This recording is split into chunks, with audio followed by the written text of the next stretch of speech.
Conundrum Audio presents The Cain Conspiracy by Nick Thacker, produced by Conundrum Publishing and Well Said Labs. Copyright 2022 by Nick Thacker and Conundrum Publishing, all rights reserved.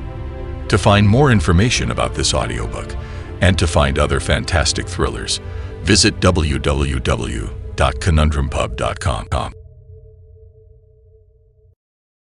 Prologue. Garza. 21 years ago, he screamed. He tried his best to stay silent, to not give in to the pressure of the pain. He failed. Vicente Garza's head hung loosely on his neck. He felt no more need to fight, no more need to pretend that he was strong. He felt a tear descending from the corner of his eye, the same corner in which he saw the man working on his wife. In vain. He'd heard a flatline half an hour ago, and only because one of the assistants had turned off the noise had the sinister sin wave stopped. The man worked frantically, moving around the bed and touching, tapping, doing whatever he thought might work. A doctor, but Vicente was unsure anyone in the United States would call him that. The treatment plan had been simple. Extract the tumor using traditional surgical methods, then use the new experimental laser therapy to seal off the area, creating a cancer-free cavity.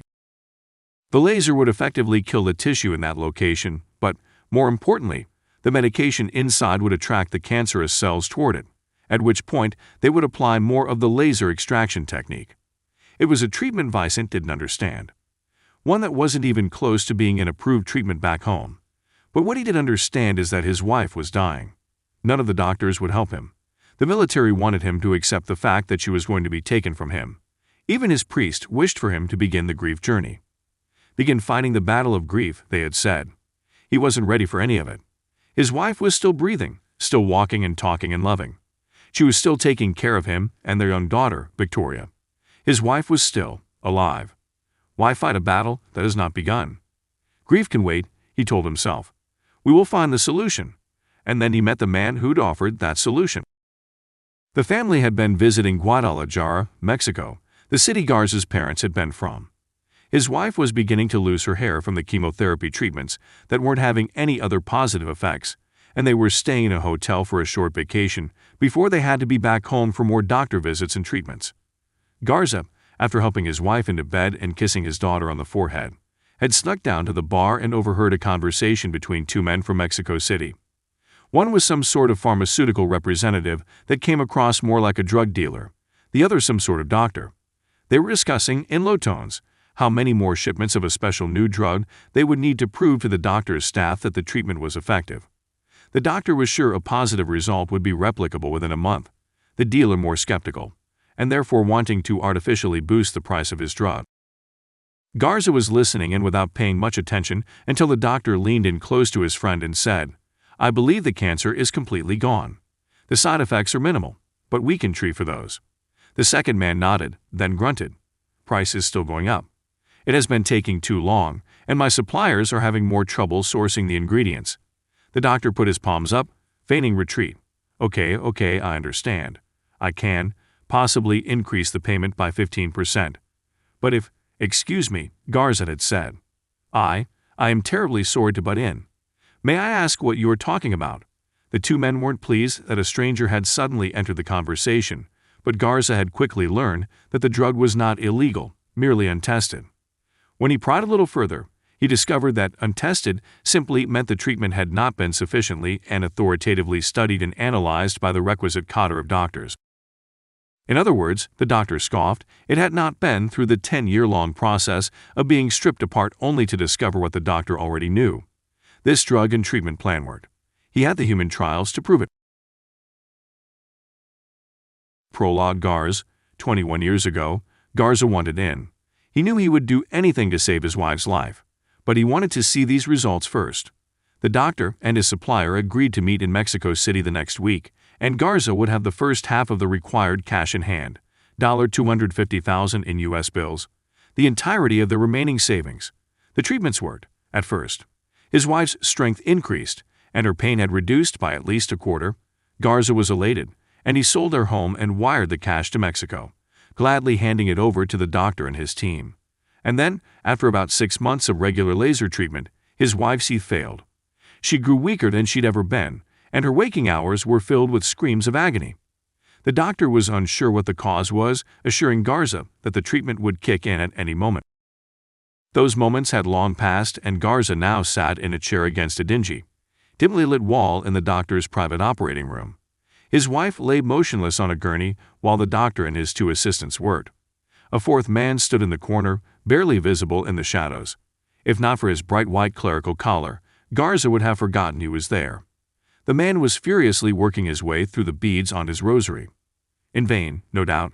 Garza sneered in his direction. Useless body, he thought, and I am paying for his presence.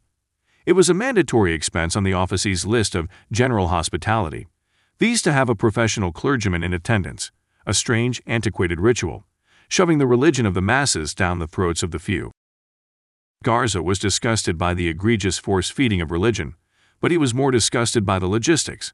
During his time in this place, he had noticed that the only rooms that featured these on-call clergy were the rooms of patients who had the money to put up for the luxury. He knew it was over. He knew there was nothing they could do, nothing the priest could pray that would bring her back. Perhaps the cancer had already metastasized too far throughout her body before the new treatment. Perhaps there was a side effect that the doctor hadn't yet uncovered. Whatever the reason, Garza screamed. The doctor turned around, shock on his face, while the priest slunk back even further. Mr. Garza, please, he said. You must calm down. You killed her. Sir, I did no such thing. She simply, the treatment did not. The 2 assistants left the room, citing the need to refill some medication or another. But Garza had seen their eyes. They were scared of him, terrified, and rightfully so. Garza's temper had worsened the last few months, mostly because he was no longer sleeping and his daughter, merely 6 years old, was unable to fend for herself. He had no time to rest, no time to not be a parent, and he felt guilty whenever he took even a moment for himself. I sit while she's dying, he would tell himself. But they weren't just afraid of his personality. Besides his building temper and deteriorating attitude, he was built like a tank. Years of Special Forces service and a post-military career in private security had chiseled his body into a powerful, functional piece of weaponry. He killed many men, and some women, and it had long ago ceased to affect him. He stood calming himself down and approached the doctor. Besides his dead wife, they were alone in the room, Garza and the doctor and his well-paid priest. He knew his wife would wait. He could say goodbye later. Right now the only thing he could see was his own rage. He had been duped, fooled by this idiot doctor and his money-grabbing business partner. In a moment of weakness, he had agreed to a no-win situation, a con. He could see it all clearly now. The doctor had no intention, or even the means, to save his wife. It was a money grab. Even the local church was in on it. He wondered how much money would be funneled into the coffers of the parish church. How much of the money do you get? Garza growled. The doctor's eyes widened, 2 little beady discs behind equally round eyeglasses. I do not know what you are talking. How much? He roared. I get 60%, he stammered. Garza seethed, his fists clenching and unclenching by his sides. Victoria's out there, he reminded himself. She had been coming to every treatment, waiting in the lobby. There was nowhere else for her, but Garza hadn't wanted her inside the room. She can hear you? He shook his head. No, she can't. 60% of my money, to kill my wife. It's not like that, the doctor said. I swear. Garza attacked before the doctor even knew it was coming. A quick flat finger jabbed to the man's throat, and he stumbled backward and hit the bed. Garza pounced, grabbing the man's shoulders and sending a knee to the doctor's groin. The priest darted for the door. Garza reached out to stop him, to catch him and make him pay for his taking advantage of his family as well, but the thinner man slid through his grasp. Garza let him run, turning his attention back to the doctor. The doctor gasped, the sound coming out like a throaty growl, and Garza let him fall. He sat there on the floor on his knees, watching Garza with pleading eyes. Garza reached for the first thing he could find, the tiny handheld laser. He examined it for a moment. A single button turned the device on and off, and a knob on the side increased the power. It was running through a power adapter that was plugged into the nearby wall. The doctor's eyes once again widened, and he tried to get back to his feet, but Garza was there first. He grabbed the man's arms and fed his own behind them, locking the smaller doctor in place. Garza easily held his weight as he struggled and kicked. He started to call for help. Garza stuffed the laser into the man's open mouth, then hit the button. At first, nothing happened. Garza used his thumb and forefinger to turn the laser's power up to the maximum amount, and he felt the doctor beginning to choke. Smoke poured from his mouth, and Garza was suddenly hit by a disgusting wave of odor, burning flesh.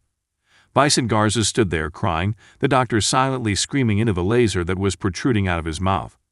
He would stand here as long as it took. He was done feeling out of control. He was done feeling like he had failed. He would do anything for his wife and life, and now, in her death, he was doing something. Derek, pull over. The soldier, dressed in black, complete with a black skull cap, looked over at his commanding officer. Sir, pull over, the man said again. His eyes were hidden behind dark sunglasses, his own head sporting a similar black skull cap. The driver hadn't even realized the man had seen the police lights. He was stoic, unmoving, and the driver was almost sorry he'd volunteered to drive under his command. Some of the other privates would have at least talked, he thought, or at least let us listen to music. But Briggs was a statue, a singular piece of muscle that, to Private Derek, was incapable of human emotion. Derek, the man who had spent his life running from slights poking fun at his name, had found a relatively peaceful fit in the ranks of Ravenshadow, a private military contractor run by a man he looked up to as a mentor. But he felt he had a long way to go before he understood the inner workings of the group, what was appropriate, what was not, and just how far they would go to achieve their goals. It was a new form of politics Derek hadn't experienced before. But sir, if they see that's an order, Private. The young driver nodded once, gritted his teeth, and slowed the vehicle. The brakes squealed a bit, the humid, damp air no doubt a factor. The massive troop transport truck veered right, its passenger side tires finding a dip just off the side of the asphalt and melting into it. The truck's frame creaked in protest, and he felt some of their payload shifting in the back.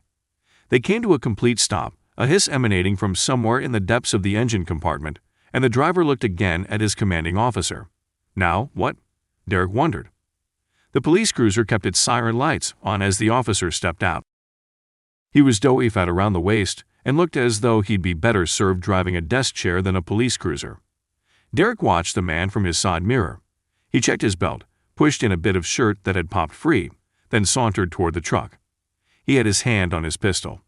The officer strode up to the side of the massive truck, squinting in the noonday sun, and made a motion to roll the window down. See, Derek asked. He hoped the policeman knew English. See was about the extent of his Spanish. The officer mumbled something in Spanish. Derek shook his head. Get out, Briggs mumbled. What? He said get out. So get out. Derek was confused. But we can't. Get out, Private. Take him around back. He wants to see what we're hauling. Derek flashed a glance down at the assault rifle leaning against the truck's front seat between him and Briggs. Briggs' own rifle was in his hand. Neither was visible to the police officer. Derek flicked the handle open and put a leg down on the rail. Should I show him? He watched Briggs' face for a sign of any emotion. Is he nervous, scared, ignorant? Instead, Briggs just nodded. Show him. Derek, wide-eyed, got out of the truck and hopped to the hot asphalt road. The officer was short, about 4 inches shorter than Derek, and he looked up at the soldier with a suspicious eye. American? The officer asked. Of course, there was nothing overtly American about Derek's uniform. All black said nothing but soldier, but the officer obviously suspected something. Derek nodded. The officer asked something else. He caught donned, where, and pork, why. Something else about military something or other. Derek shrugged. Sutroka, the officer said. More words. He wants to see what's in the truck. Derek couldn't see Briggs from this angle. He hoped he wasn't about to let him get arrested. Derek motioned with a dipped neck toward the back of the truck. The officer put a hand out and Derek led the way. There was a canvas drape covering the back of the truck. It looked like a modernized wagon, the kind used in the Old West. This one, however, was dirty green and about 3 times the size. The officer stepped up to the back of the truck and Derek could see Spanish insignia and the man's city of origin on a badge on his shoulder. He didn't recognize the name of the town, but he assumed it was one of the smaller cities they'd passed by on the way out here. And here, to Derek, seemed like nowhere. Born and raised in Detroit, Derek was used to sprawling city blocks, industrial complexes, and suburban houses as far as he could see. He was used to people. Being out here in the rainforest, crawling over pothole-studded roads that hadn't been maintained since they'd been laid down 30 years ago, was like driving through a whole different world. He took a sharp breath, watching the officer. The man still had his hand on his weapon, but it was holstered. Derek did the mental calculus. 1/2 second to get it unclipped, another to get it out, then between 1 and 3 to actually flick the safety off and aim it. Derek's sidearm was under the seat in the truck's cab, but he knew he still had the upper hand. The cop wouldn't expect the young man to be so fast, so quick to the draw. Derek knew he could have the officer completely subdued in under 2 seconds flat, as long as he kept the distance between them under 4 feet. The officer went for the back of the truck. Derek closed the distance. The officer lifted a hand up and began pulling back the drape. Briggs appeared from the other side of the vehicle. He hadn't heard him get out. Perhaps his door was still open.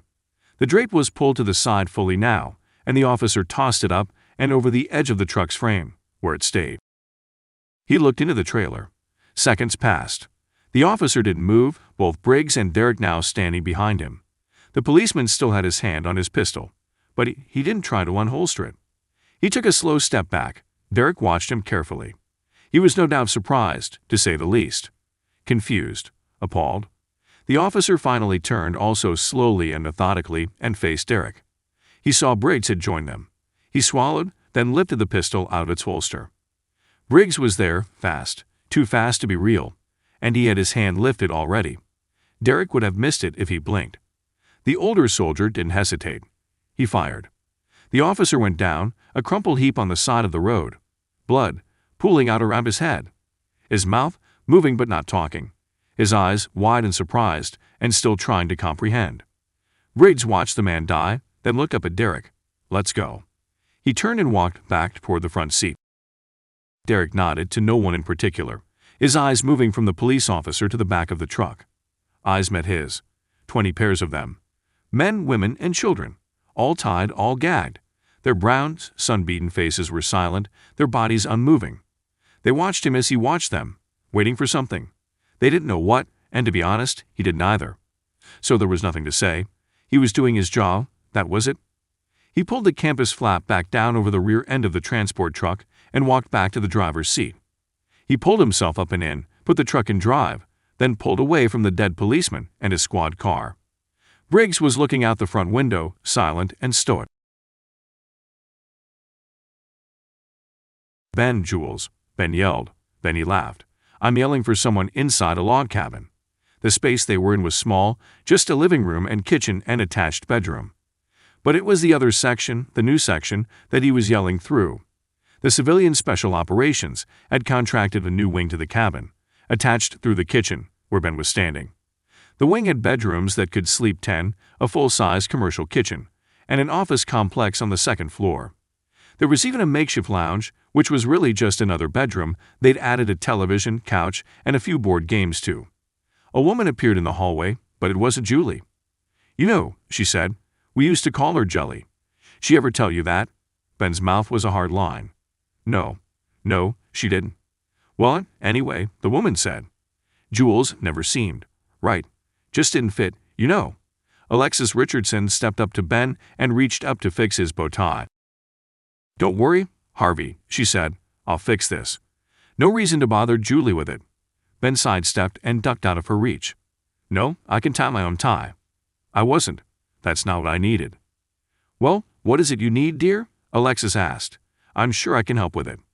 "You're not a professionally trained psychologist," Ben thought, "and I highly doubt you've had experience with trauma-induced anxiety." "It's fine," he said. "I'll just wait."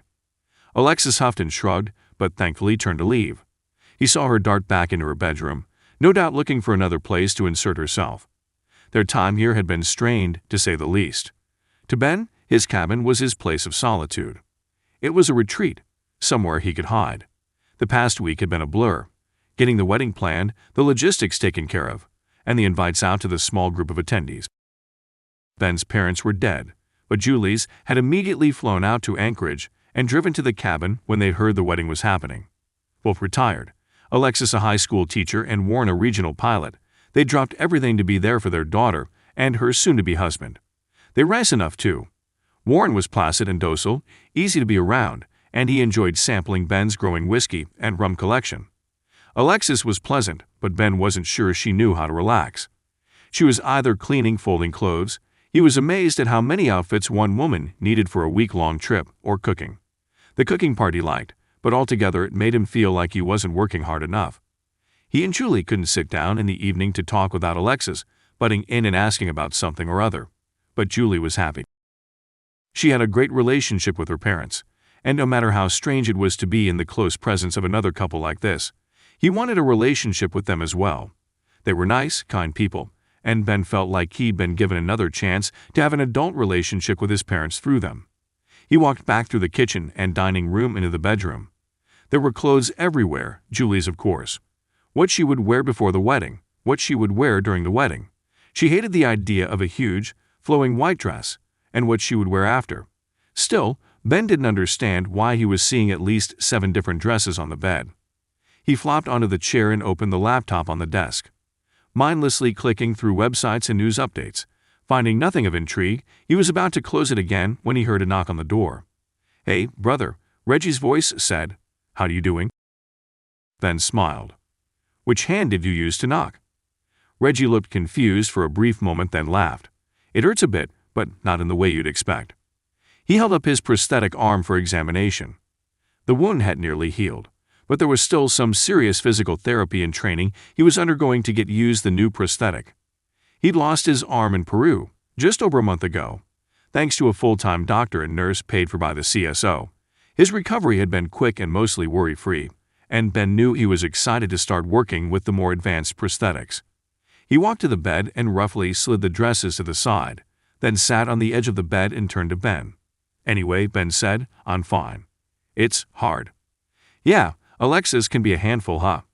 Last night she cornered me and Sarah and asked us about when we were going to have kids." "Kids? Who asks that?" Ben laughed. "No, that's fine. I mean, you're right. That's hard. But I'm talking about Julie. How do I know she's ready?" Reggie grinned. "I think you mean, how do you know you're ready?" "I'm ready," Ben said. "Never been more ready." "Then what's the problem? You can only know yourself." "Can't worry about her, my man." "But I do worry about her." Reggie paused, then stepped into the room. "Ah, I see. Well, I guess you just have to trust that she's telling you the truth." "Of course I trust her." "Then you have to trust yourself to know there's nothing more you can do." "Ben, look, I've been there. I know how you're feeling right now. It's weird, trying to balance it all and make a good impression and juggle your feelings with what you think she's feeling. Let me just give you some advice. You will never truly know what she's feeling." Ben cocked an eyebrow. "I'm serious. I mean, you'll know her better than anyone, better than her parents, but you'll never really know exactly what she's feeling at any given time." "Why?" "Well, because women are—" He stopped. "Ben, how many emotions can you name? Off the top, throw your head. Anger. Happiness. Joy. Is that happiness? Yeah. Okay. Confusion. Is that an emotion? Sure. What's the point? So you named like 3.5 emotions. Julie might be angry about something, but chances are she's actually ambivalent or pissed or perturbed or annoyed or, got it. So you're wondering if she's confused or scared or trying to figure herself out with this memory stuff. Yeah, exactly. Yeah, she is 100% man. Of course, she's trying to figure it out. But that doesn't at all mean she's not ready. You're talking about getting married, man. You've been talking about it for like years now. You know she's ready, but that doesn't mean she's not feeling all sorts of weird stuff." "Gotcha. So you're saying that she's ready, but she's just feeling all those things women feel, and that's normal." "Ben," Reggie said, "you're a smart guy, real sharp. But sometimes you can be a bit one-speed, you know? No, I'm not saying those are things women feel. I'm saying they're things all of us feel. We, dudes, just aren't used to processing them all. So we make it their problem instead." Reggie stood up before Ben could answer, walked to Ben's chair and started fixing his tie. "Come on, man. Don't you know how to tie one of these? You're such a barbarian." Julie was frantic. She'd long ago taken off the smartwatch after the 3rd time it told her that her heart rate was elevated and that it would be helpful to take a minute to breathe. Take a minute to breathe, my jelly. She whipped her head around, even more frantic, until she remembered that her mother and father were here too. It was weird having them stay in the same house, a house she shared with the man she was about to marry. Jelly, you in here?" Her mom's head popped around the corner, looking into the lounge. "Why are you hiding in here?" she asked. "I'm not hiding, Mom," Julie said. "This is the only room that has a full-length mirror." "Oh," her mother said, not even trying to hide her concern. Are you okay?" "I'm fine, Mom. Doing my hair. Want to help?"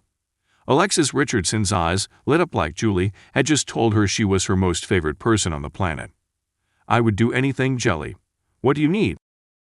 "Wine. Lots of it. Just grab whatever you can carry and a glass. 2 glasses, sorry, and bring it here." "Oh," Alexis said again, this time downtrodden. She sulked away, and Julie heard her flats smacking against the floor of the add-on wings hallway. She shook her head. Why does she have to be so there all the time? Julie knew she was overreacting, but her mother always seemed to have everything together. Everything figured out, in its place, ready. She never stopped. She wondered how her father put up with it. And where's Ben? She had less than an hour, and she hadn't even put on her dress. She wanted to get her hair just right. It was the only characteristic of herself she felt any vanity toward, and it was important that it looked exactly the way she pictured it. The trouble was, she hadn't really pictured anything more than perfect. What was perfect? What does it even mean? She felt scared suddenly, as if she needed someone to just tell her to sit down and relax, and that they, whoever they were, would just start messing with her hair until they thought it was perfect. But she had no one, at least not in that way. Her maid of honor would be Dr. Sarah Lindgren, the woman whom she had come to know very well over the last months, and a woman she now trusted with her life. But trusting someone with her life was far different from spending that life together. Her grade school friends and college acquaintances were all gone, spread around the world as they'd moved into their adult lives. None of them had been particularly close with her, but it was as much her fault as theirs. She'd spent her school years focused on mathematics and computer science, turning her brilliance and intelligence into experience with programming and data systems. That had turned into a career working for the Biological Threat Research Division of the CDC, then into a new career at the newly formed CSO. Her job was vague. She was part of a team that worked to solve mysteries, find hidden treasures, and generally work between the gaps in the system. Things that were too off-limits for their own government, yet too large to tackle by local law enforcement, were the sort of missions the CSO took on. Julie fumbled with a quiff of hair near the back of her head before deciding it was pointless. "I'll just watch a YouTube video later or something," she thought. She stood up, turned to leave, and was met at the door by her mother, holding 2 bottles of wine, a red and a white, and 2 glasses. Julie started to cry. Her mother walked into the room, took her hand, and sat her down again in front of the mirror. She poured 2 glasses of red wine, tall enough that the glasses nearly spilled as she carried them, and handed one to Julie. She then put hers down, turned Julie's head to face the mirror, and began working on her hair. "Thanks, Mom," Julie whispered. Her mother smiled, a sweet, knowing thing. "Did you know that I almost didn't marry your father?" Julie's eyes grew, and she took a long, deep sip of wine. "It's true. I thought he was the only one." "You always said that." "Oh, he was, and is, the only one for me. That's never changed. But when I was getting ready for my wedding months out, he was constantly asking if I was okay. So sweet, so kind. Just always making sure I was okay. That's why you almost called it off?" "Well, I don't think I ever would have called it off, but I struggled with it, sure. I mean, how was I supposed to know that he was the right one for me?" "Yeah, but you just knew, right?" "I knew, but that didn't mean there weren't any doubts." "I'm not doubting anything about Ben, Mom." "I'm not saying you are," Alexis said. "What I'm saying is that I see so much of myself in you. And so much of Dad in Ben." "No, not at all. I'm saying that I know you. I know how you are, and how stubborn you can be." Julie rolled her eyes. "Not a great pep talk, Mom. But that's a good thing. And you found a man who respects that and understands that. He knows that you want to make your own decisions. He knows that you need a voice, and he gives you that." He does," Julie said. "That's exactly how he is." "Well, then there's no reason to doubt anything. You two will be fine." She smiled again, and Julie took another sip. She caught a glance at her hair in the mirror as she did. A French braid fell from one side on the top of her head to the other, a diagonal design that fell just behind her left shoulder. She swallowed, choking up. She reached up and grabbed Alexis' hand. "Mom, It's perfect. Cisco. Cisco Cabrera stepped down from the back of the huge truck and was immediately shuffled into a line. His mouth and neck hurt from the gag they'd tied around his head, but he felt nothing in the way of his own pain. Instead, he felt for the others, his mother and father, and his young sister with her baby. He wanted to do something, but these men, the white men wearing all black uniforms, were powerful. They had come into the village at night, when everyone was sleeping. They were a small, close-knit community, many of whom had been in the same village all their lives, going back generations. They fished, grew corn and yucca, and the village had a reasonably profitable enterprise, turning some of their product into beer and distillates. They had no defenses of any kind, and by the time Cisco realized what was happening, it was too late. His was the last home the men had entered, and they had quickly tied and gagged all of his family, including his 2-year-old niece. No one fought back. What would be the point? After a 2-hour journey, they were pulled off the truck and were now walking through a large doorway. It stood on the side of a mountain, the gaping maw of the door disappearing into black nothingness. It was into this hole where they were led. At the end of a long, wide tunnel, more men appeared and pulled them apart. Cisco and his father were led one direction, his mother and sister with her child another. Into a room dark and damp. The air smelled of earth, the same soil he had tilled every year for just about all of his 33 years. A man came up to him, taller than Cisco, wearing the black uniform. "Number?" he barked. Cisco told him his name. "Anos," he told him, asked where they were, and what they were going to do with them. The man ignored him, or didn't understand, and wrote down Cisco's name on a piece of paper, and then moved to Cisco's father and started again. It took half an hour to question all of the men in the room, and then they were taken into another room, 3 at a time. Cisco was the last man of a set of 3 into this room, so he was split up from his father. He was weighed on a scale, his chest and torso measured, then asked a rapid set of questions. He tried to answer as many as he could, but he didn't understand a few. They didn't seem to care. When they were done in this room, they were once again split, 3 doorways, one for each of them. Cisco stepped through his and found a bed and chair, and some medical instruments on a tray in a small built-in cabinet. A single dim bulb hung from the ceiling. He walked over and sat in the chair. His hands were still tied, so it was uncomfortable. He tried to move around to keep focused, but found that he was exhausted. He hadn't eaten in hours, nor had he had any water. He sat back down. He was unsure how long he waited in the small room, 5 minutes or 5 hours. Time had stood still and near. He wanted to know how his father was doing, and what they had done with his mother and sister. Were they taking care of his niece? He felt cold, but didn't shiver. He knew it was from within, not the temperature of the room. Finally, the door opened. Cisco shot to his feet, both scared and excited that something was happening. A man walked in, wearing a white coat, followed by 2 more black-clad men. The white-coated man looked at Cisco, examining him from the opposite side of the room, and said something under his breath to the other men. These 2 men stepped forward, grabbed Cisco's arms, and pushed him down onto the bed. He tried fighting back, knowing it was in vain, but no longer hoping there would be a positive outcome for all this trouble. They hardly worked to keep him pinned, holding his already bound arms down on the bed. He kicked his legs, but there was no one near enough for him to contact. The man in white stepped forward and held up a long, sharp needle. Liquid squirted from the end of it. Cisco had always hated needles. He did shots as a boy, only once, in the big city nearby, but hardly anyone in his village thought modern medicine a necessity, and his parents dropped the issue after he complained incessantly for weeks.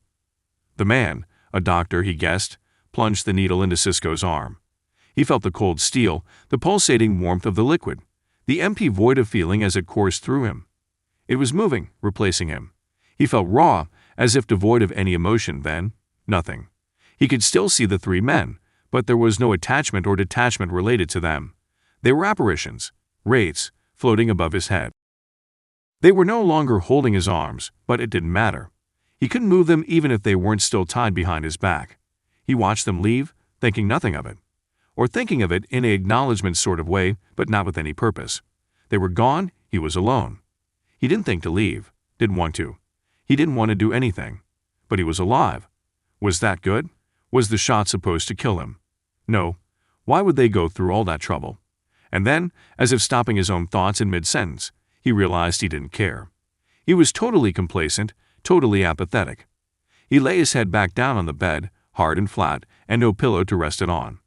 He closed his eyes, but he didn't want to sleep. He didn't want to do anything. He looked up at the ceiling, the tiny gray squares staring back down at him. He stayed this way until they came for him the next day. Ben. Archibald Quinance, a Jesuit priest, administered the wedding. The setting was idyllic. The cabin's front yard had been converted into a beautiful, picturesque wedding venue by way of white folding chairs, ribbons, and what must have been a metric ton of flowers.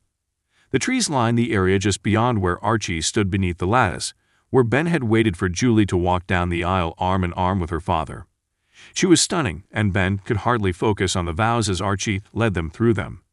When it was time for the exchanging of rings, Reggie and Sarah, themselves a beautiful couple, handed them to their friends with a smile. Then they kissed, and the assembled crowd of people cheered. Mrs. E stood next to her husband on a mounted television screen. Mr. D, who was dressed to the nines and seated behind his own desk at his home, clapped along with everyone else. Ben and Julie walked up the aisle and disappeared into their cabin, where they changed clothes and reemerged a few minutes later, ready to celebrate. The wedding area in front of the cabin would also serve as a banquet hall, and hired teams were already erecting a white tent over the area. Ben, walking with Julie, made his way around the tent and shook hands with everyone in attendance. It didn't take long, as there were fewer than 15 people there. When they got to the end of the line, Ben saw the final person waiting to congratulate them. "Victoria," he said, "thank you for coming." Victoria Reyes smiled. "I wouldn't miss it for the world. Thank you for having me." Ben was about to turn away when he felt her hand on his arm. "Ben," she said, her voice low. Oh, no. He didn't need to know her very well to know that tone was not something she used for exciting news. "Are you going back to Peru?" Ben's breath caught in his throat. He took a step back, and Julie put her hand on his back. Victoria stepped forward, staying in front of them. "I hadn't really thought about it," Ben said. Victoria smiled, but she had a distant look in her eyes. "I'm not sure I believe that." Ben sighed. "Okay, fine. Yes, we talked about it. Garza, your father, whatever he was planning there isn't over." "I know," she said. Julie stepped in. "But we don't have any details yet. It's still.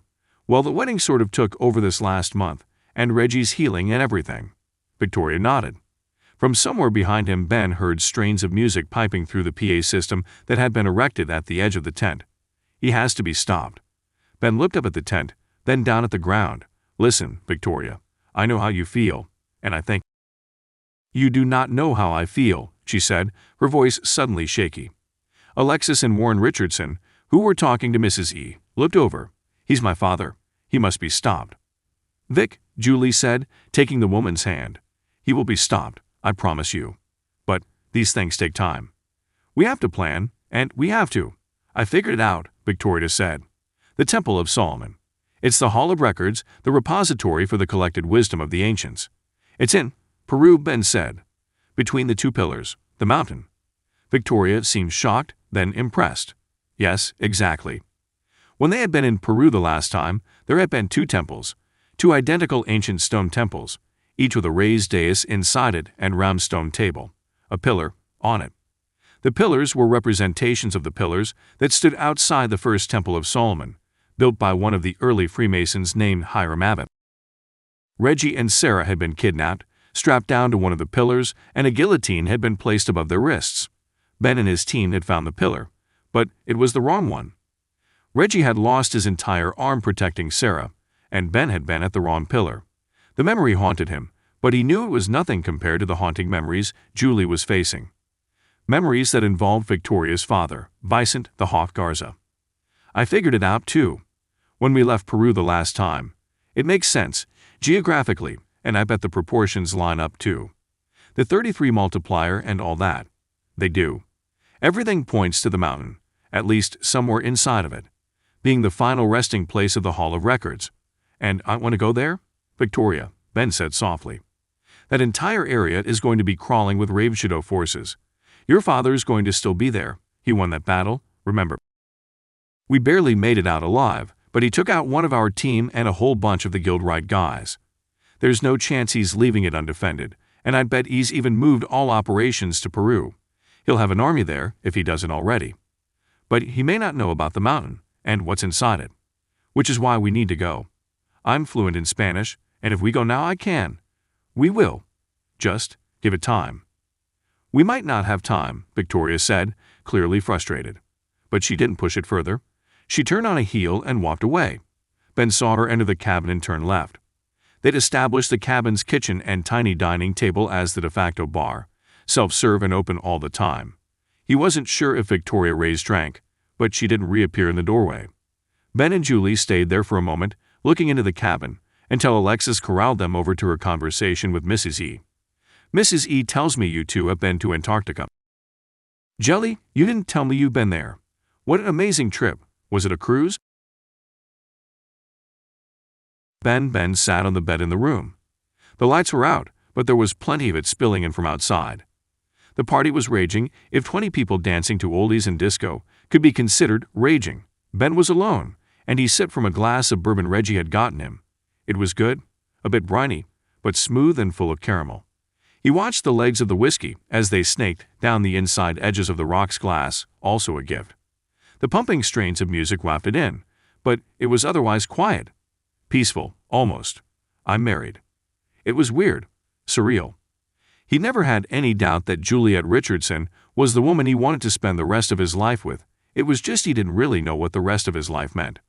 How could he imagine the next years of his life when he could hardly have imagined the last few years? He took another sip, and a dark shape appeared in the doorway of his room. Ben was immediately on high alert, and he slid sideways on the bed, depositing his drink onto the desk and grabbing the loaded Glock from underneath it. He was standing now, facing the doorway, the Glock perfectly balanced in his grasp and pointed at the door. Christ, man, sorry. The shape put its arms up and backed up a step. The voice was young, a man's, probably somewhere in his 20s. Ben was breathing rapidly, but he did nothing to try to slow it. Who the hell are you? Can we talk? We're talking now. Man, you are on edge. They told me you would be. It's still weird, though.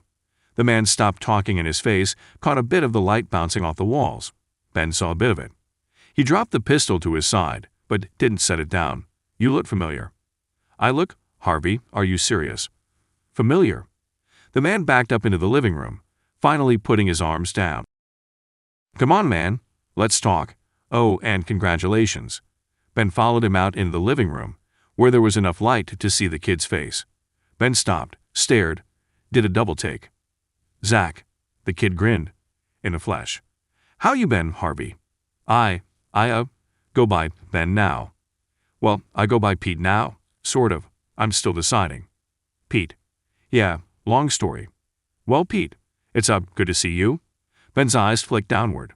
He now wished he were holding the glass of bourbon instead of the pistol. He'd get more use of it. Sorry I didn't invite you. Pete or Zach waved it off. Don't worry about it. Wouldn't have been able to find me anyway. Working for the government or something? Ben asked. I wish it was that cool, Zach said. But no, just needed a change. I was working for a place and now I'm not. Working somewhere else now, doing chemistry stuff. You were pretty good at that sort of thing, right? Zach scoffed. I was 9 then. I don't think anyone's good at anything when they're 9. The last time they'd seen each other, Ben had been 19, his little brother 9. They were on a camping trip, just the Bennett men. Johnson Bennett, their father, wanted a little time in nature with his boys while their mother was out of town. That trip had ended in devastating horror. Zach had been hospitalized and their father had died. A grisly attack, a freak accident. Ben hadn't thought about it in years. He'd opened up to Julie about it, but he told the story in a staccato, detached way, just the facts. He'd given Reggie and the others even less. Fair enough. So, you like the new life? It's different. Good a life as any, I guess. The job's good pay. You? What about me? Your job. The weird guy on the TV out there said you were part of something called the CSO. Yeah, that's Mr. E. Is he as weird as he seems? Weirder. Never even met him in person. Zach laughed. I met your wife, too. Ben raised an eyebrow. You're batting out of your league. She's perfect, Ben. Well done. Thanks. Zach, what are you doing here? Zach took a breath. He'd caught him off guard. Ben immediately felt bad. Sorry, I'm not used to. This is weird. Yeah, Zach said. Can I get you a drink? I don't drink. I have water. Do you drink that? Zach smiled. I saw a seltzer water out front. I'll grab one on the way out. You're leaving. I didn't expect to stay. I've got a room in Anchorage for the night. No big deal. We have room here. More than enough space and more than enough food. Plenty of seltzer water, too. Thanks, Ben. I appreciate it. It would be good to catch up, but I don't want to impose. You're not. We just built a wing that can sleep 10, and we got a couch here. Stay at least a night. I want you to meet everyone. Zach walked over and hugged Ben. Ben wasn't quite sure what to do with the pistol in his hand, so he held it tightly and patted his little brother on the back with the butt of it. Garza. Vicente Garza paced outside the makeshift hospital room. They were inside an abandoned mine, but Garza wouldn't have known it by just looking around. The walls were pristine white, sprayed with 2 coats of interior paint. The hallways were bright, lit by fluorescent hanging fixtures that were all wired in sequence and driven by the massive generators he'd had his team set up in a nearby room. As the founder and president of Ravenshadow Security LLC, Garza had been looking for an offshore location to move his growing army of security professionals. Taxes and government scrutiny in the United States had only gotten worse over the past decade, and Garza wanted out. He still worked for many U.S. companies, but his business location was far from important to his clients. They wanted anonymity and subtlety, and they respected his desire for the same. The mine he purchased in Peru was structurally sound, needing little architectural support. His team had put in the infrastructure they'd needed, slapped a few coats of paint on the new walls, and called it home. The place had been remarkably clean, no sign of mining equipment or coal or anything. Now the new Ravenshadow headquarters posted living quarters for up to 200 men, complete with a commercial kitchen and 2 recreation halls. His work building the Ravenshadow crew had slowly paid off, and he would now be able to reap the benefits. Purchasing land in Peru had been a struggle at first, but the price was incomparable to anything he might be able to find elsewhere. The international company who had owned the mine and rights to the surrounding land was about to file for bankruptcy in Peruvian court, and he had saved them a lot of money and grief by making a lowball offer on all of it. His bank hadn't even batted an eye at the purchase of the property, knowing that Garza was more than good for the amount. He had always made it a point to never miss a payment that was rightfully owed. His long-term goal was to move the entirety of his operations out of the United States from Philadelphia and into Peru. It had, so far, proven to be a tax haven for his company, and he was already beginning to make side deals with some of the military officials in the area, a feat which was far easier in the less stable economic environment of South America. He stopped pacing and looked through the rectangular window in the door. Dr. Pritchard was still examining something on the monitors, his face masked in an expression of confusion and shaded blue by the LED display. Garza knocked twice in rapid succession, didn't wait for Pritchard's response, and barged in. "Well?" he asked. Dr. Pritchard's eyebrows rose, then fell as he looked up. "Oh, right, sorry. The administration is complete, and it was successful." Garza sighed. "You successfully administered the drug, or the drug's effects when you administered it was successful." "Oh, right. Oh, well, I'm checking into that now. You know what, doctor? I don't have the time to onboard another doctor," Pritchard, Garza said. He knew the complaint well. Dr. Pritchard had been advocating for hiring another doctor for the past month, after the brutal death of his colleague Dr. Ruth Jenner. It will take weeks to even find someone willing to make the trip, not to mention the months of training you and I will need to provide. "Yes, but I understand the reasoning," Dr. Pritchard, Garza said. "But I am working against a much different set of pressures than you. Please do not ask again." Pritchard's eyebrows danced again, but he nodded quickly and stood up. The chair bounced backward as he rose, and he fumbled around for his footing. At some point in the past month, Garza thought, the man had descended into a mad scientist routine. It was annoying, but Pritchard was the best he had. "Right," Pritchard said, continuing a conversation that had apparently been developing only in his mind. "So when I administered the treatment an hour ago, the subject had quite adverse effects at first." "At first? Yes." Garza pinched his forefinger between his thumb and ring finger, trying to distract himself from his annoyance by causing himself physical pain. "How long were these adverse effects?" "Oh, right. Well, 5 minutes. And then?" and then the dosage side effects faded away and led to a more stable condition in the subject. I see. Results. Well, Dr. Pritchard said, I believe the results are promising. Here. He shifted to the corner of the room, next to the bed where the patient, an elderly Peruvian woman, was asleep. He stood at the head of the bed and tapped the woman's arm. Her eyes opened, slowly flickering, then they focused on Garza and Pritchard. When they met the doctor's gaze, they widened, a look of fear coming over them. She stiffened, her wrists jerking upward, but the vinyl bindings holding them in place at her sides did their job. After a few seconds of fighting in vain, she fell back to the bed, defeated. The effects are subtle, as you have no doubt noticed. She is still very much the same person. Her personality remains unchanged. And we will be able to create a version of the drug that can be successfully airborne dispersed. Yes, I believe so, but it will take. But it worked? Garza asked. Oh, yes, Pritchard replied. Very much so. She is far more willing to accept outside persuasion than she would without the medication. I see. Prove it. Dr. Pritchard flicked his eyes to Garza, then back at the patient. Well, you see, the dosage is but a single portion of the overall treatment plan that I have. Prove it, Garza said again. Right? Okay. Pritchard cleared his throat, then sniffed. The staff Garza had hired were required to speak and understand Spanish, and he and Dr. Pritchard were no exception. With a fluent, smooth voice, Pritchard gently called out to the subject in the bed. MS, patient 84, do you know who I am? Patient 84 nodded. Good. Now, if you would, please lift your right arm.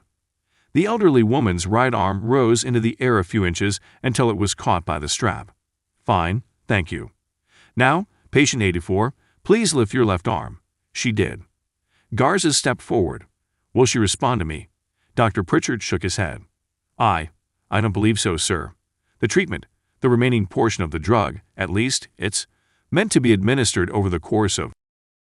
Patient 84, Garza said in Spanish. Do you know who I am?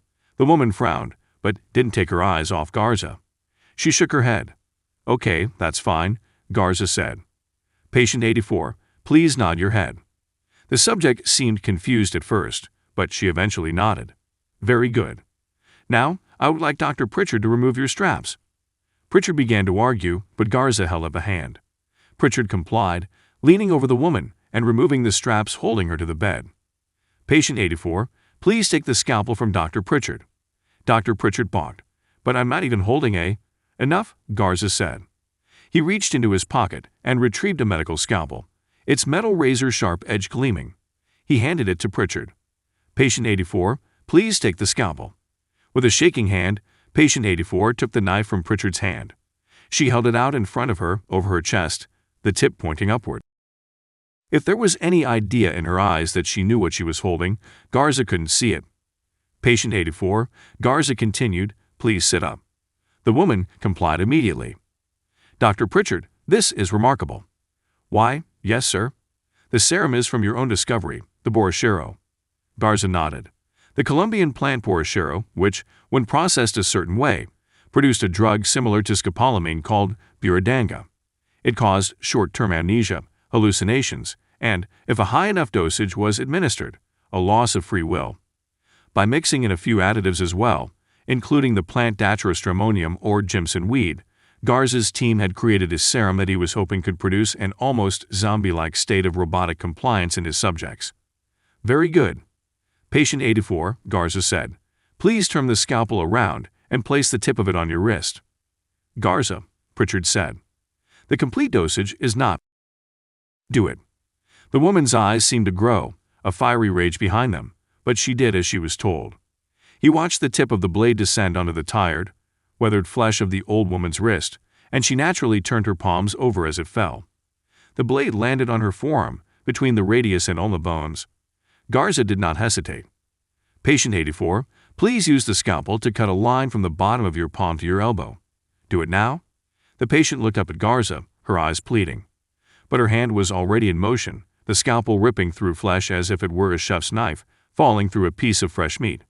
Blood seeped out the newly formed crack, at first slowly, then increasing in volume, until the woman's arm was completely covered in crimson. Garza watched, fascinated. He had always had an interest in medical procedures and human anatomy, but he had never spent the time to learn either craft. Still, he was riveted to the scene. Garza. Garza held a finger up to his lips, silencing his employee.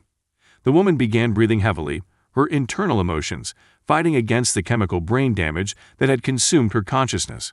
Her eyes held to her arm, and Garza could see she was unable to process what was happening.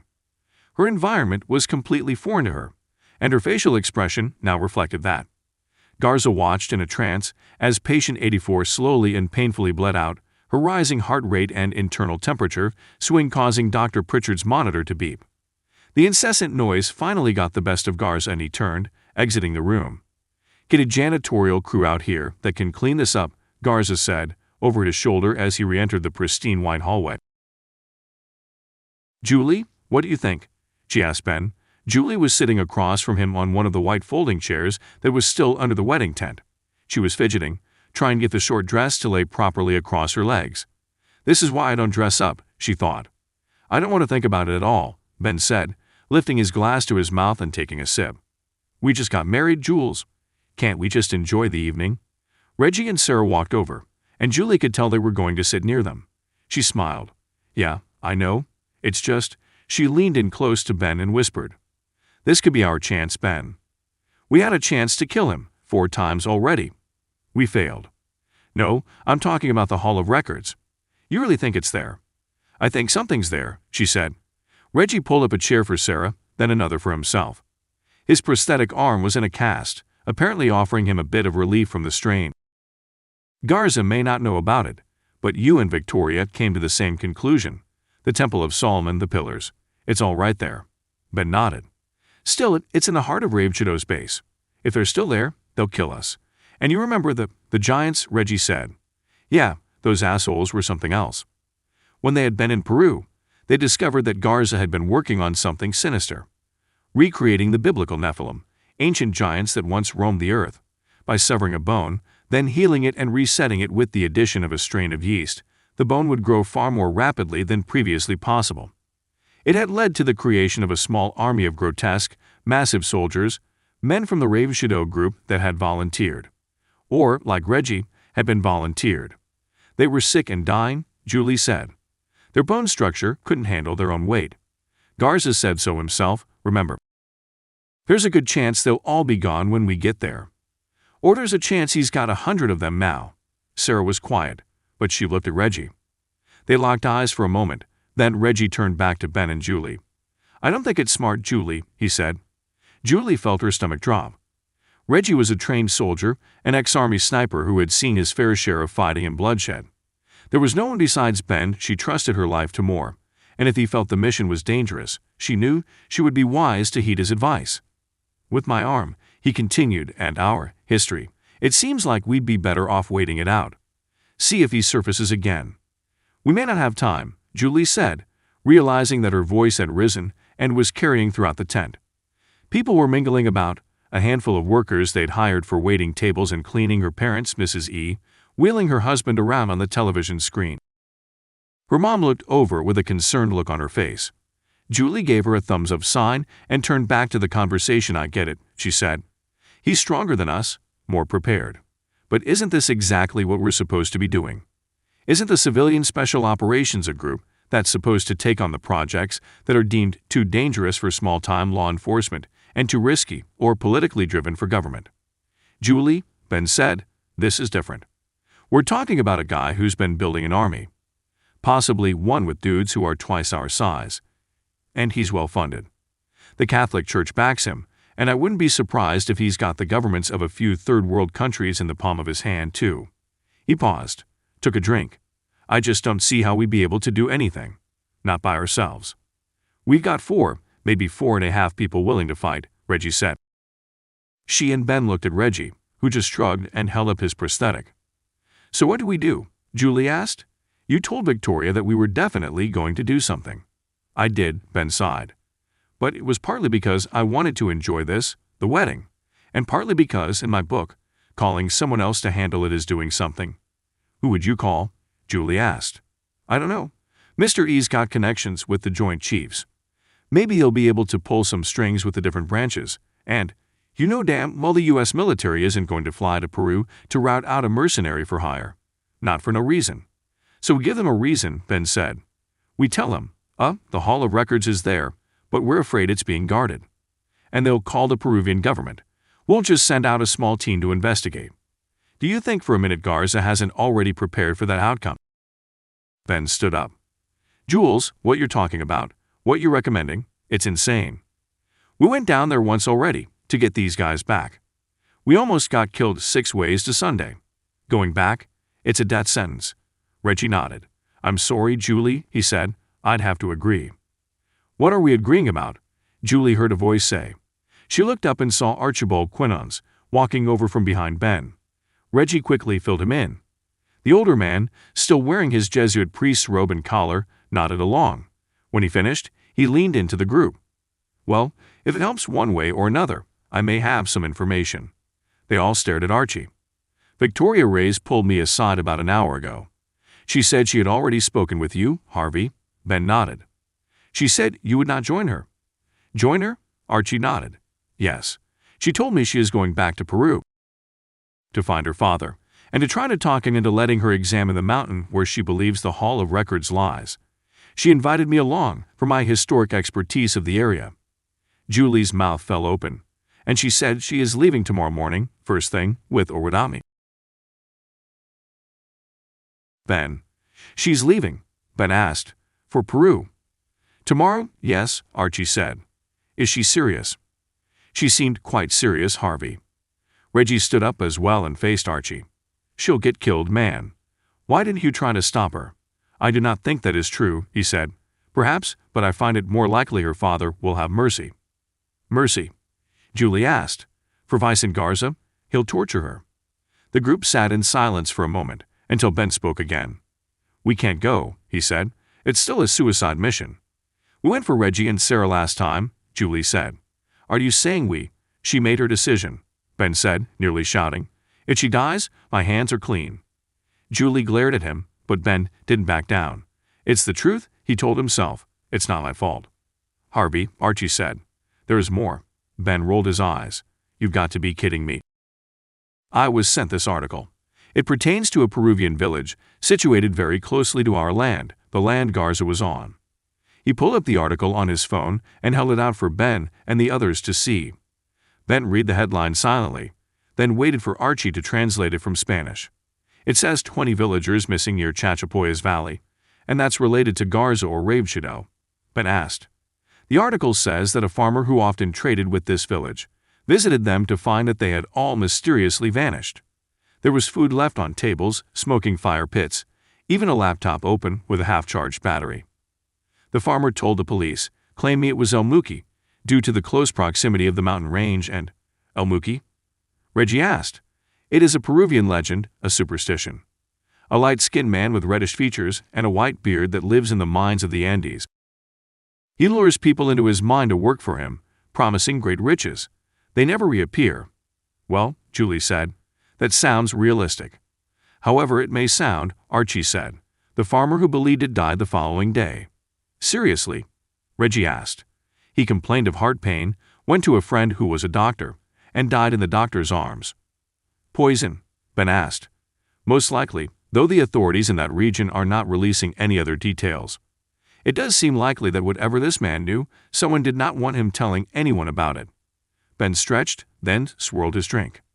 It's an interesting story, but it's still just a legend. We don't know that. We know Garza's there, Julie said. Why can't this be his doing? Because we don't know, Ben said. We're not just going to assume he's behind every crime in Peru. Kidnapping a whole village, killing an old farmer. Come on, Jules, it's ridiculous. What if it's not? Ben didn't have an answer for that. In truth, he wanted it to be true. He wanted a reason to go back to finish what they'd started in Philadelphia. They'd cross paths with the Hawk in the Bahamas, then again in Egypt, and finally in Peru, where they'd nearly all been killed. Ben wanted nothing more than to put a bullet through the man's skull for what he'd done to him, but mostly for what he'd done to Julie. He looked at her as bride, Juliet Alexandria Bennett. It sounded weird in his mind. He was sure it would get easier with time, but for now it seemed foreign. She met his eyes, and he suddenly realized something. Oh, Julie. "You okay?" he asked. He felt the gazes of Reggie, Sarah, and Archie on him. It was a strange question to ask, but it was important. "I'm fine. Why?" I want to make sure you're—" "I'm fine, Ben." "Okay." He put his hands up. "Sorry. It's been a crazy few days, and with all this, it's just a lot, that's all." "No," she said. "I'm sorry. I shouldn't have snapped." "What? What did you mean? Why do you ask me that?" Ben looked around at his friends, his team. Reggie had been there. Archie and Sarah had gotten the stories from either him or Ben. Together it was a shared memory, one they had all tried to suppress. But they knew there would come a time.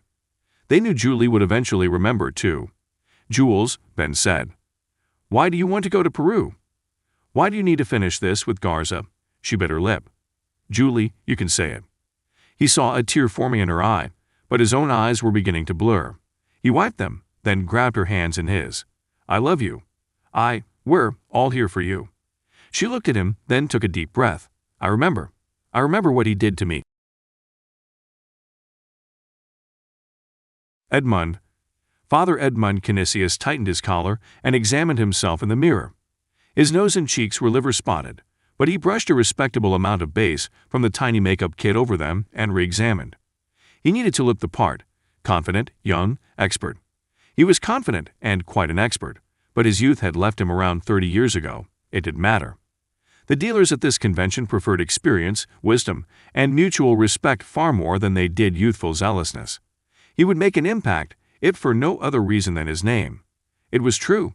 He had already heard of a few online news sources claiming that he would be in attendance at the Conferencia Episcopal Peruana International, the Peruvian International Episcopal Conference, a week-long celebration of Peruvian Catholicism, the latest in church thinking, and a gathering of some of the top South American Catholic voices.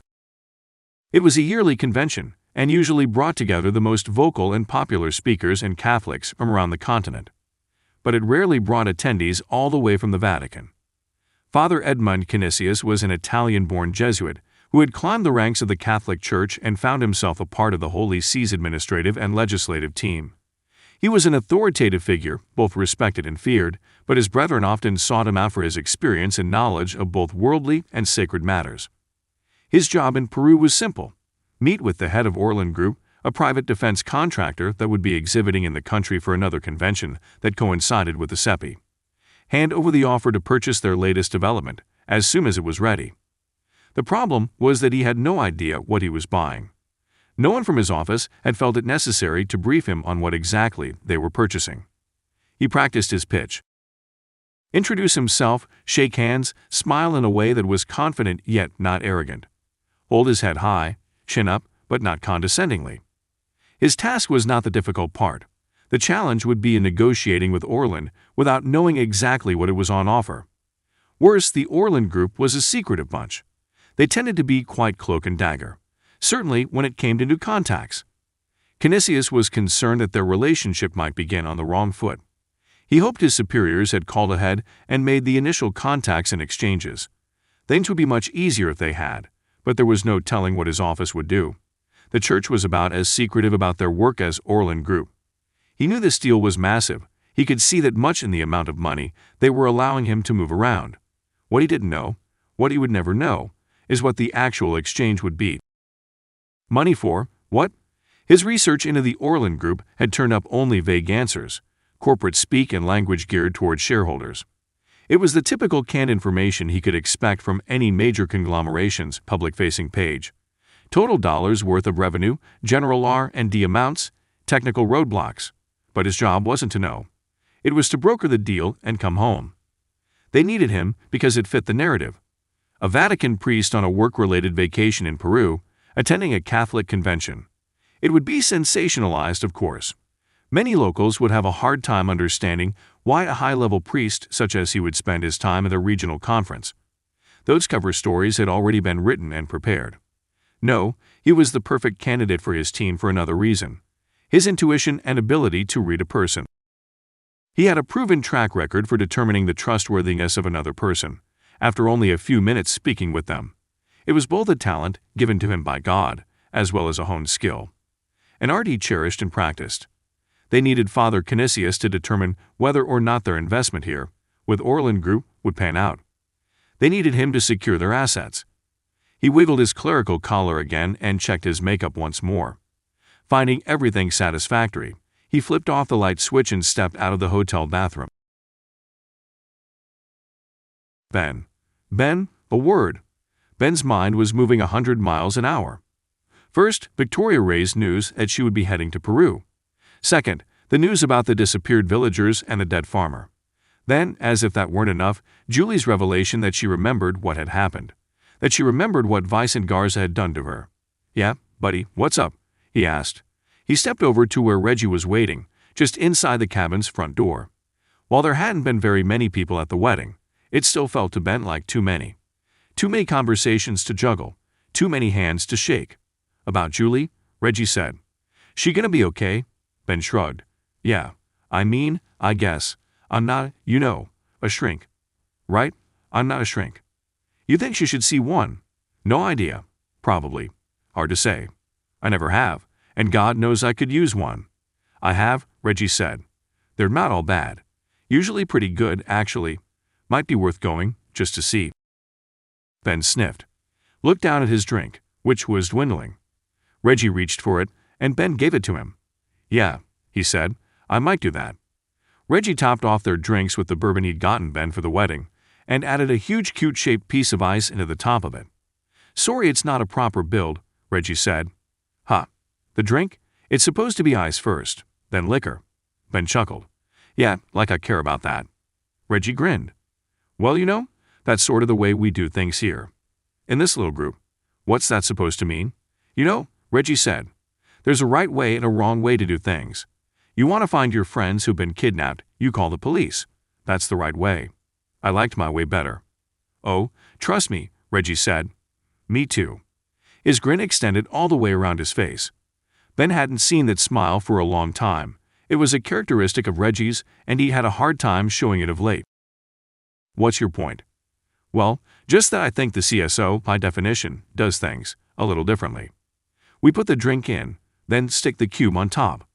"Okay, so I'm saying that the right way to handle this situation with Garza, the way we should do it, is to ignore it. Peru's not exactly close and Garza's pretty well protected down there. Hell, whoever we call wouldn't even have jurisdiction." "Right, that's my point," Ben said. "That's what I was trying to tell, unless we didn't call someone by the book." Ben looked at him quizzically. "Look, Ben, I got kicked out of the army, but I was good. Real good. I turned some heads, and those heads have now risen through the ranks. They'd kept an eye on me, and I'm not sure, but I think I could call in a favor or two." "What's that mean?" "Well, we can't go to Peru. Not alone. The CSO, it's, like you said, a suicide mission. We're trained better now than we ever have been, but we're still a handful of people. Not even a squad. Against Garza, who's got an army of Ravenshadow grunts who'll do whatever he says, and giants, possibly. Right? But if we had a team, a group of soldiers, a surgical force, you know people who would do that. I know people who might be able to put something together. Mister, you might as well, but at least his word would help us out. There's a guy I worked for way back when, Sturdivant, career army guy. He's in charge of a lot more now, including stuff like this. You think they'd be up for it? Whoever these soldiers are. I know they would be Ben. It's what they do, Rangers, 75th. They're trained, the ones I know went through Ranger school, too. I think we could get a fire team or squad down with us." "Reggie, you're scared." "Of course I'm scared," Ben said. "I just got married. I feel like a kid, Reggie. I wasn't trained like you, like Mrs. E. You know my arm got chopped off last time I went, Ben." Ben looked at him, seething. "You know what kept me going?" "Adrenaline?" Ben asked. "Yeah, sure," Reggie said. "That was part of it. Adrenaline gets the good press, but when something like that happens, when your arm gets chopped off by an eccentric lunatic, you're scared. Fear, Ben, increases blood flow, gets you moving. It eats up lactic acid, which helps us focus. And it produces cortisol. That helps with clotting blood. It helps you keep going. The human body builds in chemicals that help us fight when we're terrified out of our minds." Ben swallowed a sip of the bourbon. It tasted warm now, even though the ice cube had settled and already chilled the drink. "I'm saying that we should go because we're scared. We know this guy better than anyone. We know his strengths, his weaknesses, "We've fought him before." "Yeah, but we haven't killed him yet." "And he hasn't killed us yet, either." Good point, Ben thought. Still, he wasn't sure. Messing around with a guy like Vicente Garza, in an unfamiliar country, still seemed like a suicide mission. With or without the Army Rangers. "I need to think about it, man," Ben said. "Well, think fast. Victoria said she's leaving tomorrow." Garza. "Soldier 147, please stand." The high-pitched whine seemed to fade as Vicente Garza focused on the machine standing in front of him. Garza waited, the operator watching him for the next order. Garza nodded, and the operator repeated the instruction. "Soldier 147, Cisco Cabrera, please stand." Through the glass, Garza saw the open warehouse laid out in front of and slightly below him. Its walls were piled high with wooden crates, boxes of gear, and cast-aside bits and pieces of suits and technical apparatus. The center, the demonstration floor as they called it, was empty, save for a single man, wrapped in a cacophony of tech. His head swiveled and his body followed suit, the whining sound returning to Garza's attention. He stood. It appeared to be difficult, as the motion had taken 4 whole seconds.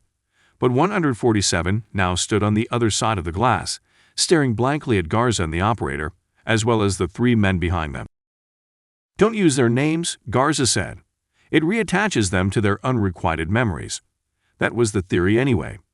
Vicente Garza wasn't entirely sure what it would cause in their minds, but he didn't want to take the chance that his subjects would all suddenly have a change of heart and decide to spurn his experiments. "Got it. Yes, sir. Orders." "Tell him to walk forward." "Soldier 147, please walk toward the booth." The man's expression stayed blank, his eyes stoic and unmoving, and he stepped forward. The tech around him clinked and rattled, but the bodysuit moved, slowly at least. "It's working, sir." Garza stared, silent. 2 more steps, and the bodysuit fell sideways. The quarter-ton apparatus around 147 bounced on the concrete floor of the warehouse, then settled. 147 was still staring out in the space between the suit's armored shoulders, his eyes still expressionless and dead. 3 engineers ran out to the main floor and began pulling the suit back up. Garza heard the report through the tiny wall speakers. Balance gyro might be out, or at least malfunctioning. Could be just a support weld. Something snapped, maybe. Garza turned to the other men in the room with him. "How long?" "To repair the suit." "Well, it depends on whether it's." "How long until we're fully operational?" he barked. "Sir, it really is a matter of how many subjects are prepared for. Days? Months?" The man shrugged, and his colleague jumped in. "My estimate is 2 weeks." The other 2 men, a mechanical engineer and a robotics specialist, turned to their colleague with open jaws. They began to argue. "Fine," Garza said. "I want fully operational prototypes within a week. After that, we double down on production. Hire as many people as you need to get this done. I lost one very lucrative contract, and I'm not about to lose another." The men nodded in tandem, then left the room. He assumed they were going to get to work immediately. 2 weeks was a tall order, and even Garza was pessimistic that it could be accomplished. It has to be, he thought. 2 years and $20 million, and I've got nothing to show for it. He had intended to bring another project to light long before this one. A project that would have changed the world and human history. A project that he now realized was doomed to failure from the start. He hadn't realized just how many other factions had been vying for control of his research, and when it had come down to his project or his life, he'd chosen the latter. So this was it. His best bet at landing a permanent place in the annals of history. Not that it was about fame or even fortune. He had a bit of both, at least in some circles. But he wanted the achievement. To know he'd done it. To know he'd created something miraculous. "Ready for round 4, sir," the operator muttered. "Same thing, run it back." The operator nodded, then spoke into the mic. "Soldier 147, please stand up." 147 stood, this time in 3 seconds. 147, please walk toward the booth. The exoskeleton suit and the man inside slowly marched toward the booth. He stopped a few feet in front of the glass. Due to the suit's height and size, 147 and Garza were now at eye level. Garza looked at the young man inside the suit and watched his eyes. Does he know? He wondered. Does he care? His doctors had explained that the subjects should do neither, but Garza had always been skeptical of doctors. "Orders, sir." Tell him to walk a circle around the warehouse, steady at 5 miles per hour. The operator pressed the transmit button on the mic and was about to speak, when Garza saw something flicker in 147's eyes. They came to life, as if the man had suddenly woken up from a dream. Nothing else moved or changed. "Hold that," Garza said. He watched. The young man's face registered nothing. Blank, empty expression, as always. "Vital monitoring?" Garza asked. "Heart rate elevated, blood pressure within normal range, nothing else." "Give the order again," Garza said. "Yes, sir." The operator did, and Garza waited. Nothing happened. For 3 seconds, Garza locked eyes with the kid. Again, "Soldier 147, please." 147's arm rose, the exoskeleton's pistons and hydraulic fittings firing and pushing like artificial muscles. The gigantic arm extended nearly to the glass, a parallel line with the floor. "Sir, hold that." 147's face was still empty and Garza watched. 3 more seconds passed, and then, there.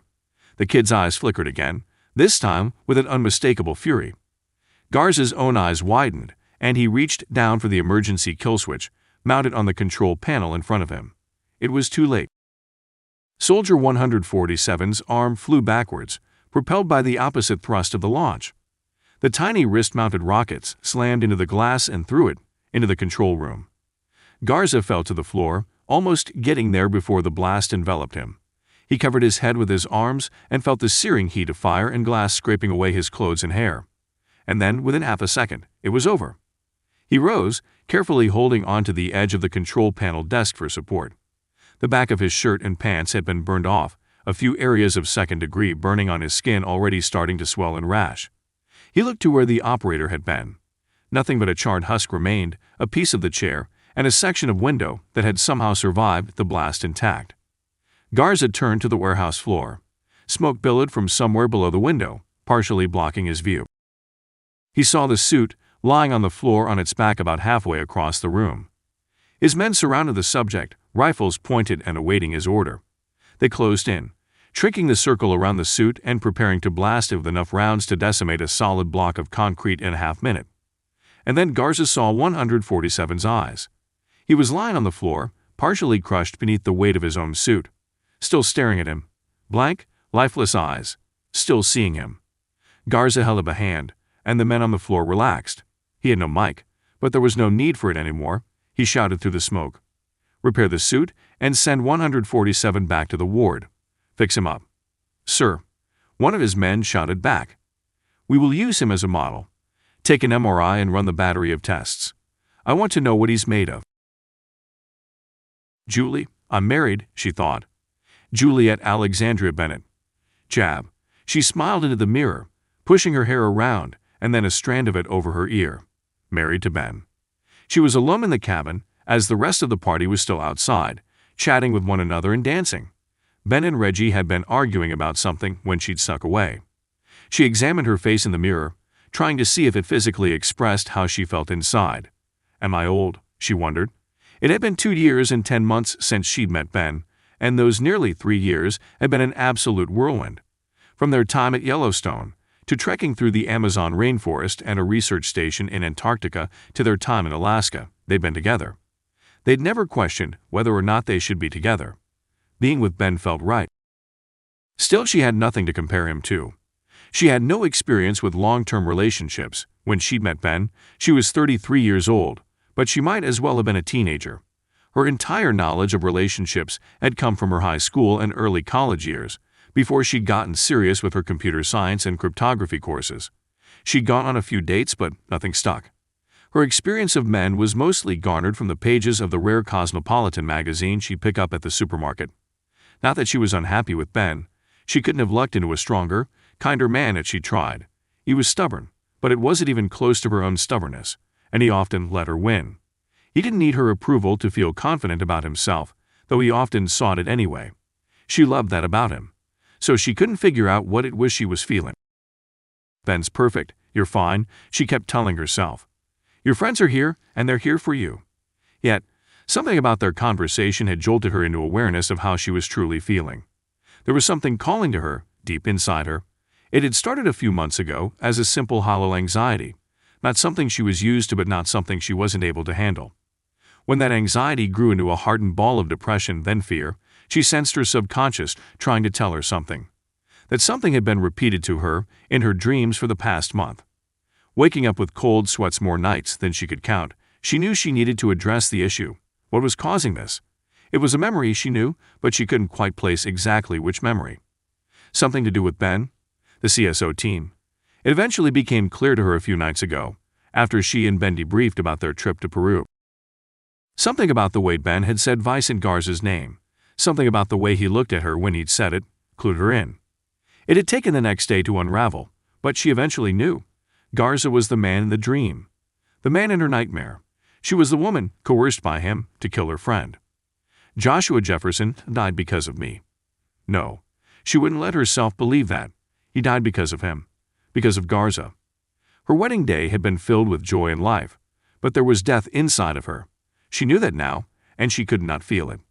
It trickled down over the entirety of her core emotions, tainting her joy and happiness and love for Ben with a blackened, terrifying realization. A realization that this wasn't going to end. She wasn't going to just get over it. She couldn't talk or reason or believe her way out of it. Something had to be done, physically, by her. She looked into the mirror and her reflection told her more about what she needed than her own subconscious. She needed to act. She wiped away the tear that had been collecting on her cheek and flicked it down into the sink, then started washing her hands. Julie's face was still pristine, the makeup she rarely wore still hiding all her imperfections, all the vain flaws she loved to hate. None of those mattered now. She was dealing with an imperfection inside of her, something that had been put there, something that didn't belong. She needed to get rid of it, and in the last hour, she finally found a way to do just that. She hoped Ben could forgive her.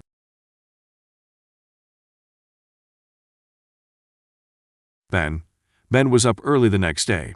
The alarm hadn't gone off yet, and he surprised himself by feeling rested, even though he and Reggie had stayed up far too late and had a bit too much to drink.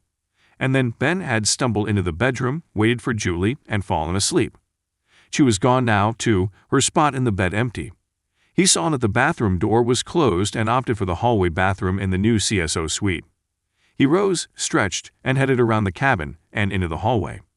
After showering and shaving, Ben decided to check in with someone he hadn't spoken with all the previous day. He turned into the small conference room and pressed a button on the device sitting on the table. About a minute later, the television screen faded on, a rail-thin man appearing in front of him. "Mr. E," Ben said. "We didn't get a chance to chat yesterday." The man smiled back at him. "No, I am afraid we did not. My apologies, but congratulations, Harvey. I am thoroughly glad for you and Juliet." Ben nodded. "Thanks. I wanted to ask about something else, though." "Vicente Garza?" He nodded again. "He needs to be stopped, but you do not believe you are the man to do it." "Yeah," Ben said. "Something like that." Mr. E, the founder of the Civilian Special Operations, and the team's benefactor, stared back at Ben. For a moment Ben felt as though they were sharing the same room, as if Mr. E was there in the flesh. He had never met the man in person. Mr. E was reclusive and sickly, and he preferred his own study in his home in Michigan. To Ben's knowledge, the man never left his house. He had plenty of money, thanks to an ownership in one of the largest global communications companies and other related investments, so it was quite possible he simply hired, helped to shop, clean, and cook for him. His wife, Mrs. E, was equally enigmatic, and all Ben knew of her was that she was a well-trained fighter, specializing in hand-to-hand combat, and that she was, he thought, of Russian descent. They made an odd pair, but they were both likable and loyal. "Harvey," Mr. E said, "I understand your fear. You were not trained for this. You were a park ranger, a man solely wanting to find solace in the world around him, and nothing else. Yeah, but now you are here. Look around you, Harvey. You helped create this. Sure, I paid for it, but I would not have had anything to invest in if not for you.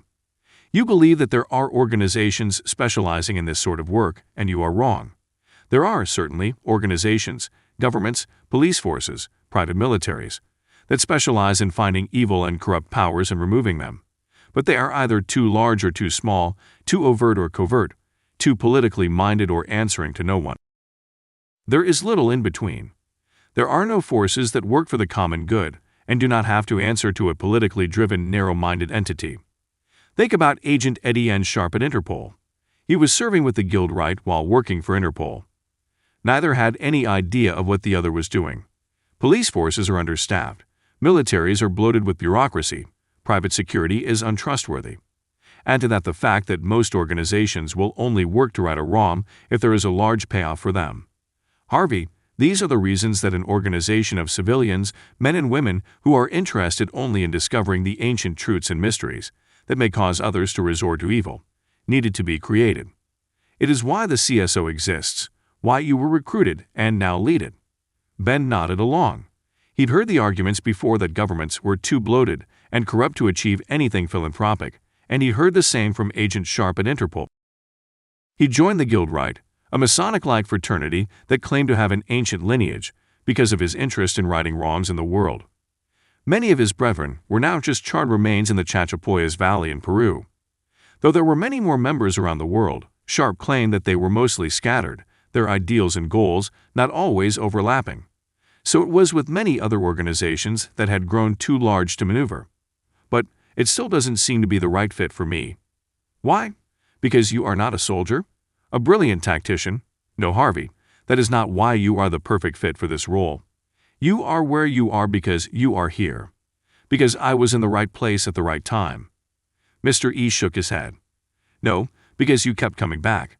You have seen your friends killed, innocent people murdered and tortured, and you rushed in to help. You fought back, where most would recoil and hide. But I want to hide now. I don't want to rush in and help. And that is precisely why you are the right man for the job. Ben sighed. He squeezed his eyes shut. He didn't want to think about this right now, but at the same time he wondered what had led him to walking into this room in the first place. What had urged him to press that button, to hail their friend and ally? He had a feeling Mr. B was right. The man usually was. Why do you ever come here? Ben blurted out. Why not come see what you've been building? Mr. E paused, gripped the back of the chair he was standing behind.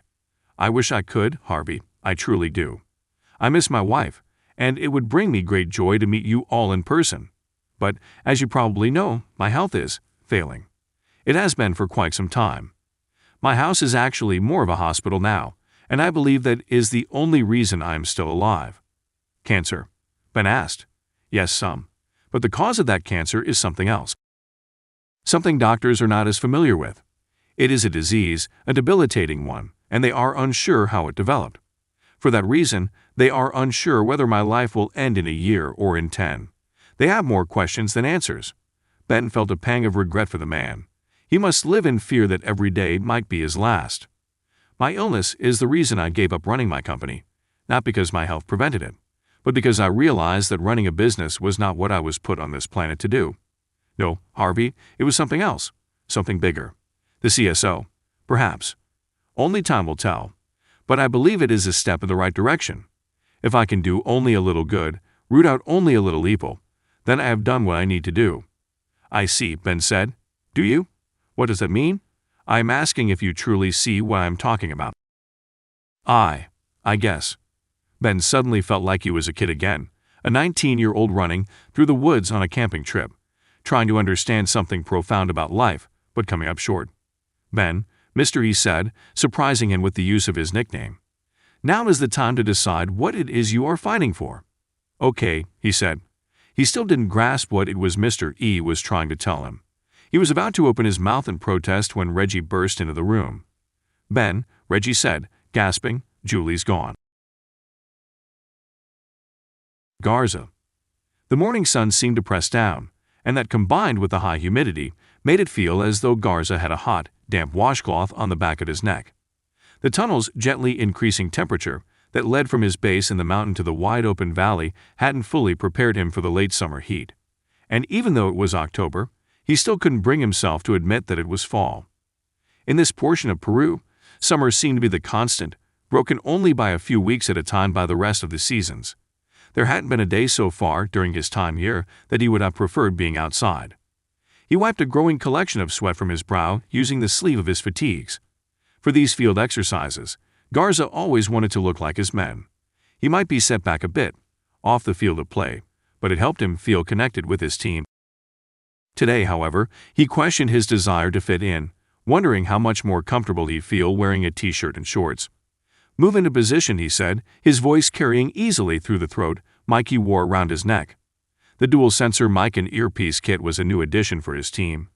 They had helped design the product, and some of his men were currently testing the new waterproof underwater send and receive technology. So far, the frequency hadn't interfered with the other all-important frequency, the one that accompanied Garza's main line of experimentation, and the one they were testing out here today. "Affirmative, sir," his team leader said. TTE. Garza wasn't sure about the exact time to engagement. He wanted to create the element of surprise, so he told the men manning the computers back inside the base to wait 15 minutes for him to get topside, then an arbitrary amount of time after before starting the test. Unknown. Heels up. Shouldn't be long. Confirming paint rounds only. Another man asked. Correct. Garza strode over to the tall metal tower the construction crew had put up. It had been fabricated atop one of the ancient stone buildings that had been left here by the valley's previous inhabitants. Most of the building had disappeared, the heavy stones having either settled into the earth or fallen away completely, and what was left was a triangle-shaped stone wall. He climbed the ladder and walked out to the edge of the lookout station, the entire valley open below him. His tower was on the edge of the valley itself, tucked between a few trees that backed up to the base of the mountain. "In position," he said.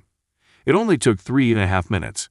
The techs inside the mountain sounded the alarm, then Garza caught sight of the metal box opening up in the field in front of him, about a football field away. 2 Ravenshadow units, wearing full tactical gear and protective goggles, converged on the box from opposite sides, their rifles pointed at the swinging door. They stopped short, about 50 feet away, and he saw each unit's leader issuing orders. The door on the box opened fully, and the machine inside stepped out. An exoskeleton with a subject inside, guiding it forward on its 2 reinforced legs. "Engage," he heard a techie's voice say in his ear. The machine immediately turned to its left and began firing a blistering amount of simunition paint rounds toward its target. 6 rotating turrets on the machine's shoulder-mounted modified M134 minigun fired tactical paint rounds at a rate of 5,000 rounds per minute. In less than a second, 3 of the unit's men were dead, clutching very painful, very brightly colored wounds on their chests. "Hold," the tech said. The subject inside the exoskeleton halted the machine, awaiting further orders. "Okay," Garza said, trying to hide his excitement. That didn't take long. "Teams 1 and 2, fall back to cover and regroup. We'll hit him again in exactly 1 minute." The teams dispersed, finding cover behind trees and boulders that lined the edges of the valley. The subject waiting in the exoskeleton watched Garza with cold, dead eyes. When 1 minute had expired, the tech in Garza's ear delivered the next set of orders to the subject and the exoskeleton. "Initiate heat tracking. Engage all hostiles." The men's weapons exploded to life, hoping the long-range attack would be devastating enough to confuse the exoskeleton. But the suit reacted immediately, dropping to its knees and crouching, turning into a smaller target. At the same time, miniaturized reflectors all across the suit triangulated and immediately pinpointed the locations of the shooters. That data was sent at the speed of light to the suit's central processing unit, which relayed targeting orders to the 17 individual guns across the suit's armor. Those guns began shooting less than a quarter second after the unit's own firing began. The Ravenshadow men had not been briefed as to the devastating accuracy of the tracking and defense technology Garza had built into the exoskeleton. His tests of the suit's effectiveness against unsuspecting enemies needed to be as accurate as possible, so he often rotated his testing units in the field, giving all of his men their own first-time experience with new builds. He knew his men talked, swapped stories of what they were building here, but he also remembered what it was like to be a young soldier. Lots of speculation, plenty of hyperbole, and a great deal of skepticism. They were professionals, and he wasn't concerned about what they knew of the project.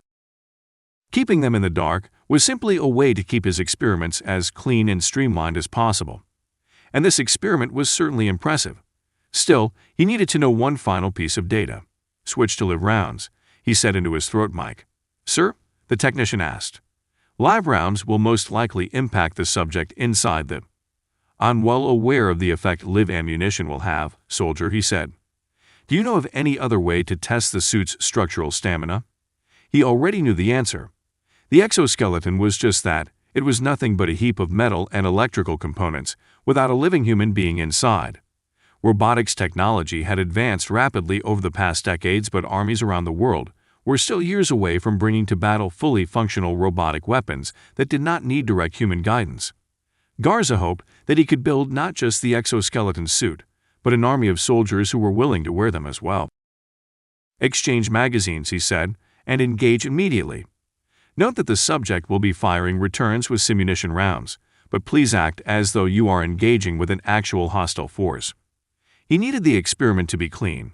He needed to know how long the suit would hold up against two hostile infantry units approaching from opposite fronts, but he wasn't about to sacrifice his own Ravenshadow forces for a test.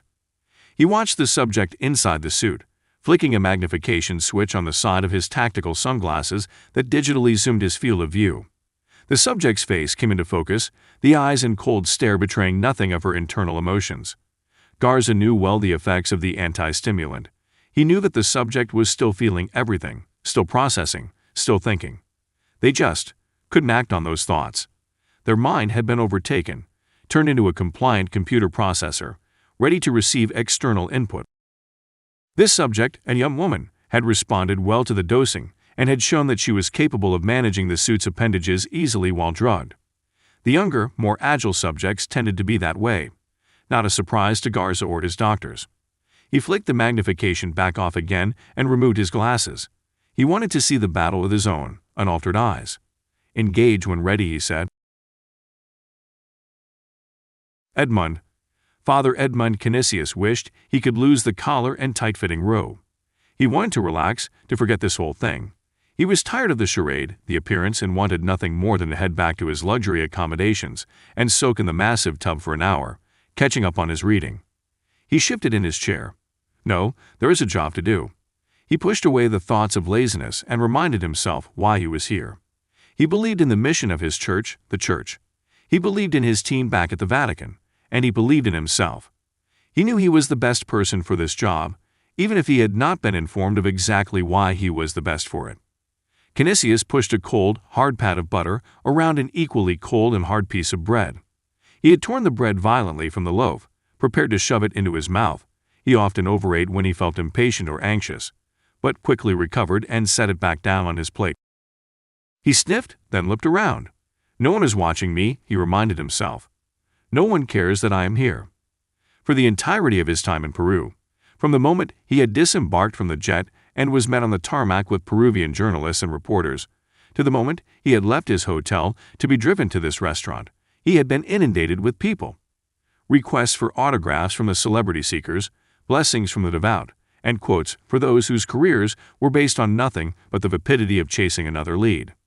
Until he'd settled into his booth. At this restaurant, the premier Peruvian upscale restaurant, within driving distance from the hotel district, he finally felt alone. The other men and women here were like him, important, wealthy. They didn't need his blessings or attention, and they were more than happy to leave him to his own business. He sighed a breath of relief.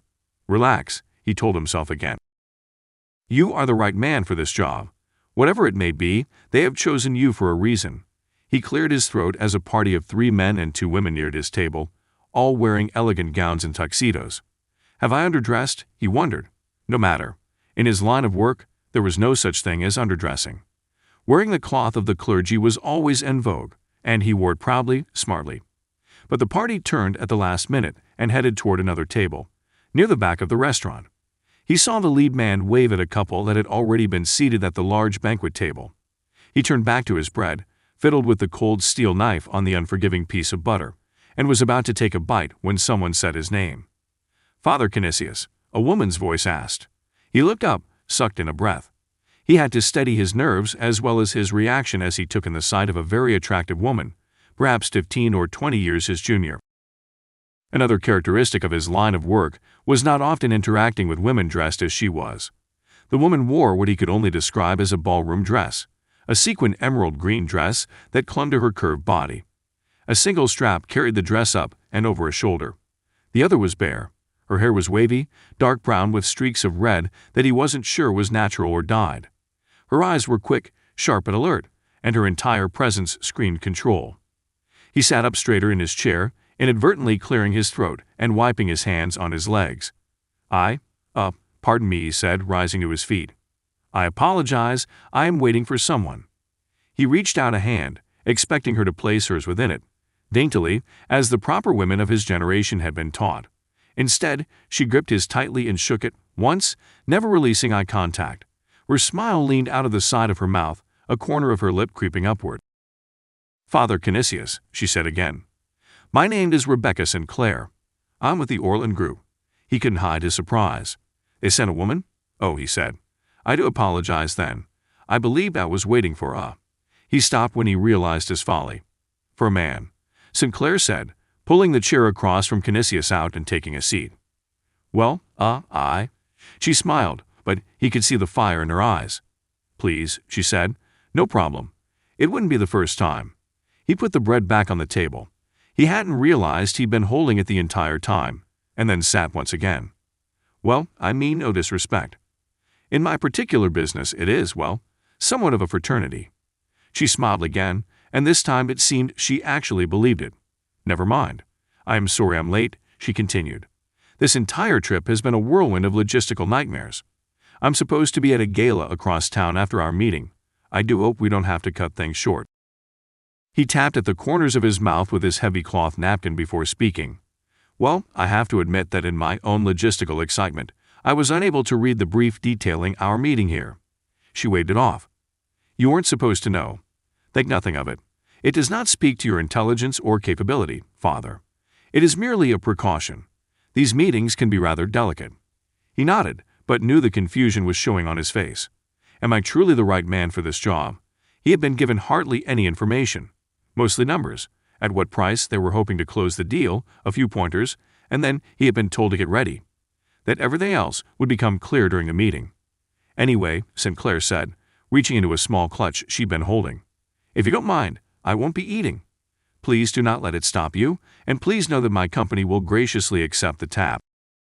"Thank you for that," he said. "Can you tell me a bit about what we are negotiating?" She looked at him inquisitively, as if contemplating something. "Father, this will not be much of a negotiation. The price has all but been set." "Then why?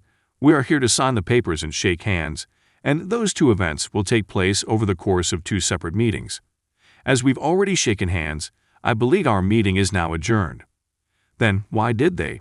Deals like this often have the side effect of leaking, as I like to say. Either from one party or the other. My organization is public, which implies a certain sense of openness. Transparency. She cocked an eyebrow, as if saying, just like yours. But these deals always lean more to the private side of things, and I have a lot of employees working very hard to keep the details on that side. As such, it is of the utmost importance that we both conduct our business with discretion, brevity, and clarity. And, it goes without saying, our agreement is fully binding and oral in nature. "A contract that will not be signed," he asked. "Oral does not preclude a signature. It will simply happen virtually, through an encrypted digital connection that records our verbal acceptance, as the signature itself, once we are both satisfied with the final terms." She pulled her hand out of the clutch and revealed a single sheet of paper, about the size of an index card. She didn't offer it to Father Canisius. "Now, I believe the agreement our stakeholders came to was an exchange of $32.23 million upon successful negotiation here, and an additional amount of exactly 3 times that upon successful delivery of the first prototypes." Prototypes. Delivery. He wished he had not left his antacid medication back at the hotel. Yes," he mumbled. "That is the number, price, my associates have prepared." "Very well." He waited. "I believe we are done here." This time, he didn't even try to hide his shock. I'm sorry, M.S. Sinclair. All of this, whatever we are to call it, does not make sense to me. I traveled halfway around the world to meet with A. You traveled here to do business with the Orland Group, and you are. May I ask what the nature of your work is with the Orland Group, M.S. Sinclair?" He was tired of feeling beaten down, getting interrupted by this woman. "Of course," she said. "I should have given you a card before I sat down. I am not used to being unrecognized, a feeling I'm sure you know well." He nodded, feeling slightly sated for the moment. The woman reached back into her clutch and withdrew another piece of paper, this one cardstock and in the unmistakable shape of a business card. She handed it to him. The front had the Orland Group logo and nothing else, and turned it over to the back. He could feel the smug grin he knew she was pointing in his direction as he read the opposite side. It had her name, Rebecca Sinclair, in all capital letters on one line, then an email address. Below that, separated by a blank line, was a single word: President. Ben. The morning flew by. In less than an hour, Ben had packed a change of clothes, some bathroom essentials, and Julie's laptop. He wasn't sure he'd even get a chance to use the clothes or hygiene items, but he wanted to at least have another way to reach the rest of the CSO team besides his phone. Julie's car was gone, but no one had seen her leave. Victoria's own rental car was missing too, leaving Ben to deduce that Julie had done exactly what he was afraid she'd do. She'd gone with Victoria Reyes to Peru. At this point, Julie would be halfway to Anchorage. His fears were confirmed when he saw a note from Julie laying on the end table. Ben, it began. I know how this is going to make you feel. I'm sorry. I didn't want it to start like this, but I thought it was the only way. I hope you can forgive me, but I really hope you'll join me. I love you, Jules. He held the note with a trembling hand. This can't be real, he thought. This can't be happening. He stuffed the note into his pocket and threw the duffel bag over his shoulder. Reggie was waiting for him in the living room. Ready? He asked. Reggie nodded, wiggling his prosthetic arm. Yes, and Archie left a few minutes ago. Has to take the rental car back and all that. Sorry, man. I had no idea. It's fine, Ben said. Not your fault. Mrs. E entered the room. I spoke with Julie's parents in the CSO wing. They are upset, but they understand that this is her job. This is not her job, Ben said. Telling us where she's going and discussing it with us is her job. Harvey, Mrs. E said, I understand. We're going after her, okay? Yeah, brother, Reggie said. She might be getting to Anchorage in 15 minutes, but then she'll have to get her ticket, wait for TSA, all that fun stuff. Mrs. E's eyes fell to the floor, and Ben noticed it immediately. What do you know? She lifted her head up. Her face was at Ben's eye level. Back to back, the woman was tall as he was, nearly as tall as Reggie. Great, Ben said. You're telling me she's not going to the airport? No, she is, just not. Just not a commercial flight, Reggie said. You got her a private plane. Her at Victoria, Mrs. E said. But our own tickets have already been purchased. Me, Archibald, you and Reggie. Archie is flying out tomorrow, and he'll either meet up with us there or stay back in Iquitos and offer support from there. She was going to continue, but must have seen the look on Ben's face. Harvey, you did this. You betrayed me. All of us. Please, Harvey. Please understand that my husband and Ben knew immediately. He was behind this, wasn't he? That little speech of his, the one-on-one conversation I had with him. He was trying to talk me off the ledge. To get me to agree that this was all a good idea. But he already had plans. He already knew Julie was going, and he helped her do it. Harvey, I am truly. Save it, Ben said. He turned and stomped out of the living room and out into the chilly morning. He made a quick pace toward his SUV, tossed the duffel across the console and onto the back seat, then started the engine before he'd even fully descended onto his seat. Reggie was there in another second, and he pulled the door open and slid in. You're not packed, Ben said. Technically, neither are you. I'm talking about, I know, man, Reggie said. And I figured it didn't matter. Mr. E has a private jet for them, ready to go. That means he's been planning. Maybe not for a long time, but long enough that I don't think we'll need to worry about packing. You think he's got clothes for us too? Ben, this is going to be a military-style invasion. Surgical. Precise. Tactical. He'll have full fatigues in all our sizes, weapons, and a team.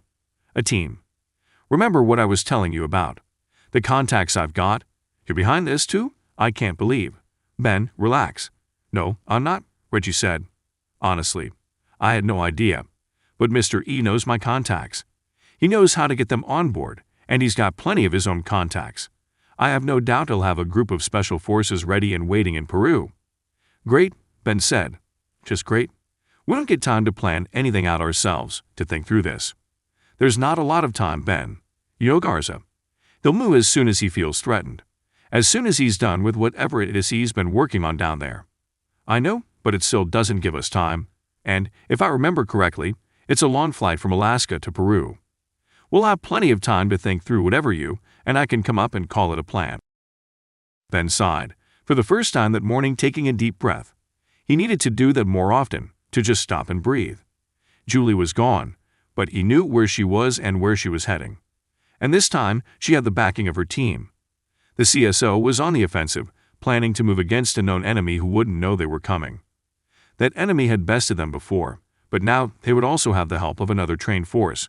Special forces, actual Green Berets, working with them. He hoped.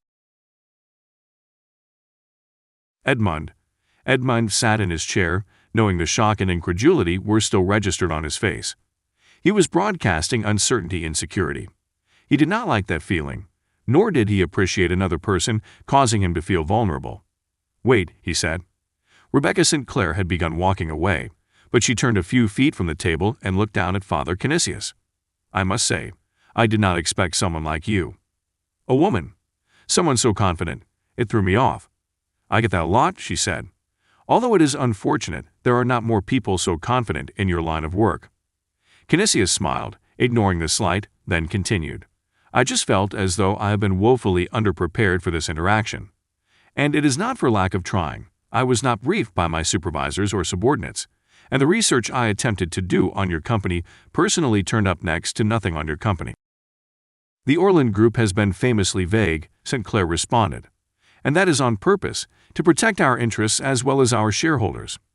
Which tells me that the deal I am brokering here today requires a bit of finesse." "A bit, yes," she said with that same smile that had first thrown him off. "And your confidence, your entire persona, tells me that this deal is not entirely reliant upon your willingness to negotiate with me." She walked back over and took a seat once again. "An astute judgment, Father. You are correct. This deal is all but finalized." "Then I must ask again, why send me to shake your hand? If the papers are all but signed already, and my being here has no purpose, then—" "That's just it," she said, cutting him off. "Your being here is the purpose. The deal will be done, but having a man of your stature sends more of a message than what the deal alone could. And the message your presence sends is, believe it or not, one that will be received faster than the news of the deal." Canisius was still very confused, but he tried not to show it. A deal that requires a cardinal to fly halfway across the world, just for appearance, a negotiation that is already finished before I arrive. "Publicity," he said, almost under his breath. "They need my name, my face. This is for the publicity." "Correct," she said. "Then why not just tell me? Why keep this all a secret? If Orland Group needs to parade my face and name in public to help with branding, then, not Orland Group, Father," St. Clair said. "The publicity is needed for your side of the negotiation." Father Canisius shook his head, still not understanding. "And you cannot tell me what it is, exactly, we are negotiating for?" "No," she said, "not exactly." His ears perked up. "Not exactly." "Perhaps then, subtly, Orland Group, from what I can gather based on the minimal information on your website, and some of the information gleaned from a few other public deals, works with defense contractors. We work with many contractors in many different sectors. Yet one of your largest customers last year was the Australian military. Yes, we do business throughout the world." He smiled. "She is not going to make this easy," he thought. "Right. Well, we are in Peru, ostensibly to present ourselves at this conference, a conference intended to promote security for parish environments and communities." She nodded. "I am attending a gala in a few minutes, one put on by the conference hosts. So then this deal, an exchange of a lot of money for something, is between a company that works with foreign militaries and governments and an organization that has long been interested in improving their own security." "That is not inaccurate," she said. Father Canisius watched as she plucked her phone out of her clutch and checked the time. "I must be leaving, Father. I'm sorry we can't continue this discussion." He stood, extending his arm to the side as if allowing her to leave. He had more questions, but for now there was too much to think about. Too many variables that required assumptions he wasn't prepared to make. He needed more information, but he wouldn't be getting it from this woman. "Of course," he said. "I have kept you long enough. Please enjoy your evening." She left him alone at the table, and the waiter appeared at his side. He ordered a Peruvian snapper entree the restaurant was world-renowned for, pescado sudado, as well as a glass of red wine, and he calmly sat and thought about the exchange while he waited for the food. He considered what he knew. Orland Group was a conglomerate that was essentially a defense contractor. in one of the only articles he could find that disclosed any detail of the business operations. He had discovered that Orland Group had brokered a deal between the Australian Navy and a supplier that promised them an operational railgun defense system for its fleet within 3 years. In another press release, the details had been withheld, but the Orland Group had again acted as broker, linking up an unnamed buyer with a weapons supplier in Prague. He had no knowledge of defense contracts, military strategy, or weapons supply logistics, and he knew that his office back at the Vatican knew that as well. Further, he had no idea what the Vatican, the Catholic Church essentially, wanted or needed with weapons or defense of any sort. He was unaware of any looming threat to the Church, and he was absolutely positive that there was no physical threat nearby that would require any sort of military maneuvering. Certainly not any actual prototypes of anything related to defense. It's not like the Catholic Church was in the business of buying tanks. And he had no idea why whatever it was he was in the process of purchasing from the Orland Group had to cost multiple millions of dollars and why, if it was supposed to be so secret, his organization had sent one of its most recognizable and visible cardinals. It was an oxymoron, a secret sale between a defense contractor and the Catholic Church, and the two in charge of closing the deal were public figures. He took a sip of wine as the waiter returned with his fish. Father Edmund Canisius was an inquisitive man, and he enjoyed puzzles. He had been given a chance to solve one, and he intended to do so. The waiter asked if he needed anything more, and Father Canisius waved him away, eager to once again sit alone with his thoughts. Garza. The unit to the north, to his left, opened fire first. The rounds pinged off the suit's armor, sending sparks flying, but the suit reacted perfectly and sent a volley of paint rounds back toward the waiting soldiers. The soldiers, knowing now how the suit would respond, quickly took cover, and Garza could see that no one had been hit. The southern unit now fired, taking advantage of the opening. The suit hardly hesitated, and the subject inside turned the exoskeleton around on thick, owlily strengthened legs while the upper portion of the suit redirected its volley of fire toward the new targets.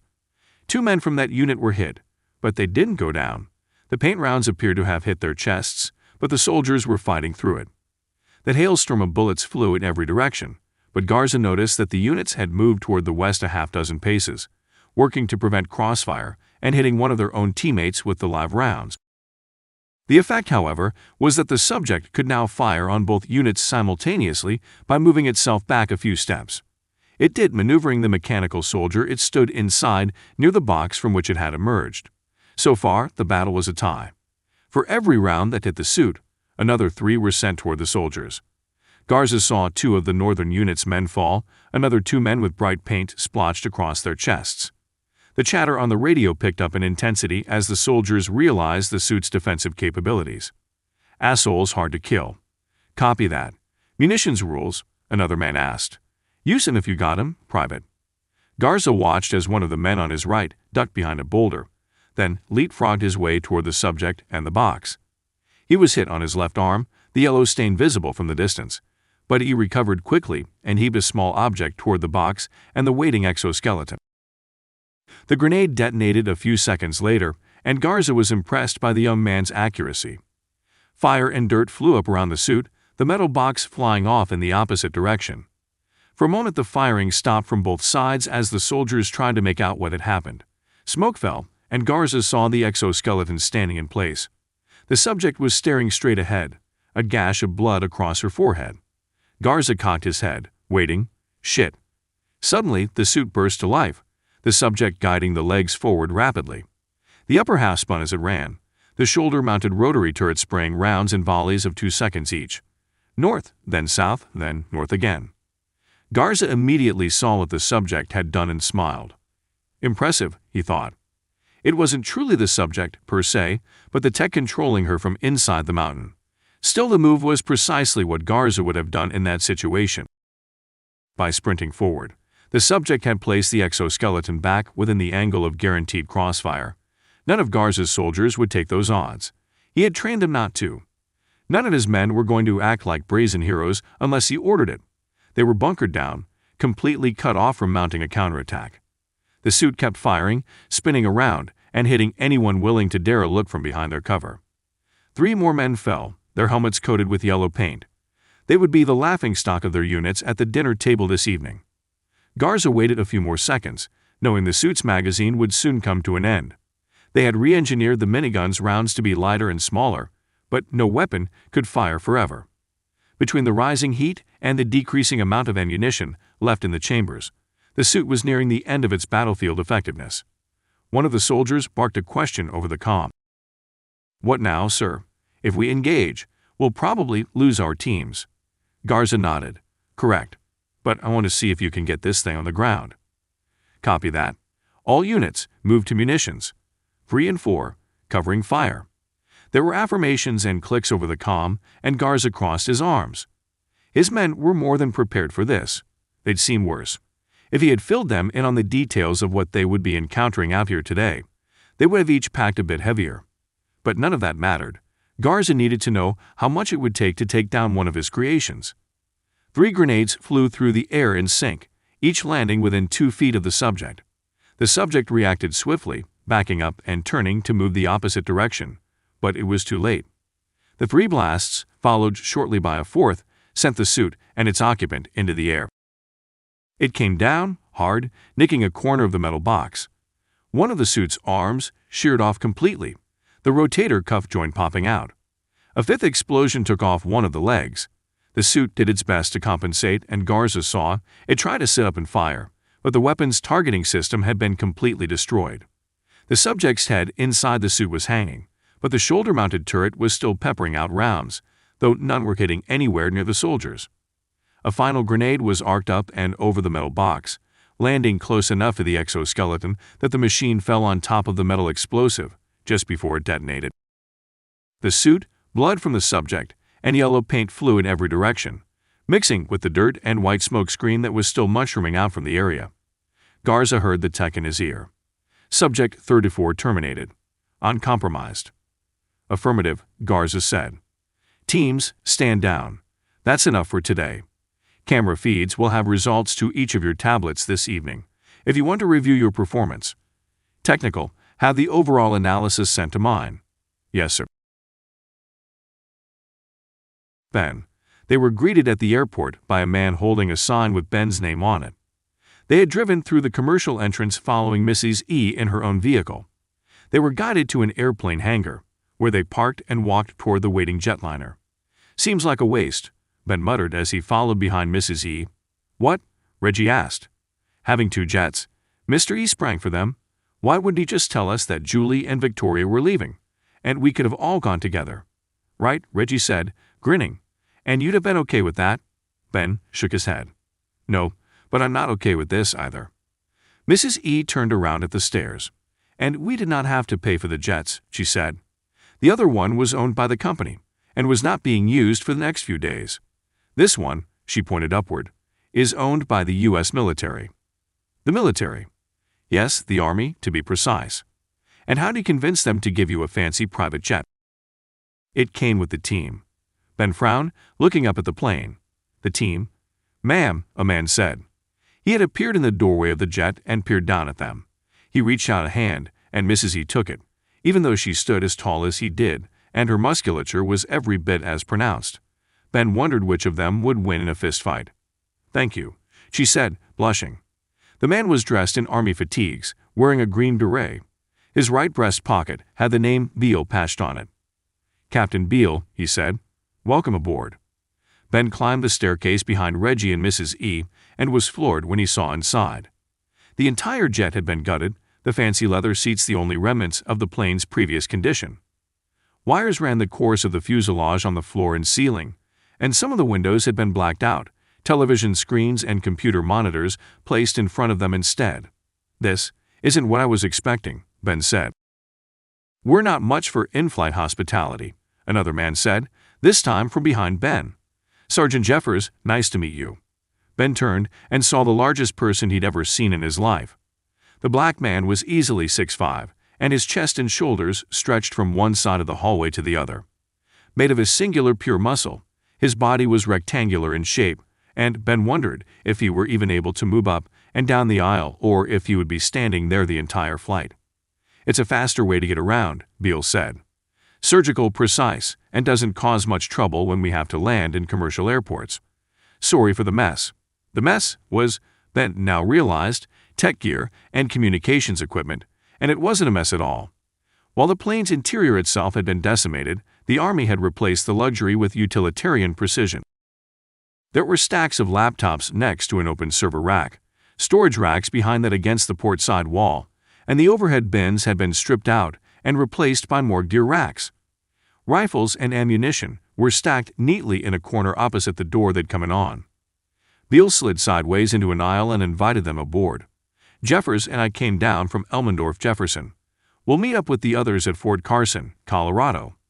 How many? Reggie asked. Full A team. Split, Jeffers, myself, and 4 others are the operators. We'll do introductions and briefing there. I'm told we're in a hurry, though. Shall we?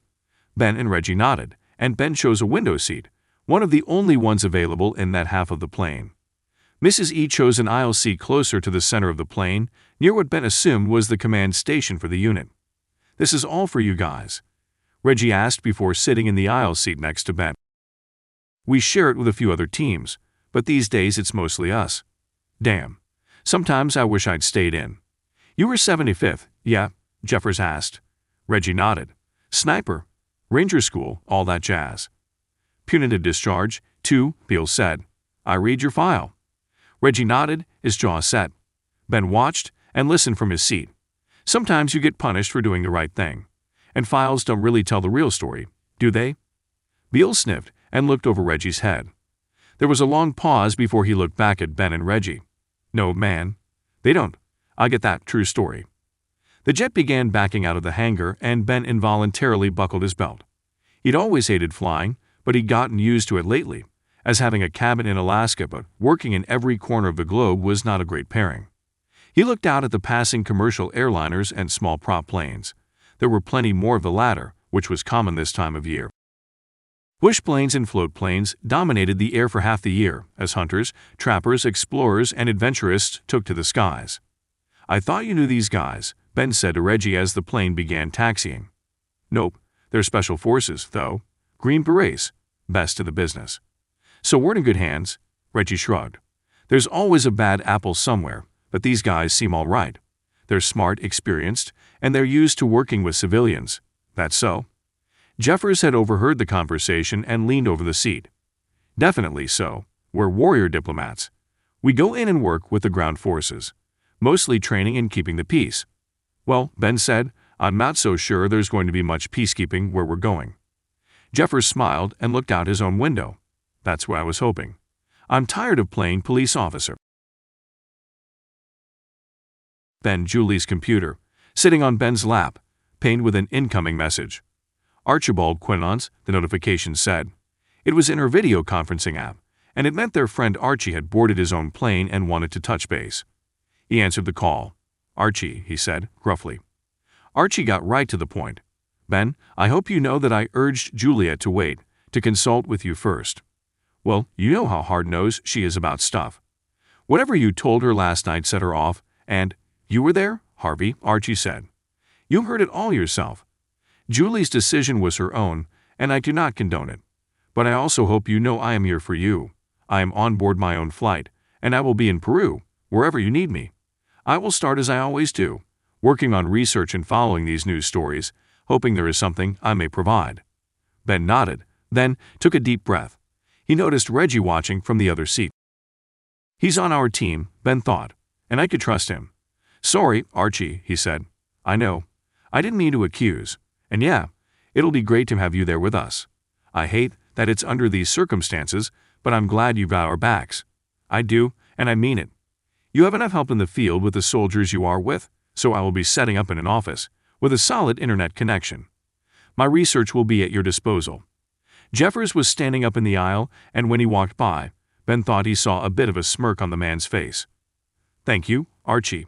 Speaking of, is there any news? Actually, yes.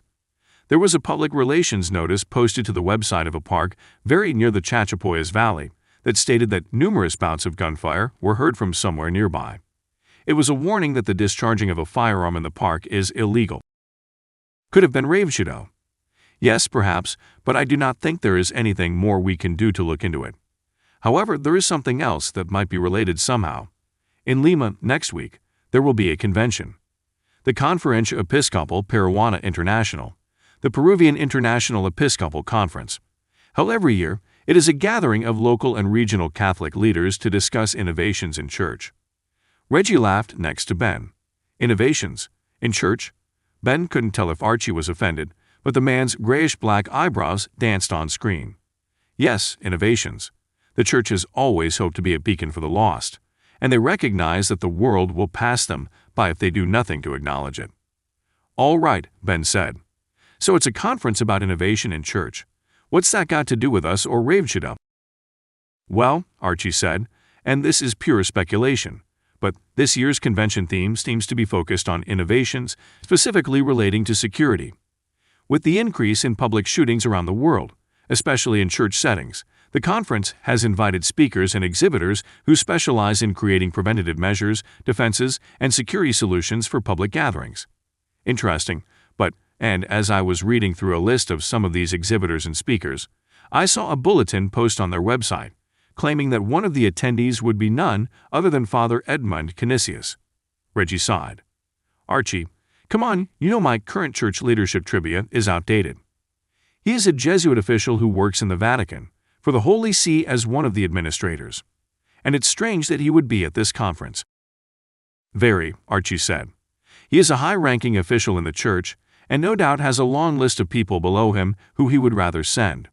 Besides that, the conference itself is hardly an international affair. It appears to pull in maybe 2,000 attendees every year, possibly less. And as I said, it is regional. Most of the attendees are clergy and laypersons from local parishes and communities in Peru. Got it, Ben said. So there's a small circuit local conference that's somehow attracted a high-profile bigwig from Rome. You think he's there to learn about security and defense against an active shooter? I do not. I actually have no idea what his purpose would be for attending something like this, but it feels strange to me. Many of the men working for the Holy See at this level are simply figureheads.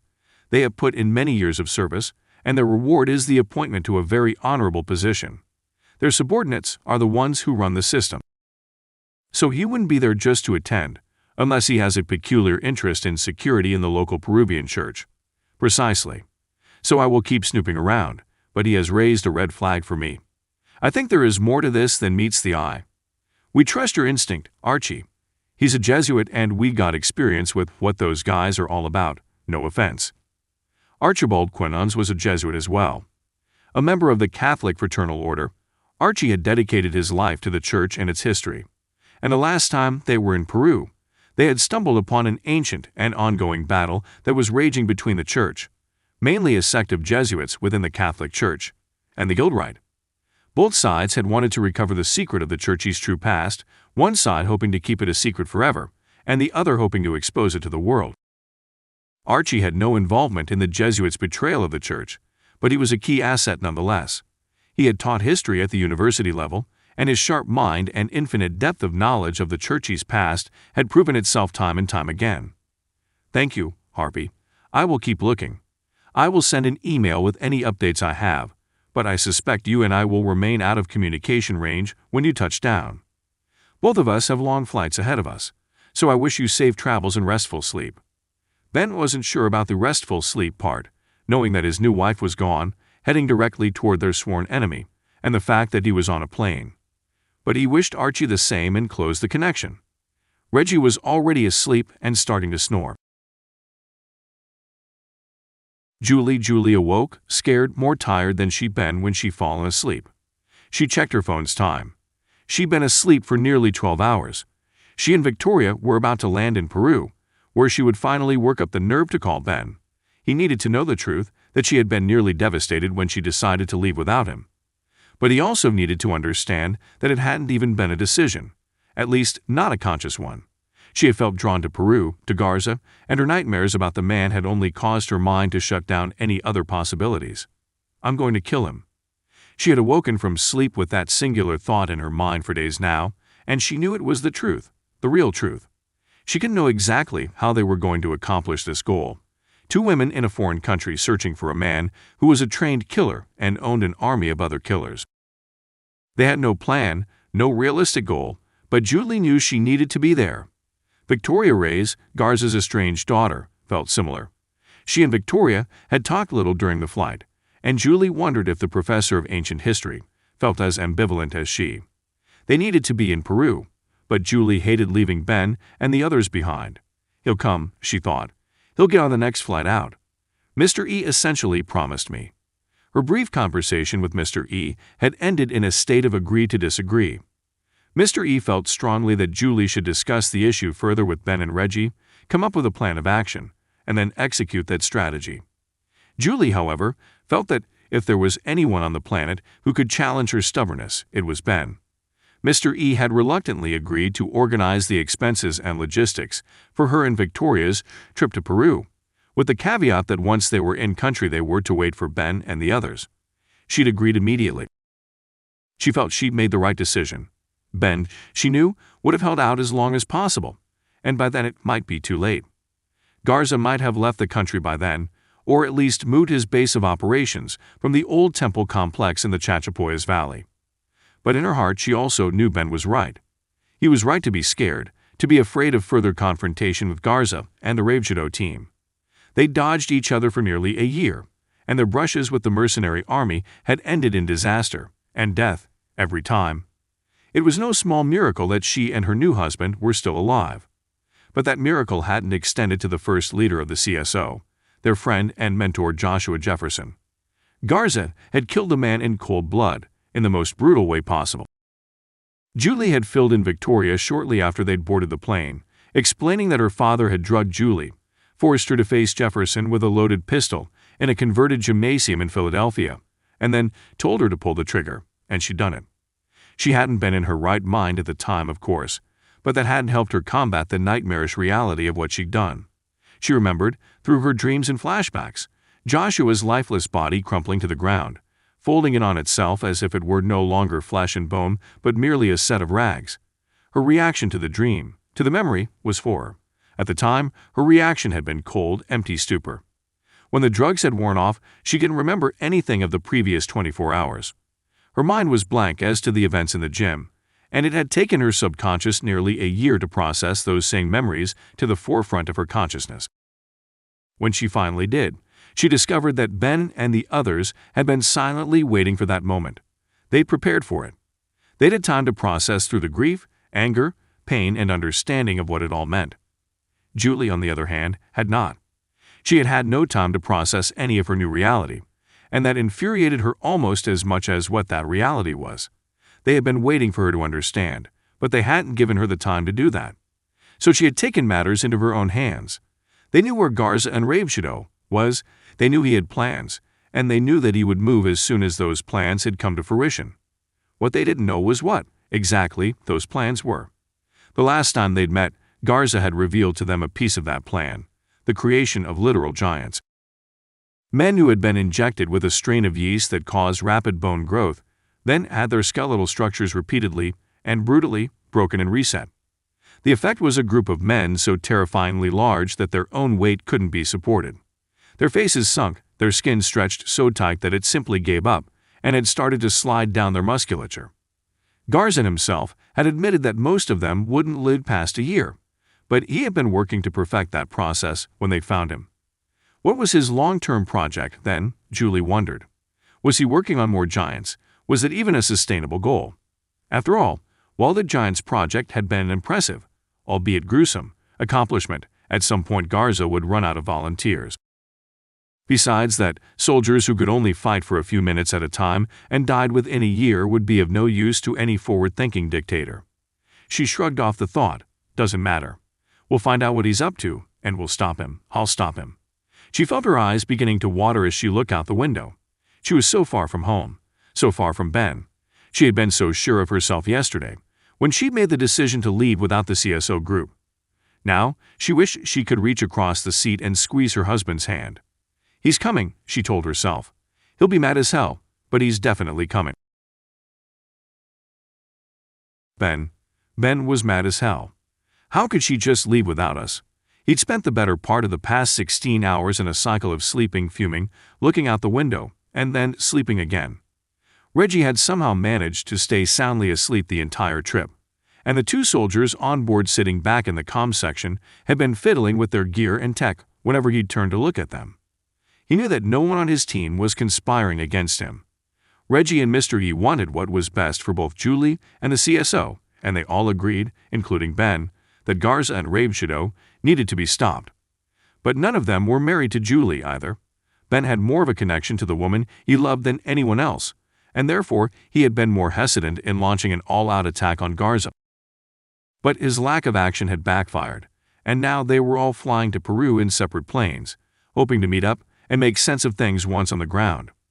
The Ranger team had tripled in size when they landed at Fort Carson, going from just Jeffers and Beale to Jeffers, Beale, and 4 more men. Ben hadn't gotten their names, but they'd promptly taken off, and the 6 Rangers all sat together and dozed off within minutes.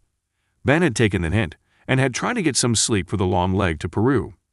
They were now on the ground, having just landed at an unmarked Peruvian Air Force installation near Iquitos, and they were heading toward the vehicles the Green Berets had organized with the Peruvian Air Force for their transportation.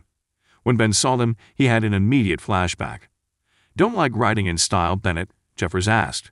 Ben hadn't realized that he'd stopped short. "No, just brings back memories." These were the same style Jeeps they'd rented last time they'd been in Peru. "Right," Jeffers said. "Our brief said you guys were engaged down here. Crazy shit, man." "Yeah," Ben said. "I guess that's one word for it. Anyway, these babies are loaded down with kit. 4x4, winch pulleys, the works. Modified to run on propane too, in case things get dicey. And in case things get dicey somewhere where there's access to giant propane tanks," Reggie added. Jeffers flashed him a glance that didn't take much word to interpret, but the man didn't say anything else. Ben smiled, knowing that if anyone here knew something about modifying vehicles to be a survivalist prepper's dream, it was Reggie.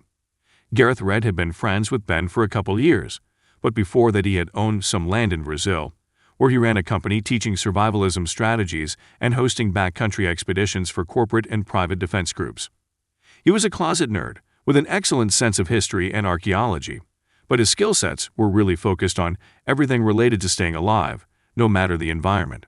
So far, he'd been successful. He waved his prosthetic arm up and wiggled it around, moving all 5 fingers in tandem, then flipping his hand over and repeating the gesture. Ben nodded in approval.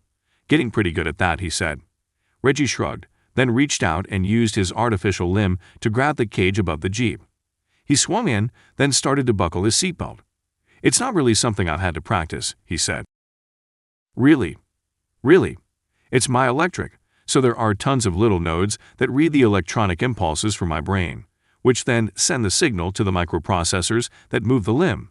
I just pop it in and get it set, then secure it around my shoulders, and I'm good to go." Ben sat down in the backseat next to his friend. Reggie held up his fake hand and performed a perfect Spock wave, the Vulcan hand salute. His hand splayed apart between his middle and ring fingers. Then he added a flourish, bending each of his knuckles on each of his fingers, one at a time, creating a sort of robotic dance. "Nice," Ben said. "Don't be jealous. The healing process is still going on. It hurts. Like hell." "Worse," Ben laughed. "I bet. But still, pretty cool stuff. Mr. E really hooked you up, huh?" Reggie nodded and winked at Ben. "This thing cost $500,000. Ben almost spat. $500,000? The Jeep started to move, driven by Jeffers, while Beale checked something on his phone. From what they'd explained earlier, they were currently about half an hour from their designated rendezvous point, where they would hopefully meet up with Julie and Victoria. Ben had tried to call her twice after they'd landed, but the ring had gone straight to voicemail. $500,000. Crazy, right?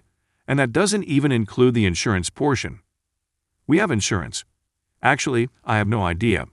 But I was in Mrs. E's room at the cabin, looking for the user manual, and I saw a bill on her desk." "The thing has a user manual?" Ben asked. "Well, when you're shaking hands with someone for the first time after putting it on, you don't want to turn their creamy palm into a hacky sack. It's that strong?" "Stronger," Reggie said, nodding.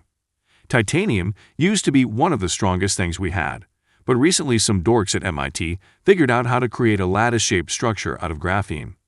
Ben looked at him blankly. "That means it's 10 times stronger than steel and about 5 times lighter. And they can effectively print it out with a 3D printer." "Wow," Ben said. "I didn't know things had advanced that much." Reggie nodded. "Yeah, it's crazy. I'm only just now starting to understand what it all means, but at the very least, I'll be able to shake hands like a normal dude. And pull a trigger when I need to. Hopefully without breaking it off.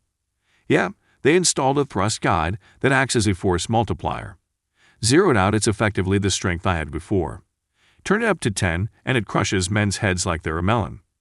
Ben raised an eyebrow. Well, something like that. I might be exaggerating a bit. Ben laughed, and the Jeep accelerated out onto the highway.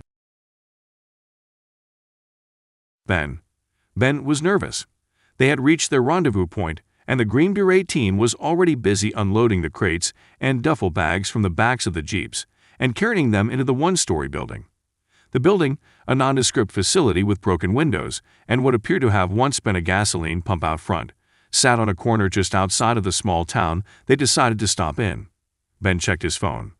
He was sure Mr. E had equipped them with GSM unlocked devices, but he still hadn't heard anything from Julie. He tried calling a few times in the air and once on the ground, but he got nothing. Is she mad? She had sent a single text after they'd taken off from Fort Carson, telling Ben that she'd be at the briefing meeting. He'd responded by asking if she knew where it was, what time they would meet, and if she was okay. He'd heard nothing in response. So he was feeling a bit nervous, anxious, scared. He knew he had never been great with emotions, especially his own. He wanted to see her, to know she was fine, but at the same time he knew he was upset with her for leaving him hanging, and for forcing us all to fly to Peru. He followed Reggie into the dark interior of the worn-down gas station. There were still racks on the main floor, as well as a beat-up register stand, but there were no products anywhere in sight. The fluorescent light fixtures above his head had been smashed in, and the bulbs that weren't completely missing were broken. Reggie passed through this area and turned left just after the register, where Ben caught sight of a swinging door. One of the Green Berets had just entered this secondary room, and he saw light bouncing throughout the store from this smaller chamber. He entered and saw the antithesis of the rest of the gas station in this rectangular room, a clean, brightly lit interior, with non-broken chairs lined up in rows, all facing one of the short walls to Ben's right. A projector had been set up on a pair of milk crates and was beaming a blank white light onto the wall. Sergeant Beale was standing, his hands behind his back, next to the wall. And in one of the chairs, staring at Ben, was Julie. He ran over and she stood, crying. "Ben," she said, "I'm so sorry. It's okay. I just wanted to make sure you were okay. I am, and I was, but I don't know what came over me. All of this, I didn't mean for it to be. SHH," she said. "Don't worry about it. You're not mad." I was mad. He tried to smile. "But I just needed to see you, to talk to you." "I wasn't thinking straight," Julie said. "I should have at least mentioned it to you or consulted the group, and—" "You did do those things, Jules," Ben said, and I was stubborn. "We all knew this had to happen. Garza's here, Julie. You were right. He's here, and I don't think he'll stay here. Not for long." "Yeah?" Reggie walked over and gave Julie a hug. "Where's Victoria?" Julie's eyes widened quickly, then her face fell. "What?" Ben asked. "She's not here. She didn't come to Peru." "No, she did," Julie said. "But she got off the plane and took a taxi. Told me that she had business to take care of, and that she was sorry, and you think she's going to find her father. To get to Garza?" Julie nodded. "There's no other business she could have here." Sergeant Jeffers overheard this and walked over to stand in the row directly in front of them. "That could be a problem, MS. Sorry, Mrs. Richardson." I know, but I couldn't stop her. I just was afraid to say anything before we talked in person." Jeffers glanced at Beale, whose expression was entirely unreadable. "It's okay," Ben said. "We just need to hurry. If Garza wants to use her as leverage, he will. She may be his daughter, but he's still the monster we know. He's unpredictable, and he'll do anything to maintain an edge. Besides, one of the other Green Berets said, even if he doesn't do anything to her, he'll at least know we're here. True. He knows we were working together from the last time we came. They'd met Victoria through a twist of fate. The history professor had been kidnapped by a dark organization that was related to Freemasonry, and they'd brought her to Peru to continue unraveling the plans of the Catholic Church. Garza's group had set up shop in the valley nearby, working from a different interpretation of the same information. It had all been an unlucky coincidence that they'd ended up together, but they'd forged a friendship with the woman that had lasted well past their terrifying encounter here. "Let's get started then," Beale said. The group, 5 Green Berets and the 4 CSO teammates, all sat down and waited for Beale to begin. He started by retrieving a stack of papers from a case on the chair in front of him, and he took one packet off the stack and handed the rest to Jeffers, who began passing them out. Ben received his and saw that the top page was nothing but a cover page, with little detail as to what was inside. The packet was 4 pages total, with a map and legend on page 2 and more information about the mission beyond that. He was about to flip through and begin reading when Beale called their attention to the front of the room. "Ben, inside of this packet, you'll find details of the mission. Locations, rendezvous points, timing. Everything's there, and I won't insult your intelligence by reading it all to you. But I will give you the overview and breakdown of essential mission parameters. First," he continued, "we are Green Berets, force multipliers.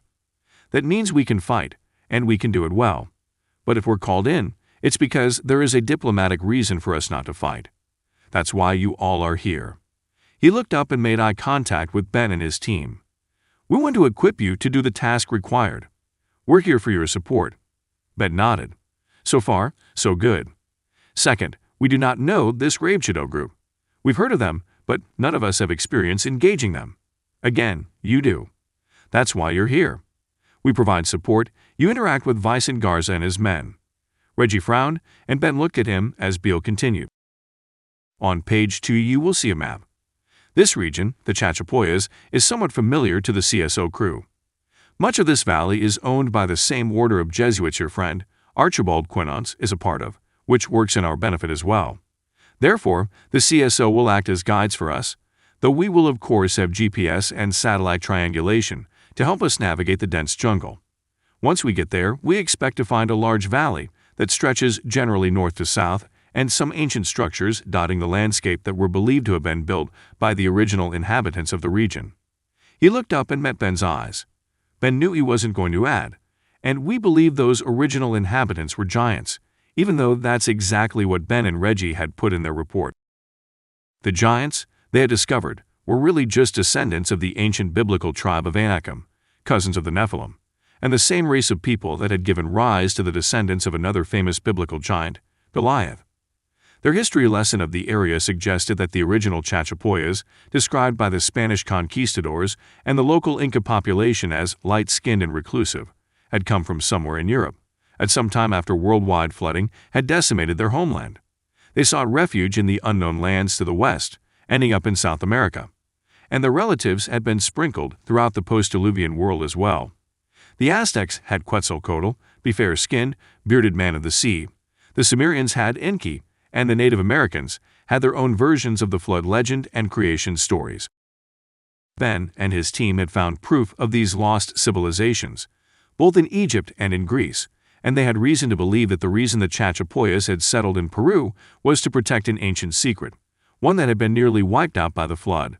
Their history, the history of the antediluvian world, kept in the ancient Hall of Records. Beale, predictably, didn't care about any of that. Ben looked at the page, and he saw a contour map showing the elevations and geologic features of the area nearby.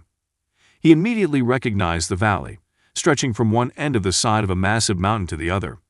That mountain was Ground Zero, where Garza's team would be hiding. What I want to call your attention to, however, is this dark line that encircles the top half of the mountain at the center of your map. It's a river, and it's navigable. The mine that was built into the mountain used this river, as well as a natural spring emanating from the interior of the mountain, as its main water source. So it's an access point. It could be, Beale said. We won't know for sure until we're staring it in the face, but if this Ravenshadow group is as equipped and well-trained as we believe them to be, shooting out the front door and walking in doesn't seem to be in the cards. Right, Jeffers said. So we need scuba gear. Already taken care of, one of the other men said.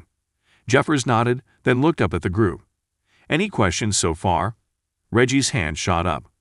Mr. Red.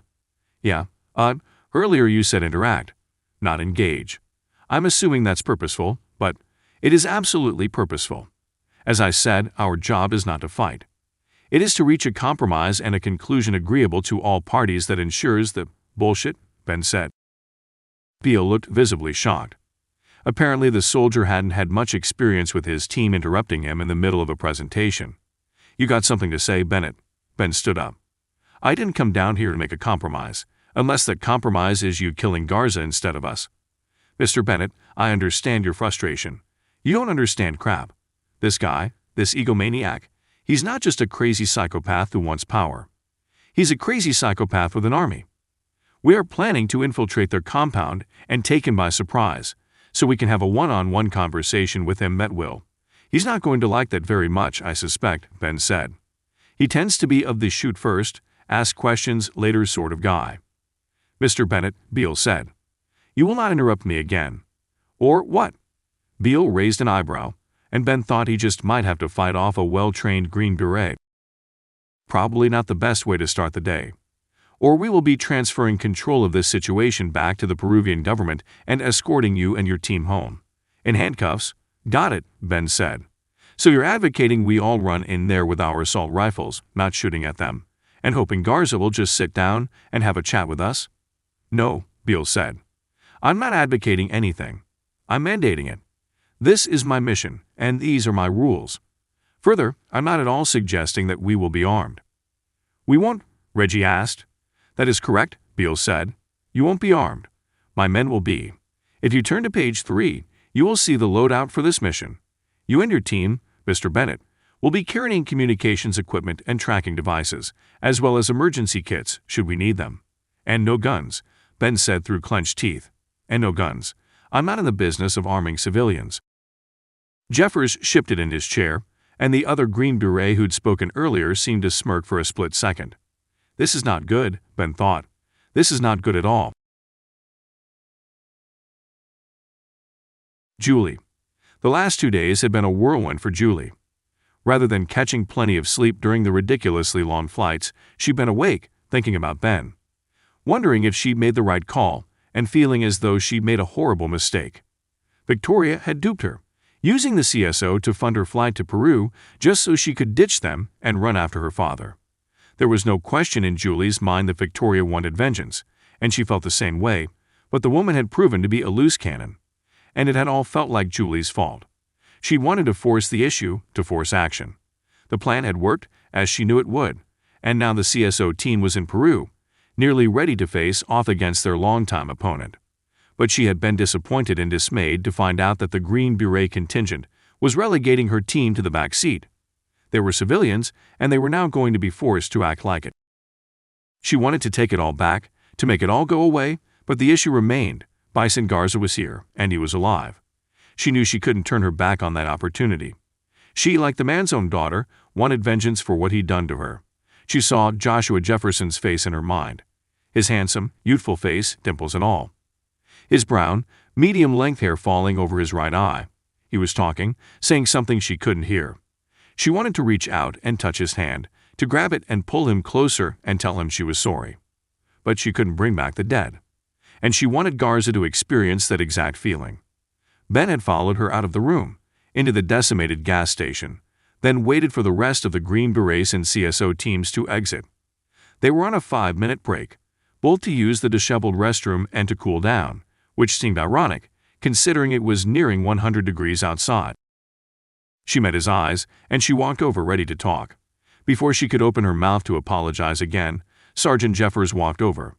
Ben introduced them, and Jeffers smiled down at them from his massive, tall frame. "Sorry for that." "For what?" Ben asked. "For Beale. He's a good soldier and a great leader. Been with him for years, actually. He just gets a little hot, is all." "Nothing to worry about," Ben said. "I wasn't really pissed at him, but with the situation. I know he's just doing his job. We're the odd men out, I get it. He doesn't want to worry about us shooting you all in the backs." "It's not that," Jeffers said. Ben frowned. "He said I won't arm civilians, didn't he?" "Something like that," Julie said. "Right? So that means he won't arm you. The U.S. military won't have anything to do with it. But that means he won't bat an eye if you were to, somehow procure your own. We got about half a day before we hit the road toward Bad Guy Mountain, and I'm assuming not all of you need the sleep. Are you saying you won't care if we bring our own weapons?" Jeffers sniffed, then looked both ways, as if he were about to offer a drug deal. "He's a good leader, like I said. A bit by the book," If you ask me, but no one's asking me. You won't be upset? Julie asked. Jeffers laughed. Oh, I'm not saying that at all. He'll be pretty pissed you didn't obey his orders. But guess what? You don't work for him. We still need his help. Your help. Yeah, I bet you do. Thing is, our mission is Garza, not keeping you folks out of trouble. And with your history, your background, and with guys like Red working with you, I know he trusts you all a hell of a lot more than he trusts many other no-names in the force. So he feels the same way, really. We need your help just as much. His hands are tied, though. Mine aren't, so I'm telling you how it is. Julie watched Ben as he considered it for a second. You know anywhere we can get us stuff. Jeffers took a step back and raised his arms, palm up. Whoa, what do I look like, an arms dealer? Ben smiled. I'm not telling you how to do it. I'm just telling you that you should. My opinion. Take it or leave it. Julie smiled as well, and stuck out her hand for Jeffers to shake. I think I can speak for all of us when I say we'll definitely take it. And I have a feeling our friend, Gareth Red, knows someone out here who's miscreant enough to hook us up for a few days. Jeffers faked a hat tip to the pair and turned on a heel, his feet pounding loudly as he left the store. Julie could feel the ground shake with each of his massive footfalls. Ben, the jeeps they'd hired had come with drivers, and now their convoy sped through the dense forest of the Chachapoyas region in Peru. Ben sat in the front seat, next to the Peruvian driver, a man who called himself simply Nacho. Julie and Mrs. E were in the back, while Reggie had decided to travel in the jeep just in front of theirs with two of the Green Berets.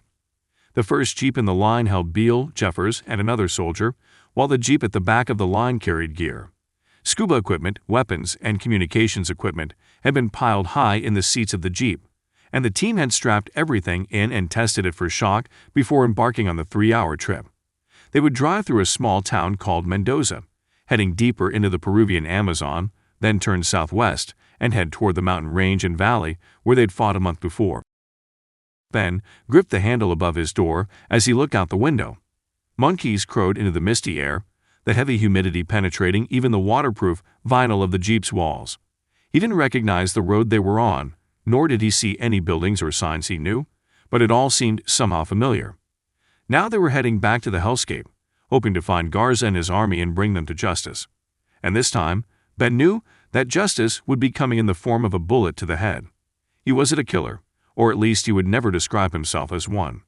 But he had come to understand that there were problems that needed to be solved in the world, problems that could only be solved by rooting them out and destroying them.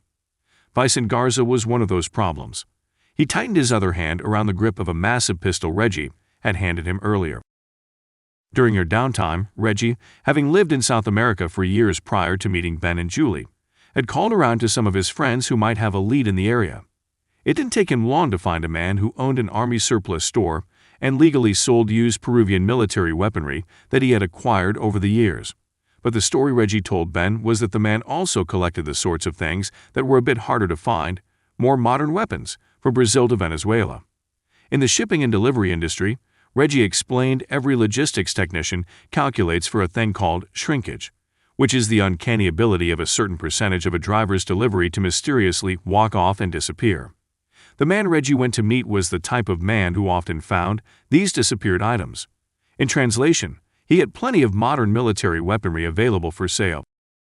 So when Reggie had returned to the gas station before their departure with a duffel bag full of M16s, Glock handguns, and ammunition, Beale nearly lost his mind.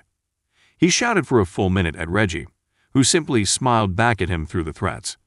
Eventually Beale realized what had happened, understood that he had no ground to stand on, and fumed away. Ben, Julie, and Mrs. E waited patiently at the side of the room until Beale left, when Reggie walked over and showed Ben and Julie how to use the weaponry. Ben wasn't sure if the episode would cause any lasting fallout between the soldiers and the civilians, but he knew Jeffers was right.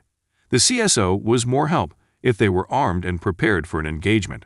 They'd follow the soldiers' lead, but Ben wanted to be useful if things got out of hand. Beale's voice sounded over the jeep's radio. Listen up, both teams. Let's go over the plan while we're still out of radio interception range. We've still got some details to iron out. Ben fiddled with the knob on the old stereo that they'd retrofitted. The cable hanging from the front of it crackled noisily with static electricity, then turned to a cleaner, louder signal.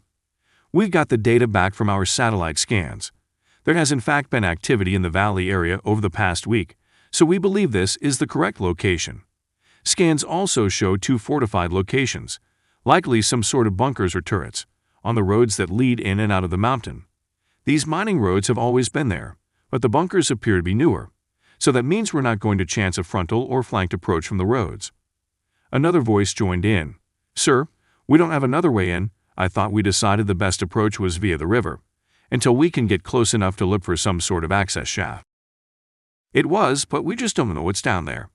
We thought the spring would be a shot, the one that starts in the mountain. It may have been expanded and used by the original miners as direct access to the river, for a trash chute or something, or it may be that the spring simply seeps out into the river, meaning it's not a reliable way in. All the soldiers had throat-mounted microphones that picked up their words without needing to manually start and end the transmission, but Beale had given one old-fashioned handheld radio to Ben's Jeep. Ben grabbed the walkie-talkie and pressed the button on the side. Bennett here. When we were in Antarctica, I crawled through the vent and ducting system. This place has to breathe, right? So there have to be access shafts cut into the side of the mountain. Beale's voice returned. We checked, and there are. But they're too small for us, and we don't have any schematics. We're not sure which ones are still in use, and which ones will just get us stuck inside a collapsed mine shaft. Ben shuddered just thinking about it. So I guess it's the river then. Float down and hope we see a way in. Ben asked. Affirmative. It's at least the only option that keeps us away from prying eyes. The Ravenshadow soldiers will be guarding the main entrances. Might be a few patrols around the perimeter, but the river cuts next to a cliff. It's pretty unnavigable landscape on the ground out there. Jeffers' voice came over the feed. Boss, you said these guys have been down here for months. Likely even longer, Beale said. Over a year, probably. Well, Jeffers said, if their army is as big a deal as the CSO guys make it seem, that's a lot of men to keep happy. Food, water, pot to piss in. You know where I'm going with this? You're thinking there is an access shaft they won't be guarding. I'm thinking they've got to at least have a sewage dump line. Something more modern, but it could just be a channel that they're forcing water through. One that ends in a deep spot in the river. Ben thought about it. Aside from the obvious environmental ignorance of building such a system, it would be the easiest way to remove the waste and debris from inside the mountain. Hold that thought, one of the soldiers said in reply. This right here. He seemed to be speaking directly with Beale, so Ben assumed it was one of the Green Berets with him in the front Jeep. We thought it was just an anomaly from the visualization software. We used lidar and ground-penetrating radar, combined and superimposed on the topographical map of the mountain to build an image of the valley and surrounding area. Sometimes those interfaces don't always sync up and we get imperfections. Garza's mind rarely drifted. As a Stoic, he had practiced for years the techniques and training detailed by the ancient Greek philosophers, and he had grown to control the thoughts that found their way into his mind. It was a skill he had needed numerous times on the battlefield, both in the corporate world and in the military. But every so often his mind reached back for a memory that he thought had been locked away, a memory so deeply lodged in his archives that he wondered if his Stoic training couldn't even prevent it from reappearing at will. He sat down, already feeling the exhaustion of his day's work taking a toll. He had been at it since 5 in the morning, a habit he picked up and kept since boot camp. He had done his morning walkthrough after eating breakfast with his men, then fielded a few training questions from his second-in-command, Morrison, and finally taken a call from his buyer, who was currently in the country. But that was all normal day-to-day business. After lunch, he'd walk through his demonstration floor, examining the newest suits his scientists and engineers had built. He employed 15 engineers, 3 chemists, 2 physicians, and a handful of other mechanics, technicians, and computer scientists. Together, the teams had churned out failed design after failed design, complaining about either low battery life, power output restraints, extreme stress on the human operators, or some combination of all 3. His weapons experts had struggled with fitting the rounds into their casings and then into a magazine that was able to fit within the exhaust shells, but they had eventually figured it out. The first generation of exosuits was a massive success, and he had allowed his men, in ships of course, to take extended 4-day vacations to rest and recover for the next phase. That next phase was the groundbreaking achievement. His magnum opus, the culmination of all the hard work he'd done studying and finding the perfect team of professionals. Moving his entire company to a country that wouldn't interfere with his work had taken more legal maneuvering than he'd care to do, but the deal was done. He was now the owner of the single best military exoskeleton suit of armor on the planet. His was going to change the world, but unlike his competitors, he wasn't interested in merely selling the new tech to the highest bidder. He had countless ways to make money and generate income, and at its core Ravenshadow was still a security company that could earn plenty of work overseas. No, he wanted more. He wanted both the money for the tech and the control. Selling it outright was a recipe for disaster. It could end up in the hands of a dictator in a third-world country, or, even worse, in the hands of a corrupt first-world government's military. Instead, he had worked a deal that was nearly as impressive as the tech itself.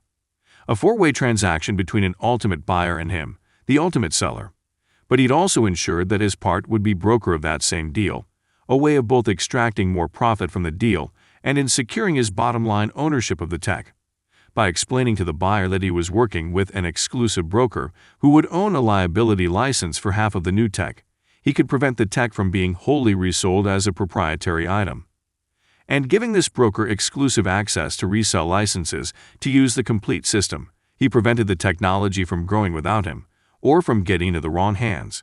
In short, of the two crucial components that made his tech work, he wanted to sell one half of it outright and license the other half. And neither the seller nor the other parties involved needed to know that he was both the buyer and the broker in the deal. His legal exploits had made the confusion of these facts easy to pull off, and neither the buyer nor the third party who thought they were the broker knew the full details. It was a massive, complicated mess, but in Garza's mind it was dead simple. He wanted to retain the ability to control the tech. He wanted to ensure the future of his exosuits would be governed by him, no matter who thought they had control of it. All of this was on Garza's mind when he came to rest in the chair. But all of these things were things he'd allowed into his mind. What he hadn't expected today was a thought of a different type, a memory, one that he apparently had no control over preventing. His wife was there, as was his newborn daughter, Victoria. They were happy, very happy. The kind of happy that almost causes pain. Perhaps even one of the last times he had felt that way. He could feel a heartache crawling up from his stomach, the pain of remembrance, the pain of loss. In the memory, he looked down at Victoria, his daughter, his world. He'd wanted so much for her, but he hadn't realized what it would cost. Losing his wife, Victoria's mother, had changed his outlook on life. He'd realized that while family was important, it had also been the cause of their loss. Without her mother, Victoria had drifted away. Without his wife, Garza had allowed it to happen. Without closeness of that nature, pain would never have been allowed to set in. If he had never taken these lives and intertwined them with his own, never committed to the journey of living life with loved ones, he never would have been set back. He had focused his sights on something that could never leave him, something that wasn't human and couldn't cause him pain, his work. He had turned away from Victoria after her mother had passed, turned his focus toward new beginnings, new achievements. Victoria was there in her mother's arms. The memory had a special place in his mind, not because of the love that he felt, but because it was a good picture for how he envisioned both his wife and his only child gone. The memory wasn't a reminder of his time with his family, but of what he had been able to accomplish without them. It was a vivid reminder that the world would continue spinning no matter what. Best to spend it doing something that would leave a legacy. Julie gripped Ben's hand tightly as they stood on the shore, waiting for the soldiers to hand out the scuba equipment. They'd trained together a few times, but hadn't gotten their certification yet. However, the basics and most of the early practice was second nature to both of them. And since they would be in a river, they wouldn't be at much depth. Their trimix of nitrogen, helium, and oxygen was kept to a ratio that would benefit a shallow dive, as the only reason they'd need to be completely submerged would be to stay out of sight of any Ravenshadow patrols who might be looking down at the river from up above. When Beale got to the two of them, he handed them each a pair of goggles and waited while two of his men brought over the tanks and began hooking them up. "I assume I don't need to give you a lesson in scuba, do I?" he asked. Ben shook his head. "We're good. Done it a few times." "Very well. All you need to know then is that we're using back-mounted BCD, buoyancy control devices, so we're clear in front of us. More maneuverable that way too. And there aren't any suits, dry or wet, So be sure you bail out if you start getting cold. Hypothermia isn't a joke, and we're not stopping to warm up." They nodded. "I guess that's it. You know the drill. Don't get in our way. We need you to verify it's Ravenshadow when we're in and help us get to Garza. That's it. It's not a sightseeing mission, and if something goes wrong with your tanks, you're off. Get out of the water and get back to civilization on your own." "Don't worry," Julie said, starting to feel a bit annoyed at Beale's holier-than-thou attitude and pretentiousness. "We're not going to slow you down." Beale examined her, then nodded once. "Oh," he said, "and don't forget. You've got a communicator that's waterproof, but there's no way to send or receive while we're underwater. Wait until we're back on dry land or out of the water, then flick it on. They're line of sight and have the relay, so if you get more than 50 or so feet away from me, you're incommunicado." Julie and Ben nodded. He turned and walked back to his group. Mrs. E, already wearing her tanks and flippers, waddled over. "These things are quite tight," she said. "You're not the smallest of people," Ben answered. "Here, let me help." He reached behind her and fiddled with the straps of her tanks a bit. Then, when Julie saw that Beale was engaged in another conversation, Ben spoke again. "He's a real piece of work, huh?" Mrs. E smiled. "He is a soldier. Not used to working with civilians, I predict." "I thought they were supposed to be force multipliers, or something like that," Ben said. Reggie's voice joined in from behind them. "They are. They're just not used to having help. They want to swoop in and be the heroes. Either clean up the mess themselves or train the on-the-ground local troops how to do it." "Well, he doesn't have to be a jerk about it," Ben muttered. "He's not. He just wants to keep us all alive, and he's got a million things on his mind." "It's not that," Julie said. "I mean, I get all that. That's how we feel, too. Victoria's in there, and I want to make sure we get her out safely. We all know the danger." Reggie shrugged. "Yeah, he's not much of a people person, but I bet he's more than capable of getting the mission finished. Just trust him a little longer." Julie sighed, checked her levels and equipment for malfunctions and problems, and, satisfied, walked over to the bin to pick out a set of flippers. She trained with Ben at a scuba school a few months ago, after their stint in the Bahamas, and they've been snorkeling a few times. All of those times, they've been handed a set of heavy silicone flippers that never fit quite right. The pairs she grabbed from this bin, however, seemed to mold right to her bare feet, easing into the contours and shapes and forming a perfect seal around them. They were also smaller and lighter, and she knew they would allow her much more maneuverability, at the expense of a bit of power. But they'd be traveling downstream, at least for this portion of the journey. The river was cumbersome and slow-moving, deep in some spots, but in most places, no more than 8 to 10 feet. They would be able to take advantage of the powerful yet slow current, allowing it to push them along without much strain. It would benefit their energy and oxygen stores and give them more to tap into for the return journey upstream. "Okay, let's move out," Beale said. His soldiers were busy camouflaging the equipment bins and jeeps, which they'd parked off the road far enough into the trees that they would be impossible to see. Ben and Julie shuffled down to the shoreline, where Reggie and Mrs. E were already testing the water. Birds and monkeys scattered in a huff of activity and noise, all then turning back at a safe distance to eye the newcomers. "It's warm," Reggie called back to them, smiling.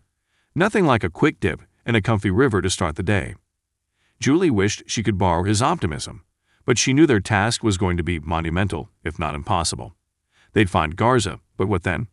Would there be time for the Green Berets to negotiate? Would Garza even allow it? And where was Victoria? Had she already accomplished their mission, and they were now just running into a mess? "Come on, Jules," Ben said, his voice redirecting her attention to the water, where he was standing, waist-deep. "It really is pretty warm." "How's the bottom?" she asked. She'd always hated the feel of lakes and rivers, the squishy, mushy mess of plants and mud that festered in the darkness of the depths. She shuddered even as she said it. "It's a river. Pretty mucky. But we're not walking, we're swimming." She nodded and stepped in, squeezing her eyes closed. Why can't we be walking over a nice, sunny beach instead of slogging through an Amazonian tributary? She wanted to get to the center of the stream as soon as possible, so she could start treading water. "Anything we should worry about out here?" one of the soldiers asked. Jeffers, who was already fitting his mask and regulator over his head, answered. "Nah, nothing besides piranha and crocs." The other soldier's eyes widened. Seriously?" Jeffers smiled and Reggie answered. No, piranha won't bother us, and all the big crocs are much lower, over in Brazil and the basin. Anaconda, too. They're all in the warmer, brackish water. Up here it's just monkeys and birds. Oh, and blood-sucking bugs. But in case we do see any of the bigger stuff, I've got a harpoon that'll fly through a brick wall." The soldier shook his head, annoyed. "Also them," Beale said. He flicked his eyes to the road, which they could barely see through the trees. Julie followed his gaze and saw that there were two vehicles, subs, moving slowly toward them. The road here bent in toward the river, and there would be a few seconds where they might be easily spotted. Everyone down, underwater. Count out 3 minutes and resurface. They all obliged, Julie having to rush putting on her regulator and mask and shoving her face beneath the water. She almost forgot that they were all armed as well, and her rifle nearly fell off her shoulder. She rolled onto her back and tightened the strap simultaneously, watching the bright surface of the water. Trees and vines swayed above the surface, and she backed up toward the center of the river where Ben and the others waited, careful to stay underwater. The water felt cool on her skin, though it was within the realm of what she described as warm, and it blocked out nearly all of the sound from around her. There was the swishing noise of Ben and Mrs. E to her right and left, messing with their digital controls and getting into position, and there was the sound of a monkey screeching from somewhere that sounded far away, and there was an engine. Was it one of the SUV? Had they been spotted? She glanced toward the shoreline just as her vision was blocked by a huge, black shape. Julie Beale. Julie had nearly spat out her regulator and began shooting at the man. When he swam into her sightline, she had been focusing just beyond him, at the edge of the water, where she thought she'd seen one of the SUV. He was motioning, using his fingers and eyes as a way to tell her what was about to happen. The problem was that she had no idea what he meant. Finally, with an annoyed flick of his wrist, he pointed downstream and nodded. Then he reached out and pulled Julie forward then, as if she weighed nothing to him, tossed her that direction. "Hey," she tried to say, but the words through her regulator did nothing but come out as bubbles and muffled grunts. Ben, Reggie, and Mrs. E were already in motion, and each of them had their rifles out and pointed the direction they were swimming. Deciding that she, too, wouldn't be taking any chances, Julie reached over her shoulder and pulled the rifle in front of her. Reggie had informed them that their weapons were essentially waterproof, though they wouldn't necessarily work well underwater, but the ammunition was not. If any moisture got inside the cartridges, the round would be ruined. However, he told him that it was highly unlikely with modern weaponry. So their weapons were perfect for an amphibious assault, should it come to that. They could pop up and out of the water, firing almost immediately after their barrels emptied of water. Anyone on the shore would be taken by surprise, and it would hopefully be enough. When she asked why he'd said hopefully, he explained that if they didn't eliminate their enemy with their first burst of fire, they would be like sitting ducks, the difference being that ducks were a bit more adept on water than battle-clad humans. She hoped it wouldn't come to that. If the SUV had seen them, she hoped they'd be staying back at the place where they'd entered the water. But if the SUV were in fact part of Garza's crew, she knew they would be calling it in as soon as they found their stashed jeeps and gear. They would know to expect a breach, and that it would happen wherever the waterborne shaft led. She shook off the thought and focused on the dark waters in front of her. The river here had narrowed but grown deeper, and the dark shadows of fish of all sizes danced in her vision, not allowing her to let down her guard. She'd heard Reggie also explain what they could expect to find in this tributary rivers. She knew all too well what those beasts were, and she hoped he was right that the truly monstrous ones would stay in the warmer, murkier waters downstream. Still, there was something unnerving about traversing a dark, cool river in the Peruvian Amazon. Creatures she probably never knew existed were watching her right now, some of them wondering how she might taste as a snack. Ben was suddenly there, pulling her to the side. She allowed him to yank her sideways, and she narrowly missed banging her head on a sharp, protruding log that had been submerged directly in front of her.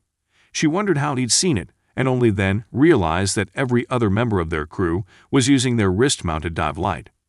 Feeling stupid, she flipped hers on, expecting to see a huge, hungry anaconda waiting directly in front of her. But there was no waiting anaconda. Instead, the water around her exploded to life as bubbles and hissing streams of supersonic air flew through the water. "They're shooting at us," she realized. She felt the panic rising in her throat, and she tried to choke it down. Calm down, breathe, swim. Apparently the Ravenshadow men had seen them, and rather than working their way back to their base and preparing the rest of Garza's army, they decided to take things into their own hands.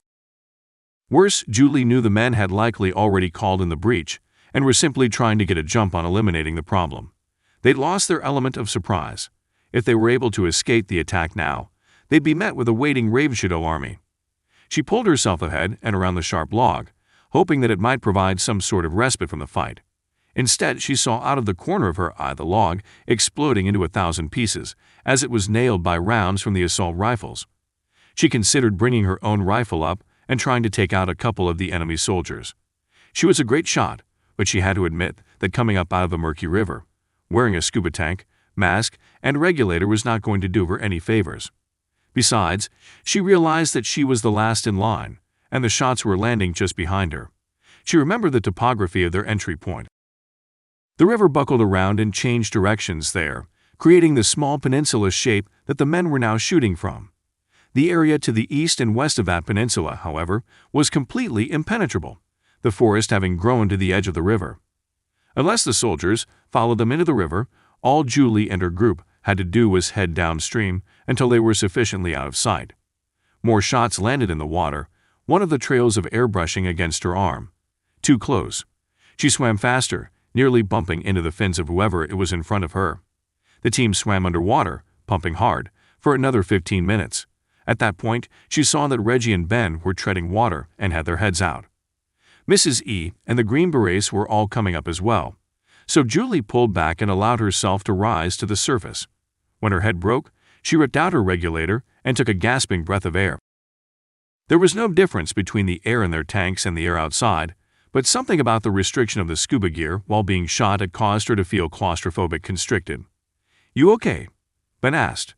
She winced as his voice blasted into her ear, not realizing that her communicator was already on. She fiddled with the headset component for a second, trying to find the volume control. When she did, she pulled it down to about halfway and then looked up at her husband. She nodded, breathing steady but large breaths of air, and she took in their surroundings. The rainforest had grown to the edge of the water here as well, and some of the trees and vegetation were even hanging out of the water. On her left, she saw that about 20 or 30 feet back a cliff rose from the treetops and shot majestically into the air. It had to be hundreds of feet tall, and Julie knew this was the side of the mountain that had been carved away by the slow, incessant flow of the massive river over the course of millennia. "We're here," Beale said, calling out softly over the water from his spot 20 feet downstream. "We are?" Reggie asked.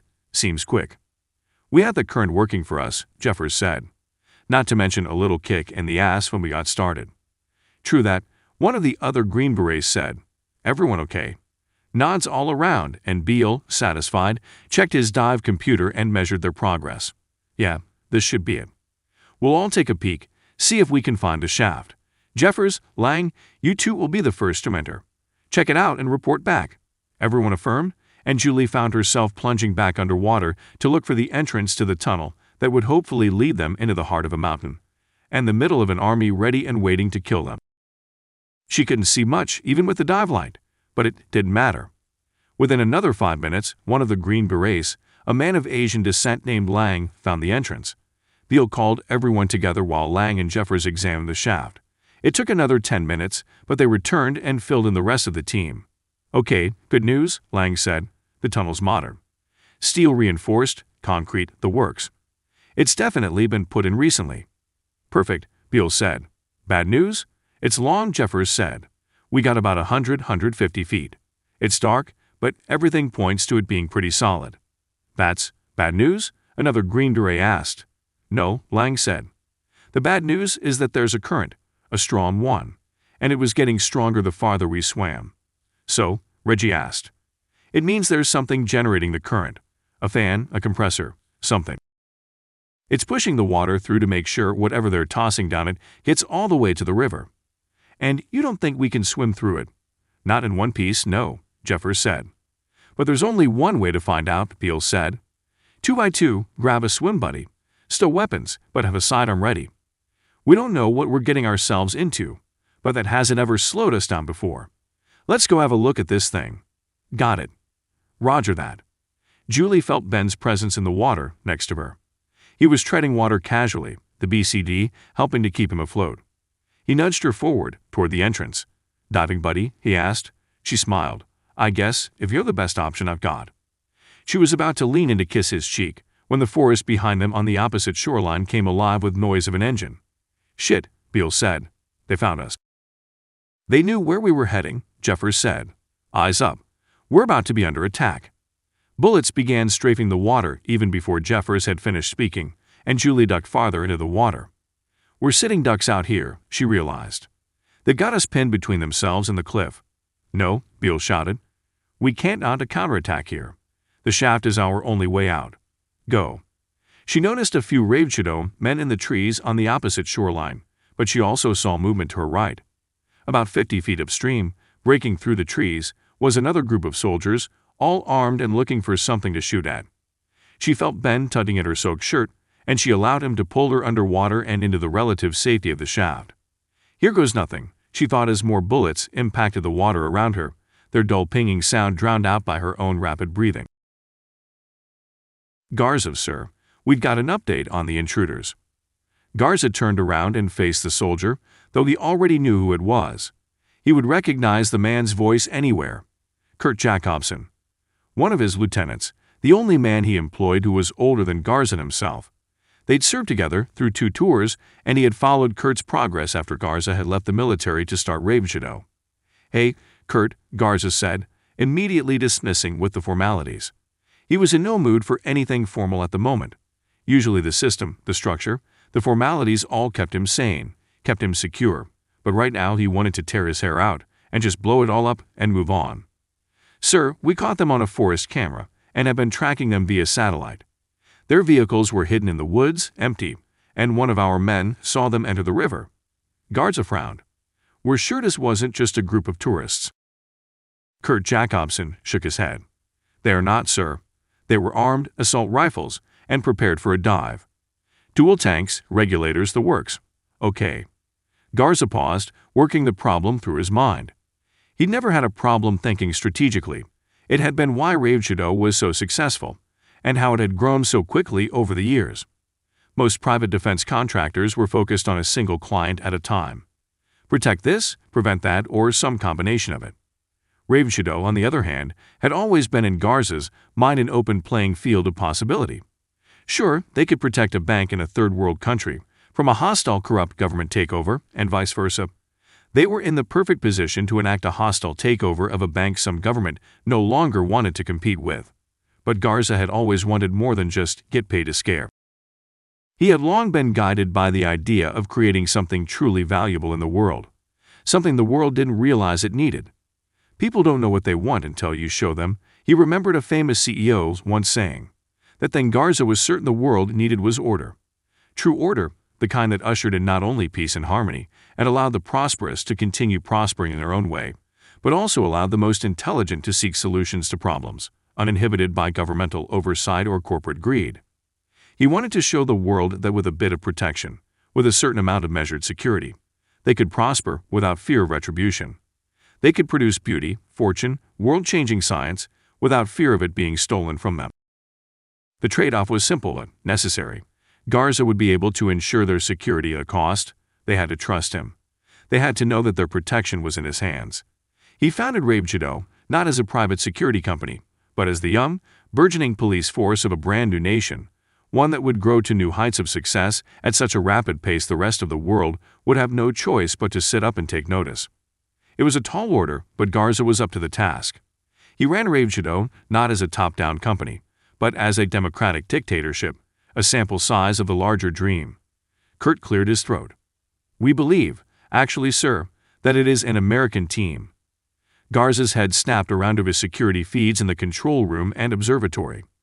He was standing behind a bank of monitors, each manned by a Ravenshadow crew member. "And why do you think that?" he asked. "Well, sir, we looked up the registration of the Jeeps. They're Peruvian through and through, but the trace on the credit card ends up at an IRS office in Salt Lake City, Utah." "IRS?" "Yes, sir," Kurt said. "And I know for a fact that the IRS is hardly efficient enough to rent Jeeps in a foreign country." Garza was waiting for the second half of the clause.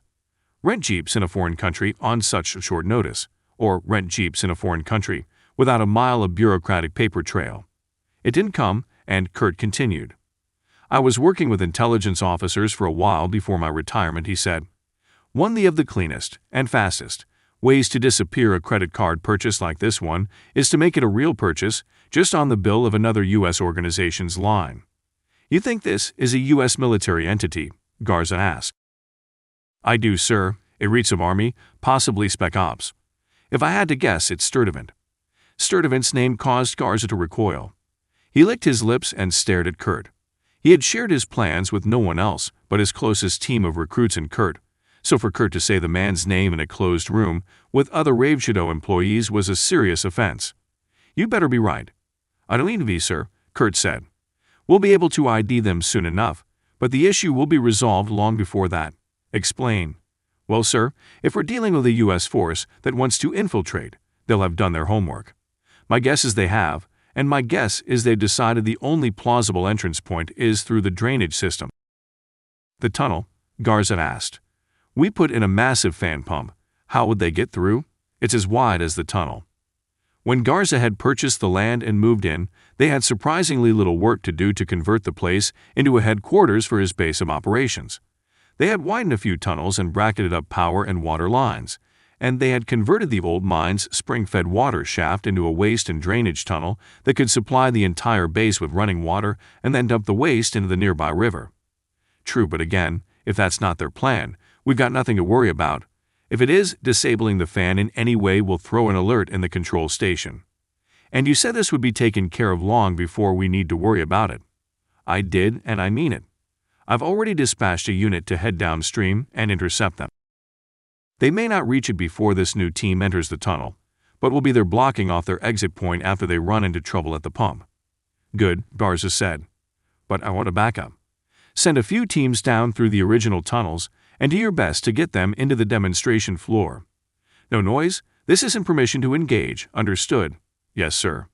Garza breathed. Thanks, Kurt. He reached out a hand and waited for Kurt to shake it. If they had become anything over the years, Garza had to admit it looked a lot like a friendship. Kurt released his grip and turned, then left the room. If he's on it, it will be taken care of, Garza thought. Without a doubt. Whoever was infiltrating his base would meet up with Garza on the demonstration floor. Then the tunnel was indeed dark. Their dive lights did little to illuminate their path, but thankfully there was nothing in the way to impede their forward progress. Ben swam confidently, keeping the distance between Lang and the other green beret in front of him and Julie consistent. So far they'd held their own with the soldiers, but Ben knew they hadn't truly been tested yet. At the end of the day, they were still civilians, but civilians who'd been through more than most soldiers. These guys were tough, but Ben knew his own crew had been pushed to the limit numerous times and come out the victors. The Ravenshadow attacks against them today had been spontaneous but also unplanned and uncoordinated, so they'd been able to get away both times without fuss. Ben knew Garza, and he'd been up against the Ravenshadow men more than once. They got lucky twice. The geography of the river and forest around them had saved them once, and the existence of an underwater waste shaft had saved them the second time. Ben knew that luck would run out. Even now, he knew that Garza would be waiting. He might even have instructed his men to follow them into the tunnel.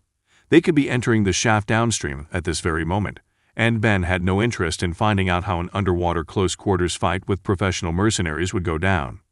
So they swam upstream. He felt the pressure of the current growing, pushing against his face and body, but he pulled himself forward. It wasn't too much to swim against, but he feared Jeffers and Lang were right. Whatever it was pushing this much water was bound to be massive. Another few minutes passed, and the current grew to a rate that began to feel oppressive. He wondered if they were still making forward progress, but it was impossible to tell. The distance between his arms and the man's fins in front of him had stayed constant, and the current's pressure made it seem like they were moving. For all he knew, they were simply floating in space, not moving forward or backward in the tunnel. He began to feel the claustrophobia of the constricting space, imagining the walls pushing in slowly. He wasn't prone to claustrophobia, but he knew that there was a point at which everyone began to feel uncomfortable. Just when Ben thought they were going to have to give up and turn around, taking their chances with the Ravenshadow men, the soldiers in front of him reached up and pulled themselves out of the water. He felt himself being pulled up as well, the soldiers lifting him from under his arms. There was a ledge, about a foot wide, that they were sitting on. Ben pulled himself up and out once his hands found the edge of the ledge, and he turned and helped Julie get out as well. Once they were both sitting, their backs against the wall of the tunnel, Ben looked around. By the light of their dive lamps, he could see that the tunnel had widened considerably. They had entered some sort of antechamber that had ledges built along each wall, about a foot above the water line, no doubt for maintenance purposes, and the object of that maintenance loomed over Ben to his left. An absolutely massive fan sat halfway out of the water, stretching from the very top of the mostly circular shaft to its floor underwater. The blades, made of some sort of reinforced steel, were half an inch thick and curved, a feature that Ben knew helped push the water in the proper direction. There were 6 blades, evenly spaced out and spreading from the central hub of the fan, and they were spinning. The heavy machinery hummed as it turned, and the water roiled in front of the turbine. A propeller, Jeffers said. Shit. The blades were moving quickly, but not so fast that Ben couldn't see through the spaces between them as they cycled. The tunnel continued up ahead, but it seemed that the ledges they were sitting on continued on both sides of the shaft. He assumed they would lead directly to whatever maintenance exit door lay up ahead. Just like we thought, Lang said. He looked toward Beale, who was sitting out of the water on the other side of the shaft. Any ideas? Yeah, Beale said. We turn around and get the hell out of here. Work our way up the cliff, maybe? Lang was shaking his head. We have to get past this thing. There's got to be a shut-off switch or something. There won't be, Reggie said. Not down here. That control will be farther up the tunnel inside the base. It would be a pretty hefty security flaw if there was a way to shut it down from here. Well, Mrs. E said, can we blow it up? No demolitions, Beale said. We don't have anything small enough that would do the trick, and we can't risk the integrity of the tunnel. Could have a whole mountain falling on us. Ben sighed, then looked at Julie. She shrugged. Okay, well, for the time being, we're safe. Let's think about this a bit, and the sound of gunfire erupted through the tunnel, reverberating around them. One round pinged off of one of the metal blades. Shit, Jeffers said. They're here. He leaned forward, mounting his foot on the opposite ledge for leverage, and he started firing back. The noise in the small space was deafening, and Ben immediately felt his ears begin to burn. He leaned out as well, trying to see what their options were. The entrance to the tunnel was illuminated by the bright daylight filtering in from outside, and he saw the unmistakable shape of a man standing directly in front of it. Ben. They're not coming in, Jeffers muttered between bursts. Beale added, I think they're just locking us down, most likely cutting off our exit plan. They'll have another team coming in from the other side of the fan. Maybe he'll turn the fan off for us, to get shots at us from that side. Beale shook his head. Maybe, but we can't wait that long. We're dead if we get stuck between them. He looked around. Anyone got any bright ideas? What about a gun? Julie asked. Come again? A rifle, she said, pulling hers out from over her shoulder. Stick the barrel up on the ceiling where it's flat for a couple of feet, really close to the front of the fan. Then let the butt swing in. It might work. Beale was already in motion, with another green beret by his side. He reached out for Julie's rifle, and she handed it over. Ben was about to protest. He would rather they use their own weapons, but he didn't want to cause any more trouble than they were already in. Beale and the soldier held the rifle steady, then lifted it up carefully and placed the tip of it against the flat part of the ceiling. They pushed it as far to the right as they could, where there would be the maximum amount of leverage against the blade as it spun in its counterclockwise direction. When they were ready, Beale gave the order. Okay, slowly, just drop it in on 3. But get ready to jump back if it starts chewing. He counted it out quickly, all while Jeffers and the Ravenshadow man at the other end of the tunnel exchanged shots, and then the 2 green berets softly nudged the rifle into place.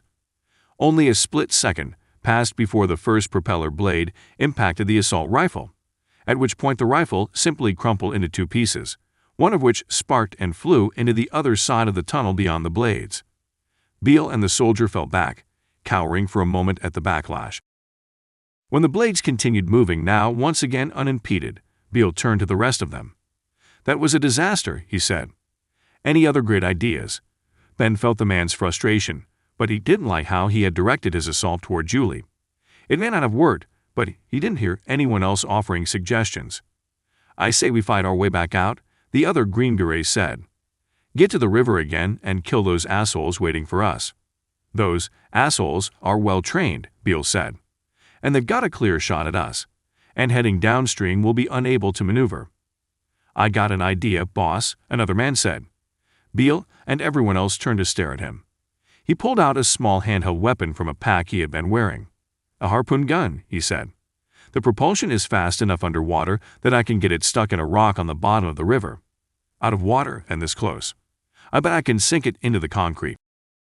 It's got a little umbrella thingy that'll hold it steady in there. Might be enough. Okay, Beale said. But what about the other side? You can't just hold the thing. I've got that covered too, he said. Go for it.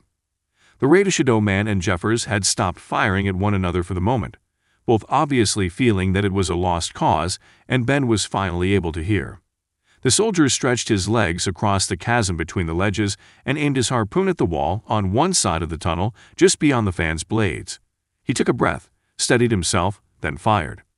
The harpoon shot between the blades, then mounted into the concrete, just as the man had said. He then flicked a switch, allowing the spool of steel fiber to release. It flew outward from the harpoon gun with a whizzing sound. Then the man threw the entire gun into the other side of the propeller. The gun bounced off one of the spinning blades, but then flew down into the water on the opposite side of the propeller. Ben watched it hit the water, then shoot back up and out of the water as the fan blades turned and pulled the line of steel wire tight. It re-spooled onto the propeller, the blades turning and grabbing the line until it was completely twisted and intertwined in it, and then there was no more line for it to pull, and the fan abruptly snapped to a halt. Yes, the man shouted. Beale jumped into action. Move, now. My team first. We don't know how long this thing will hold. Then why don't you let the civilians go first? Reggie asked. Ben frowned. Yeah, what's up with this guy? Because if it's going to fail, it'll fail early. I'd much rather one of us get caught in it. Right, Reggie said. Better get going then. We'll hold back the Ravenshadow guys from this end. Beale nodded and then slid between the blades. The rest of his men followed, one on each side, and Ben motioned for Julie to move ahead. Mrs. E had taken up a position guarding the entrance to the tunnel, but the Ravenshadow men still had yet to reappear. Go ahead, Ben said. I'll be right behind you. The sooner we get inside, the sooner we find. Ben heard a snapping sound, and he flicked his eyes up. Beale met Ben's eyes, just as the propeller blades started once again to turn. He had pressed the release on the spear end of the harpoon gun, allowing the giant mechanism to spin freely. And Ben suddenly knew everything. He had sensed it, but he hadn't wanted to admit it. They'd been betrayed. Beale, what the? I'm sorry, Bennett, Beale said, shouting over the rising sound of the fan's hum, even though his voice came through clearly in Ben's headset. Things are more complicated than you think. And you, your team, you're a complication. Too risky. Julie pulled away from Ben and spat through the blades. You son of a... Julie's voice fell away as Ben caught her arm. Beale, Ben said. The leader of the Green Berets focused again on Ben. Why? Why bring us all the way here? Beale hesitated, but then shrugged and offered a reply. I told you the truth. We needed you. You got us here, but we can't risk getting slowed down. Ravenshadow is waiting for us out there, Reggie shouted. You're leaving us here to die, asshole. Just sit tight. Hopefully, this is all over soon. Sit tight? Julie scoffed. What's that supposed to mean? Ben watched the faces of the other Green Berets. Lang, Jeffers, the men he'd gotten to know and trust a bit. Their expressions were unreadable. They might know everything. Or they're just as in the dark about this as we are. It didn't matter. They were loyal to their captain, and they were going to follow his orders. I'm sorry, guys. Our goals no longer align. I can't risk it. And with that, the Green Beret team turned and walked up the side ledges toward the Ravenshadow base, leaving the CSO team trapped between a massive propeller and a group of ruthless mercenaries. Julie sat next to Mrs. E on the ledge. The older woman's face was a mask, but Julie had known her long enough to know she was indignant. However, Julie wasn't sure what exactly was the source of her anger. She was likely upset about the betrayal, but Julie also wondered if part of it was the fact that none of them had suspected anything. Perhaps she was angry with herself for not knowing better. Still, Julie wasn't about to reach out and console her. They had a job to do, and at the moment that job was to stay alive, and potentially to fight their way out of the tunnel. "We've got company," Reggie said. His voice came through Julie's headset, but it was already beginning to crack and fade out. Beale's team was growing farther away every second, and if they lost communication with the Green Berets, they'd be completely in the dark. He raised his voice and said it again, no doubt hearing the failing transmission. "Ravenshadow?" Ben asked. "Yeah. 2 snorkels. Probably didn't have time to get suited up for a dive, but they're heading this way. Can you shoot them?" Ben asked. "It'll at least buy us some time."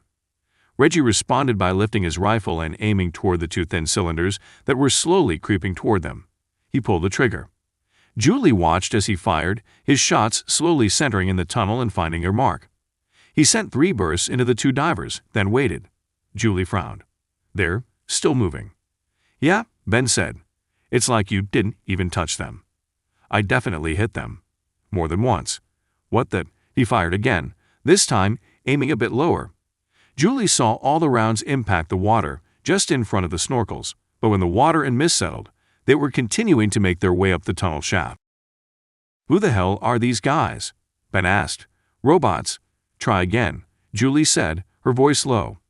She was feeling the pangs of panic beginning to build in her chest, and she tried to ignore it. There's something strange about these divers, she thought.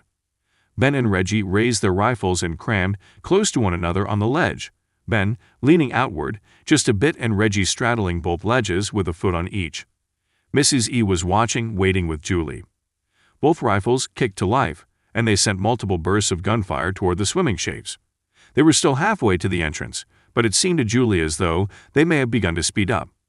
Ben pulled one of his shots a bit to the right of the snorkel, and suddenly the entire tunnel lit up in a flash of light. A shockwave, followed almost immediately by the sound of a deafening blast, filled Julie's ears. She rocked sideways on the ledge, her head narrowly missing an impact with one of the fast-moving propeller blades. A surge of water pushed backward against the current, causing a torrent of white water that pressed upward for a few seconds, then receded. Julie blinked a few times and then leaned out to look down the tunnel. "It's gone. Both of them." "Holy Mother of God," Reggie said. "They weren't divers. They were bombs." "How's that even possible?" Ben asked. "Submersible controlled demolition devices," he said. "Usually just MacGyvered together with whatever you've got on hand. These were radio-controlled, judging that snorkel periscope thing. It was actually an antenna." "They were driving them to us?" Julie asked. "Must have been. Probably had a little radar scanner updating its position back in one of their cars. I've seen them made from grenades, RC boats, walkie-talkies, really, anything that's automated and blows up." "These seem a bit more advanced than that," Ben said. "Not really," Reggie said. "They're just semi-submersible RC boats that they've wired up a remote detonator. Like C4, or something that can be triggered from somewhere else. Your shot hit one of them, but the blast must have knocked out the other one too. Probably factored in the integrity of the place too, just enough to smear us all over the walls without damaging the fan or walls, or bringing the mountain down around us." "Well, whatever they are, there's more," Julie said. She was watching the entrance to the tunnel shaft and saw 2 more tall, skinny shapes, what they had thought were snorkels, begin their ascent up the shaft. "You've got to be kidding me," Ben said. "They could just drop in a couple at a time, let us take potshots at them, get our ammunition store depleted." "And I don't even have a gun," Julie said. She was once again reminded about the soldier's betrayal. Her list of people she needed to confront had just grown. Ben raised his rifle and prepared to shoot at the newcomer submersibles, but Reggie pulled the barrel of his gun down. "What's up?" Ben said. "I think we're far enough from the Green Berets by now that we're out of radio distance." Which means I think it's time to head into the base, see what we're missing out on." Ben frowned. Julie was confused as well, until she saw what Reggie was doing. "Ben." Reggie had his right arm lifted into the air, and he was gently waving it back and forth. "It's way stronger than these blades," he said, "and I think I can do what Julie was trying to do with the rifle." "You think it is safe?" Mrs. E asked. "What's the worst that'll happen? I lose my arm." He grinned, walking on the ledge toward the fan. He held his prosthetic arm up and then placed his closed fist against the flat part of the concrete ceiling. "I thought about it right away," he continued, "but I wanted to save it for, something like this." "Something like our getting betrayed and left for dead?" Julie asked. "Yeah, I wasn't clear on the specifics, but I just had a feeling things wouldn't go as planned." "Well, I'm glad you did," Ben asked. "But if you lose your arm again, I'm never forgiving myself." Reggie laughed. "This time, it was my choice." Without delay, he shoved his elbow out and into the rotating circle of blades. The impact was nearly immediate, and the clang of metal on metal rang out in the confined space. But the trick worked. Reggie's prosthetic arm held in place, stopping the blades and opening gaps between which the team could climb. "Go," Reggie said. "Hurry up. Those little bomb floaters are catching up." Ben glanced backward and noticed that they were, in fact, moving faster than they had been previously. They would be at the propeller in less than a minute, and while the increasing current that had been pushing against them would have slowed their progress for the time being, there was no current. "Can you hold it?" Julie asked. "We'll find out." "Better get through quick," he answered with a grin. Ben and Julie slid through the gap, then Mrs. E, and finally Reggie, contorting his body so he could step through. He rotated his elbow and shoulder as he did, ending up in the same spot on the opposite side of the fan. When he finished, he looked back at the others. "Here goes nothing." He yanked his arm out from its position between the ceiling and the blade, and with a heavy thud it pulled loose. The propeller began to move once again, rotating faster and faster with each revolution until it was moving full speed. This time, however, the team was on the correct side of it. Or rather, they were on the side they wanted to be on. Ben wasn't quite sure if being on this side of the fan put them in a better or worse predicament than they had been in before, but they were, so far, intact in one piece and together. "Let's hope it stays that way," he thought. He turned to focus on the next leg of their mission. The ledges continued toward the interior of the mountain, and he now saw that the tunnel was on a slight tilt upward. There were 2 stairs on each side of the shaft, and then a long stretch of flat ledge, and then another 2 stairs. His dive light wasn't strong enough to see beyond that. "Let's move," he said. "You got it, boss," Reggie said. "What do we do if we see? Treat everyone like the enemy. But if you see a green beret, at least give them the chance to explain themselves. Jeffers, for one, helped us. We'd be unarmed without his intervention, and Lang didn't seem to be so bad himself. Doesn't mean they didn't leave us behind, too," Reggie muttered under his breath. "No, it sure doesn't. But they're against Garza and Ravenshadow, too. For now, it's the enemy of our enemy and all that. But if they start firing at us, they're toast." Reggie and Julie nodded, and Mrs. E silently stared ahead. Reggie set off on his ledge, while Julie, unarmed, set off along the other one. Mrs. E was about to start walking as well when Ben pulled at her elbow. "Hey," he said, quietly, "you okay?" She sniffed, then looked back at him. "I'm fine. Ben, I'm sorry. I led you into this trap, and I had my suspicions." "Wome, this isn't your fault," Ben said. "No one could have predicted. I could have," she shot back. "I should have. This never should have happened. Those men, the Green Berets. We should have sensed something was wrong." Ben nodded, but was about to argue with her further, when he came to the realization that she was right. "Yeah," he said, "you are right. But we all should have seen it. It's just, there's something else. Something about the way." He stopped, then looked ahead at his teammate and wife, moving forward cautiously. "I need to work it out first," he thought. Turning back to Mrs. E, he said softly, "Don't worry about it. I'm thinking about something, but I need to chew it around a bit. Let's just get out of this hell shaft, okay?" She nodded, her face showing a complete lack of emotion, and then they started up the right side ledge. Ben wanted to keep talking to her, to keep his mind off what he thought might be a major shift in their understanding of this mission. But he knew she wouldn't budge. When Mrs. E was determined, in this case, to not talk, there was no way to change her mind. She was as stubborn as Ben, when she wanted to be. But then again, this wasn't about her. Ben knew it. He hadn't been upset with her before she'd admitted to him that she took these events as her fault. He couldn't have been. The CSO was in his charge, and he had followed his own wife here who avenged the death of their friend. None of this had made much sense from the beginning, and even up to the point where Beale and his group betrayed and abandoned them, it didn't stack up. And that was just it. It hadn't stacked up. Until now. Ben jogged behind the other 3 members of his group, then saw that Reggie had reached a closed door. Julie was right behind him, and when he caught up with them, Reggie was facing him, awaiting his order to open the door. "Wait," he said. "For what?" I want to mention something." Mrs. E flashed him a glance, but he continued anyway. "We all sensed that something was off about the soldiers." Beale obviously didn't want us tagging along, but he let us anyway. Because we set this whole thing up. Ben cocked his head sideways. Right. But did he? Julie frowned, stepping closer to her husband and placing her hand on his forearm. What are you talking about? We called them, right? Reggie knew how to get in touch with them. Reggie's eyes widened and he lifted his arms, palms up. Whoa, hey. I didn't know them. I just knew some of the guys they used to work with. I had no idea. Hey, brother, Ben said. No one's accusing you of anything.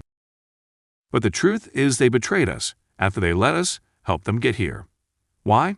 Why'd they let us help them? Yeah, why not just refuse to let us come along at all? Ben said. Reggie cleared his throat. They needed our help. They told us that. But his voice drifted off. Yeah, Ben said. That's my point.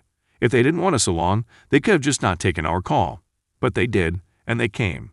That tells me, at least, that they also wanted to be here, but they didn't want us to be here. Julie picked up his thread. But they couldn't let us know that, she said. They couldn't let us get here as well and find out that they have other business here. Ben finished the thought as if putting the cap on a conversation that had taken place only in his mind, with only his own thoughts. He was about to agree, to ask what it was exactly that other business might be, when his headset wavered to life with a crackling noise, then a voice, Beale's, buzzed into his ear. Stay alert, then a gunshot, then another. Go, go. Move out. Jeffers, get body behind something. We can't. See us. There was a half-minute pause and Ben and the others waited, trying to decide if the attack was over. Whatever was happening inside the door was happening very close to them, otherwise the tiny communicators wouldn't have worked. Snippets of an argument in broken, whispered voices. Whoever was talking wasn't as close to them as Beale was. Then Beale's voice came back on, more clearly. Sturdivant wants an update. Nothing more. From here on out, we're Black Ops, radio silent. Another crackle, then the line went dead. Ben looked up at the rest of his team. This wasn't just a betrayal. This was much worse. Ben. Look, Burns said.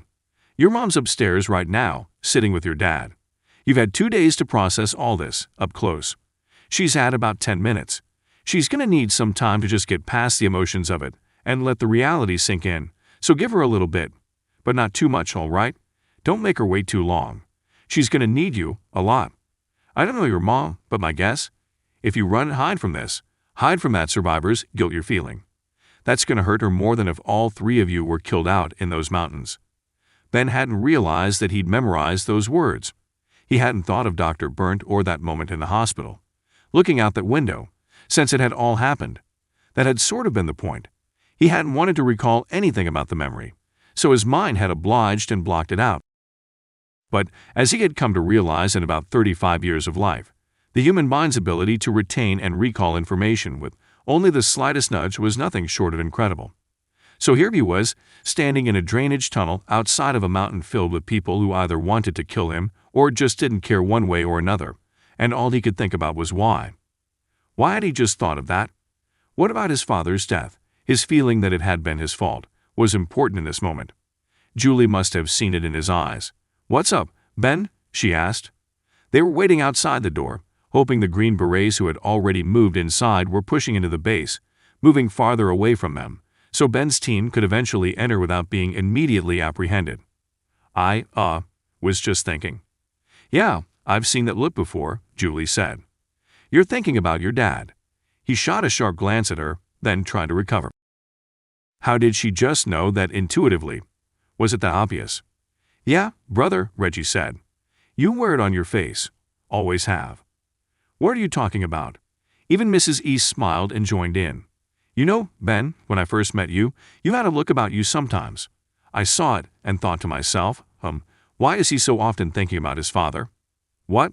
Ben asked, stepping back. No, that's not. Julie laughed. Ben, it's fine. We're giving you a hard time, but we all know who you are, where you're coming from. There's a reason we're here, and that reason is you. And because you're you, there's a reason you're thinking about it right now. He couldn't argue with that, so he stopped trying. Okay, he said. Fine.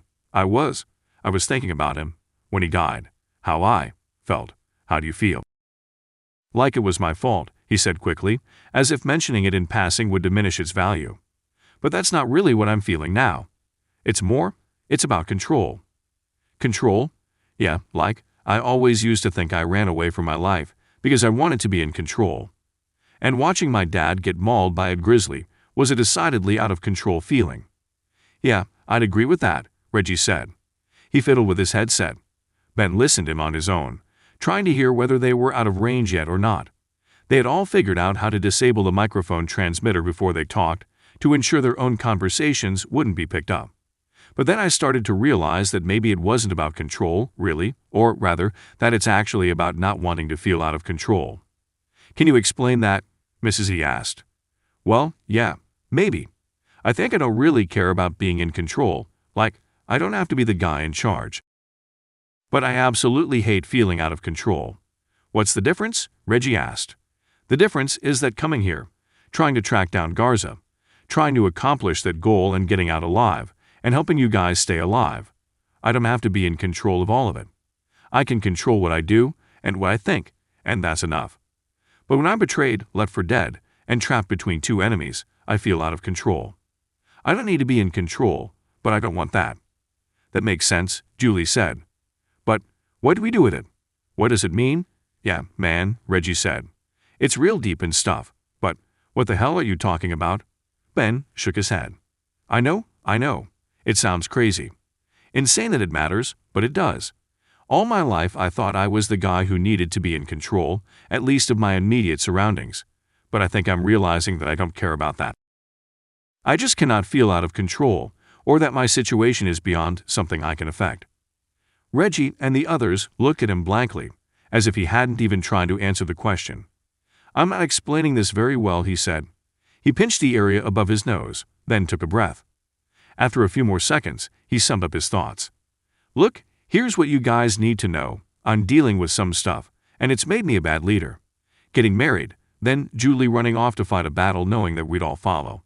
Then, all of this. It's been a lot. But here's what I promise. No matter how out of control we feel, how off that equilibrium we are, I built my life around making sure I get back to that equilibrium. So, what does that mean? Julie asked. Ben sighed. It means I want to get out of this base alive, more than I've ever wanted anything in my life. Yeah, but that means? It means I want to kill Garza more than ever. Ben, the inside of the base appeared to be, at first glance, nothing but a mine. Ben had to duck as soon as he'd entered. As the ceiling of the hallway they found themselves in upon opening the tunnel door fell to a low height. The air tasted like sulfur, old dust, and the stale salty breath of a cave. He took a few steps forward, trusting his dive light to illuminate enough of the hallway to reveal anything noteworthy. The others followed behind him, and Reggie, last in line, closed the door behind him. There were shallow puddles on the floor, the imperfections in the mine shaft collecting the slow drips of water from humidity into small pools. He sidestepped these as he traveled along, moving with one arm in front of him, the other on the wall next to him. It was cold inside the shaft, cooler than even the drainage tunnel they had been in previously, and it felt to Ben as though he were spelunking in an ancient cavern system. The walls had obviously been cut by human hands. The rough streaks that had taken out chunks of the black rock were still visible, and he even saw boring holes in certain spots, areas where the rock had been tested for whatever precious metals the miners had been searching. He wasn't sure how long the mine had been here, but Beale's team's dossier had indicated that the mine had been active up until the late 70s. Ben was no expert in engineering or mining, but by his estimate, that put the mine into the modern category. This was no ancient, hand-cut mine. He wondered why it had been abandoned in the first place. Perhaps the mine had been too expensive to operate, or it had been depleted. When they were all in the hallway, Ben walked to the opposite side of it, finding another door. This one was similar to the one they'd entered through, but it was smaller due to the lower height of the ceiling.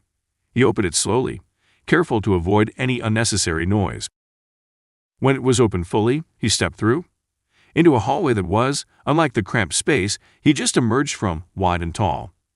LED lights had been mounted every 10 feet, near the ceiling, and that ceiling was studded with lines of cabling and electronic wiring. When the rest of the team entered the more modern hallway, their communicators clicked back to life with a quick crackle. Ben didn't hear any chatter over the airwaves, which meant that they were likely in range of Beale's broadcaster, but the Green Berets were not currently speaking. Still, Ben held up a hand and told the others to wait for a moment, to ensure they were safe to move forward. Forward in this case meant one of two directions: left, which seemed to offer miles of empty, long hallway, or right, which offered a T-intersection a few hundred feet down. Anyone have any idea which way they went? He saw Julie shake her head, and Reggie responded, negative. But they engaged with some Ravenshadow guards here. They may have headed that way. He chose to head to the left. First, it seemed like heading away from the center of the mountain would keep them on the perimeter of the interior base. It could provide them with an emergency exit point, or at least a place to hide if things went south. Second, he thought he could see a door about 50 feet down. No one argued. He pointed that direction and then began to move.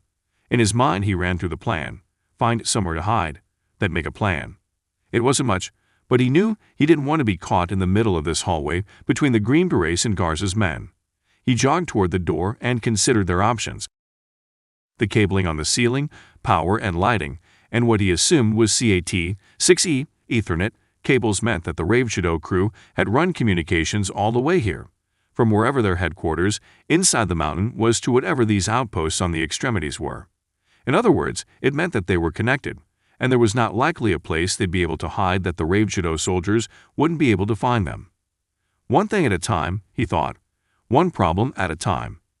The major problem he had to deal with was that he had no idea where he was, where Garza was, or where Beale and his men were. He needed to find Garza, but there were too many other unknowns waiting for him inside this base. The problem preventing him from tackling that goal was that he was here with his wife and friends, and keeping them alive was far more important than finding and rooting out Garza. It was the predicament he found himself in more than once before, and he had yet to figure out a way to solve it. By going it alone, he would just about guarantee his failure, but by allowing them to help, he put them in danger. Relax, he tried to tell himself they're adults. They'd chosen to come along, and they knew the risks. The door was unlocked, and Ben looked through its rectangular window as he opened it. The others were right behind him as he entered. Stairs, he said. Well, up or down? Reggie asked, closing the door silently behind him. They were standing on the landing of the stairwell, and Ben saw at least 2 floors above and below them. Both paths were dark, lit only by a single bulb mounted above each of the landings, casting an ominous golden glow that spilled out onto each set of stairs. Up, Ben said, without hesitation. You sure? Julie asked. He looked at his wife. He wanted to reach out and hug her, to pretend that this was all a dream, a horrible nightmare that they both found themselves in, and that they were really on a vacation to celebrate their marriage. But instead he saw her, saw the strong, confident woman he'd loved for so long, and knew that his decisions here were not only supported by her and the others, they were strengthened by their presence. I've never been sure of stuff like this, he said, but it's about time I start being sure of it. They looked at each other for a long moment until Reggie broke the silence. Well, he said, I guess that's a good enough reason for me. Julie, Mrs. E, and Reggie followed Ben up 2 flights of stairs until they reached the top of the staircase. If this was the highest point of the mountain's base, they'd reached it. Ben stopped, waiting by the door. Julie reached Ben, placing her hand on his shoulder. Let's do this, she whispered. He nodded, then pushed the door open. Like the one below, this door was unlocked. Either the Ravenshadow group didn't know they were inside, or they were not concerned about the intruders. It was the latter option that terrified Julie. They could all be waiting for us, she thought, just letting us walk in and getting us corralled into a single spot so they can. Jules. Reggie's voice broke into her thoughts. Come on. She started jogging, realizing she was the last one to step over the threshold. The others were inside, their guns drawn and pointing down the hallway. And it was a hallway, only different. Rather than the cut stone mine shafts they'd walked through, and the modern industrial concrete and metal staircase they'd ascended, this hallway was different. It appeared as though Julie had walked back in time. The stone was the same stone that had built the rest of the mountain, but its surfaces were curved and smooth rather than cut, as if they were natural. The rectangular shape of the hallway itself seemed man-made, but just barely. The right angles at the corners weren't absolutely perfect. The slight bends and bows in the walls dipped and thrust outward in irregular ways. The entire shaft held the appearance of a funhouse that had been erected 3,000 years ago. Weird, she whispered as she stepped forward. It seems old. Older than the rest of this place. Yeah, Reggie said. Probably one of the first shafts that was cut by the miners. You think? Ben asked. Beale's guys said the Peruvians started mining around 200 years ago. This seems older than that. Like Atlantis old? Reggie asked with a mocking tone. It wouldn't have to be that old, Julie said. I mean, not necessarily as old as Atlantis. We found evidence of the Hall of Records in Egypt, and we had reason to believe it had been moved. And the last time we were here. She didn't finish the sentence. She felt silly. All of them remembered the last time they had been here. The time they had nearly been killed, wiped out by literal giants, gunned down by the Ravenshadow private army, or blasted by the Guild Rights tank. The memory caused her to shudder, but then she recalled the real reason they were here, Vicente Garza. No matter what hell she had been through, she would push forward until Garza was dead. Finding the Hall of Records was more in line with the CSO's stated goal, and unraveling the true history of the ancient world was certainly exciting, but Julie simply couldn't focus on any other goal than ridding the world of the scourge that was Garza and his personal army. She looked at the walls with interest, but the examination would have to wait. Doesn't matter, she said. Garza's here, somewhere. Let's find him.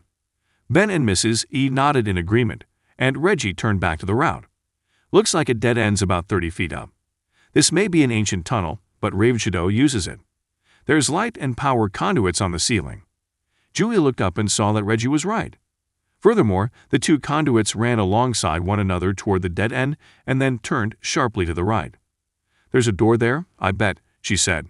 She took off at a jog and found soon enough that she was correct. The ancient hallway terminated, but on the right wall there was a more modern rectangular doorway cut through the stone. She slowed and peered around the corner. It's another room, she said. Modern. Empty. Yeah. She stepped inside the room and spun around, allowing her small dive light to prove that they were alone. She noticed a light switch on the wall near the door and flicked it on. The room was immediately bathed in an orange glow. And she immediately understood what it was. Rows of computer servers, sleek and black, sat in 19-inch racks beneath slanted desks on two sides of the square room. The desk itself was outfitted with multi-panel video displays, ranging in size from a mere few inches to more standardized widescreen HD monitors. A video controller joystick sat next to a recessed rolling ball, similar to the one found in old arcade games, and those were both affixed to one of the desks that sat in front of a 4-panel monitoring console on the wall. She'd seen desks just like these back in college, in the broadcasting suite for the campus news station, as well as in the video production studios near the Computer Information Systems department she spent most of her time in. It's a video production setup, she said. I can hear the hum of the processors, so it's on and working, even though the screens aren't on at the moment. Must be some sort of observation room, Ben said. Maybe a security control room. I don't know, Reggie said. Seems a little unsecure for a security station. That would likely be behind closed and locked doors in the center of the base, not at the end of a hallway at the top of the mountain. Reggie and Julie are right, Mrs. E said. Whatever they are doing here is for observation and recording purposes, but I do not think it is related to security. These video production suites are usually set apart from where the main event is for isolation and control purposes. That is why there are no windows either. Any way to find out what they're observing? Ben asked. I mean, without letting them know we're here. Julie's headset crackled. She'd forgotten she was still wearing it. She still had the microphone turned off, so they were in no danger of Beale's crew hearing them. But it did mean that they were close by. The others heard it, too, as each of them reached up and fiddled with their over-ear clips. To answer your question, Julie said, yeah, I think I can get some of the monitors on at least. She walked over to the largest of them and started looking around the desk. The desktop was bare, but there were single drawers directly underneath, above the server racks. The monitors are probably all on, they're just asleep. I need a mouse. Reggie held up a wireless computer mouse, then handed it to Julie. Do the honors, Jules. You're the computer expert after all, she laughed. Yeah, right. My comp sci degree and systems management experience at the CDC all led to this moment, of turning on a Bluetooth mouse and letting it connect to a computer. She flicked the on switch on the bottom of the mouse and then set it on the desk. Within 10 seconds, a red LED light on the mouse lit up, and a computer monitor on the desk in front of Reggie turned on. Ben smiled. Well, for what it's worth, I wouldn't have thought of that. The computers must have been linked, because as soon as the first computer monitor turned on, others around the room began flickering to life as well. Julie was about to examine the desktop icons on the screen in front of her when her eyes were drawn to the multi-panel display to her right. Her eyes tried focusing on the image on the screen, until she realized that it was a video feed that was still buffering. The image started blurry, then slowly came into focus. She frowned, squinting at it until it was clear. Then her jaw dropped. Ben strode over to Julie's side and peered up at the computer screen. Julie had been able to drag the video file to another monitor that was mounted on the wall above the desktop. It was one of the larger monitors, and the four of them were easily able to see the HD, full-color video feed. Ben's clothes were nearly dry from their scuba trip through the river, and he shook off the leg of his pants, dropping a few drips of water on the stone floor as he stared at the computer display. On screen, Ben saw that the camera feed was showing them the inside of a large space. The floor and back wall of the space were identical to those of the room they were currently in, base stone, scraped out of the core of the mountain by either the original mining crews or by contractors hired by Ravenshadow when they took over the mine. But that was where the similarities ended. The space they were looking at was absolutely massive. Ben estimated its size to be at least as deep as a football field was long, 300 or so feet, and he couldn't see the left and right walls, as the room was simply too large to fit within the frame of the camera.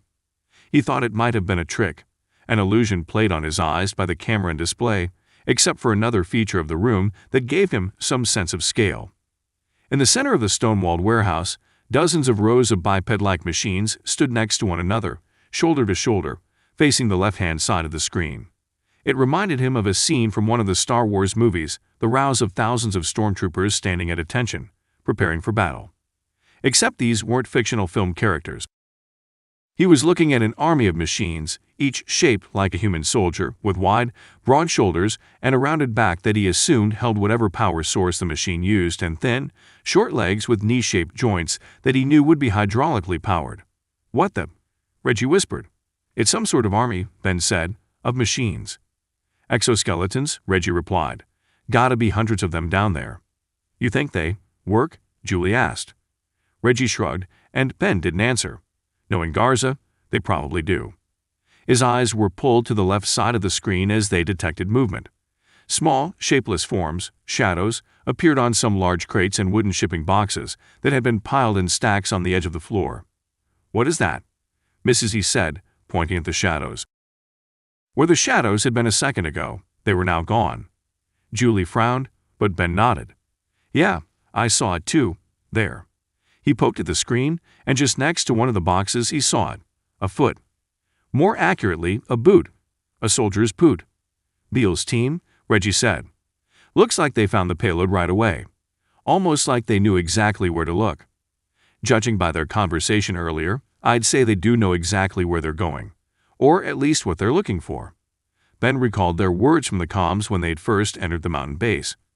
"Sturdivant wants an update." "Sturdivant wants an update," he recited. "That was your old boss, right? He was a lieutenant colonel back then, XO of our brigade. Now he's probably a colonel or brigadier general, which means he's in charge of a lot of stuff. Strategic sort of stuff." Reggie nodded. "Yeah, covert stuff, the things higher-up generals don't want to mess with, or stuff the U.S. government might want to wash their hands of. They'll send it down the chain to a guy who's got the grit and experience to know how to handle diplomatic situations with the delicateness needed. Diplomatic situations like checking in on a top-secret military development in a foreign country without getting caught." "Yeah," Reggie said. "Stuff like that. But I do not understand why they must be here in secret," Mrs. E said. "If they are somehow working with Garza, that's just it," Julie said. "They must not be. That's the whole ruse, the reason they wanted to go with us. It upholds the illusion of anonymity. Plausible deniability. They're here checking in on Garza's work, but they're probably trying to be seen by him or his men." "Well, it's too late for that," Reggie said. "I'm pretty sure those Ravenshadow guys weren't just shooting their guns and sending little submarine bombs into their tunnel just for fun." "No," Ben said. "They definitely weren't. They saw us, but they might just assume it's us. As in the CSO, plus a few hired guns. No reason for them to suspect there's an active covert U.S. military operation breaching their walls, too. So bringing us was a way to keep up the ruse, Julie said. So they can blame it on us, get in, get out, and get back to Sturtevant with their information on what Raveshadow's doing down here. Makes sense, Reggie said. Sounds like the type of stuff the Rangers and Green Berets do. They're trained to fight, but their specialty is stuff like this. Infiltration, covert maneuvering, and extraction of information. And judging by their special little espionage jet we got to ride in, they're pretty good at what they do, and get a lot of really cool toys because of it. Okay, that tells us why they're here. But it doesn't tell us the more important thing. What is Garza working on? Last we saw, he was creating giants by injecting them with yeast and breaking their bones. Ben shuddered at the memory. It had happened to Reggie, as well as to his girlfriend, Sarah. They'd been kidnapped by Garza and taken to Peru, where Garza's doctors had injected them with a strain of albicans, yeast that caused rapid bone regrowth. It was how Reggie had lost his arm. Seems to me like he's abandoned that project, Reggie said, staring at the screen. Those aren't exactly giant-sized suits, but they're definitely meant to be filled by someone. You think he's got his soldiers training in them? I don't see why he'd waste them like that. They're already well-trained, most of them from military backgrounds and perfectly happy in their own skin. It's just a lot of suits to fill. Then Ben heard a high-pitched sound. A single buzzing note, nearly inaudible. You hear that? I do, Julie said. I cannot hear anything, Mrs. E said. What is it? A really high-pitched sound, Ben said.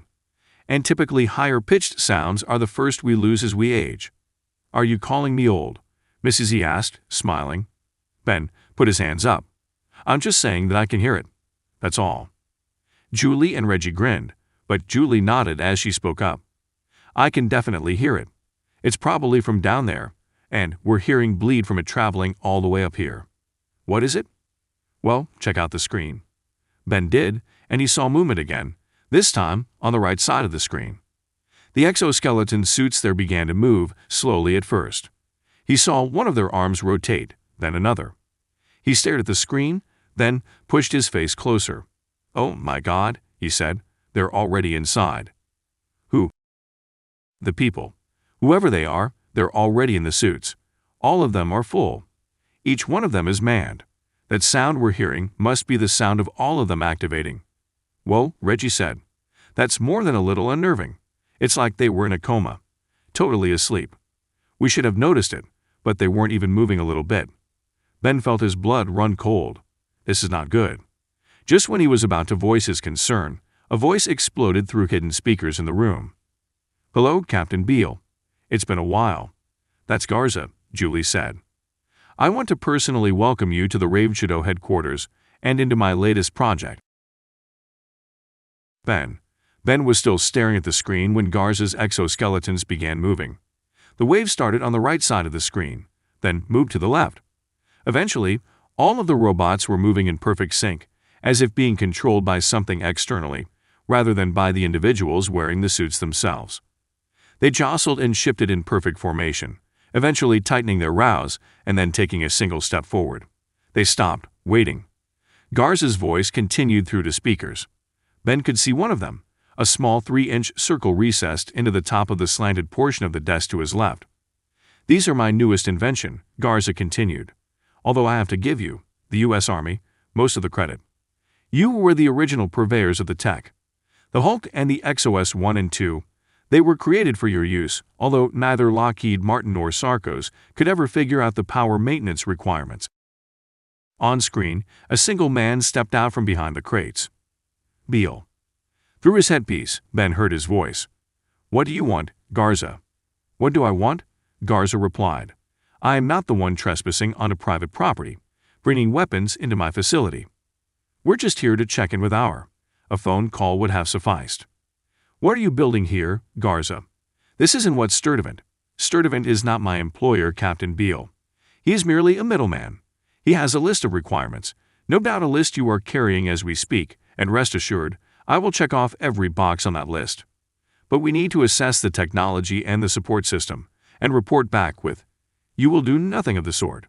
There was a pause, and Ben could barely see Beale's mouth moving on the screen. They switched channels, Reggie whispered. That's not good. It is a private communication, Mrs. E added, which means Beale is discussing something with his own men. Like I said, not good. Beale's voice switched back to their channel. Garza, we can finish this one-on-one in your office. Have your suits scanned down and you are not here to give me orders, Garza interrupted. Nor are you here to negotiate. You are here to steal my tech. Garza, we're not. I didn't move my entire business to Peru to simply be once again infiltrated by an illegal force, Garza said. I don't appreciate the implications, I'll tell you what. I'll let your team leave, and we won't speak of this again. Another pause, and then another voice came through Ben's headset. Doors locked, boss. Beale spoke to Garza. You locked the door behind us. There is another exit on the opposite side of the demonstration floor, Garza said. But I thought you came here for a demonstration. Garza, I will let you leave, Garza continued, if you make it through my demonstration. What the? A few others on the channel, Beale's other men, still hiding behind the crates and boxes, cursed. Ben heard the distinct sound of the men arming their rifles. I'll make this easy. You have exactly 10 seconds to get to the opposite side of the floor. I will activate a single exo for the demonstration, so as not to damage any of my other prototypes. The CSO group watched the screens, each of their faces full of shock. Ben couldn't believe what he just heard. You think you'll go through with it? Reggie asked. It's Vicente Garza, Julie said, her voice full of rage. He answers to no one. This is pure arrogance, and I have no doubt. Her sentence was cut off by the sound of a klaxon ringing through their headsets, then the sound of a computerized female voice, counting down the seconds. 10. 9. Shit. Beale's men began chattering, none of them bothering to switch channels. Ben and his team could hear everything. Head to the sides, flank them, Jeffers said. We don't know which one of these assholes will be activated. On screen, Beale's 6-man team split in half, 3 men heading to the top of the screen and 3 heading to the bottom. The bottom 3 disappeared from view, but Ben could clearly see the 3 soldiers on the top half of the screen running, sprinting flat out alongside the stone wall. 6. 5. Should we attack? Take out the people inside the suits? A man asked. Negative, Beale said. Conserve ammo, get to cover where those boxes are on the other side. Ben couldn't see the boxes, but he assumed there were crates and boxes stacked alongside the far wall, just as there were on the left-hand side of the computer monitor. 3, 2, shit. Beale, we're not going to make. Shut up and get behind something. Jeffers' voice again. Get ready, boys. Aim for the legs. The head shielded, but if we can drop it to the ground. 1. Another klaxon sounded, and Ben saw Julie put her hand over her mouth. He sucked in a sharp breath of air. Surely Garza isn't going to. One of the exoskeletons, exos as Garza had called them, in the center of the group of machines came to life. Ben could barely see the dark-skinned, black-haired person inside of it. It turned completely around with a fluid 3-step motion, then began marching toward the opposite wall. The door is still open, guys, one of Beale's soldiers said. It's about 50 more feet, and we can. A flash of light filled the screen before the camera had time to adjust the exposure settings. A second later, Ben heard a loud rat-tat-tat sound in his ears, and then he saw that the exo had fired from a weapon he hadn't seen before. It's on his shoulder, Reggie said. Some sort of machine gun, like a mini-turret. The weapon rattled again, and Ben saw the tiny sparks of tracer rounds dancing out from the exo. The light from the rounds stuttered across the screen, no doubt the refreshed settings on the display and camera unable to keep up with the high-speed bullets. He heard the result of the fire through the soldiers' own microphones. One man screamed, another just grunted a sickening, wet sound of gurgling blood and air. Another round of one-way fire, and 2 more men screamed. Shit, Jeffers said. Lang is down. Sir, we need. Another round of fire and Jeffers' voice cut out. There were a few more blasts from the shoulder-mounted turret, and Ben thought he heard a couple shots of return fire from whoever was left of Beale's crew. Then there was silence. It was palpable. Ben looked around the room. Mrs. E's expression was stoic, but he could sense the energy inside her, the fire behind her eyes. Reggie was livid, his body gently shaking. Julie's face was an abstract artwork of emotion. Anger, rage, sadness, confusion. Perhaps even satisfaction, the amazement of not being with Beale's group when it had happened. Are you guys okay?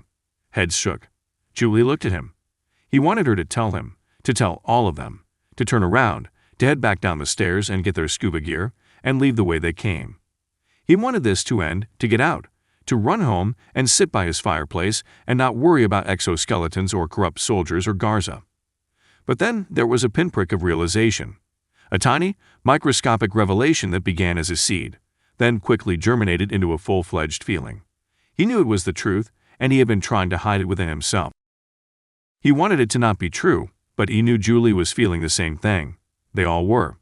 They were just waiting for him to give the order. She opened her mouth and spoke her truth, his truth. "We have to keep going," she said. "We have to stop him." Ben nodded, then waited for the others to agree. They did so without hesitation. "Okay," he said. "Okay, let's go. The stairs will take us down to that level. We can find the warehouse and get our bearings. We don't know where Garza is, but he's not going to leave the base until he knows Beale's crew is dead. Let's take advantage of the element of surprise while he doesn't know where." Ben was cut off by the sound of the speakers cackling through the air once again. He heard his name, and his blood immediately cooled. "Hello, Harvey Bennett," Garza said. "I didn't want you to miss the demonstration either. I'm glad you were able to find our observation deck. Hopefully you were able to get a feed." The statement ended as though it were a question, but Garza's voice continued. "Now that we're finished with Beale, I think it's proved to finish what we've started, you and me. How does that sound, Ben?" Ben's fists clenched and his knuckles whitened. "He knows we're here. Very interesting strategy, I might add. Using our waste and circulation tunnel. Very good stuff. I have to ask, though, what the hell is your plan now?" Ben closed his eyes and bowed his head. "That is a good question. What the hell is the plan now?" "Garza, sir." Garza's back was to the door, his eyes on the computer screen on his desk, where he had been watching the events play out on the demonstration floor. He threw his right hand up and waved for the soldier to enter. Vicente Garza was in his private quarters, which to him barely passed as a room. No windows, no closets, and he didn't have a personal restroom. The room had been cut into the stone, much like the other spaces on the mine's main operations floor. "Come in," he added, his voice straining to add an air of annoyance. The soldier's boots clicked quickly on the floor, and he sensed the young man on his left side. "What is it?" "The intruders. They're still in the warehouse, but we believe they're dead." Garza nodded. "Keep them there. And keep the exo powered up. Any movement will be detected, and Beale's crew will be thoroughly out of the picture." "Yes, sir." "And the other intruders?" The kid paused, then abruptly launched into a recited security protocol. "We first detected the second group about 4 minutes after the first, and we've been tracking them since.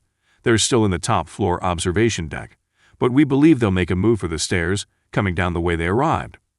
That's likely the only option they think they have." "Are they armed?" "We? Oh, don't know, sir." "Well, find out."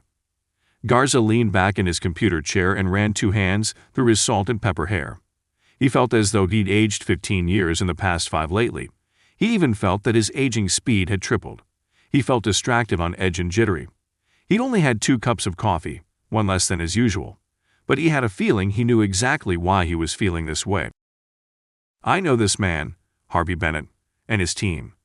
The civilian special operations. They've been interfering with our work for a couple of years now, and it's about time we handled it the way we should have back in Philadelphia." "Yes, sir." The soldier stood like a sentinel next to Garza. He was undoubtedly the kid who'd been ordered to keep Garza happy, the kid tasked with the unfortunate job of delivering whatever bad news his team had dug up.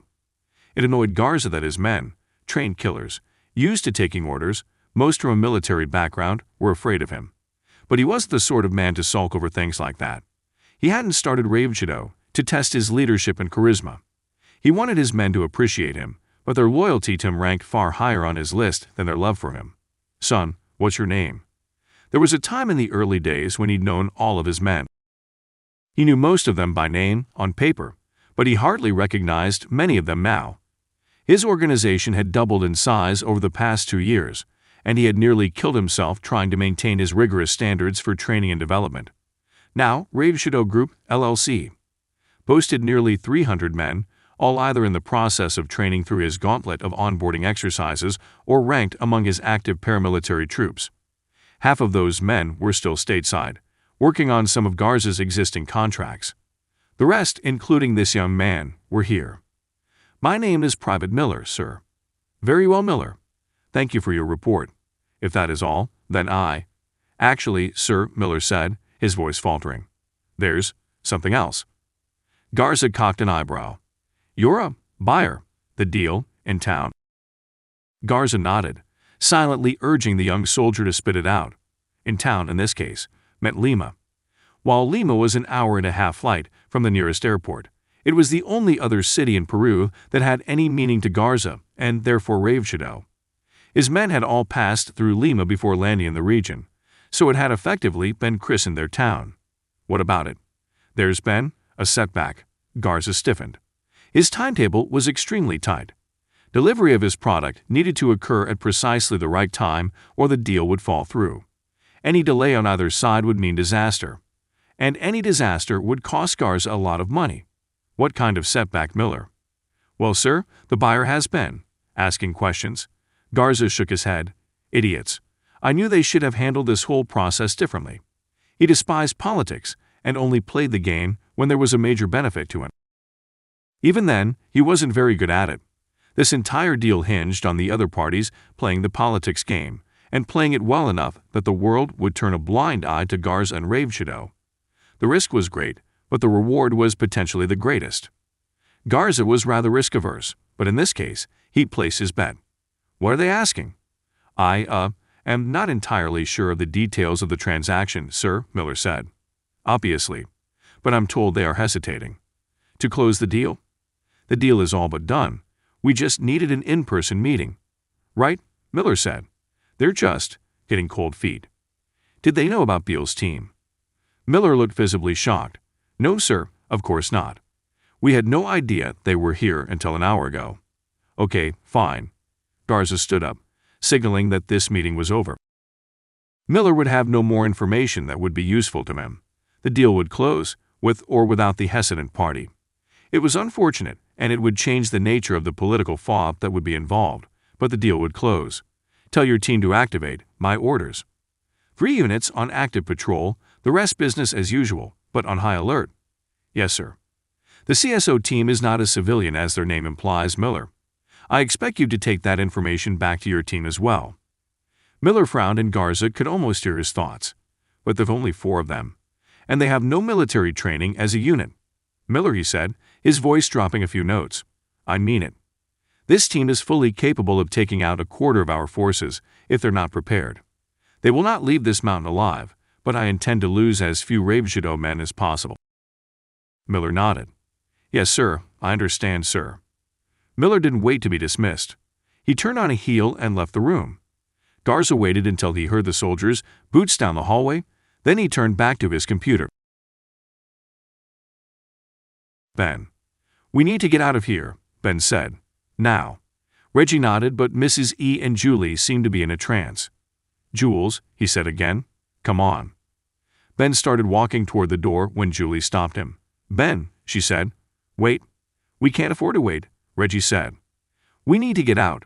Get out how? Julie shot back. We're not getting out the way we came in. There will be Ravenshadow guys crawling over that entrance tunnel by now, and there's no way we're getting through that demonstration floor, or whatever Garza called it. So what are you suggesting? I'm suggesting you 2 guard the door, at least for a minute. Let me and Mrs. E see if we can get into the computer system. Ben sighed, but Julie didn't wait for a response. She knows what she's doing, he told himself. He walked to the door with Reggie, then dared to look down the hallway. Empty. How long you think it'll take? Reggie asked Julie. To get through whatever encryption they have. No idea.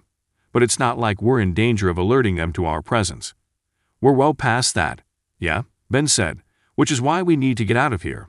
We're sitting ducks in here, and shut up and let me work, she replied. Ben watched the 2 women work as he and Reggie stood just inside the doorway of the stone-walled room. He felt the pressure of anxiety flooded his systems. The adrenaline building, yet having nowhere to go.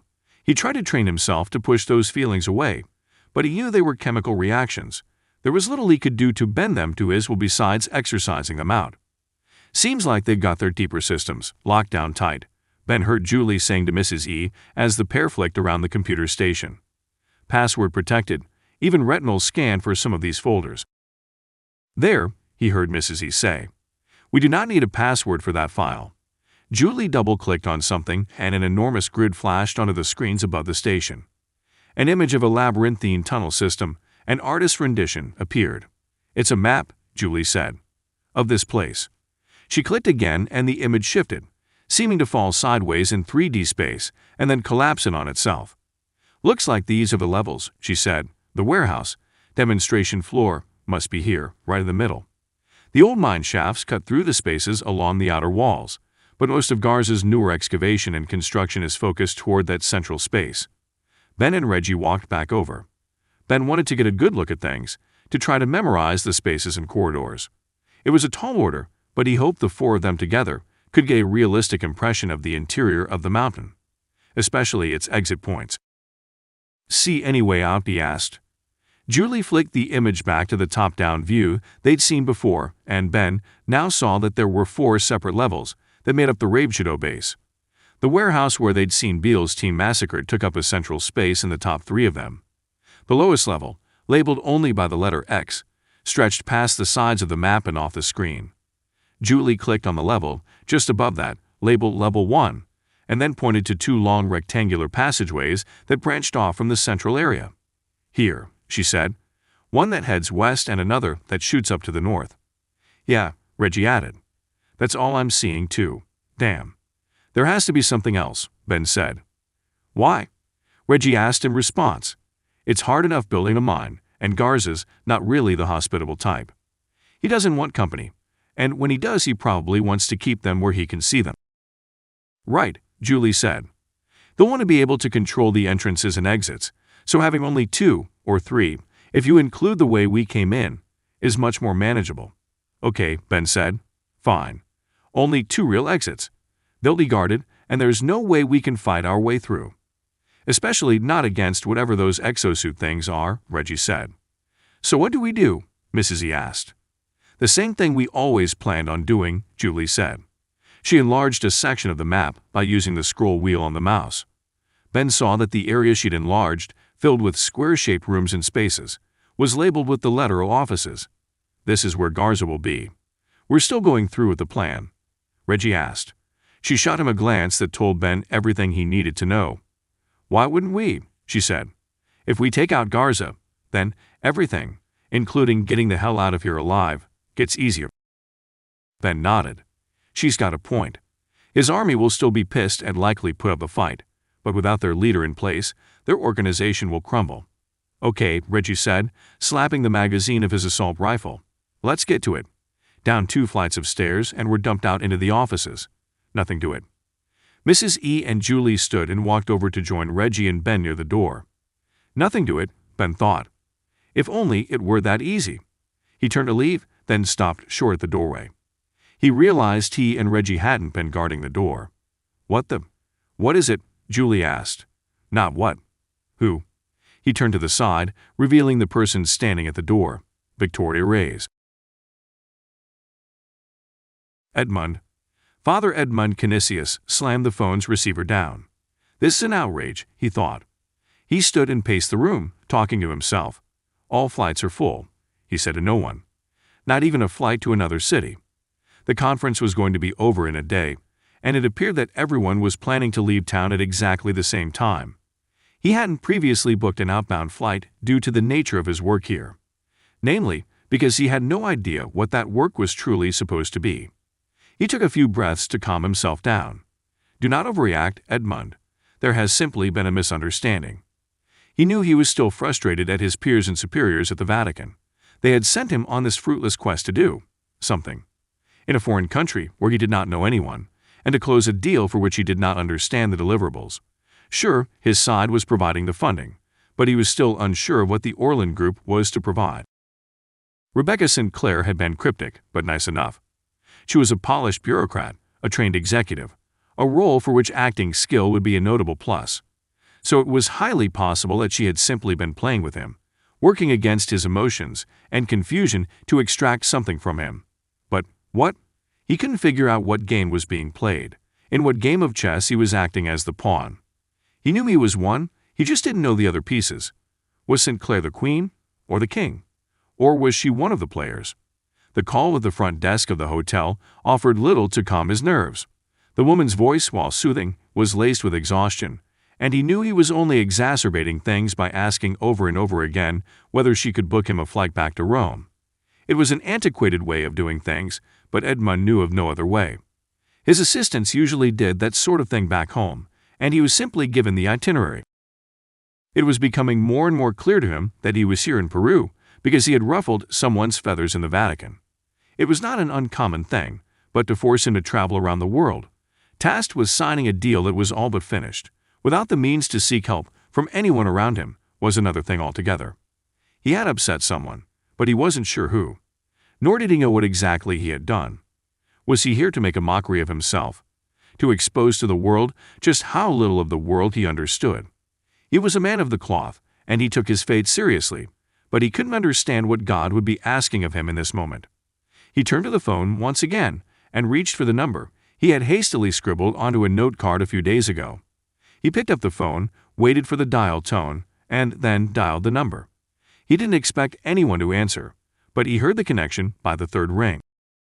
"Hello, this is Rebecca Sinclair." "Hello, MS Sinclair. This is Father, Edmund."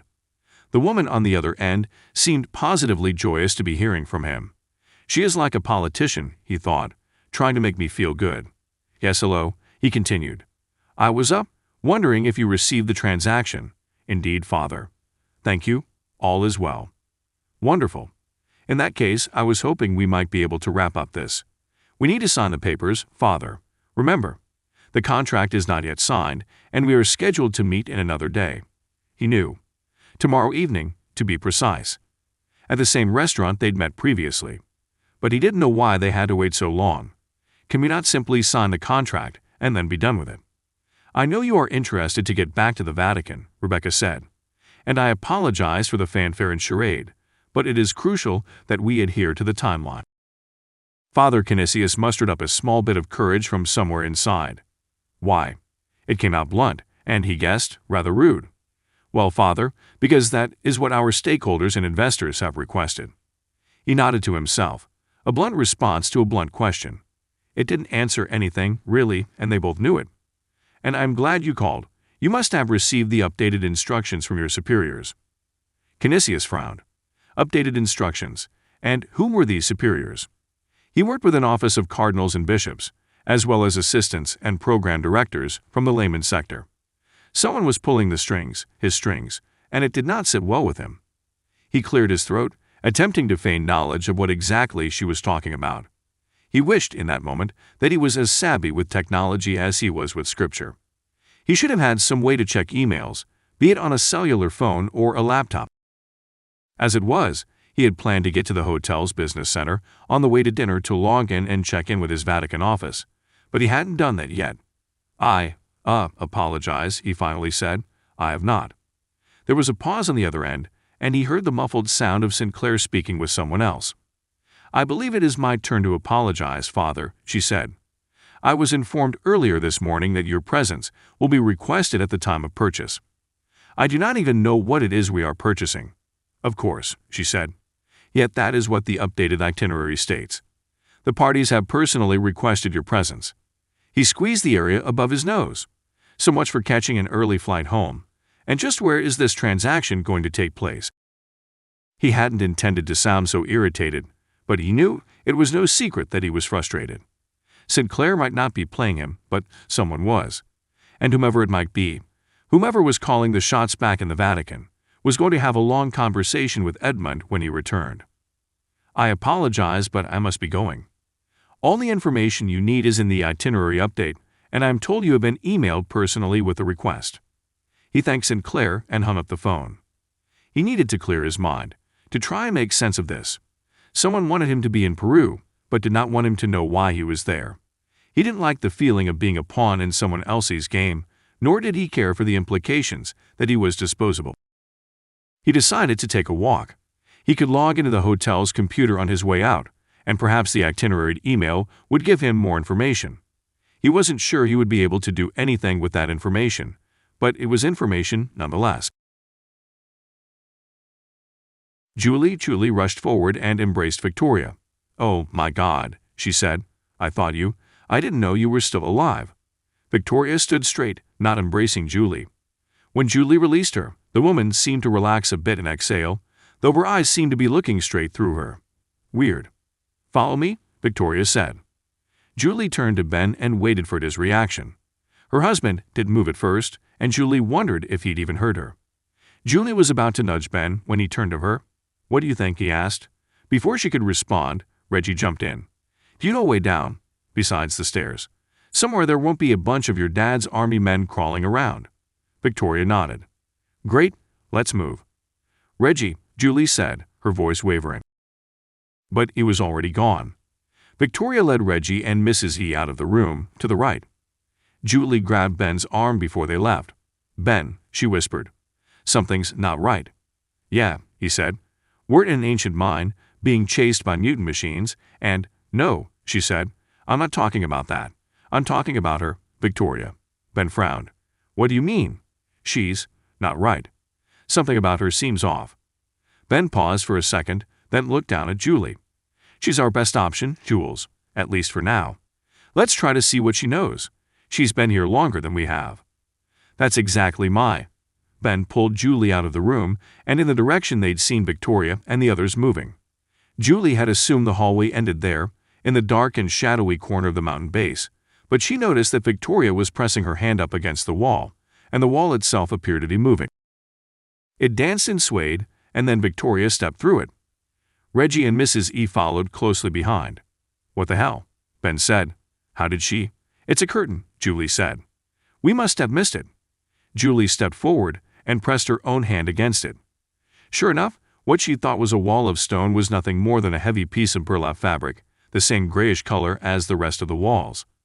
In the low light spilling out from the communications and video room they just exited, the fabric-filled wall was identical to the others. "Trippy," Ben said as he stepped through next to Julie. They found themselves in another hallway, this one darker than the one they'd just exited, but Victoria had retrieved a flashlight from her pocket and was pointing it down the tunnel. Julie saw that the stone here was like the entrance tunnel they'd ascended, the one that had connected the drainage shaft to the rest of Garza's base. The stone seemed weathered, and it had a lighter, more brown color. She wanted to examine it with her dive light, but Victoria was leading them quickly down the slightly descending passageway toward what appeared to be an intersection. "I didn't see any of this on the map," Ben whispered. Julie shook her head. "Me neither. I think it's part of the original mine." "Yeah, what did they mine here, anyway?" "No idea." Beale's guys said they weren't sure. There aren't any official records of what type of mine this was, but judging by the others in the area, they figured it was silver or copper. Yeah, I just don't see any mine-wise stuff, like tracks, or mine carts, or trolls or dwarves," Julie said, chuckling. "It's not like we're mine experts, Ben. Just because we don't see any stereotypical mining apparatus doesn't mean there wasn't ever any of that stuff here." "True," he said. "But I feel like we'd know if we were in a mine, you know. Maybe. Anyway, these walls are like those other ones we saw.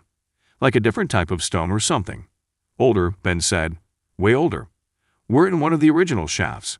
The rock could even be of a different composition, or it had more or less contact with natural subterranean water, so there's a completely different style of deposits here. Whatever it is, it feels different.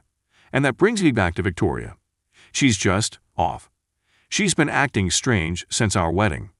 Julie thought about this for a moment as the group hustled along the shaft. "Yeah, that's fair. But it seems like we're missing something else." "We're always missing something else," Ben said. "At least, it feels like that. We're always getting in over our heads with stuff like this and end up having to play catch-up. At least we're alive." Victoria turned and entered a room to the right, one that had a door crudely mounted on it. To her credit, Julie thought she saw the woman looking both directions before entering, no doubt looking for any of the Ravenshadow men who might be patrolling these forgotten corridors. She ushered Reggie, Mrs. E, and Ben into the room, all of whom had their guns drawn and at the ready, waiting for any sign of a Ravenshadow ambush. Julie had a sidearm, but it was still holstered at her waist. As she passed her friend, Julie flashed the dive light into her eyes. "Are you okay, Victoria?" Julie asked. Victoria seemed confused. Her eyes flitted left and right very quickly, very slightly, but they didn't seem affected by the light shining into them. Even her very demeanor was an oxymoron. She appeared to be off balance a bit, like a stone statue on uneven ground. Her hands were steady, matching her eyes, but they were almost too steady. "Victoria," she said again, "are you—" Victoria pushed Julie a bit into the room, then slammed the door shut. "What? Oh, for the love of God," she heard Reggie shout from behind her. "I knew it," she thought. "I knew it." Julie grasped for a handle, but realized that the doors inside didn't have one. Her hands slid against the rough surface of the shoddy wooden door, trying to find purchase. "Push it back open," Reggie yelled. He and Mrs. E rushed forward. Julie heard a sound she immediately recognized. "A lock! Victoria!" she shouted. But instead of a response, she heard another sound, a deeper, heavier sound. It sounded like metal on metal, or metal on stone. "She's dragging something in front of the door," Julie shouted. "Hurry." Ben and Mrs. E looked around the room, using their lights to look for something to use to push the door back open. Julie knew they wouldn't find anything. She and Reggie started kicking at the door haphazardly until Reggie pulled her gently away. "We need to take turns. Aim for the center of the door, just off the side of where the handle should be. That's the structural part, and if we can kick through that, She didn't let him finish. She reared back and slammed her boot, still a bit soggy from their dive, into the bulk of the door. It didn't move. The sound of metal dragging outside came to an end, and Julie could almost sense the weight of whatever object had been placed in front of the door. Sure enough, her second kick seemed to land on pure stone. It felt like kicking a boulder. The impact of her boot, even Reggie's, when he tried, hardly resonated through the room. Their kicks were nothing but dull thuds, the heavy rubber soles nothing against the massive friction of the obstacle. "We're locked in," Reggie said. "Shit, she tricked us," Ben said, his voice low and his breathing heavy. "You were right, Julie." But Julie was barely listening. She was now pacing the room in the darkness, trying to put the pieces together. She had some theories previously, just inklings of ideas, but she hadn't been able to formulate a cohesive hypothesis.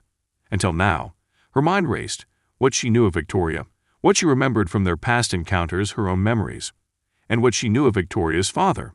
"It wasn't Victoria," she finally said. Everyone stopped talking and turned to face her. "What are you talking about, Jules?" Reggie asked. "I saw her. She's right outside." No, I know it's her. But she's not the one who did this. She's not. I'm starting to figure out what exactly is going on around here. And no, it wasn't Victoria at all." She turned a full circle, meeting everyone's eyes. It was her father. "Ben, what are you talking about, Jules?" Ben asked. He had been watching Julie pace for over a minute, but he had moved to the side of the locked door where he was now standing, leaning against the cool stone wall. He was seething, livid, even, mad at himself for not listening to Julie when she told him there was something going on with Victoria. Angry with Reggie and Mrs. E for blindly following her, and upset with Victoria for whatever it was that was happening. "I'm saying her father made her do this." "Garza got to her?" Reggie asked. "You think he somehow convinced her to betray us, and then lead us here to wait for his men to kill us?" Julie shook her head. All three of their dive lights were on and pointed at Julie, and while her face was lit with an orange glow, it did little to illuminate the room around them. They'd examined the room thoroughly and found nothing. No benches or chairs, no electricity or light switches, no more of the fabric faux walls. The room was cold, dark, and oppressive. In Ben's mind, it was a perfect reflection of their captor. "No," she said, her voice lower. "Think about it. Remember Philadelphia. His experimentation with that drug. Scopolamine," Reggie said. "The date-rape drug, nasty stuff." Ben suddenly realized what Julie was implying. He would have had to perfect it. Back then, it was little more than a zombie drug. Knocked people out, even though they were effectively sleepwalking. And sleep-killing, Julie said. He heard her breath catch in her throat, and he didn't need to be reminded of the nightmare she was referring to. Before their first trip to Peru a couple months ago, Julie had shared with Ben that she had been having terrible nightmares. Unfortunately, as Ben and the others knew, the nightmare was no simple manifestation of her subconscious.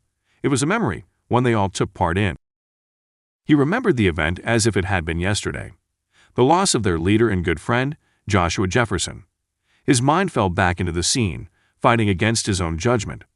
Julie. He wanted to call out to her, to see if his words had returned. He opened his mouth and felt the dizziness grow once again. Julie. She was there, the man called the Hawk standing next to her. He had just shoved a needle into her arm. Ben tensed up, also curious about what drug Vicente Garza had put inside her. What would it do? How long would it last?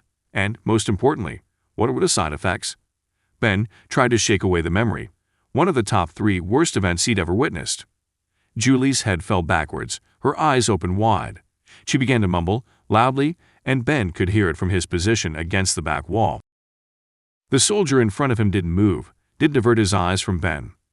Julie's head snapped forward again, and she looked right at Ben. He recognized the look now, the slightly drunken appearance, the dazed expression of dead eyes. Victoria had the same look, he realized. It was far more subtle. Victoria had been able to look around, to respond to their questions, albeit in a stilted, forced sort of way. The memory continued. He watched her face, trying to determine if the woman he loved knew who he was in that moment. If she could see him. Her eyes flitted back and forth once, quickly taking in the rest of the room. At this point there was no one behind Julie. She sat in the center of the gymnasium, her back to the opposite doors, and all the Ravenshadow men, as well as the Hawk and Doris Johansson, were standing or sitting in a wide arc around Julie. He, Reggie, Joshua, and Derek were all standing with their backs to the wall in front of Julie, but they each had a soldier, weapon drawn, guarding them. Julie's face scanned Ben's, but there was no reaction. She was blank, empty. M.S. Richardson, the Hawk said. His voice had changed. No longer was he the confident leader, the intimidating figure of power for his men.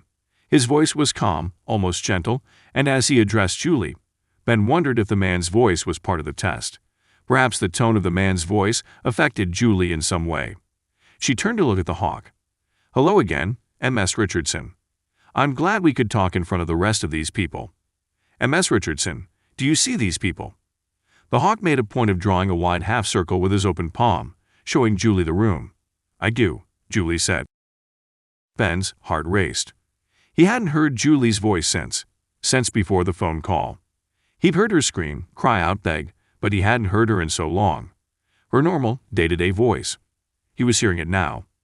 Whatever was affecting Julie was causing her to be completely collected, at ease. She felt no strife, no pain, and she had no care in the world for the 4 men, 4 friends, standing by at gunpoint. Whatever agent had affected Julie then was affecting Victoria now, and Ben knew it didn't end there. He fought to make sense of the drug, to recall what he knew about it. M.S. Richardson, please take this weapon. Julie reached up and took the weapon. M.S. Richardson, you know how to handle this weapon, correct? She nodded. I do. Good. The Hawk walked forward a few paces, toward Ben's wall. M.S. Richardson, please follow me.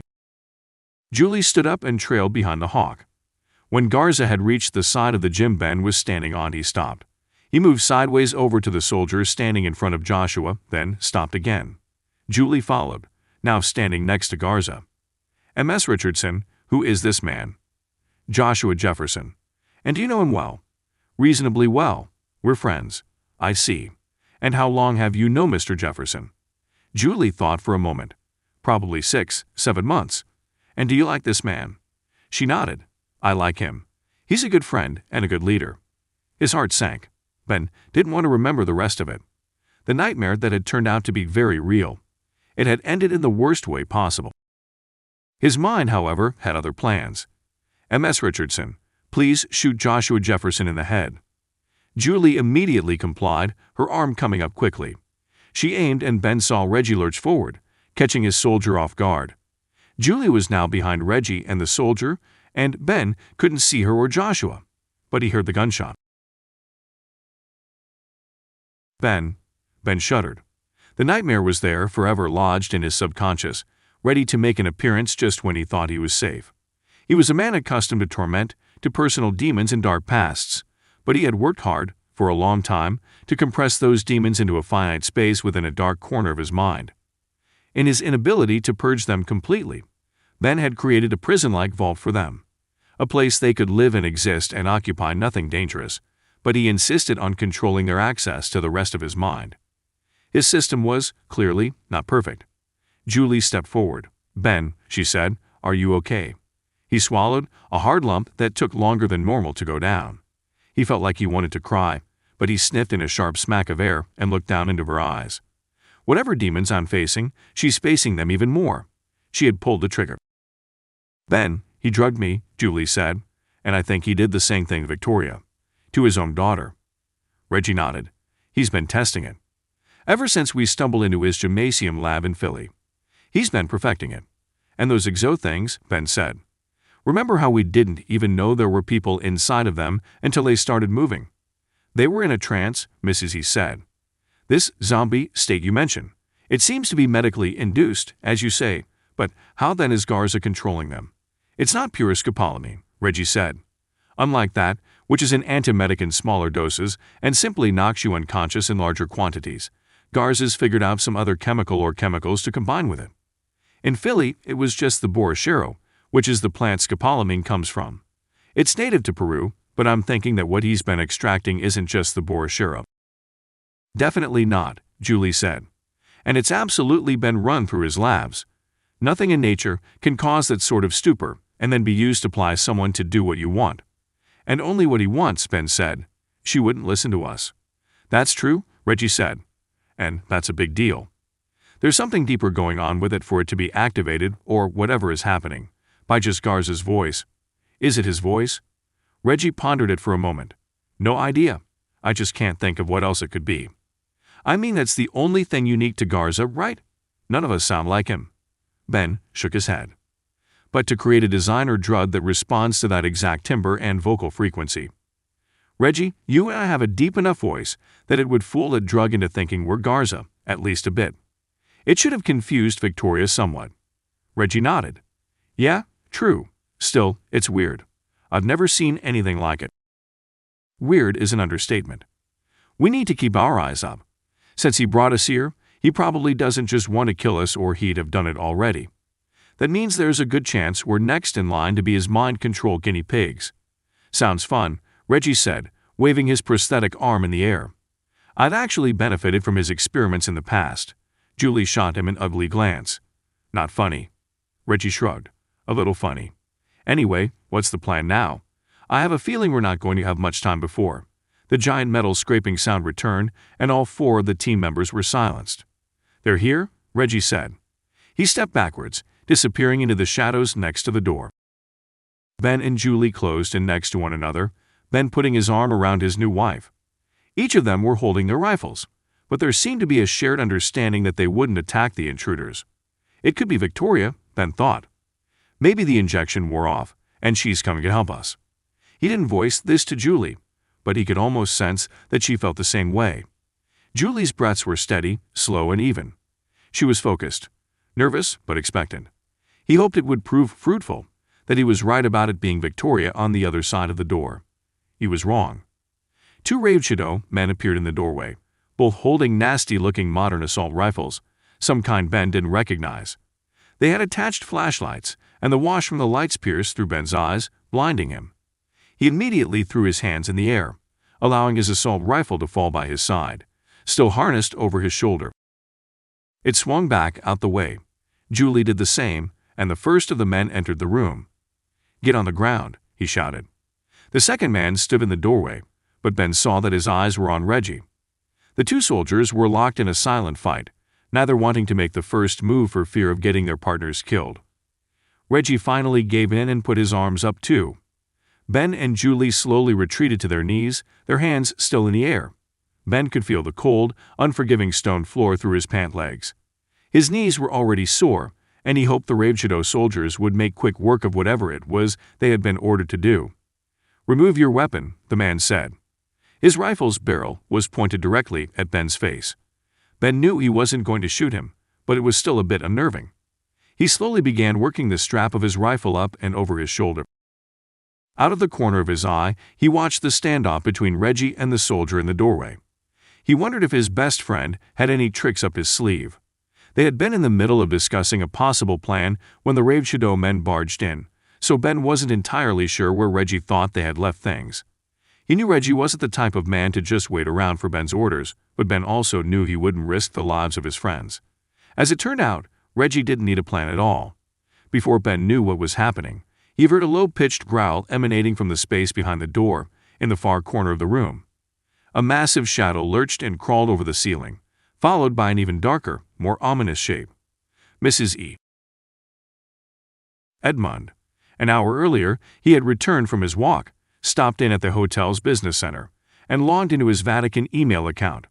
He had never been great with computers, but even he surprised himself with the speed with which he was able to connect. I must be getting younger, he thought coyly. When he saw the email, return address somehow obfuscated into an unrecognizable sender, he had nearly gasped out loud. He had no doubt the email had been sent from the company that was brokering the deal between Sinclair and the Orland Group. It was written in English, but English was a language he had much practice with. It took him mere seconds longer to read the note than it would have had it been written in his native Spanish. Father Canisius, we appreciate your willingness to jump through so many hoops, and for the same reason I must apologize. You have no doubt grasped the delicacy of the situation, if not the full reasons for it. I assure you, however, keeping these matters and our dealings out of sight of the public eye are of the utmost importance to all parties involved. I hope you will grant me one final request in this transaction. I understand you have been meeting with Ms. Sinclair, and she tells me you are prepared to finalize the deal and get home. I must ask that this final phase be conducted in person, yet out of sight of prying eyes. Canisius was not terribly excited about the proposition of meeting the seller and the broker in person, but he shouldn't have been surprised. Throughout his years working for the Vatican, he had been privy to many deals like this one, deals that the Church felt would come across as a bit unsavory to the general public. He knew the Church had worldly needs as well as anyone, and therefore he had signed off on meeting requests that would begin the acquisition process for weaponry for Vatican police officers and the Swiss Guard that operated in their precinct. In another unlikely purchase, the Vatican had purchased a telescope at the observatory on Mount Graham in Arizona. While no one doubted the Church's interest in the study of heaven and the celestial bodies in it, this was the same Church that persecuted and executed people for their belief that the stars were, in fact, other suns. So Canisius' feelings of his time in Peru had been one of muted acceptance. He didn't want to be here, but he was finally understanding why he was. This deal was one that would mark the beginning of a new era for the Vatican, and one that would push the Vatican back into relevance. He had hoped and prayed for that very thing for most of his nearly 70 years of life. If his superiors back home wanted him to be here, he decided he needed to be here. He was done second-guessing them. If the deal was to be conducted with the utmost secrecy, for whatever reason, then all the better they had chosen him. He was a well-known cardinal, but he was a professional, and he was not swayed by politics or press. He was about to log off when he noticed that another email had hit his account a while earlier. He frowned as he read the sender's name. Brother Archibald Quinons. He did not recognize the name, but then again, just because he was a Jesuit did not mean he should know every one of the other 16,000 Jesuits in their order. He did not receive any mail from the general public, as his email address was strictly for work only, and he had never shared the address with anyone else. Still, it did not seem like a fake sender or a junk message. He opened the email. Father Canisius, I have been trying to reach you for some time, the email began. Canisius settled back into the chair in the hotel's business center. He continued reading. My name is Archibald Quinons, and I work with an American group you may have heard of called the Civilian Special Operations. Canisius nearly jumped. The CSO, he thought. The same group that illegally infiltrated the Vatican earlier this year and nearly cost us a fortune in security reassignments. The email was short, to the point. Quinons wanted Canisius to call him as soon as he got the email. The man had left a phone number and told Canisius that he, too, was in Peru, though he did not specify where. Canisius knew there was a payphone nearby, but he wasn't sure he had any coins, and certainly not any in Peruvian denominations. Besides, he wasn't even sure payphones were connected to anything anymore. They might be standing around as some sort of nostalgic decoration. He'd seen stranger avant-garde art exhibits back in Rome. He wrote down the phone number on an index card he found in a stack next to the computer station, and then he returned to the front desk, where he tracked down the concierge and asked what he thought was a simple question. Excuse me, do you happen to have a cellular phone I can borrow? Like, for how long? The young woman asked. I'm not sure. I also need a cab, a taxi. May I get that here? The woman smiled, then reached into her pocket. She pulled out a phone and opened it to the dial pad, then looked back up at Canisius. I can dial it for you. Oh, he said. I am sorry.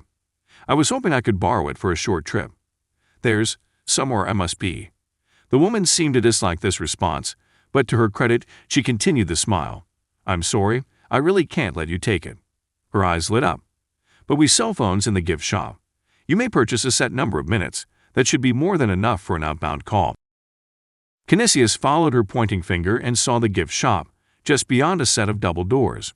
He thanked her, asked about the taxi once again, then walked to the store.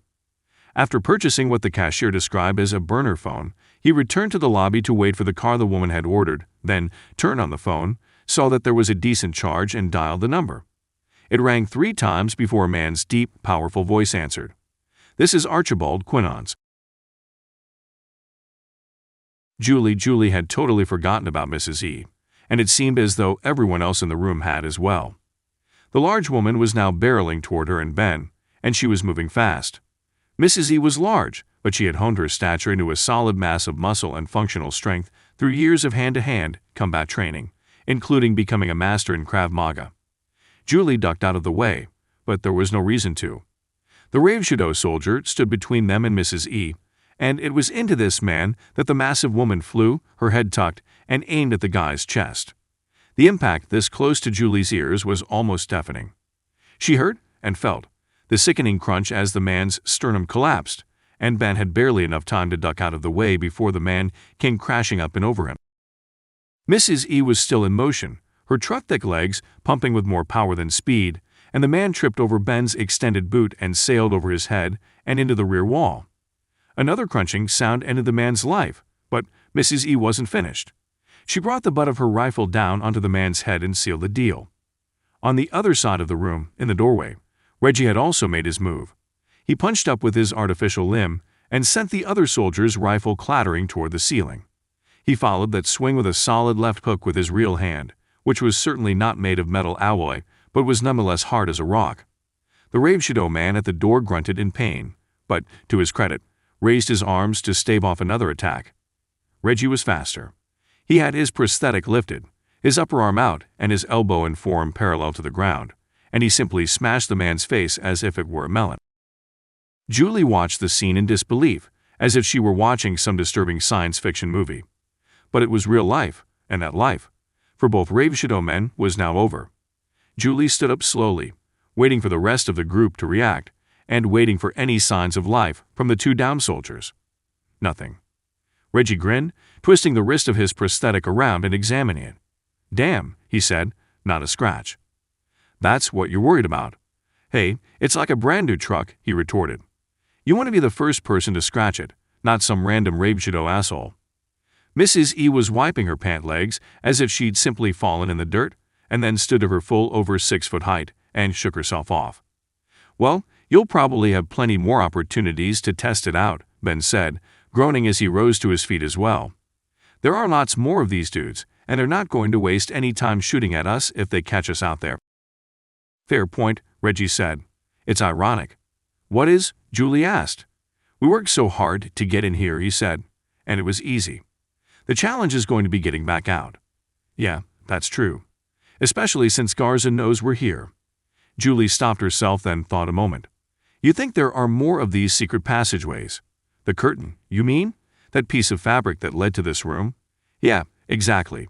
It's part of the older mine system, not a newer Ravenshadow development. And, unless I'm mistaken, it wasn't on the map." "It definitely wasn't," Ben said. "And yeah, there are probably more of them. Maybe they thought the tunnels were unstable or something. Didn't want to risk a cave-in." "Maybe," Reggie said. "Or maybe this was Garza's plan all along. To trap us in here. He knew we were coming, right? How else would he have sent men right where we went into the river, and then basically led us through the waste shaft?" He acted surprised on the intercom, but this is Vicente Garza we're talking about, the hawk. And he's been watching us like a hawk since we got here. And the whole thing with Victoria, Ben said. It was all planned, staged as if he had orchestrated all of it. We played right into his hand. "So Beale was in on it too?" Julie asked. "No way," Reggie said. "They were crooked, but they weren't on the same team as Garza. He was surprised they were there too. Expected us, maybe, but not them. That's why he killed them all. In a way that was meant to demonstrate his power," Mrs. V added, "and I believe it worked." "I believe that, too," Ben said. "Those things, the exosuits, they're unbelievable. All controlled by a human operator, someone under Garza's spell. He could take out an entire army with them. Julie nodded. Which means we can't get anywhere near them. One shot from those turrets and we're toast. More like Swiss cheese, Reggie said. So we need to find another way out, Ben said. But the map we saw showed tunnels and hallways that all basically lead to that demonstration floor where the machines were. This place is crawling with Ravenshadow men, too. So let's hope there's another set of these tunnels then, Julie asked. Yeah, and let's hope they lead somewhere besides back to the monsters. They were interrupted by the sound of voices echoing into the room from outside in the hallway. Men's voices, low and clearly discussing how they were going to breach the room. They're here, Ben said. Julie, grab the guy's weapon. The rest of you guys, get into a corner. We want to fight our way out, but we don't want to hit each other. Julie did, and the weight of the rifle gave her a moment of relief.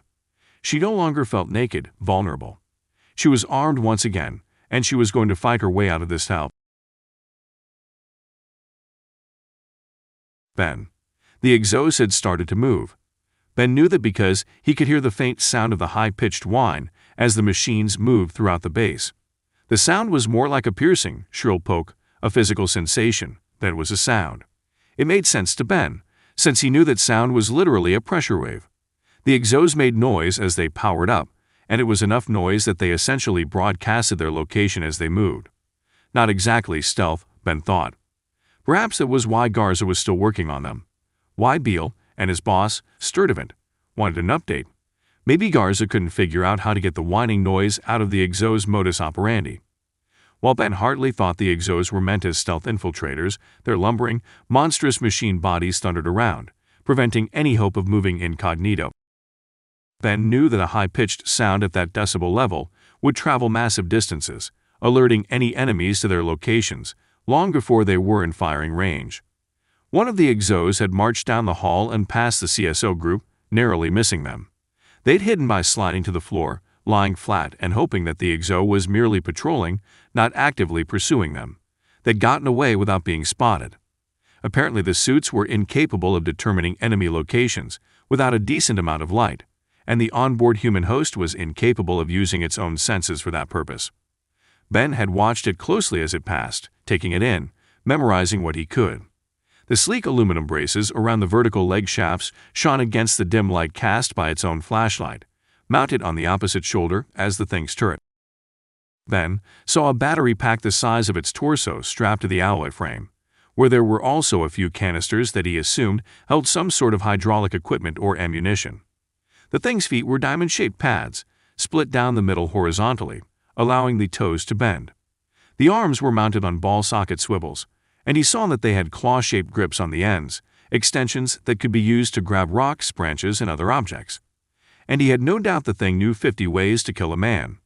They didn't even need weapons, Ben realized as it passed. They could simply walk through a human, smashing it into the dirt around its feet. The vice grip hands could likely crush a human skull without much trouble. In all, it was a tank on 2 legs, capable of running them down and killing them without burning any extra battery life. Ben's group had run down the hallway after leaving the stone chamber Victoria had locked them in, opposite the direction from which they'd come. They decided that running toward where they thought the center of the base was would lead them to another exit. It was a risk, but Ben knew it was time to act. They were pinned down here inside Ravenshadow headquarters. Garza knew they were here, and the longer they spent inside the base the better chance they'd all spend eternity here. And Ben wasn't a fan of that option. Beale's group had experienced that fate, and it hadn't ended well.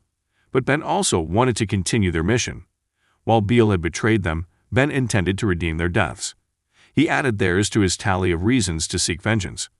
It had all started with Joshua Jefferson, and by extension Julie, and she had led them all here.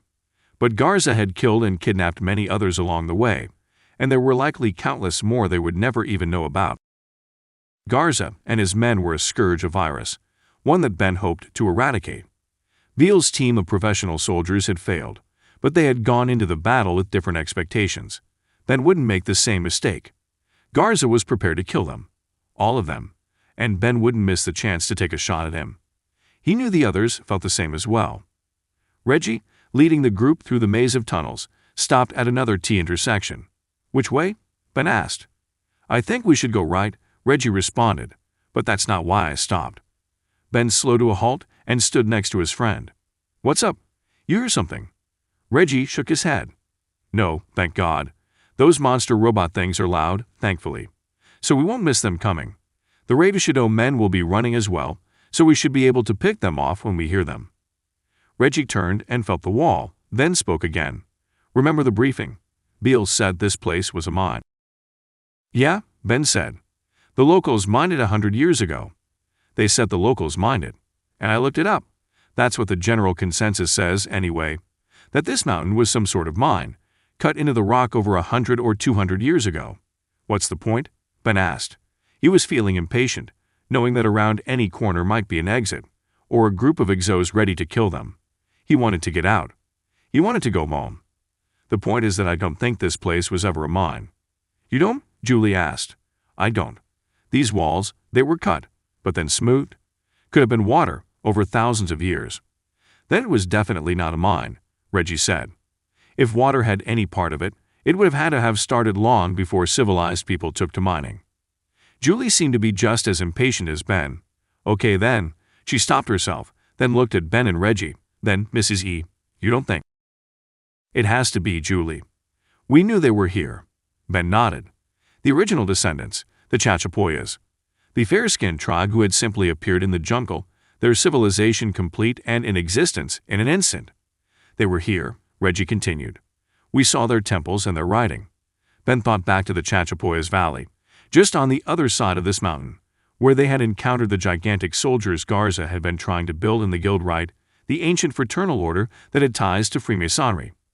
They were in this mountain. After they fled their previous home, they settled here. "Those temples outside," Ben said. "You think they were just that? Temples." "I do. It makes sense now. They didn't live there. They worshiped there." "Because they lived here," Julie said, finishing his thought. "Exactly. Look around. This place was never a mine. Sure, it has long, straight tunnels and shafts, but there are rooms, large spaces cut into the walls that are ordered and organized. Not like a mine." "Like a city," Ben said. "Like a city." Reggie brushed his hand along the wall. "The Peruvian locals around here invented stories and myths about this place, about the inhabitants, and they simply assumed it was a mine. That their predecessors built it. They would not have known that their predecessors did build it," Mrs. E said. "But that it was not built a single generation before them, but many generations before them." "Yes," Reggie said. "It's the only thing that makes sense. When Ravenshadow came in here, it was out of necessity. Garza needed a place to work, a place away from prying eyes. And since we now know Beale was here to snoop, they probably wanted a place that couldn't be seen from above, either, by satellite." "Reggie," Julie asked, "are you saying what I think you are? That this isn't just the lost city of the Chachapoyas, but also their original goal? The entire reason they came here?" Reggie nodded solemnly. "I am suggesting that. I believe this place was the home of the descendants we've been chasing. The lost civilization of Atlantis. The survivors fled from their homes on their island nation after the catastrophe 11,000 years ago. They spread around the globe, building monuments to their gods and teaching the uncivilized world about farming, agriculture, philosophy. They built the pyramids and the original sculpture that eventually became the Great Sphinx. Then they moved again, likely driven out by warring factions. And they ended up here." "Yes," he said, "they ended up right here. But that's not all. They would have taken their collection of records with them. They would have brought them to protect them, and this would have been the perfect place to store them. Just like Garza, they would have wanted to keep them out of sight of prying eyes of enemies who would take advantage of them. I believe that somewhere inside this mountain is the lost Atlantean Hall of Records." "Edmund." "Hello, Mr. Quinons," Canisius began. "Please call me Archie." The voice returned in perfect Spanish. Canisius felt relieved and immediately felt more at home. "Very well, Archie. I hope I did not catch you at a bad time." He wasn't sure what he was supposed to say, and he wasn't sure that what he'd said was even appropriate. Too late. "Nonsense, I appreciate your taking the time to reach out. I hope you are well, and I hope you will forgive my breach of privacy, but I have a matter to attend to that I believe is of the utmost importance. And what matter is that? As I mentioned in my email, I do some work with the Civilian Special Operations. They are currently here in Peru, investigating a company whom we believe to be involved in the murder and kidnapping of innocent civilians. Canisius sucked in a breath. He had never been part of anything like this, and he certainly had no idea how to handle it or how to respond. I'm sorry to hear that. Rest assured, I am not accusing you of anything, Father. I merely want your help. Canisius waited. I know you are in Peru for the convention, though it seems a bit strange as to why your office would send such a high-ranking cardinal. And I thought I was not being accused of anything. Archie? No, of course. I am merely wondering if you were in Peru for another reason altogether. A reason that involves the buying and selling of assets. How did he know? Edmund Canisius felt the blood inside and run cold. No, he thought. He can't know. There is no way to know. Both the buyer and the broker have been completely silent about this matter. He relaxed a bit. Archie's words hadn't revealed anything suspect, though they had been close to the mark. I can confirm that I have additional business to handle while I'm here. Very well. Please understand that I'm not trying to uncover the details of that deal. But I am afraid that there may be more at stake than a simple transaction. Can you be more specific? Canisius asked. Are you aware of the recent history of your office's dealings in the area? I cannot say that I am. The Guild Rite, an ancient sect similar to Freemasonry and a sect within the Jesuit order, recently fought over control over land near the Chachapoyas region of Peru. That is certainly new information to me, Canisius said, now growing even more confused. But I cannot understand what that has to do with.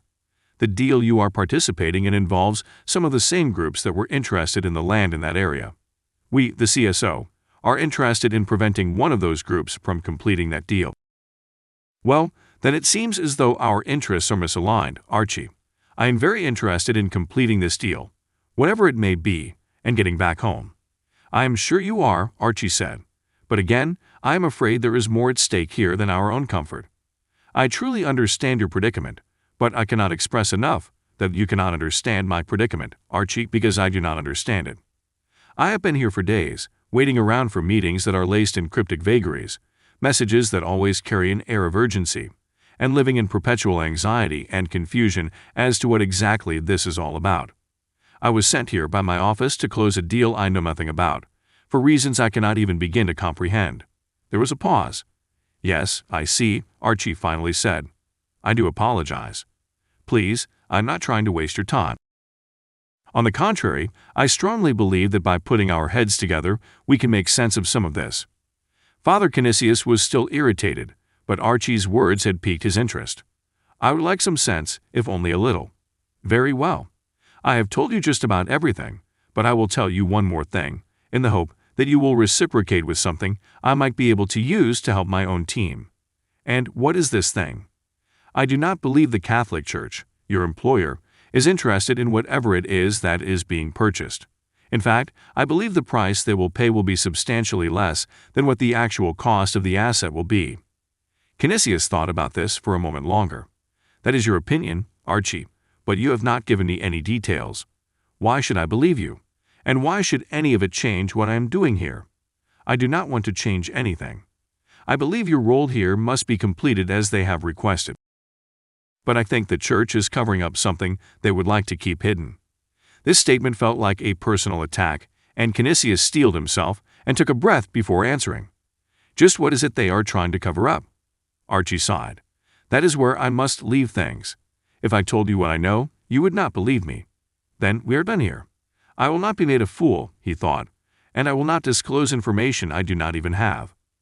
Canisius pulled the phone away from his ear and was about to hang up when he heard Archie's voice once again through the tiny speaker. This deal, do you have reason to believe, is for some sort of defense technology? Father Edmund Canisius looked up at the clouds passing overhead. He took a deep breath. I cannot continue this way. He wanted to come clean, to tell everything. The trouble was that he knew nothing of importance. Yes, I do believe that, Archie, as I suspected. And one of the parties to the deal, by chance, a company called the Orland Group. Canisius swallowed. This is about to get considerably more complicated. Julie's mind was racing. It was torn in two, one side of it wanting to escape as soon as possible, to get away from Garza and the strange mechanical human hybrids that had taken out Beale's force without so much as his second thought. The other side of it wanted revenge even more than it had before. She wanted to kill Garza, to see him die a slow, horrible death, a death only he deserved. And she wanted to save Victoria. She'd been drugged by the same sort of chemical that Garza had used on Julie in Philadelphia. And there were others too. She remembered what Archie had told Ben and Reggie about the local tribe that had been murdered. The Ravenshadow men, obviously hoping to keep their presence and work here unknown, had wiped out an entire village of men, women, and children. Never in Julie's life had she felt so strongly the drive toward vengeance. It coursed through her blood, pushed her forward, flooded her mind. It pushed the sanity away. The safe side that wanted to flee stood no chance. They ran toward another doorway at the end of the hall, this one on the opposite side of the base. Julie guessed it was a corner that marked the edge of Garza's additions to the original space. She tried to recall the picture of the map they'd found. If she was correct in her assumption, the two hallways they'd just run through lined the upper level of the base, marking the border around the larger, central room where the exos had been. They had already seen one of the exoskeleton soldiers, and she knew there were more. Garza was playing his cards close to his chest. He obviously knew where they were, as he had hailed them in the communications room they'd been in first. He'd either seen them come in, or he had seen that they'd turned on some of the monitors. The fact that he hadn't sent his entire army of Ravenshadow soldiers and exos to their location meant that he was playing it safe. Either he had fewer men than they thought, or he was simply not worried about them. It wasn't like Garza to underestimate them, so Julie had to assume there was another reason he hadn't already sent in an overwhelming force to wipe them out. Maybe Beale's group scared him, she thought. Perhaps he was worried Beale's team was just an advance force, one that meant there were more U.S. soldiers on the way. She didn't dwell on it. Reggie threw the heavy door open. Again, it was unlocked, and they ran down the stairs. There was no reason for stealth. Their boots pounded against the metal frame with resounding thuds, loud enough that anyone listening in would be able to hear them, coming from at least 2 levels down. They reached the bottom floor, the floor they decided would be their best bet at finding an alternative exit. She hoped they were right. If the Hall of Records was here somewhere, the original creators of this mountain city would have cut multiple entrances and exits. She'd seen it in Egypt, as well as in other places of historic interest. Anything as grand as a Hall of Records would be the first reason they would build inside the mountain. The city would be a secondary concern, and the city would have been created for the inhabitants, while the Hall of Records would have been erected for only the most worthy of individuals. In other words, it would have been a secret. Only the elite would know about it and how to find it. That meant there would be a way into the Hall of Records, as well as a way out, that bypassed all of the city. Garza had adopted the same space the original city had taken up, so they were hoping there would be another space and another exit, one still hidden somewhere behind these walls. When Reggie and Mrs. E reached the landing at the bottom of the stairs, they paused for Ben and Julie to catch up. If they were going to be spotted, it would be here, as they entered the hallway on the floor they believed was the primary level for Garza's men. Reggie tried the handle. It was unlocked. He slid it down, gently pressing until it clicked with a nearly inaudible sound. Then he pushed the door open a crack, simultaneously swinging his rifle up and out the newly formed hole. He paused there. Julie knew the drill from his training. Lead with what shoots, not with what gets shot at. In other words, stick your gun out of the hole before you stick your head out. The idea was that if anyone were going to shoot, they'd do it as soon as they saw the crack in the door. And since anyone shooting back at them was guaranteed to be an enemy, there was no harm in returning blind fire. But no one fired, and Reggie popped the door another crack. Julie listened, leaning toward the opening. Ben and Mrs. E stood back now, but both were gripping their assault rifles tightly, preparing for an onslaught. When none came, Reggie slid out and into the hallway. Julie could hear him whispering as he did. "It's a corner, so we got 2 fronts to watch out for. And it's not as dark here, but it ain't bright either. Light fixtures are fluorescents, spaced every 50 or so." She nodded as Ben pushed her forward. It was well known that she was the best shot in the group besides Reggie, who had served as an army sniper before his discharge. She practiced as much as Ben and the others, but she'd taken to it quickly, and, according to Reggie, was a natural. She enjoyed the praise, but it was times like these that she wished she wasn't quite as good with a gun. Entering the hall where she knew there were plenty of enemy forces, as well trained as she was, looking to put a bullet through her skull. Reggie took the right side of the door. Julie fell to the left. She looked down her hallway, not even bothering to look to the right. Reggie would have it covered, and it would only be a few seconds before Ben and Mrs. E had entered the hallway as well. Mrs. E caught the door behind her and slid it shut silently. Now what? Julie wondered. While she was great with a weapon, she left it to Reggie to decide which direction they should head. "I think that's the demonstration floor, where Beale and his guys were cornered," Reggie said, pointing at the wall directly opposite their corner. That was Julie's impression as well. The corner in front of her formed two edges of the large open space where the Exos lived. "Let's go this way," he continued, pointing down his hallway. "There's not really any hard information suggesting it, but it seems like the base was laid out in a left-to-right format, so this way would be heading toward the front." At the same instant Reggie finished speaking, Julie heard the distinct sound of another Exo crunching toward them from the other hallway.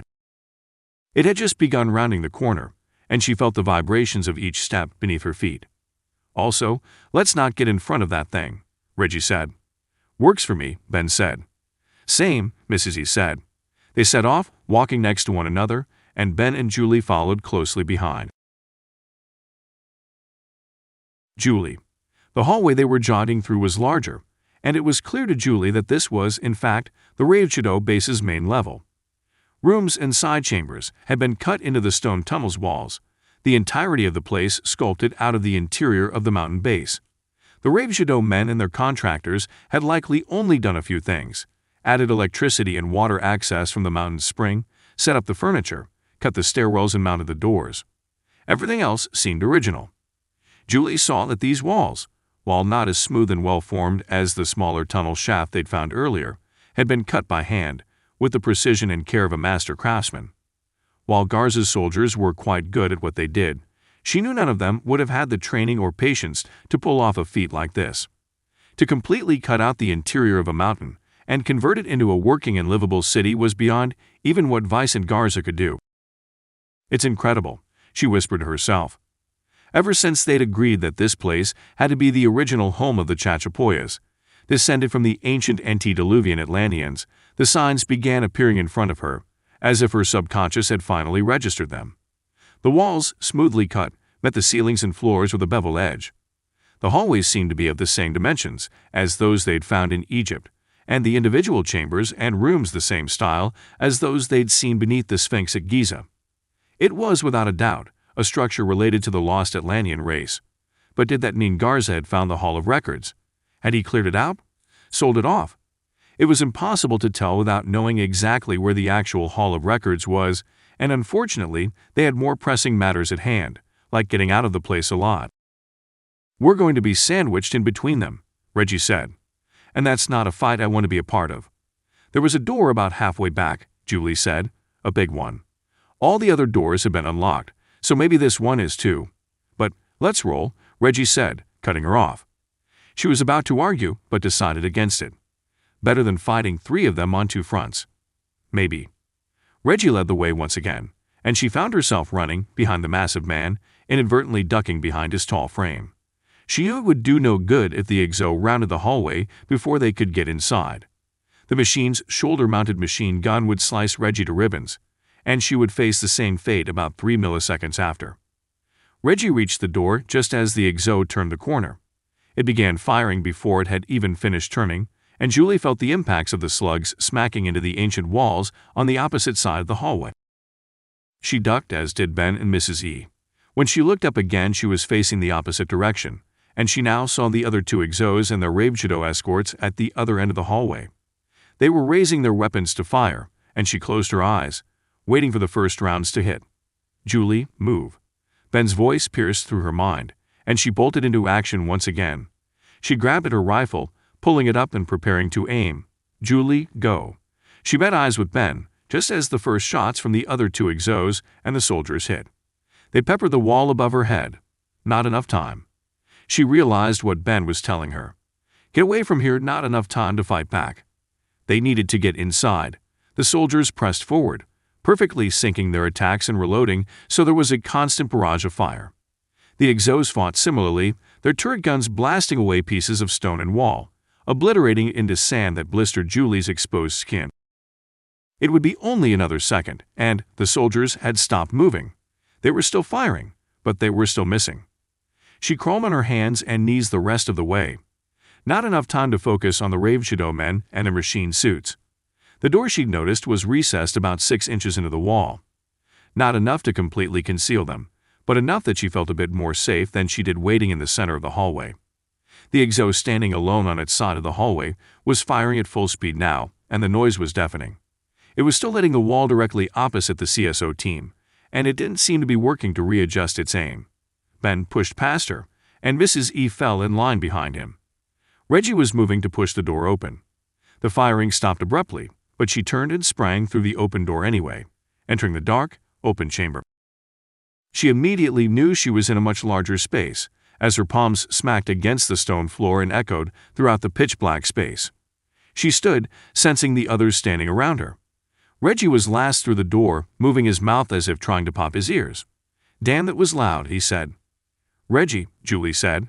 "They weren't shooting at us." "Like how they weren't," Reggie said, nearly yelling. "They almost got us, and if those exos were any closer—" "She's right," Ben said. "They weren't firing at us.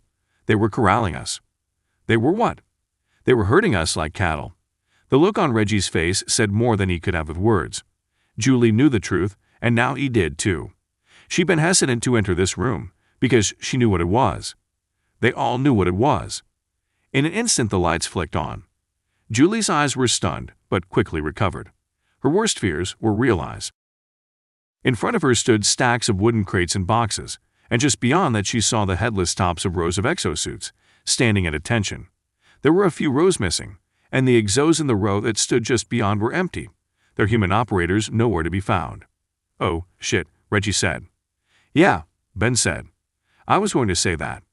Julie heard a popping sound, like a cork being ejected from a bottle of champagne, and then she heard the rising, high-pitched sound hitting her ears. This time it wasn't in the distance. This time it hit her, hard, as if it were a wave of water, slamming into her and the team in full force. They were on the demonstration floor, and Julie had a feeling there was about to be another demonstration. Ben, the door behind them slammed shut, and immediately the sounds of gunfire from the 3 exos and the 3 soldiers ceased. Ben's eyes watered as he stood on the cold stone demonstration floor, likely a reaction to the sudden change in pressure from entering the massive warehouse-like space. His clothes were dry now, but he thought he could still feel the river, the dampness of the water dripping off his skin. It was a combination of sweat and humidity, the leftover clamminess of having been sopping wet only an hour before. He shifted on his feet, looking around. It was the demonstration floor, the place he'd seen from the upstairs observation room. He knew this was where the Ranger force had been cut down, and he knew this was going to be the endgame for his team as well. They had been corralled in here, cows led to slaughter. Ben felt the humidity rise in the room once again, as if someone were ratcheting up the level by blasting water vapor inside. It was a strange sensation. The rest of the mountain base had been bone dry, save for the small connecting tunnel they'd been in after exiting the drainage water chute. He sniffed, trying to place what it was that was different about this room. "Ben," Reggie whispered, "over here." Ben flicked his eyes over to where his friend was standing behind a stack of wooden crates. The boxes stretched nearly halfway to the ceiling, which was far enough above their heads in the darkened space that Ben could hardly see it. "What is it?" he asked. "Where?" Reggie's voice trailed off. Ben walked over to where he was standing and noticed Julie and Mrs. E cowering behind another stack of crates near Reggie. "We're right where they were," Julie said softly. Ben suddenly refocused, as if his mind had been blocking out the reality of their situation. He looked down at the floor, near where he had been standing. A pair of legs stretched out from behind a crate, lifeless and set atop a pool of dark liquid. About 20 feet away he saw the head and arms of another soldier, but couldn't see his face enough to know who it was, as it was contorted and veiled behind a shiny black substance. Perhaps Lang. He leaned out a bit and saw that his head and arms connected to his torso, but that torso was connected to nothing. The man had been chewed in half by the gunfire from the exo, the single exo that had been activated. Ben wiped some sweat from his brow, then turned to the others. "Keep your voices down. We're almost definitely being monitored. This is some sort of game to Garza." "Doesn't seem that fun," Reggie shot back. "He wants to test these things. The exos. They're what Beale's team came here for, what their boss, Sturdivant, wants to get his hands on." "Well, I'm sure he'll be happy to know that they work just fine in that case," Reggie said. Not yet, Julie said, staring at the massacred bodies lying in disarray around them. They're too noisy. That high-pitched screeching sound we keep hearing before the exos arrive. Yeah, true, Ben said. Maybe that's why Garza hasn't sold them to the highest bidder yet, and why Sturtevant was getting antsy. Well, that's all nice to know, Reggie said. But how do we get out of this little demonstration? Ben looked around. I have no idea, but they absolutely funnel us in here. Garza has been playing with us this whole time, toying, guiding us here. You all saw those things. Any single one of them could have cut us in half. He immediately regretted his choice of words as he took another look at Lang. Doesn't make it untrue, he thought. Why not kill us before? When we were holed up in that room? Because he needs us for a demonstration. But why? Julie said. We've already seen that they work. Garza knows that. Why bother with us, specifically? If we're just food for his meat grinder, why waste all this time and energy getting us down here again? Ben heard a cough. All 4 of the team members crouched behind the nearest crate they could find. Ben stepped out slowly, moving in the direction of the cough with his gun drawn. He considered whispering, asking the person to name themselves, but decided against it.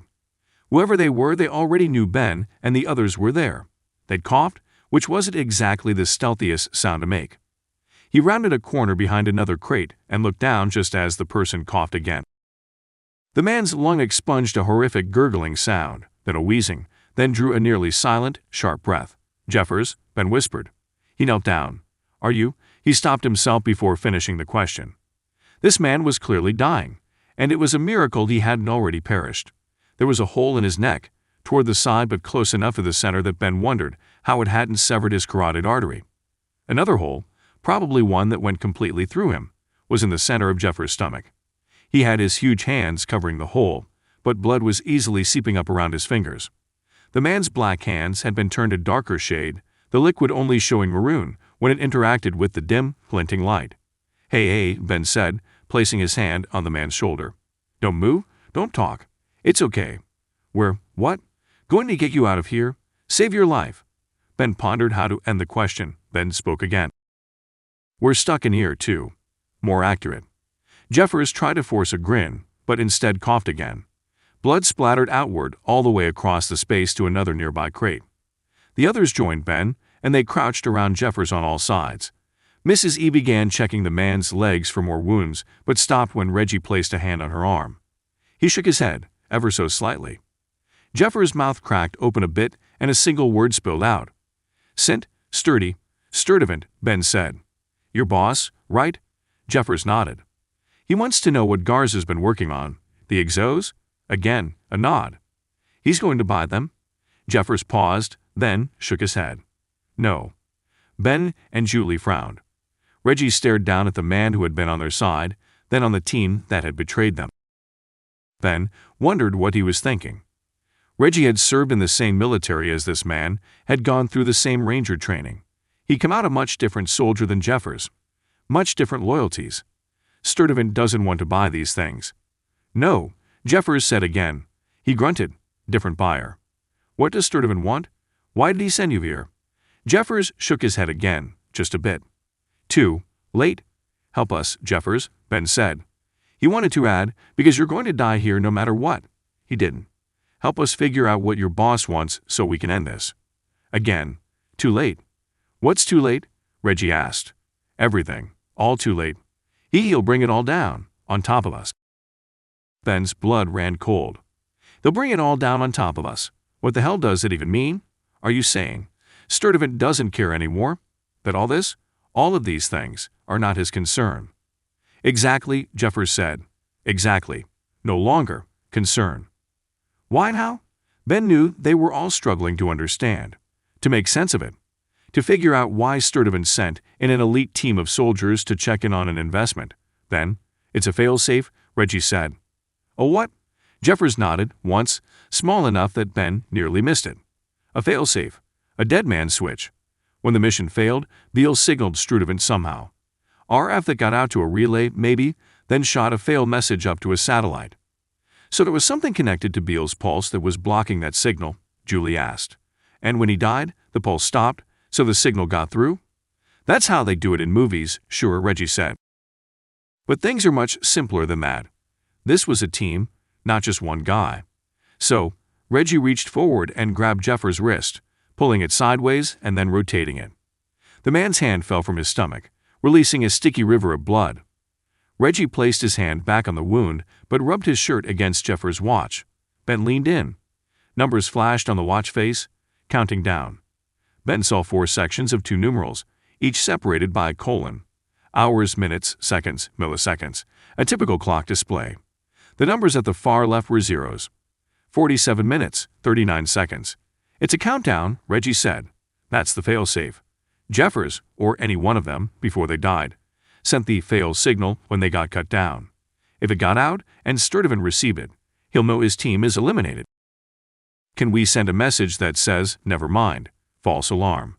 Ben asked, already knowing the answer. Reggie shook his head. No, these guys weren't Rangers. Or at least, not just Rangers. Their plane, their whole MO, everything. They were an elite force, likely one that's been working together since their Ranger days. Sturtevant probably bought them wholesale, reassigning them to a classified sector that he could shuffle away with enough paperwork. Ben shook his head. So what does that mean? Exactly what he said, Reggie responded, looking Ben in the eyes. Sturtevant's team is gone. His mission failed.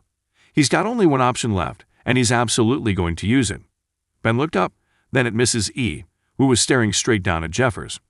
She was the first one to speak. He's going to bring it all down on top of us. Julie. The countdown on Jeffers' watch pulsed in Julie's vision. It was all she could see. Her peripheral vision had died away, and she couldn't avert her eyes. 47 minutes, she thought, until everything literally comes crashing down. She watched Reggie remove the watch from Jeffers' wrist and place it on his own, just above Reggie's diver's watch. What now, boss? Reggie asked. His voice was calm, steady, and hinted at humor, as if they weren't just standing in the middle of a death-filled warehouse at the heart of an enemy base. We've got just over 47 minutes to figure out what to do. I suggest we get started. It's not the exos, Ben said. Julie looked at her husband. What? Jeffers said that. Sturtevant didn't send them here to check in on the status of the exoskeleton suits, remember. Jeffers coughed gently, but didn't respond. Julie knew he was fading away. She'd seen enough death to know that there was no coming back from an injury like this one. She was amazed at Jeffers' ability to hang on. He was a massive man in perfect shape, but even he wasn't going to live through this one. She felt a pang of regret as she looked down at him. He was a good man, no matter what team he'd been on. Julie felt she had a decent comprehension of character, and she pegged Jeffers as one of the good ones. We're all just trying to do what's right, she told herself. We're all just trying to survive. So, what does he want? Mrs. E asked. Her words were stilted, a slight hint of the Russian accent slipping back into her voice. Julie knew the woman was stressed, rattled. Mrs. E would keep her cool, but their nerves were all starting to falter. I don't know, Ben said. But it's the missing piece. We figure that out, we. His voice was interrupted by the high-pitched whine, a gentle tone at first, then growing harsher in her ears as it rose in volume. Shit, Reggie said. They're waking up.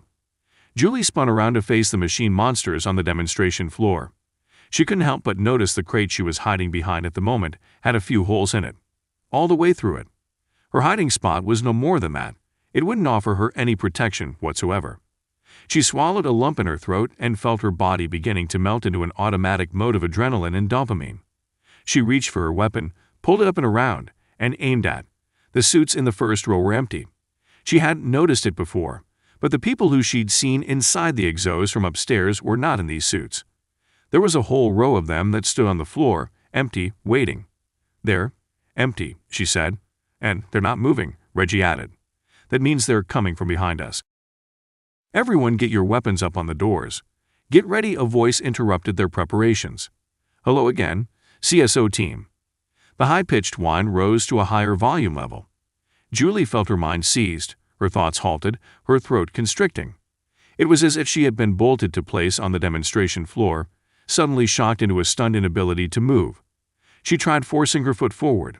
It worked, but not well. Her foot came up a few inches, halted, then slammed itself back down. It landed only a few millimeters in front of where it had been before. The exertion needed to pull it off was incredible, and she felt herself involuntarily taking a deep breath. The rest of her team stood stock still as well, locked in place by the invisible force. It gripped them, had taken them all at precisely the same time. None were moving, and even Ben's eyes, the only of them facing her, were staring straight back at her unflinchingly. What the hell is happening? Her ability to think came back. Her body was still affixed in place, but her brain began churning into overdrive, calculating where she was and what had happened and how it could help get her out, and memories. Her brain had also drudged up memories, as if it were a supercomputer riffing through millions of files all at once to find the one that might serve as a reminder as to what was happening here. Specifically, it found one memory, one she hadn't realized she still had. She knew exactly where she was, what she was doing. Holding a pistol, aiming the pistol. Her mind recalled the events leading up that from the perspective of an unreliable narrator. She couldn't be entirely sure the events were correct, but there was one, right at the beginning of the memory, that she understood. Her body was fixed in place, unmoving, couldn't move it, and she tried. She remembered how she'd gotten to the point of holding the gun, aiming it at her friend's head. The injection. The thing he stuck you with. The thing Garza stuck you with. The chemical. She was paralyzed just as she'd been in Philadelphia, in Raveshadow's gym. Couldn't move, couldn't react, couldn't do anything but stare straight ahead. Her mind was racing, but it was unable to come up with a solution. The good news was that it was also unable to panic. She stared straight ahead, thinking quickly, but moving slower than she ever had. She tried again, this time moving a hand, but 1,000 pinpricks of paralysis stifled her. It felt like her arm had fallen asleep, but over her entire body. A painful situation when she tried to move, a more bearable one if she stayed as still as possible. He did it again was her next thought. He somehow injected us with, no, not an injection. Julie thought hard, tried to understand what had happened. She would have known it if they'd been injected with something. It had to be enough of the chemical compound that it would render their entire bodies useless, but one of them would have noticed long before. If you're wondering, the voice said again, the voice of Garza, piped in from high above through invisible speakers. It was in the air. It's like a gas chamber.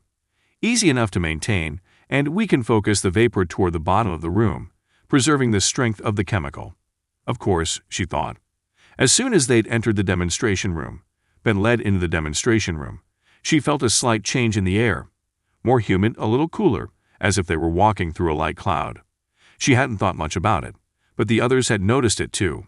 Ben's brow had been covered with droplets of moisture, and Mrs. E had been constantly rubbing her palms against her pant legs. It was humidity, she realized. It wasn't water vapor. Garza had injected her in Philadelphia with some chemical compound, one based on the drug scopolamine, and he figured out how to release it through an airborne vehicle. A much cleaner, more efficient method, to be sure, and a way to get the chemical into a lot of people at the same time. Her mind wandered to the people inside the exos. They weren't Ravenshadow men, the village. There had been a mysterious disappearance of the inhabitants of a nearby village. Every man, woman, and child had simply vanished. She knew what had happened. As if a light bulb had flicked on, she had the answers they'd been wondering about. Garza hadn't needed to put his own soldiers in the suits. He hadn't needed to train them to control the exos at all. He had found an entirely different workforce, and it was one he no longer had to train. I hope you are excited about the next demonstration, Garza continued. I, for one, cannot wait. This technology has taken me countless hours of experimentation and a lot of money. But I have to tell you, without you all, this never would have been possible. Juliet, your help in Philadelphia directly led to this demonstration. This final demonstration. Julie wanted to scream, to cry, to run, to do anything at all. Instead, she stood riveted to the floor, forced to do nothing but listen to Garza's words and the oddly soothing sound of the high-pitched whining noise. Now, let's begin. CSO team, please turn and face the center of the room. Julie felt her legs moving, her feet shifting. In a few seconds, she was facing the middle of the room, the rows of exos staring blankly and lifelessly back at her. Very good. Now, CSO team, please walk toward the first row of exos. Julie did as she was told. Please step around to the back of the nearest exo you find and pull the large blue handle. The battery hatch will swing open, revealing a small ladder. Julie's arms began working, her hands immediately finding the hatch lever and pulling it up. The interior of the exo was larger than she'd expected, and she saw a few buttons and display screens at chest level on the front end of the suit. Finally, CSO team, will you please climb the ladder and enter the suit? The hatch will close behind you automatically. Oh, and get comfortable. This will be the last place you'll ever see. Edmund. I do hope this all ends soon, Edmund thought. He was in the back seat of a car heading out of town. And Uber, the concierge, had called it. A strange name for a taxicab service, but Father Canisius was not about to complain when the concierge had offered to set it all up. She even offered to pay for it and put the amount on his hotel tab. He had gotten into the Uber and given the location to the driver, and then settled into the back seat, a weight lifted off his shoulders. I am here because God wills it, he told himself. Have a little faith, Edmund. You are the right man for this job. It didn't matter that he didn't know what that job was. It didn't matter that he was confused, frustrated, tired. It didn't matter that this newcomer, Archibald Quinons, seemed to know more about the whole thing than he. None of that mattered. What little trial to go through compared to that of job. This was nothing. He could handle it. Best of all, he had a feeling he was about to get answers. St. Clair had sounded a bit surprised as well when he'd spoken with her on the phone.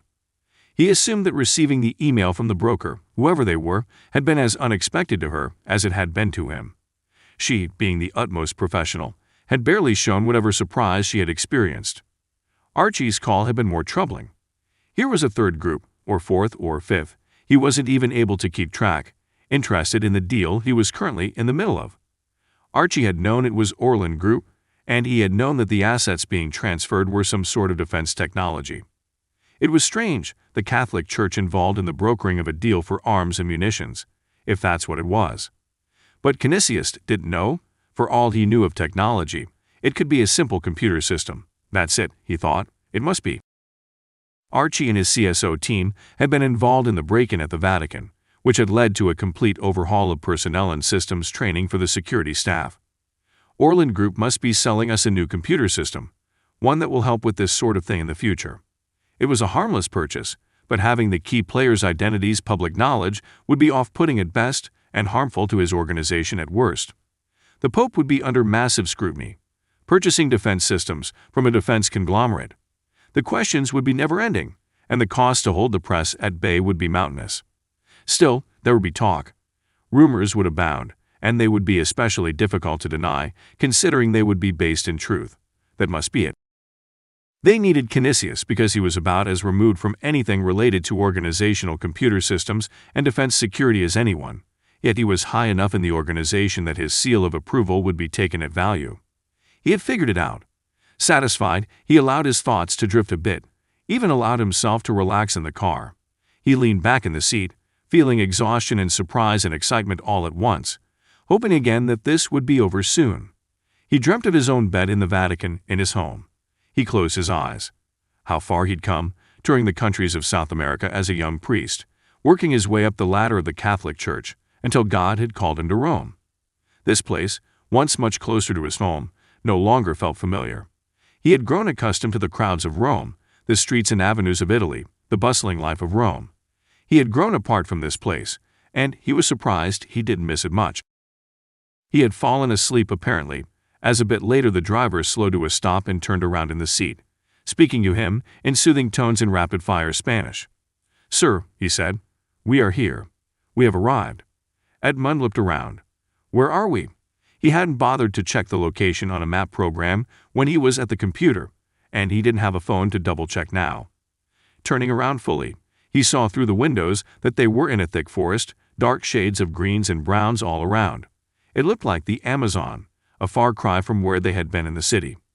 Stones and boulders had been scattered to the sides to clear the unpaved road, and up in front of the driver that road had widened into a parking lot-sized open area. Just beyond that, behind a massive concrete wall that had to be nearly 50 feet tall, stretched an even more massive structure, this one not man-made.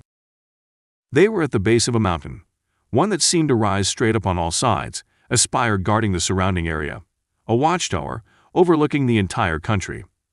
Canisius frowned and asked in Spanish where they were. "The mountain," the driver said, shrugging. He lifted a piece of paper, the same one Edmund had given him upon entering the vehicle. "You have given me this location, and the concierge at the hotel has as well." Edmund saw two men jogging toward the car, both carrying rifles in their hands. Edmund looked back at the driver. "No," he said, swallowing. "It seems that this is the correct location. Thank you." He reached into a pocket for his wallet, but saw that the driver was clicking and swiping at something on his phone screen, and then he saw the total amount and a paid sticker digitally superimposed. Technology, he thought. How far we've come. He smiled inwardly. How far everyone else has come. He knew he hadn't advanced beyond being able to check email, as long as it was on a computer that had a large obvious icon on the desktop he couldn't double-click. The two men, wearing black body armor over black pants and boots, reached the car, one on each side, immediately stepping to the back doors. Both were opened simultaneously, and Edmund pulled himself out. The man on his side of the vehicle reached a hand out and held onto Edmund's arm. His grip was tight, unmoving, and Edmund saw that the man was very young, possibly in his early 20s. "My name is Quinons," the kid said. "Welcome to Ravenshadow. Please, this way. Our director is waiting." Ben couldn't believe what had happened, how they had been led into the demonstration room, given a minute to allow the chemical to enter their systems and completely envelope them, then activated. Come in here. They had planned for a fight, a traditional exchange of gunfire, and had prepared for a tough slog, an uphill battle. They hadn't expected an army of Ravenshadow men and an army of mesh-suit walking tanks, but they really hadn't expected to go down without a fight altogether. To be simply activated and told what to do by a distant operator. To be funneled into the very suits they had been so mystified by upon seeing them. Unfortunately, it had all become clear to Ben after he'd been locked into place on the demonstration room floor. It had all come crashing down on him as Garza spoke. The missing villagers, the empty row of exos, the battle in the hallway, where the exos and the Ravenshadow men had been purposefully missing them, instead forcing them into this room. And the chemical. Sturtevant hadn't wanted the suits. It was very likely he didn't even know about them. The military leader had wanted to check in on Garza's progress with the chemical. The scopolamine-like compound that Garza had first used in Philadelphia. The compound that was based on a plant native to Peru.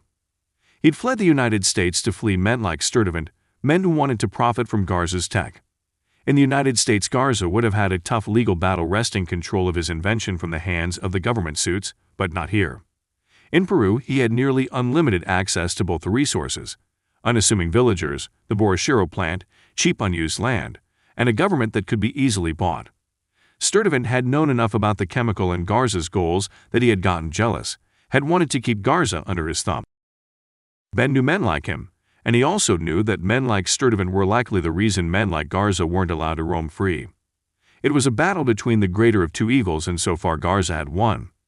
Ben half stood, half sat in the center of his exo suit, analyzing and thinking and trying in vain to get his limbs to move.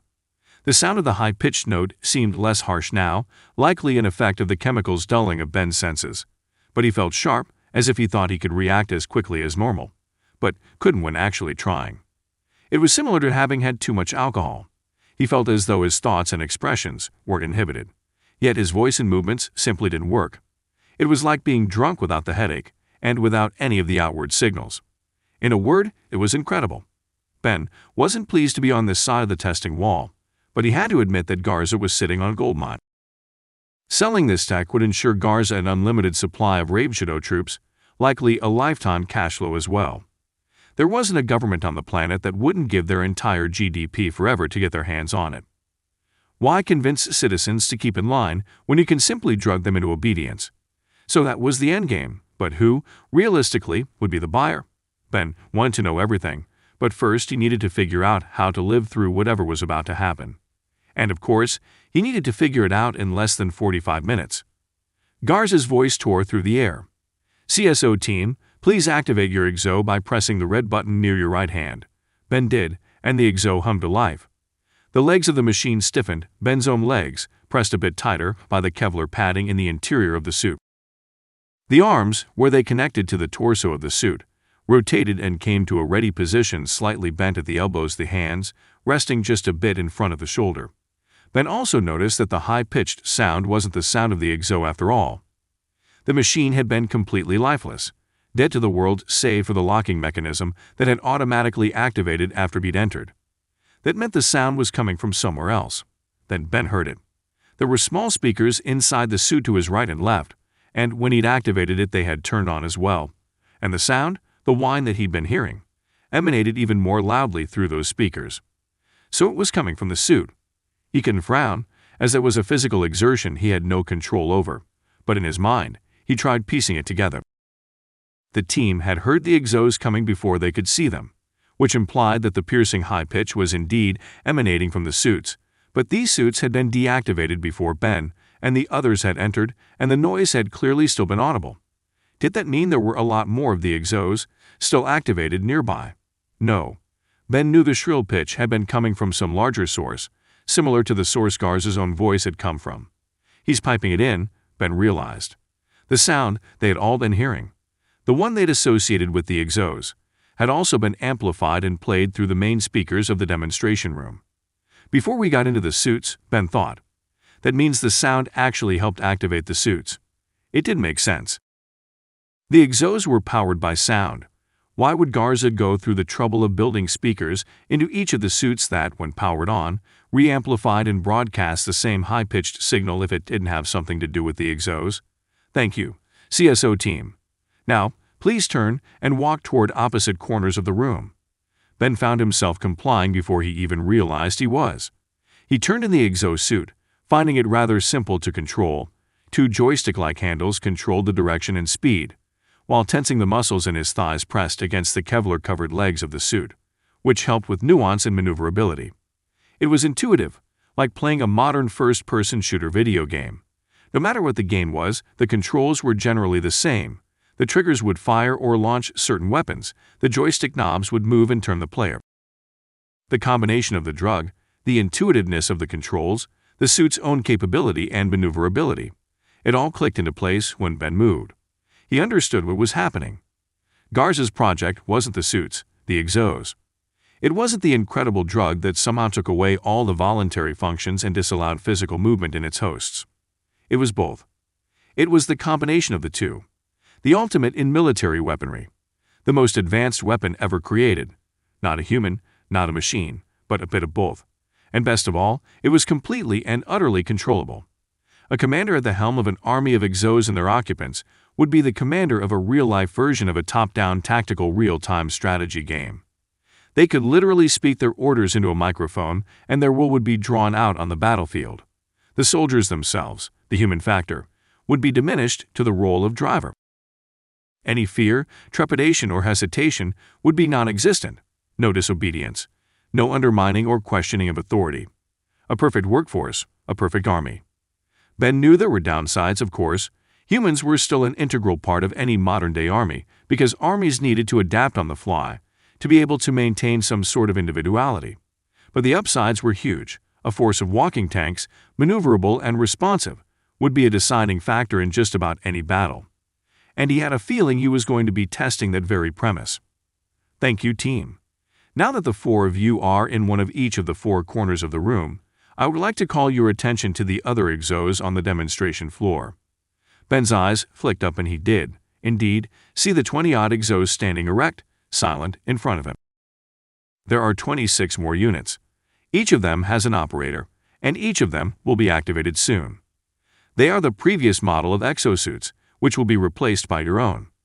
However, the demonstration videos our buyers have requested for these proofs of concept unfortunately require us to prove the capability of any and all possible battle scenarios. They have informed us that computer-generated models or enhancements will not suffice, and are willing to pay twice for a new, rebuilt force. As such, it is your job, CSO team, to eliminate as many of these enemy operants as possible until you yourselves have been eliminated. Ben wanted to swallow, to gulp in terror. He can do neither. He can do absolutely nothing but listen to Garza's words and react to them. You may engage. Julie listened on in abject terror. The whining sound had been replayed through tiny speakers in the interior of the exosuit, but she could still hear Garza's voice perfectly through the larger speakers situated up near the ceiling. You may engage. She was looking diagonally across the room, standing inside her exo in what she believed was the southeast corner of the room. Ben was in the southwest, Mrs. E across from her in the northwest, and Reggie and his exo were to her right in the northeast corner. Directly in front of her stood the remainder of the 30 exos, the 26 suited villagers that had been abducted from their homes and turned into Garza's personal science experiment. And they were beginning to move. The exos in the center of the room turned in a precisely coordinated motion, those closest to Julie rotating around and facing her, the other 3 quadrants of exos turning to face Ben, Mrs. E, and Reggie, respectively. Shit. Garza had said that his buyer wanted proof that these machines worked, but also video proof that they could fight with each other. It was probably a wise move. If Garza was able to create these monstrosities, surely other governments or private defense contractors were working through the same problems. A match-on-match battle would not only soon be possible, it was almost guaranteed. The buyer was simply covering their bases, doing their due diligence. And Garza had told them that the 26 exos they were facing were the older model. The ones Julie and the others were in were the newer edition. Hopefully, she thought, that meant their suits were better soldiers and fighters. Each of the CSO members would be facing nearly 7-to-1 odds. She felt her arms moving naturally over the controls. Her right wrists rotated a bit, and the entire top half of the exo's torso shifted, rotating in kind. Her left wrist flicked back, and the shoulder-mounted turret on her right side flew into position. The exos staring her down had similar weaponry, but she could see that their turrets were a bit smaller, while the packs on their backs, the batteries, she figured, were larger. That meant they were heavier, and possibly less maneuverable, as well as less powerful. If only I could figure out how to use that to my advantage. Her hands and arms were reacting as if she still had control over them, but when she tried to remove them from the controls, she felt the same prickling paralysis overtake them. It was as though the machine were a part of her, and she was allowed to control it and only it.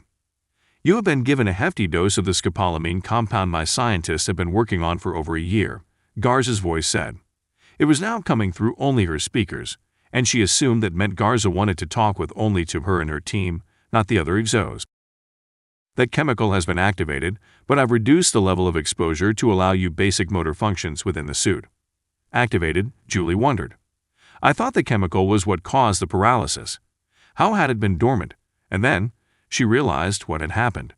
They had been dosed with Garza's compound as soon as they'd entered the demonstration floor. The airborne chemical had been in the room the whole time, and they'd all been breathing it in, letting it percolate. Garza was watching us the whole time we were talking to Jeffers, she realized. Making sure we didn't leave. Making sure we were in there long enough for the chemical to get into our systems. And then, when he spoke, the high-pitched whine had been there the whole time, she remembered, but it had risen in volume, just as Garza had finished talking. That sound must have somehow activated the chemical. It was a trigger, a sound-based switch that turned on the chemical. She heard of a new medical field called non-invasive neuromodulation, where doctors and scientists were working together to use sound waves to control, rather than damage, certain highly focused neurons so that they can't fire. Controlling these brain waves would hypothetically help prevent the pain of migraines and potentially reverse some of the damage caused by Alzheimer's disease or Parkinson's. Garza must have stumbled onto some sort of balance between the chemical compound they'd ingested and the sound waves, that perhaps instead of controlling her brain's neurons, the sound was controlling that chemical instead.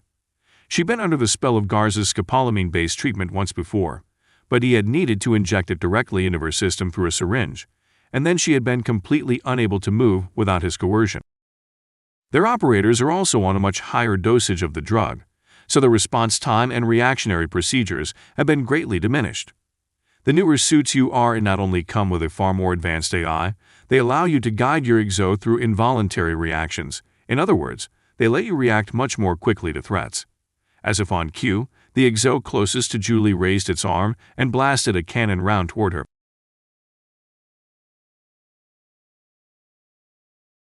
Julie.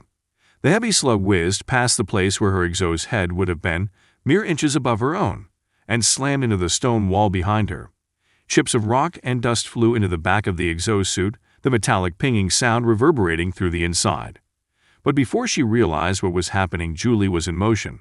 Something deep inside her, on an instinctual level, sprang into action. She, through the exosuit's heightened response time, jumped sideways and rolled toward a group of crates. She hardly felt as though she was upside down during the roll, and the exo recovered perfectly, coming to a rest in a crouched position. Then she lifted the left handle and the exo fired a return blast from its own arm, striking the lesser exo directly in the chest. The exo fell backwards, but it didn't appear to be damaged. This is absolutely ridiculous, Julie thought. I'm inside a mech suit fighting with other mech, fighting for my life. Well done, Mrs. Bennett. I knew you would get the hang of it before everyone else. After all, this isn't your first experience with the chemical compound. Julie felt rage, but it was unable to manifest itself in any way. She simply stared blankly at the opposing exo, which had now recovered and continued its march toward her. She saw the eyes of the person inside, deep and blank and staring back at her. She wondered, for a moment, what they were thinking. Garza said they were more affected by the chemical, but she had no idea if that meant their involuntary control and ability to think had been hampered. But it didn't matter. She could think and wonder all she wanted, but she too was under a spell. She rose, the exo moving smoothly and effortlessly, and she flicked her wrist up and heard the gentle whirring sound of the turret on her shoulder spinning up. Another flick of her wrist and hundreds of rounds seemed to leave the turret at once. Each of the rounds was much smaller than the cannon blast she fired before, but there were so many more of them that the damage was incredible.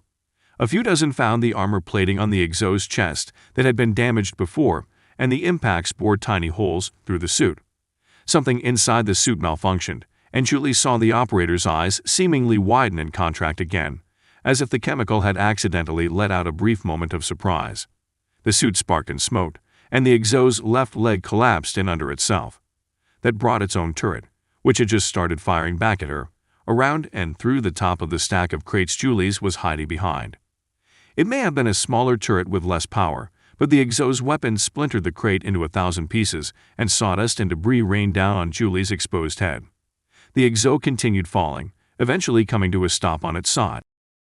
Just as another exo pushed forward and its massive flat, diamond-shaped foot crunched down on the exo and its occupant. The second exo continued moving as the first lay dying, sparks and smoke billowing out from the compressed hole where the occupant's intact head had previously been. Julie wanted to react, to wince or cry out in surprise, but instead she calmly rotated and bent her wrists so that her suit was now facing the second intruder. She fired 3 cannon rounds in as quick succession as the suit would allow, taking down the second exo with ease. I'm killing people, she thought. Then, immediately after, I'm following orders that I can't argue with, even if I tried. Very good, Julie. It appears as though you all are capable of piloting these machines. Reggie is onto his third exo, and Mrs. E and Ben have also taken down 1 each. Julie tried to move her exo to see the others, but she had inadvertently pinned herself down between 2 stacks of crates and the southern wall. She couldn't see any of the rest of her team, but she heard the destruction and chaos from each of the 3 other corners. She hoped they were faring well, but again, she was unable to act on any other instinct than to protect herself and her exo. She rotated her torso to face the next 2 attackers, coming from a bit off-center on her left and right side. She wanted to try neutralizing the threat simultaneously, to see if she could target one with her cannon and the other with her turret. A fast calculation and a flick of her wrists later, meanwhile stressing and applying pressure to the legs of the exosuit from inside, and she had her answer. The 2 exos fell into a heap, adding more carnage to the wreckage that lay in front of her. Very impressive, Mrs. Bennett, Garza's voice said. But you've been facing 1 and 2 exos at once. Let's make this a bit more fun, shall we? His voice came back over the main speakers in the demonstration floor. All remaining exos, please converge on your targets at once. Spare no ammunition. Garza. The look of dismay of utter failure on the man's face told Vicente Garza everything he needed to know. I already won, he thought, and I haven't even played my trump card. The man looked visibly sick. His face had paled upon entering the observation room, upon seeing beyond Garza into the massive, dimly lit demonstration floor, upon seeing the exos. The stunned Father Edmund Canisius, flanked by 2 Ravenshadow soldiers, stood in awed silence after entering the room. Garza had given the command for the exos to engage in their bloody display, all while being video recorded and observed by the 7 men in the observation room. Garza had allowed Canisius to simply watch on, to let him consider the repercussions of what he was seeing, to consider why Garza had invited him here. Forced him here was probably a more accurate statement. Garza sipped his coffee, watching in admiration as his creations battled each other. It was a shame to lose so many fully working prototypes, even if they were first and second generation. His first generation of exos was nearly twice as advanced as the next closest thing that had been produced in the world defense community. His second generation suits, the one the CSO team was wearing, was close to 10 times more advanced. Faster, lighter, more powerful, better equipped. Just about every metric that would matter to the end user had been drastically improved. The sum total of the advancements made his second generation exos the closest thing to a one-man army the world had ever seen. And his team was already drafting plans for the third generation. They had worked to reduce the battery load, using more air intake modules around the suit to cool it, and they had been working with graphite sections that would make the suit much stronger and lighter, and therefore faster. He wanted the third generation exo to be able to run, duck, and crawl, just like a human soldier. The AI would be the same, but if the advancements he expected were on track, by the time he had a fourth and fifth generation model, the suit would be able to not only react to the operator's instructions within a split second, it would be able to anticipate their instructions. He wanted a suit that linked operator and machine as if it were one organism. He knew they were close already, but there were still problems with preventing the user from having access to their own voluntary functions. He wanted a true symbiotic relationship, an exoskeleton enclosure that not only worked with its operator, but thrived with it. Garza couldn't help but smile. Everything was coming together. Everything was moving forward exactly as planned, with the exception of Beale's Green Beret Force's intrusion. But they had been handled, and he hadn't even wasted a single suit or operator on the job. The CSO team had snuck in with them, faring slightly better than the Green Berets, but as Garza could now see, their eventual fate would be no different than Beale's. A fitting end for such a strong-willed team. Fighting as a team, dying as a team, all in the name of scientific advancement. He wished he could have faced Harvey Bennett and his new wife Juliet once more, but he wasn't the type of man to take needless chances. He had needed to record a video for his buyer, a final documentation of proof that he had what he said he had. What better way to do that than to use the CSO crew as the operators in his latest generation of tech? What better way to prove to his buyer that their expectations would be met and exceeded? What are we watching? Garza turned and faced Canisius, taking another sip of coffee before responding. This, Father, is what your organization is purchasing. There is no way the Catholic Church or the Vatican has any need for something of such what? Garza asked. Destruction. Such overwhelming power. Canisius swallowed, then looked side to side. There were 2 chairs nearby, but the soldiers, standing just inches away from him, tightened up. Good, Garza thought. If you sit down, you may miss something. This is irresponsible. It's sinful. So much unnecessary killing has already plagued this world, and how much of that killing has been done at the hands of the church? How much of that killing has been perpetuated by the church? By your church, Father Canisius. There was a flash of rage on Canisius' face, but the man swallowed it back, staring defiantly at Garza. I urge you to look, to see what your organization has purchased, Father. This display is being recorded, of course, but my organization has nothing to do with this. Ah, that is where you are wrong. They would never purchase something like this. No matter the potential benefits, they may have been sold. These are death machines, and what? You expect me to believe that they want machines? For what? To replace the guardsmen? To stand at the foot of the basilica? Garza smiled. Good. Get more worked up. Begin to feel it again, Father, just like I felt it. No, Garza said. No, not at all. He laughed. I see the confusion. Of course. I haven't been entirely forthcoming with you. I apologize. He snapped his fingers, and one of the seated Ravenshadow men stood and nodded. Get Victoria, he said. The man immediately turned and left the room. Ben heard Garza's voice as he maneuvered his own exo around in the corner of the room. He was amazed at how easy his suit was to control, but he knew Garza was capable of such miraculous feats. There was nothing technologically possible that was out of reach to the man. He had unlimited funding, and it was clear why. He had been able to produce something no other government or corporation could. The exos weren't perfect, but they were as close as anything that had come to market. He knew that was why the buyer wanted them. They were close to perfect. Ravenshadow had figured out that it wasn't just a well-trained soldier or a fancy, technologically advanced exoskeleton suit that would be the difference.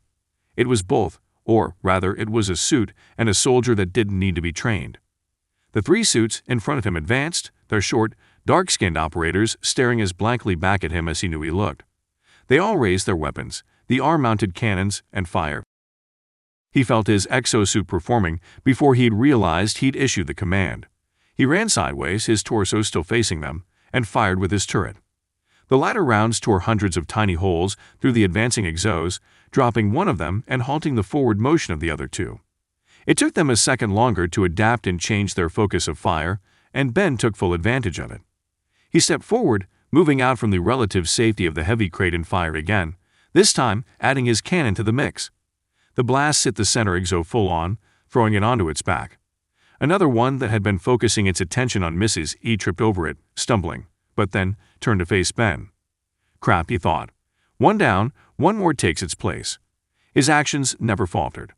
He accepted the addition of the newcomer, fired a cannon, shot to prevent it from getting overzealous, and then once again turned to face the third exo in the previous wave.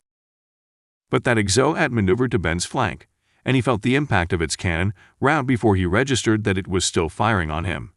His own instincts, or his exo's built-in artificial intelligence, he wasn't sure, turned the turret gun and launched a barrage of tiny bullets toward it. The new advancing exo fired at the same time. Rounds from both exo's cannons hit Ben's side and chest, and he faltered. He grunted, then the exo he was standing in fell to its knees. He struggled with the controls, suddenly feeling as though they were foreign. He was no longer in sync with the machine as he had been, and he wondered if there was a way to, there. He pressed his feet downward in the suit, trying to simulate the motion of standing up. The exo reacted immediately, and he felt the hydraulic lifts in the legs pressing upward. The exo stood, then fell again. Ben's left leg screamed out in pain. The suit had been hit on its left leg, and when it fell back again, Ben's leg had been caught inside. He couldn't tell if it had been crushed or badly bruised, but he had no time to worry about it. Nor did he have any way of reacting if it had been injured. His body simply moved on, as if it had marked down the loss and worked to readjust its strategy. The problem was that Ben had no idea what that strategy should be. He was nearly on his side on the ground, his exo unable to stand. He was firing back at the advancing exos, but now two more had joined the fray. They were working to spread out, to make Ben's attack on more than one of them at once impossible. The exo's torsos could rotate quickly, but they had a limit. Ben threw his wrist side to side and up and down, working the controls as naturally as he'd been born with them in his hands. He moved the exo's weaponry side to side, firing when he knew there was an open shot. The AI worked as well to diminish the threat, accepting control of the weapon Ben was currently not using, and together man and machine fought to stay alive. But without the ability to move, Ben knew it was an impossible task. There were more and more exos joining in every second, and he wondered if perhaps they were joining the fight because one or more of his teammates had been annihilated. Had Mrs. E fallen? The woman was a hell of a fighter, but Ben had no idea how comfortable she felt behind the controls of a fighting machine. She was also the hardiest of them all. She could survive anything. Reggie had once called her the cockroach of the CSO, a term she hadn't seemed to enjoy. Maybe Reggie or Julie had been killed. Maybe the exos had overcome their position, firing on and relentlessly pressing forward until they, like Ben, had been reduced to a pile of guns and metal and then… No. He refused to allow himself to think that. If his thoughts were the last thing he had control over, he'd use them constructively, right up until the very end. In that case, he thought, let's figure out how to get the hell out of these things. He knew the suit was their best protection, but it was also their best chance at death. The exos had been ordered to fight each other, the operators inside simply along for the ride, unable to remove themselves from the machines. He didn't know if they would start firing it indirectly if he were somehow able to get himself out of his suit, but he figured it was a chance worth taking. But how to do it? The CSO team, as well as the other exo operators on the demonstration floor, were all under the spell of Garza's chemical compound. He knew there was nothing he could do to break it, not on his own. But there had to be a way. He knew it. He'd been in enough sticky situations to know for a fact that there was something he could do to extricate himself. Something he could do to break the spell, to turn off that's it. He didn't need to get the chemical out of his body. He needed to turn off what was controlling it. And he had just realized that the chemical, and his mind, because of it, was being controlled by the sound, a high-pitched noise. Ben. Wherever they had been, the high-pitched noise had signaled the arrival of enemy exos. The singular pitch, nearly inaudible to them, had been a pinprick in his eardrum the entire time they'd been on the demonstration floor, and Garza had made it a point to never let the sound die out, even allowing it to continue being piped in through the speakers while he talked over it. The sound was activating the chemical, which was controlling his mind enough to prevent him from acting on his own volition. He didn't know how it worked, nor did he care. He now had a mission. And if there was anything he knew about himself, it was that he would take his stubbornness to the grave. When he had a goal, a mission he could see clearly, he wouldn't stop until he accomplished it. He couldn't stop. And his mission was clear: figure out how to turn off the sound. The problem, however, was still ever present in his field of view. His eyes were barely above the top edge of the suit, but since he was lying diagonal to the floor, lower than his attackers, he could see them all. There were 6 of them, and they were still pressing forward. He couldn't move his head or eyes to see behind him, but he knew the back wall of the demonstration floor was only feet behind him. Crates were stacked high to his left, most of them shredded. If he pushed, he could clear them and break free, only to find that he'd lost a few precious seconds to the machines trying to outmaneuver him. To his right, the path was clear. That was his goal now: get there. After that, he didn't know. He tried to will the exo to understand the plan, to explain to it that it didn't need both legs to move. It took a second and a half, an unbelievably long time in the realm of human thought and artificial intelligence, but it worked. The exo complied, dropping its left arm to the ground and pulling itself forward. Ben could feel the scraping of the broken left leg as it dragged behind, but he kept on moving. The right arm cannon was still firing, the shoulder-mounted turret doing its job to stave off immediate death. Thanks to exo's superior firepower and speed with its weaponry, the onslaught was stifled enough for Ben to move the machine toward the right, around the next stack of crates. But the exo was too slow. The damage had been done, and without one of its legs to move, the suit was helpless to the next attack. It came in the form of 7 rounds of cannon fire, blisteringly fast, all centered around the exo's back. The battery housing was hit immediately, a cap or metal cover on the top of it flying off and nearly taking Ben's head off with it. The other rounds peppered the back of the suit, taking out enough components that even Ben's gentle prodding and urging couldn't convince the exo to push itself back up. A gear rolled away from the suit, now lying flat on its stomach. Ben knew the end was coming. He wasn't sure how well he would hold up against the barrage, but he knew there was no metal that couldn't be pierced. The enemy exos would break through, no matter what. It was only a matter of time. A few seconds, perhaps, maybe a minute. The exo was down, but the others weren't stopping. The cannons blasted different bits off the suit. The entire right leg, the foot of the left, a few more gears, and a long line full of dark fluid. Ben sighed. This is the end. He moved his right hand off the controls and tried to push himself up and away from the front of the suit. He could now feel the weight of the suit on him, as if, wait a minute, he had just moved. He had moved his hand, and he lifted himself up off the suit's front. What the hell? He frowned, again noticing that the thought had translated into an action he had initiated. He smiled. No idea what's going on, but I'm taking advantage of it. He pulled himself forward, out of the top of the suit, and toward the 2 crates lying in front of him and to his left. There was another dead exo there, too, a sign that he might have a bit more protection than just a few thin planks of wood. He reached the downed exo and noticed that the other exos were still firing at his old suit. Good, he thought. They must be working to eliminate the exos, not necessarily the humans inside. His theory had so far proven true, but he didn't want to wait around to test it out. He crawled forward a few more inches, and suddenly his mind lost connection with his body. Once again, he was completely immobile. Ben.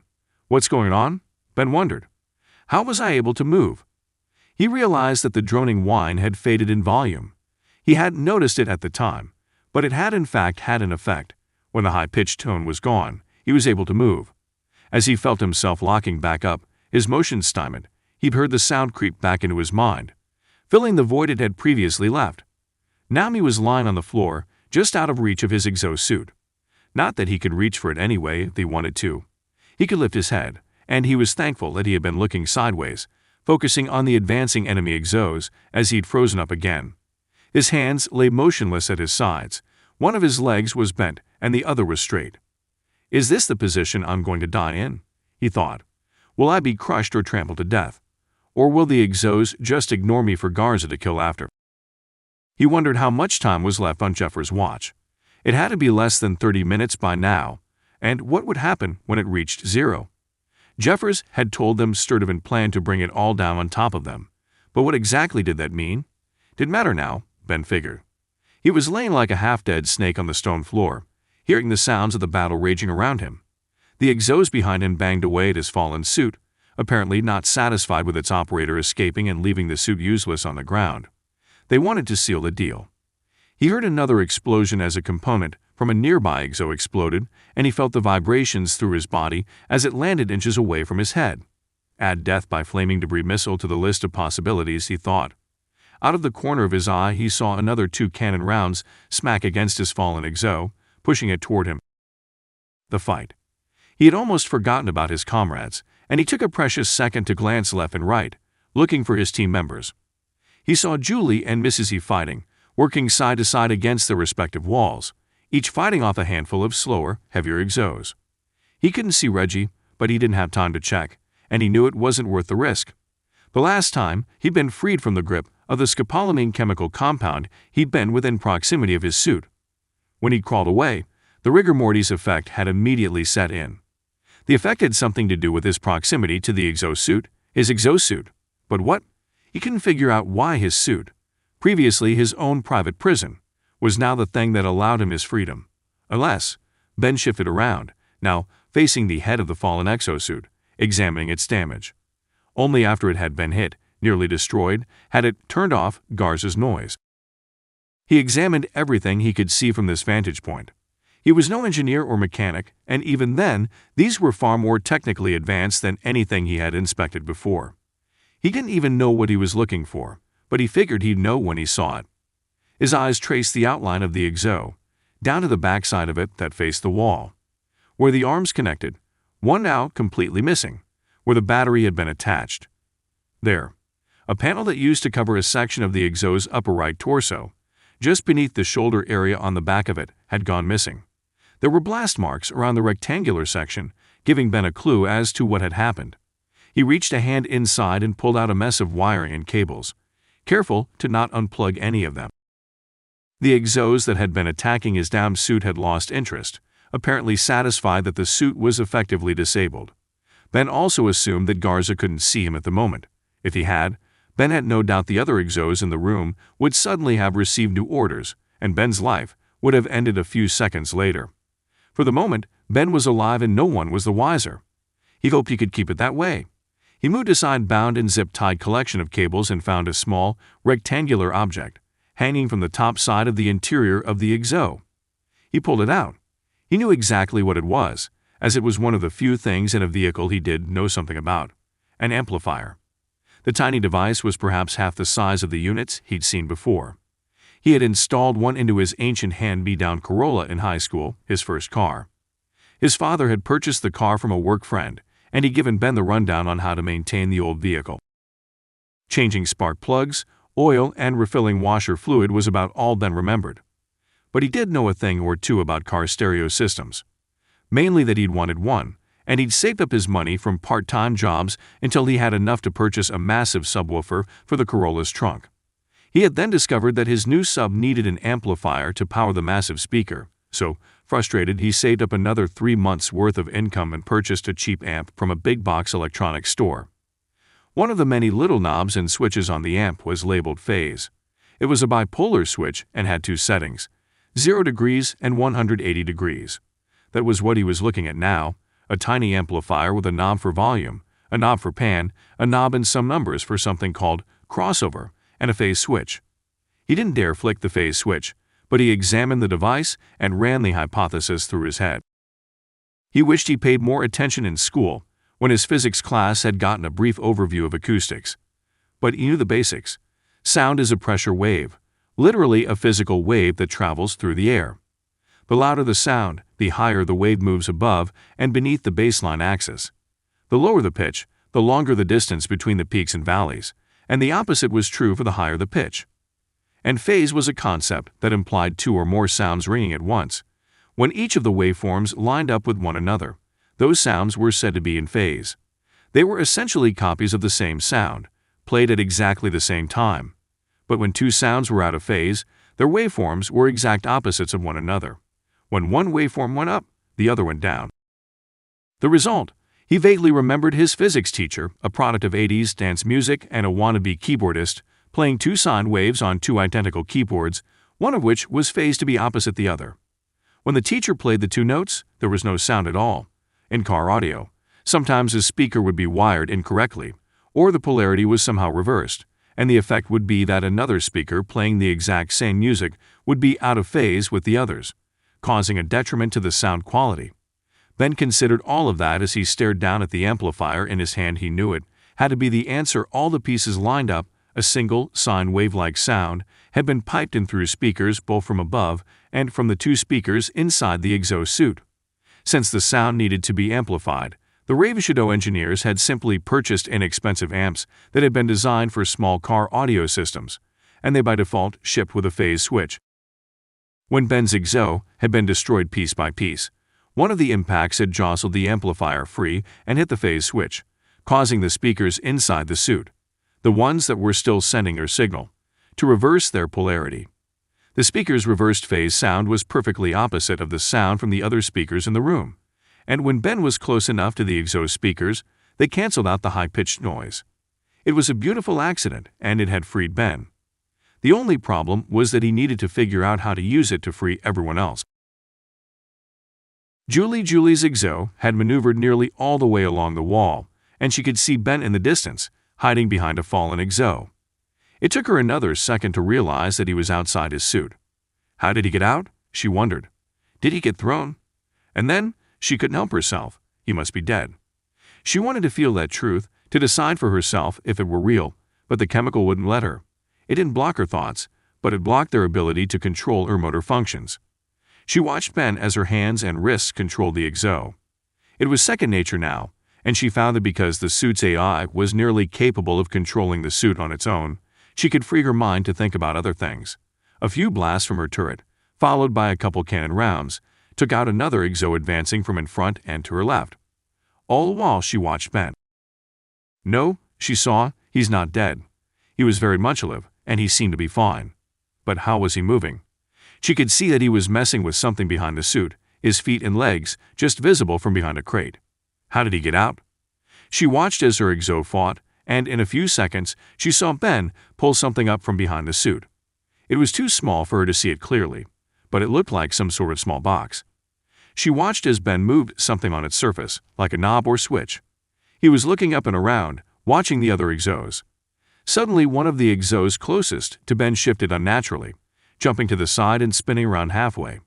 She was intrigued by the motion, and a few seconds later she saw the operator, a thin, middle-aged woman. She stared directly at Julie, and then she blinked.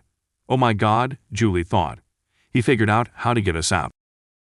The woman blinked again, then moved her head from side to side as if testing the theory that she might now be free, and then she did something amazing. The woman turned around inside the exhaust suit and simply got out. She threw the back hatch open and stepped out, then descended the small ladder and landed on her feet. The woman stood there for a few seconds, swaying, but then found her strength and began running. Julie saw her target destination. There was a single small door near the center of the long wall, painted to match the stone surrounding it. Only the handle and a faint outline of the frame made it visible, but the woman was heading directly toward it. Except she never made it. Julie watched in horror as the woman simply froze in mid-step. She slowed to a halt, as if she just ran into a vat of rapidly setting concrete. Her feet stopped working, and her hands and arms simply melted back to her sides and then came to a stop. What's happening? The woman had left her exosuit and began to run, and then when she'd gotten far enough away she'd once again come under the spell of Garza's drug. Ben was still kneeling behind his own suit, controlling the tiny device. Was that it? Julie wondered. Is he somehow controlling her? No, that did make sense. It had to be simpler. Ben was next to his suit, and he was able to move freely. The woman had been able to move as well, as long as she was near her suit. It was a proximity thing, Julie realized. Ben had somehow figured out how to nullify the sound Garza was piping into the room and into their suits, and he'd been able to do the same for the woman. When the woman had left the area around her own suit, she had left the circle of protection. Julie's mind raced. She knew she couldn't get closer to Ben on her own. That would be a direct violation of her commands. But she saw a couple exos near the woman's suit, each looking in opposite directions, perhaps searching for a new target. "I'll be your target," she thought. She didn't have to do much. Her exos seemed to accept the new coordinates as soon as she touched the controls, and she turned and pointed them toward the center of the room.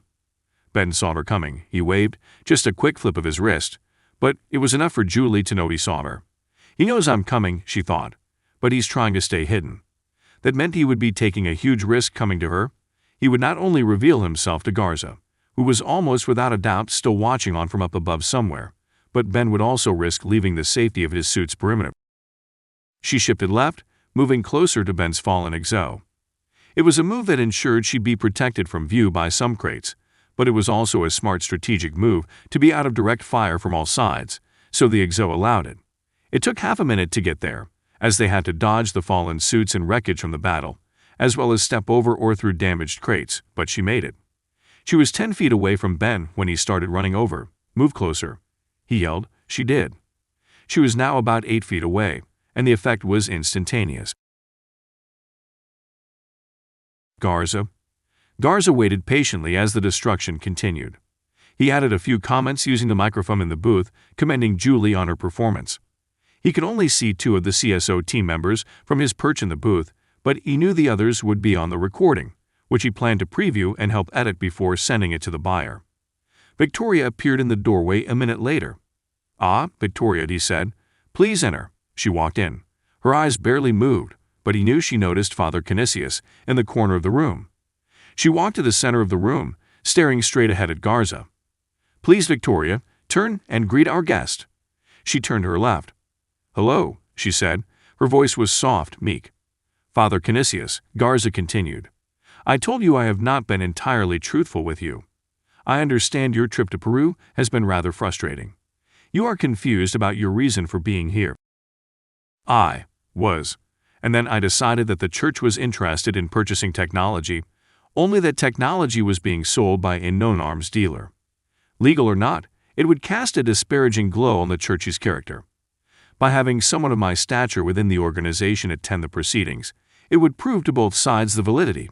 And yet, no one watching on in the international community would accuse someone like me of knowing anything about technology." Canisius attempted a shy smile, but it disappeared almost as soon as it reached his cheeks. "That is an astute observation, Father, and yet it is woefully wrong." Canisius' eyes fell. "There is, in fact, a deal that is being finalized, and there is, in fact, going to be an exchange of money, a lot of money, and assets, between your church and my company. However, that money will not be for the purchase of the machines you see here, not just the machines." Canisius frowned. "And what, then, will we be purchasing?" Garza sipped his coffee, then waved a hand around, motioning toward Victoria. "This woman." Garza smiled again. "The drug that is inside this woman." He turned and faced Victoria. "Please, Victoria, take my coffee and set it on the desk." Immediately Victoria complied. "Thank you." As you can see, she does exactly what she is told. Canisius didn't look convinced. Behind Garza, explosions from the exhaust cannons and turret fire peppered the air, reaching his ears through the bulletproof glass. "Father Canisius, I know that proving something like this is a bit difficult to do, but I also assume you are not the sort of man who would be interested in testing the willingness of this woman to comply to a request, any request you may have." He didn't move. Garza nodded at him and continued. "In that case, look again into the demonstration floor. You will see that each of the suits has an operator inside it, both working the controls and acting as the suit's central nervous system." Canisius did. "How do you think we convinced each of those operators to enter their suit?" Again, Canisius watched on. "Finding able operators is the easy part. Finding willing operators is another story entirely. In my quest to find some solution to the problem of soldier insubordination, I stumbled upon a chemical extracted from a plant native to this country. It grows in abundance here, and only here. From that chemical, I created a compound that does exactly what you are seeing in Victoria, and what you are seeing in these men and women on the demonstration floor. You created a mind-controlled drug. In a sense, yes, Garza said. And that is the technology my buyer is interested in. What could the church possibly want with a mind control drug? Canisius asked. Choose your words wisely, Father, or you may start to sound ironic. Garza sniffed. Anyway, to be honest with you, the church doesn't want the drug. In fact, the only thing they are interested in is giving me money. Giving you? What for? Because if they have a reason to spend money in the region, they have plausible deniability when it comes to cleaning up the mess they made a few months ago. Just beyond this mountain, in the Chachapoyas Valley, of course. Archie had mentioned this, and Father Canisius knew it made the most sense. The church needed to cover up their dealings here, to make it impossible to trace the events of a few months ago back to them. If they give me money, they've opened a believable chain of transactions that can ultimately end with their getting off the hook. And they can turn around and sell my tech to the real buyer, both earning them more money and getting my tech to the people who wanted it most all along. And who is the buyer? Father, don't be naive. Canisius looked surprised, then defeated. The United States. Of course, Garza said. They have been hounding me all along for it. Hell, even after setting up this deal and promising updates, someone from the Army set up a sting operation to check on my progress. While it took hardly any time or effort to quash the infiltration, it greatly annoyed me. I am, after all, a businessman, and I don't take kindly to veiled threats of usurpation.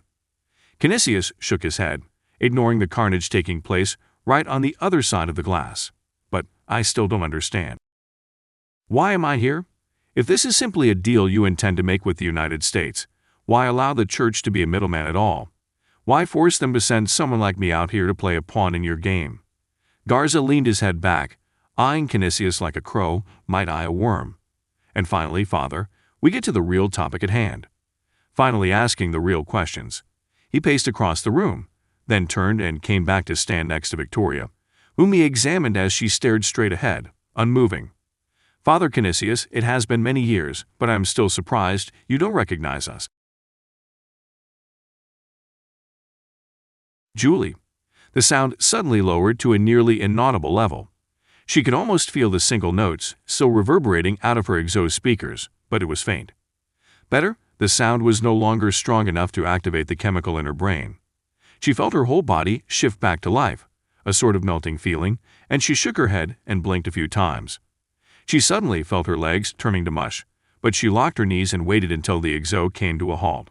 She could still control it, but it felt more like they were two separate beings now. Her reactions were just a bit muddled. Her control of the machine just a little slower. She didn't wait around. She turned around in the suit and unlatched the rear door, then jumped out of the exo and landed 5 feet down onto the ground. Ben was there. She hugged him, but he brushed her off. "What's wrong?" she asked. "Huh?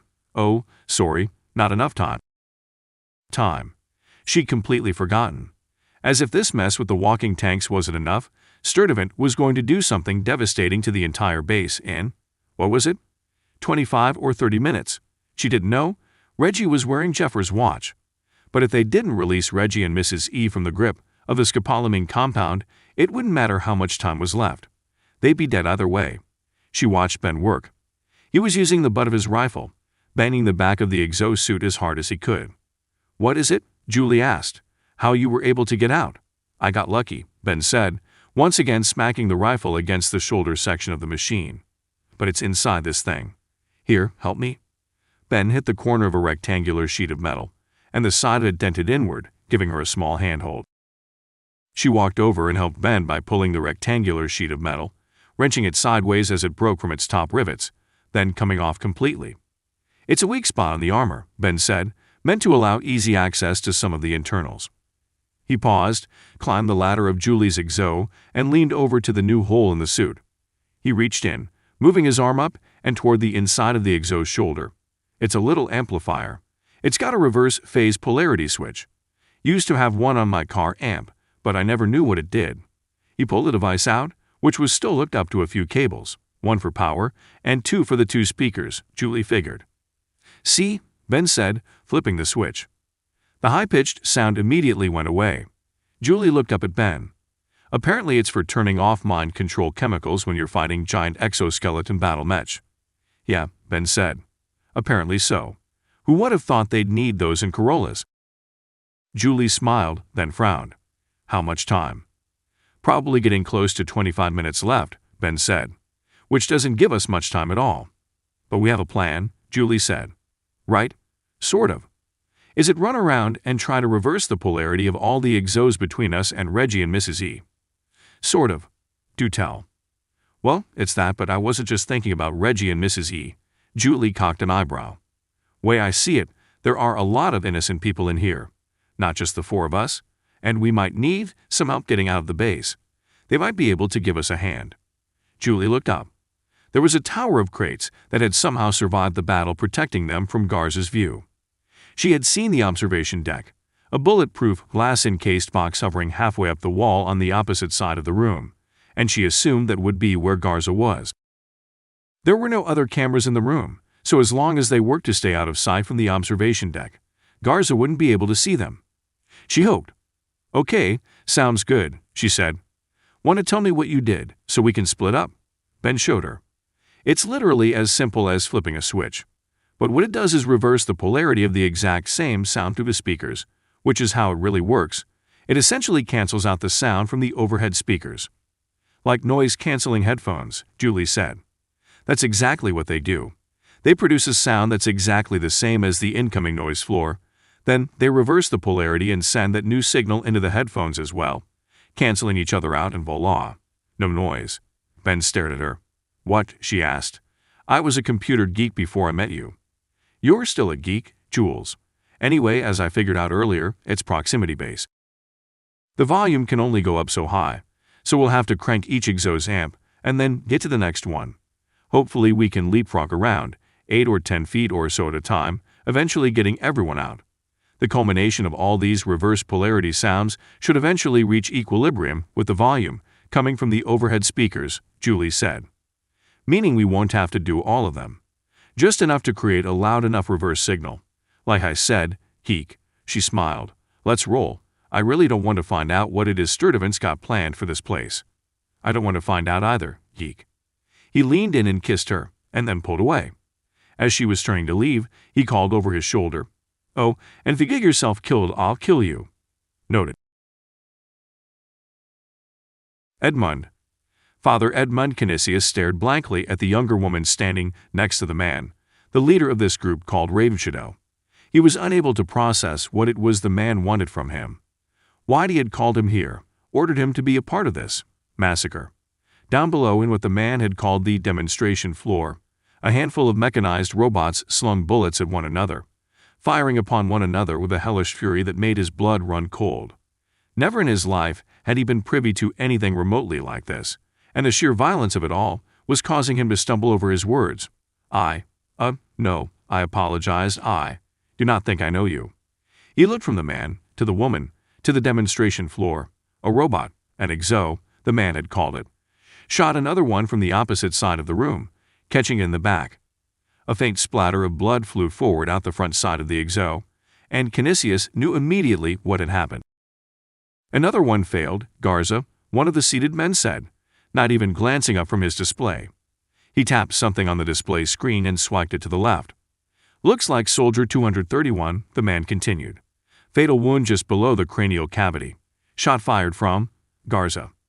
Canisius listened to the conversation between the leader, Garza apparently, and his soldiers. He paused. What is it? Garza asked, turning his attention to the man at the workstation. A problem. Well, I'm not sure, sir. The shot seemed to have come from Soldier 192. And Soldier 192 is across the room. And they're wearing a first-gen exo, sir, both of them. Garza frowned and Canisius tried to read his expression. Is this bad news? Good. Has something changed? And who is this Garza person, and why does he think I should know him? Was it accidental, friendly fire? Unlikely, sir, another technician said. This man was also swiping on his screen, pulling his fingers apart to enlarge a video image. The technician played the video again, first full speed, then in reverse at half speed. Canisius couldn't see exactly what was on screen, but he knew it was a replay of the kill that had just been made. The man continued. All of the second-gen suits are still active, and they are all near the west wall, except for Suit 4, which is lying dead on the southern wall. And the shot came from a first-gen and hit a first-gen, and it was on purpose. Yes, sir. It appears so. Garza sniffed again, then chewed his lip. Find out why. Do we have cameras on the south wall? Not the entire wall, sir. That's the dead spot directly underneath us. Fine. Get cameras on the second-gen suits and the remainder of the CSO team. I want to know what they're doing and why one of the first gens hit its comrade. The men nodded and furiously began swiping and clicking at their touchscreen monitors. Kinesius turned back to Garza. Garza, the man said. That is your name. Garza nodded, then faced Kinesius fully. He took a step forward. Victoria stayed silent, standing like a sentinel in the center of the room, staring at everything and nothing at the same time. Yes, that is my name, Garza, Vicente Garza. I was born in Arizona, but my parents were from Mexico. My men call me the Hawk. Do you know why? Garza's head fell sideways a bit, as if examining Kinesius, sizing him up. Like he was prey and Garza was a hawk. I do not. Throughout my career, I have seen professionals like me fail because their men were not truly accepting of their leader's ability to get a job done. They didn't trust them. They didn't truly believe in them. Over the course of my career, however, I have come to the conclusion that it is never, no matter what, acceptable to miss an opportunity to make a point. My men have come to trust me for that, and when I make those points they are further willing to trust me. A hawk is the same. They never miss an opportunity. They are opportunistic creatures, yet they are cunning as well. They plan, but they will sidestep that plan in order to take advantage of a situation. They take every opportunity to capture their prey. Kinesius sucked in a breath. He may have been naive, but he wasn't an idiot.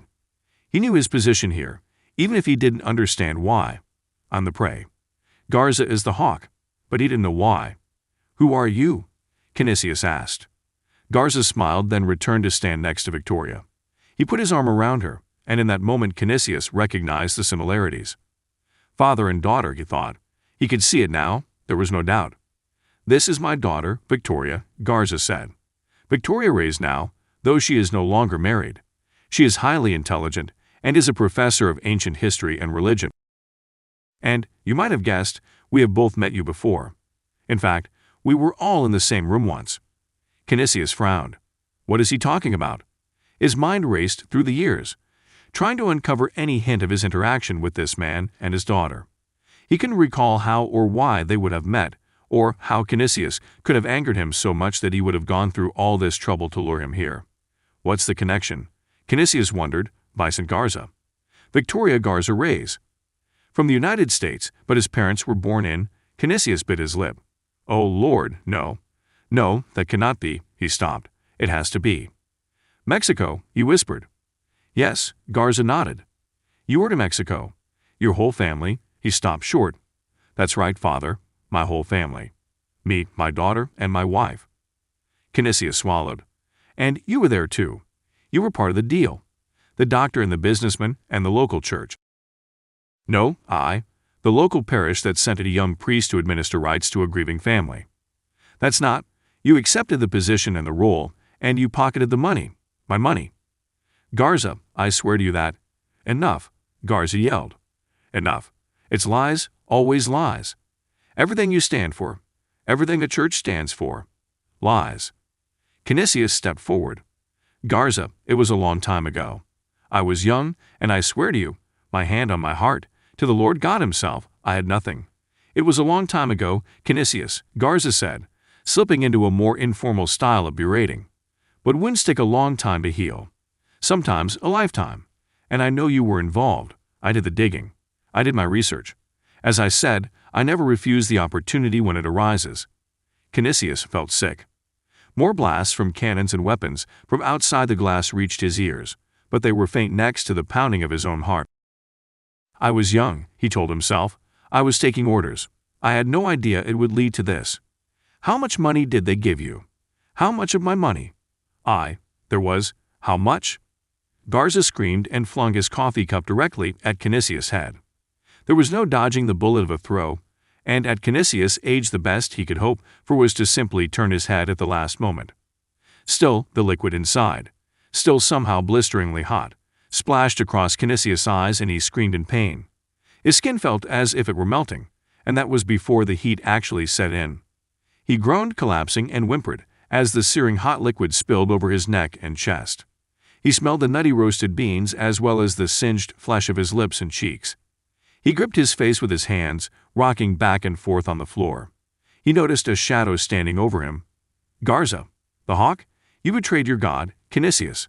All those years ago, you established what sort of person you. You have been lying to yourself, and everyone else, ever since. No, Canisius crowed. Yes, Garza said. I brought you here because I had the opportunity to. I saw the opening, and I took it. I needed the church to finish the deal. When I discovered that you were in a top role there, I began working toward this moment. Canisius' heart sank. Somehow the pain of realizing the great lengths Garza had gone to for Canisius to be here hurt worse than the coffee. I am called the Hawk because I take advantage of opportunities, but also because I am very good at planning out my attack. He turned and walked over to Victoria, and Canisius saw through blurry eyes as he handed her something. Victoria, Garza began. Please step closer to Father Canisius. No, Canisius thought. He started panting. Sweat and spittle combined collected on his lips, and he tried to wipe it away. It didn't work, and tears, his own, were added to the mix.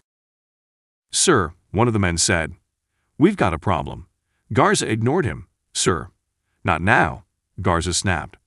As Garza turned to address his soldier, Canisius saw, finally, what it was he had handed his daughter. A massive pistol, the largest Canisius had ever seen. It looked heavy in Victoria's hands, but she held it confidently. I wanted to prove to you how effective the drug could be.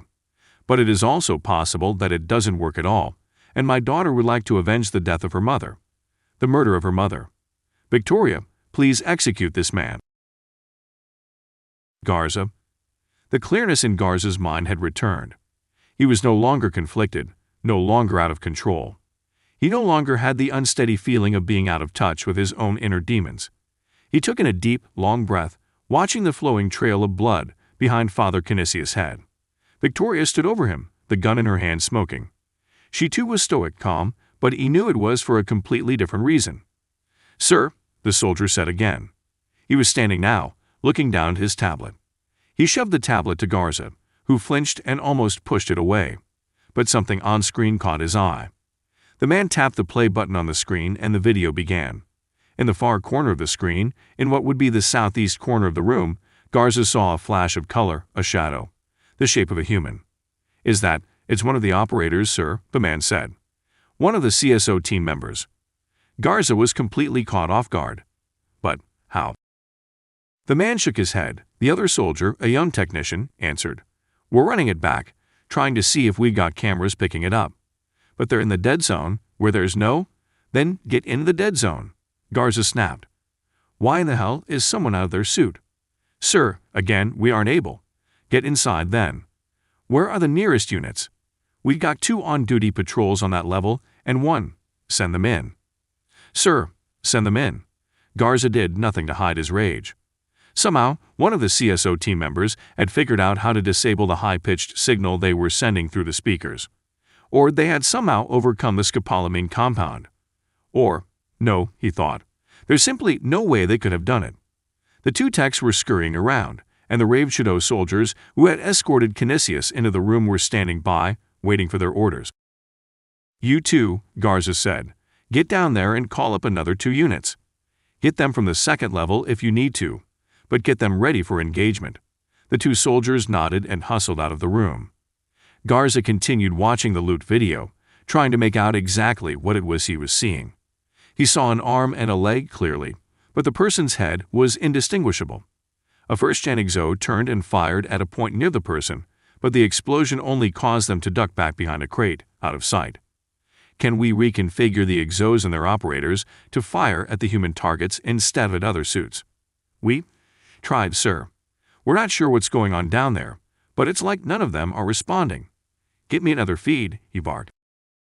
He walked over to the bank of computer monitors and watched as the tech manipulated one of the feeds until Garza saw a wide, single-camera shot of the entire demonstration floor, save for a space 10 or 15 feet deep along the side walls. There, the tech said. Garza followed his finger and saw a man walking in sync behind a 2nd-gen exo. Is this live? Yes, sir. That's Harvey Bennett, Garza said. And who's in that 2nd-gen? The tech paused, then flicked through something on his tablet. "I believe that's the woman they were with," Mrs. E. Garza said. "Is she? She's controlling it," Garza said. "That exo is no longer under my control." Testing his theory, he grabbed the microphone that had been mounted onto a gooseneck microphone stand and affixed to the desk. He flipped the broadcaster's switch at its base. "Mrs. E," he said, hearing the reverberation of the sound of his voice as it was amplified just beyond the glass. "Please stop." The exo continued moving. "Mrs. E," he said again, "you will stop immediately. Turn your exo around and face."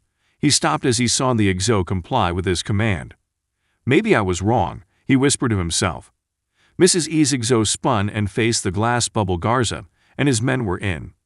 For a slight moment, there was a delay as everything seemed to come to a halt. He frowned. Is she really? And then his world exploded. The bulletproof glass had been installed in the booth after a mishap with an early version of the control drug, and Garza hadn't bothered to have it tested. He knew it was sturdy enough to prevent the first-gen exo's turret weapons from piercing, but he didn't know how the more advanced second-gen units would fare. And they had never tested the glass against the newer arm-mounted cannons. Both, unfortunately, had been fired directly into Garza's face. A section of the glass simply ceased to exist after the first 20 or 30 rounds hit, and one of the cannon blasts from her exo's arm flew through the open wound. It took off the techie's head, and Garza fell backwards with the young man, both hitting the floor on their backs, both coming to rest next to one another, only Garza able to respond. He gasped at the headless corpse as the entire contents of the man's bloodstream began draining onto the floor. The shots pounded on, taking out a line of glass and shredding the desk and computer consoles. Somewhere high above and beyond his ears, Garza faintly heard the sound of the ringing noise, the pitch that activated the chemical in the compound. How the hell? The noise was still active, but somehow the CSO team had been able to switch it off. Still, Mrs. E's exo threw slugs into the room. Many landed in the stone ceiling, doing no harm, yet raining down splinters of rock chips and clouds of dust. The entire room's visibility dropped to a few inches, and Garza waved his arms wildly around as he tried to see. He pulled himself up to the mangled remains of a chair, daring a look over and into the demonstration floor. What he saw terrified him. Ben. The CSO team had been 75% freed. Ben was approaching Reggie's exosuit now, getting ready to duck and jump behind him to peel back his panel and flip the polarity switch.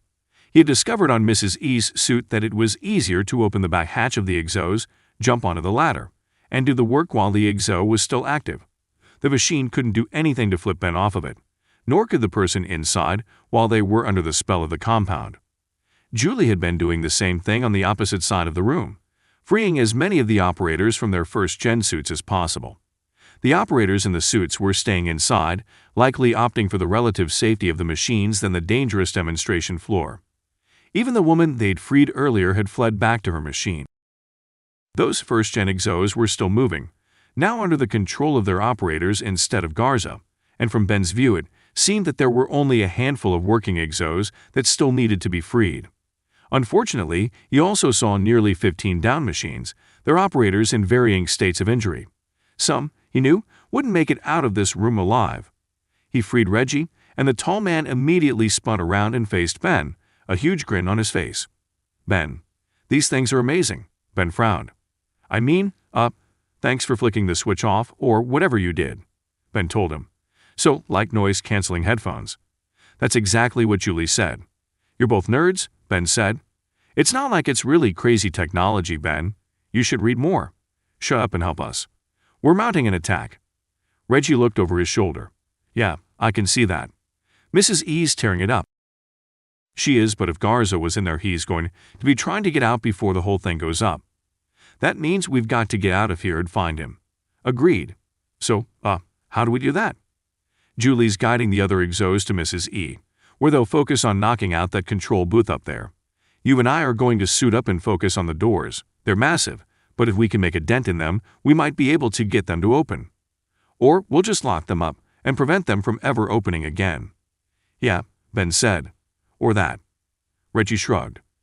Whatever. Good a plan as any, I guess. And at least I get to manually operate this beast finally." He held up his artificial arm and hand.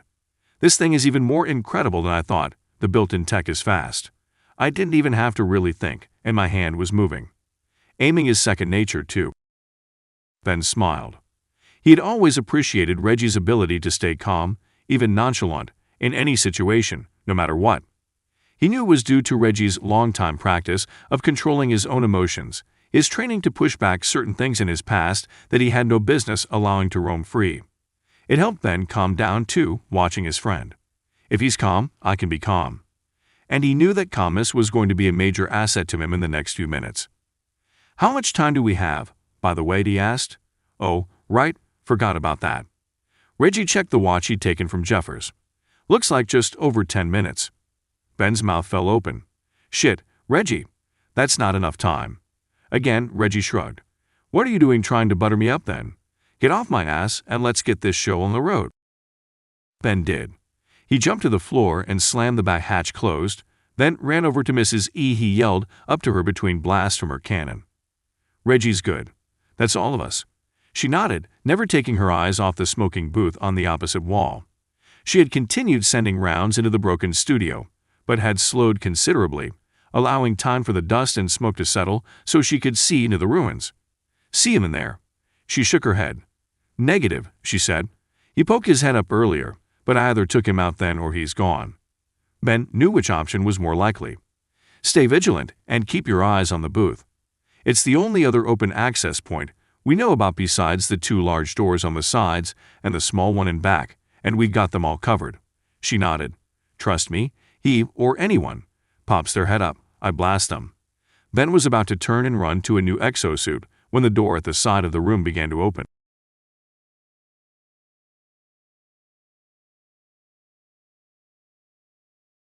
Ben, get to the doors, Ben yelled. He had already started to run, well aware that he was not in any sort of protective suit. He was an easy target for anyone on the other side of the door, and there would be nothing standing between him and the end of a Ravenshadow rifle. The door had opened halfway, but rounds already began bursting through the gap. Ben ducked and rolled sideways, landing in a heap amid the top half of a downed exo. He dragged the torso portion slightly to the side, near a pile of crates that had been demolished, and created a makeshift shelter. The first burst of rounds finished, and the room fell into silence. Ben watched as 3 Ravenshadow men entered, each taking a different path, left, middle, right. They flicked their rifles around, looking for something to target and shoot at. Ben saw the man's face closest to him and saw his eyes widen, then constrict again as he took in the sight in front of him. He spoke into his wrist, waited, then nodded. 3 more Ravenshadow men entered the room. It was clear by the expressions on their faces that they were confused. The remaining exos that were in fighting condition were all standing at attention against the back wall, 2 lines descending away from Mrs. E on either side. Reggie and his exo stood at the far end, while Julie stood on the side closest to Ben. Ben heard the man near him speak to his fellow soldiers. What the? Before he could finish, Reggie flicked his controls and his exo came back to life, his torso flying around, and his cannon immediately finding its target. The man standing near Ben stood, shocked, as the cannon round blew a hole through his chest. He stood silently for a second, blinking, then fell into a heap. The other soldiers reacted far too late. They lifted up their weapons, but the exos standing near Mrs. E turned and rained hell on them. It was over in about 10 seconds, all 6 of the Ravenshadow men lying dead on the cold stone floor. Ben watched, waiting for more, but nothing came. He turned to Mrs. E and the rest of his team, as well as the other operators in their exosuits. Does anyone speak English? A small man next to Reggie raised his arm. Ben walked over to him and faced the exo and the man inside. My name is Harvey Bennett. My team, like your people, were forced into this room. We never intended to hurt any of you. Do you understand? The man nodded. We're going to stay and fight the rest of these men, but we are running out of time. Can you tell your people that? The man nodded again. The other exos were beginning to gather around Ben and the man as they spoke. Ben knew there would be more Ravenshadow men, and he knew that they really were running out of time. Whatever Sturtevant had planned for them, it was going to happen in less than 10 minutes. You need to get out of here, then, Ben said. Please, if you stay here, you will die. We all will. As he finished the sentence, another 2 groups of Ravenshadow men rushed in. No, the man said to Ben. We stay. We fight them. The soldiers starting firing on the exos, and Ben threw himself behind Reggie, then climbed up his back. "Hey, buddy," Reggie said. "Welcome back." "Yeah, feels great to be here. What's the plan?" Reggie asked. He looked at Ben. "Kill the bad guys, get out that door, find Garza, kill him, figure out how to get out of here. Get out before the clock runs out." "Right. Any idea how we do that?" Ben pointed at the wave of Ravenshadow men still spilling into the room. He pointed toward them. "One step at a time," he said. "Get through that first." "You got it, buddy." Reggie pushed his control forward, and the exo began marching toward the door.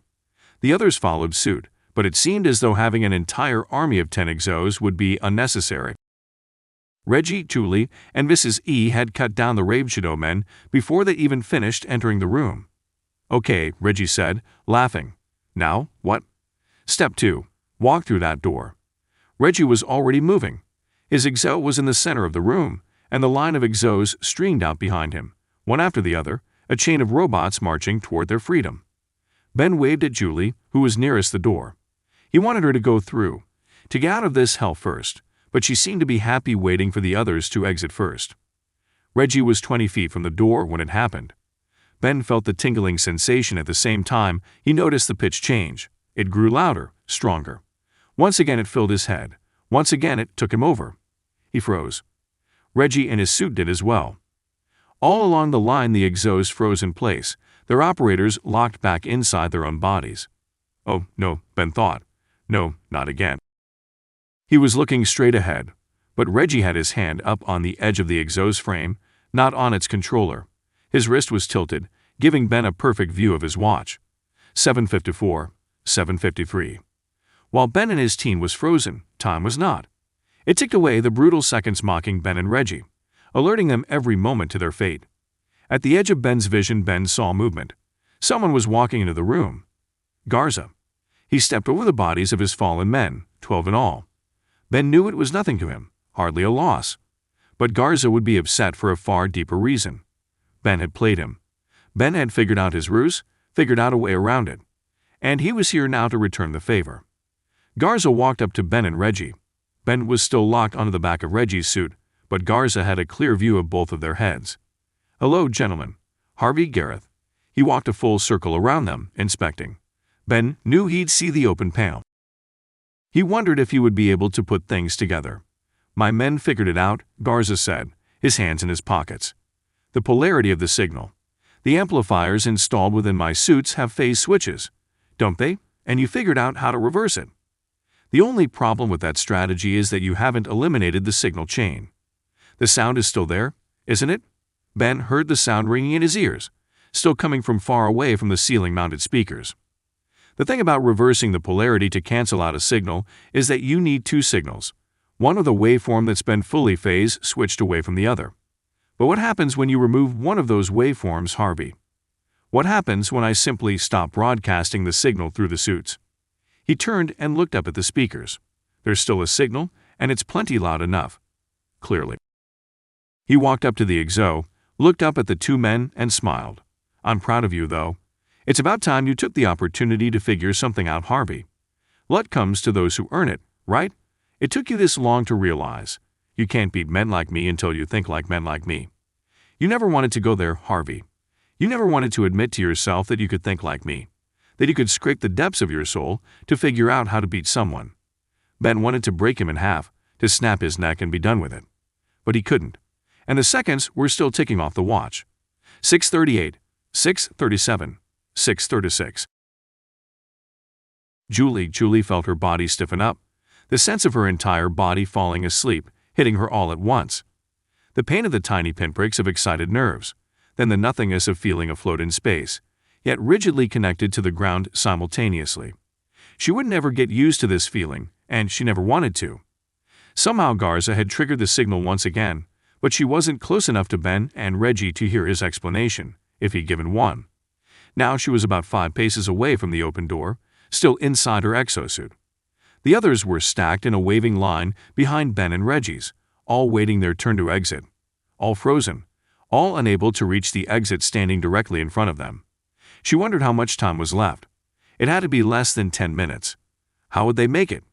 Even if they somehow freed themselves, how could they make it up to the next level, to the base's exit, and get clear of whatever it was Sturtevant was going to do? She assumed it would be some sort of bunker-buster bomb, smaller than a nuclear warhead, which would no doubt cause much more political mayhem than physical, but also something that could pierce the mountain's craggy exterior and root out whatever was inside. Or, more likely, simply collapse it in on itself, killing everyone inside. Sturtevant would then be prepared to kill anyone trying to leave by blockading the exits to the Ravenshadow base. In short, they were screwed. Fewer than 10 minutes wasn't enough time to do anything but speculate on their fate, and since there was literally nothing she could anyway, she speculated. Garza's voice grew in volume, and Julie couldn't shake the idea that the man sounded rattled. She'd never heard him like this before, enraged, maniacal, possibly even scared. She strained to hear what he was saying. It took you this long to realize. You can't beat men like me until you think like men like me. You never wanted to go there, Harvey. Garza got even closer to the two men he was addressing, but his voice still rose. You never wanted to admit to yourself that you could think like me, that you could scrape the depths of your soul to figure out how to beat someone. And then, to Julie's horror, Garza pulled out a pistol. It's about time I finished what we started in Philadelphia. Back then, you were chasing me, and I was too busy to worry about you. A hawk catches its prey when there is a good opportunity to do so, and I never found it worth my time to bother with your little group. But now, Harvey, look around, with whatever your peripheral vision allows, and see what I've been able to accomplish.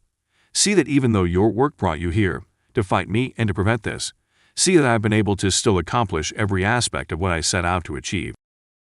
Know this, Harvey, in your last seconds of life. Know that you failed.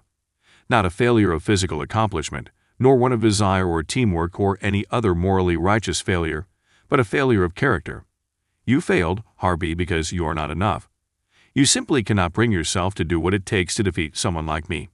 You are simply not equipped to deal with the harsh reality of life, that you must take every opportunity when it is presented to you. Garza lifted the pistol and held it up the side of Ben's head. Know that you tried, Harvey, and that's not for nothing. But success comes to those who can handle it, to those who aren't afraid of what it brings, or what it might cost.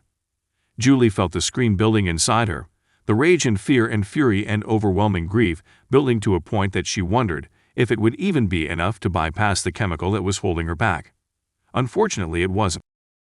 She was still locked in place, unable to move, and unable to take her eyes off of Garza and her husband, and the gun that was being held to his head.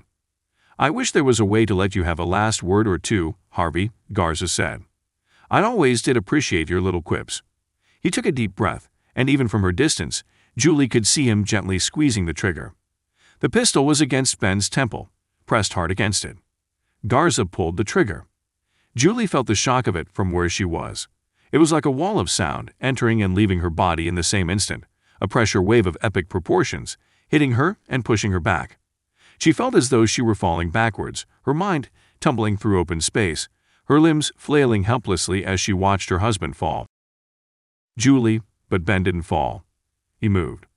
Julie realized then that the pressure wave had been exactly that, but it was the absence of pressure that had caused the effect. It was the feeling of sound, but it was actually sound leaving the space around her that had caused it. The noise, the high-pitched whine that had once again driven them into their captive state, left. The sound had disappeared. She had been straining against it, wiling it to move, to release its hold on her, and in the instant it did leave she had burst forward, pushing against the controls of her exo and immediately causing it to lurch forward. Ben and Reggie had apparently done the same thing. In the instant Garza had pulled the trigger, the noise had disappeared and Ben had simultaneously fallen away, no doubt also trying to press against his noise-induced prison.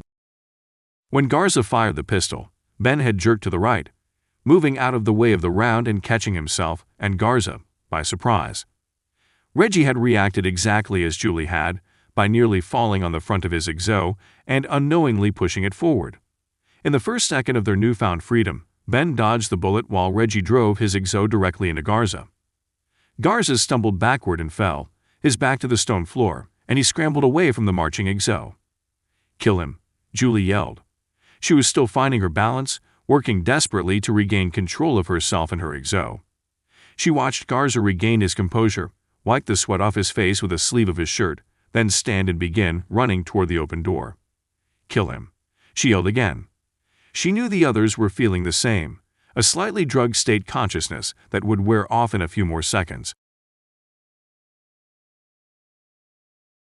Ben lunged forward, taking Julie with him. "Get to the door." He didn't know why that direction seemed necessary, seemed correct. He just knew. He pushed his wife toward the exit and in the hallway. Reggie was at his side, Mrs. E shortly behind. They ran, taking the final 10 feet of space on the demonstration floor before the doorway in 3 huge strides. Pieces of rock were already hitting them, and they were growing bigger. He had seen the ceiling give, seemingly cracking in half and immediately pouring thousands of missiles of rock chips down onto them. A head-sized rock caught Reggie's shoulder, but he hardly flinched. It looked like it had been moving fast enough to break a bone, but Ben hoped the strap holding Reggie's prosthetic had taken some of the impact. Still, it was likely to have dislocated it. They made it to the edge of the doorway, and then into the hallway. They collapsed onto the floor, each laying out on the stone next to the disfigured, bleeding corpse of Vicente Garza. The boulders continued tumbling down, and Ben pushed them farther into the hallway. One especially massive one crushed the others in the entrance, effectively closing down access to the demonstration floor. A final volley of rocks and boulders sealed the shaft, a few of the smaller ones spilling out and nearly reaching the CSO group. But it didn't matter. They were safe. For now, Ben didn't know what Sturtevant had done, but his best guess was that he'd somehow sealed off the entrances and exits to the mountain base using explosives. "Satomizers," Reggie said. "Bunker busters. We developed them in the 90s for Desert Storm. We called them Satomizers. Sturtevant hit us with those. The exits, sure. They're not nuclear, so they'll be impossible to detect more than a few miles away, but they'll be more than big enough to smash the doorways and shafts that lead out of here." "So, we're hosed?" Ben asked. "Yeah, we've been hosed since we got here," Reggie answered. "So the way I see it, we're actually lucky we're still alive." "Well, don't count your blessings," Julie said. "There are still Ravenshadow goons around here somewhere, unless they all ran out when things in there got heated." Things in there? Ben couldn't believe what they had just been through. He looked up to find Victoria staring at him. "Thank you," he said. She nodded, then wiped a tear. Her hands were shaking. She had placed the weapon down next to her dead father. "You saved our lives," Ben said. He turned to the villagers. Only half had made it through the doorway before the entire thing collapsed. Most of us, anyway. I had to do it," she said, "after what he did. What he made me do. I couldn't help." But she began to sob uncontrollably, and Julie stood and walked over to the woman. She consoled her, wrapped her arm around her. She whispered to her as Ben and the others watched on. They stood there for a moment, silently taking in the devastation, loss, and annihilation that one man had ravaged upon the world. They were stuck here, stuck inside a small mountain base with all of their possible exits destroyed. Unless, Ben looked up at the others. "You think Sturtevant knew about the drainage tunnel?" Reggie smiled. Mrs. E answered him. "I believe it is worth checking. It could be an easy way out." Ben had, over time, come to adopt the mantra of there is no easy way out, but he decided to keep that to himself this time. "I'm in," Julie said. She looked from Victoria to Ben and then back again, as if questioning. Victoria nodded as she spoke. If you'll have me, you're my best shot at getting out of here alive." I know I caused all of this, and—" "Nonsense," Reggie said. "You know Ben causes more trouble for us than anyone else." He winked at Ben, who just shook his head. "Anyway, yeah, I think all of us should stick together. There still may be some of those Ravenshadow guys around." "Agreed," Mrs. E said. "They will be looking for their commander, but until they find him dead, they will treat us as enemies." Reggie sighed. "Too bad we don't have any of those exos left over. We wouldn't have any trouble getting through here with them." Ben looked at the rubble spilling into the hallway from the demonstration floor. The exos and half of their operators were lost forever, sealed beneath a tomb of stone. There was nothing to do for them now except get out, get free, and tell the world what had happened here. They could easily get the attention of the world press. Ben and his group had already been in the headlines a few times for small adventures and takedowns of criminals around the world. Their status was far from celebrity, but they had enough clout to at least bring Garza's estate to justice. He just hoped none of it would fall to Victoria.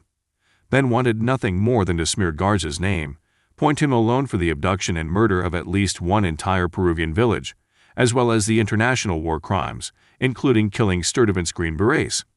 But first, of course, they had to get out. The drainage tunnel was their best bet, but even then it would be a long shot. The missiles that had taken out the main entrances and exits had caused enough destruction to lead to a complete cave-in of the largest central room, the demonstration floor. What would be the chances that the water-filled tunnel had been left undamaged? They were about to find out. But first, they needed a bit more protection. "Garza took all our rifles," Ben said. "We've got the Desert Eagle. Reggie, take that." "Should we look for weapons?" "No," Ben said. "Our best bet is to let Reggie take point." "Human bait," Reggie said. "Got it. Let him take point so we can kill anyone we come across." "So we can steal their weapons," Julie said. "Right," Reggie added. "Human bait. Whatever, man, I thought we were friends." Ben smiled, but still shook his head. How one man could remain so resilient and nonchalant in times of stress was beyond him, but he vowed to become more like his best friend.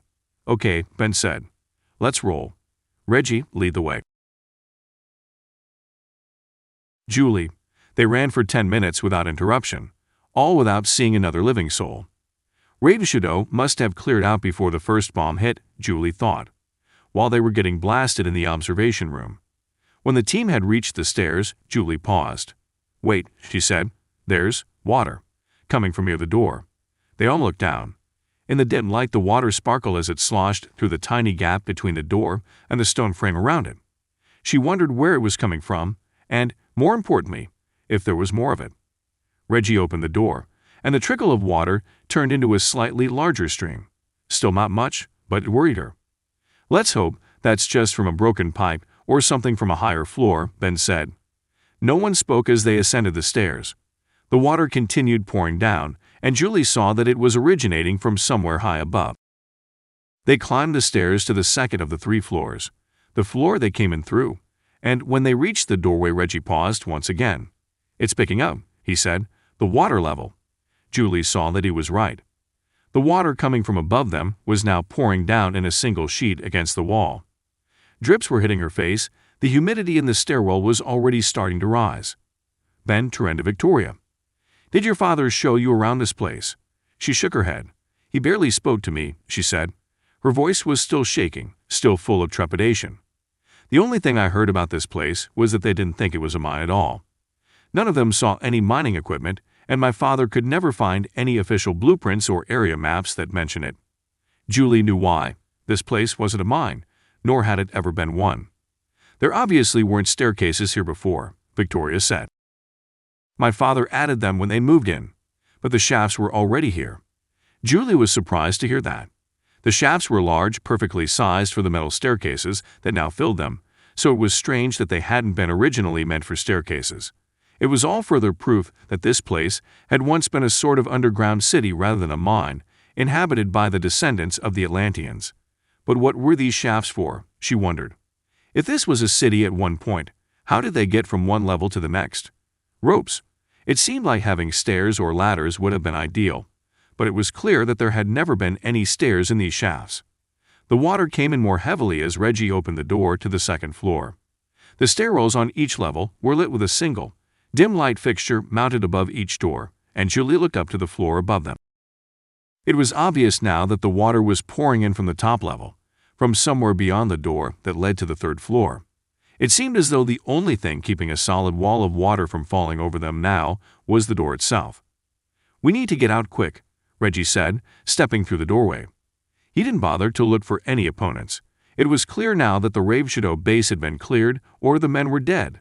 Julie hadn't seen much more evidence of Sturtevant's earthquake that had caused the ceiling to collapse in the demonstration floor, but it was also true that they had stayed along the southern side of the base. The entrances Sturtevant would have targeted were on the north and west sides, according to Beale's reconnaissance. It was very possible that they were in fact sealed inside a tomb of stone. Julie ignored the feeling, pushing it away as a problem to be dealt with later. They ran along the same hallway they'd run through before, this time heading toward the smaller offshoot shaft that would lead to the drainage tunnel. But even before they got to the entrance to the shaft, Julie could see there was a problem. "It's blocked," Ben said. The tunnel had collapsed in on itself, and bits of stone had tumbled out into the hallway. Water was gushing around it, heading down the hallway in the opposite direction, pooling in the corners. And even from here, Julie could see that it was getting higher. "Shit," Reggie said. "Our scuba gear is on the other side of that shaft." "Even without the gear, our way out is on the other side of that shaft," Julie said. "We must find another way," Mrs. E said. "But we would have seen any other obvious exits." Julie turned to find Victoria speaking in hushed tones with some of the Peruvian villagers. They conversed for a moment, then looked back at the CSO group. "They say there are other ways out," Victoria said. "But none of them know where." "Great," Reggie said. "So, there aren't any ways out of here that we know about. Any of them want to take a guess?" "They say there are air shafts for ventilation that locals have found accidentally over the years. Many are blocked by debris and stones, but some may be accessible." "Ask them if they're large enough for us to fit in," Julie asked. Victoria asked, and the Peruvian man she was speaking with eyed Ben. "He says they can fit into the shafts." Julie stepped toward him. "It's better than nothing," she said. "Let's find one of them, see if someone can fit into it, and they can call for help once they're out." Victoria translated along, but when she looked back at Julie, she knew there was something wrong. "That's just it," Victoria said. "I haven't seen any of those shafts, and neither have they." "But you said they exist." "That's what they told me, but they haven't ever seen any from inside the mountain." Their village knew of two, but there was only 20 or 30 feet of length before the shafts were stopped up with rocks and debris. "And they were human-made?" Ben asked. Victoria asked the man. "Absolutely," she said after a moment. They explained that the shafts were square-shaped, with perfectly straight walls, chiseled out of the stone itself.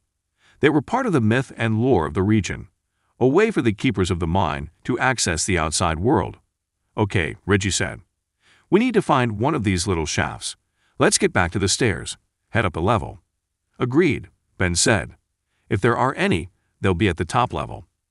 Julie found herself once again following along, once again wondering if they would actually be able to find an exit, and once again wondering how she'd gotten them into this whole mess. They reached the stairwell once again and began climbing. Julie noticed the water level rising, and the pace of the water was increasing. Ben. At the top level of the base, Ben looked around for anything that might hint at potential freedom. Unfortunately, the place was exactly the same as they'd left it, the long, straight hallway dumping into the small video booth at the end of the hall, and the smaller, older shaft covered by a curtain next to it. He tried to see if there were anything else that seemed out of place, but the lights were beginning to flicker. 2 bulbs near him had already gone out, either from the original explosion and earthquake or due to a short from the flowing water. There was no water collecting on the floor up here, but Ben saw it trickling from the ceiling and pouring down the walls. He hadn't noticed the tiny cracks in the ceiling before, but it was almost as if the ceiling blocks were somehow hovering, not actually connected to the walls. It was a feat of engineering, but it was one he'd seen before. Ever since they determined that this place had originally belonged to the Atlanteans and Chachapoyas, the details began revealing themselves.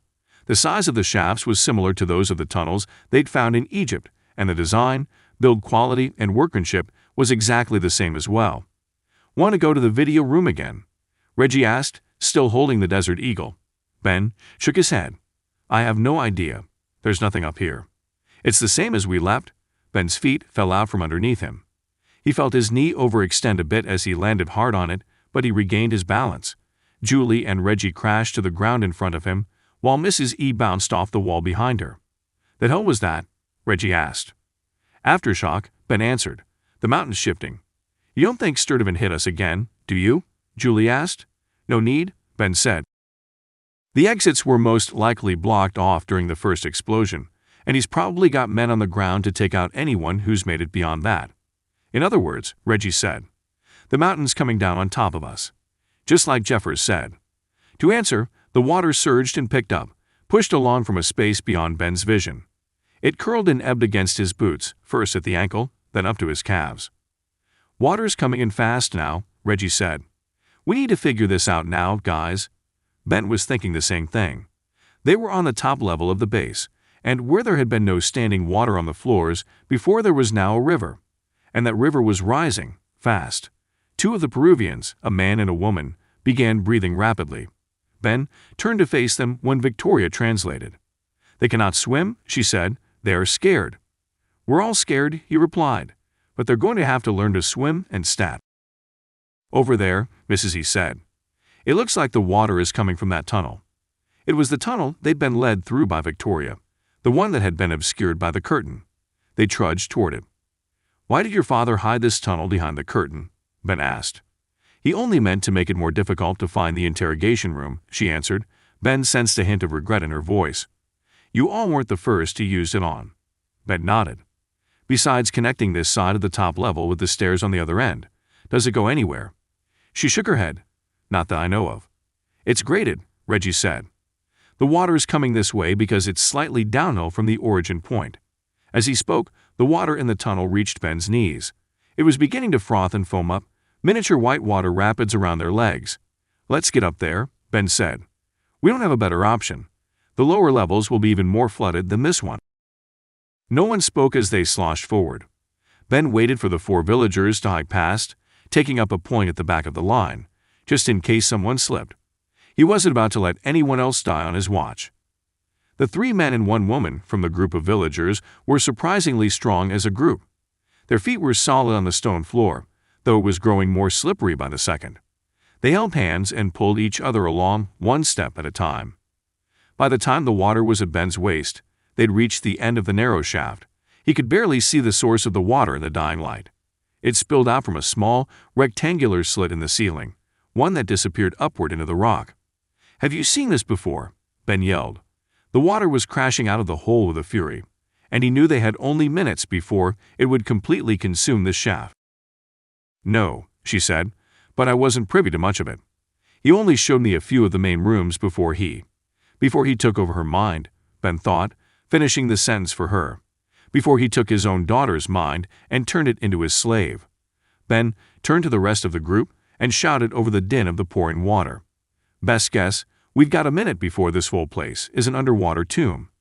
That means we can't head back the way we came. It's already underwater. And we have nowhere else to go, unless it's up. But that means we have to wait until the water's done pouring into the shaft, then swim up into it. And we'll be holding our breaths the whole time." Ben nodded. "And we'll have to hold our breath." One of the Peruvian men in their group spoke to Victoria. She tuned to Ben. "How do we know there's open air up there?"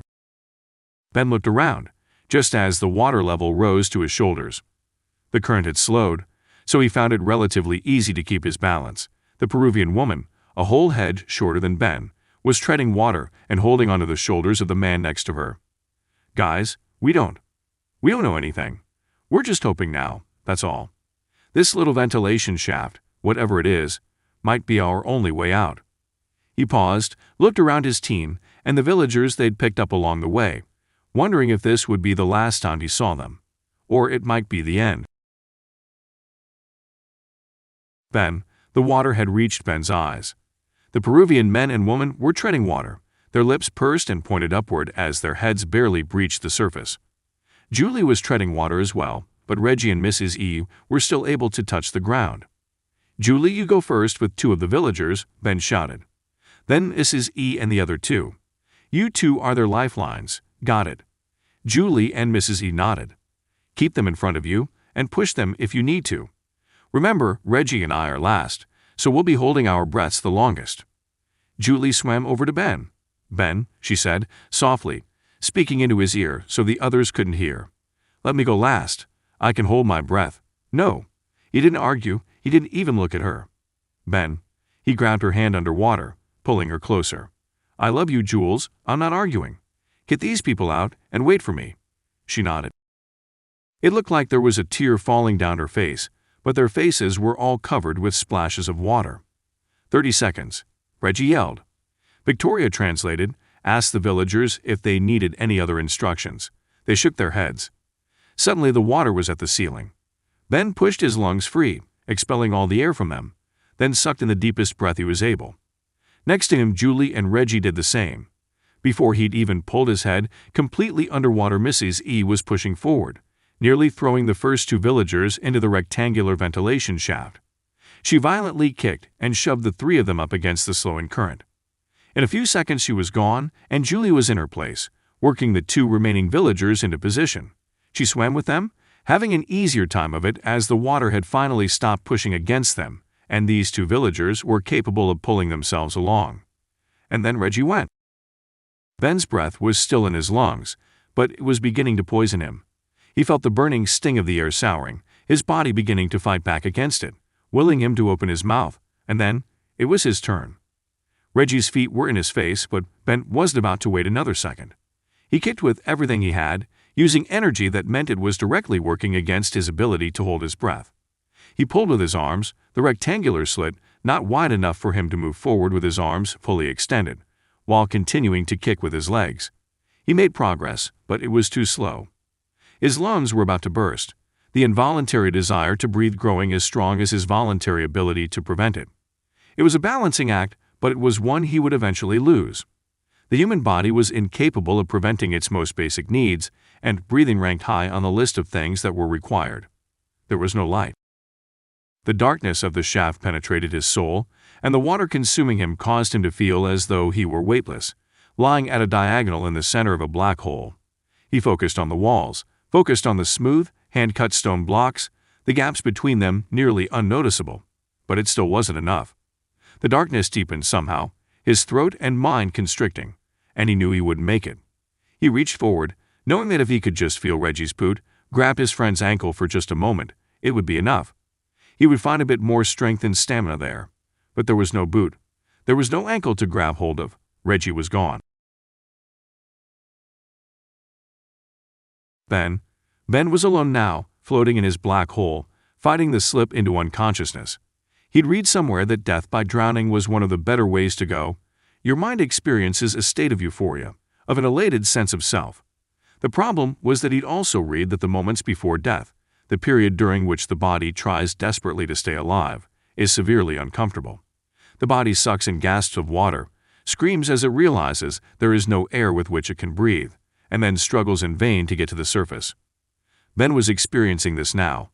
Bubbles escaped the corners of his mouth, his lips barely strong enough to keep in the last of the life-giving air. He also knew that life-giving air was now mostly carbon dioxide, and it was this that his body was trying to expel. He flailed, feeling the helplessness, and terror set in. I'm not going to make it. Ben fought hard against the darkness, but he no longer knew which way was up.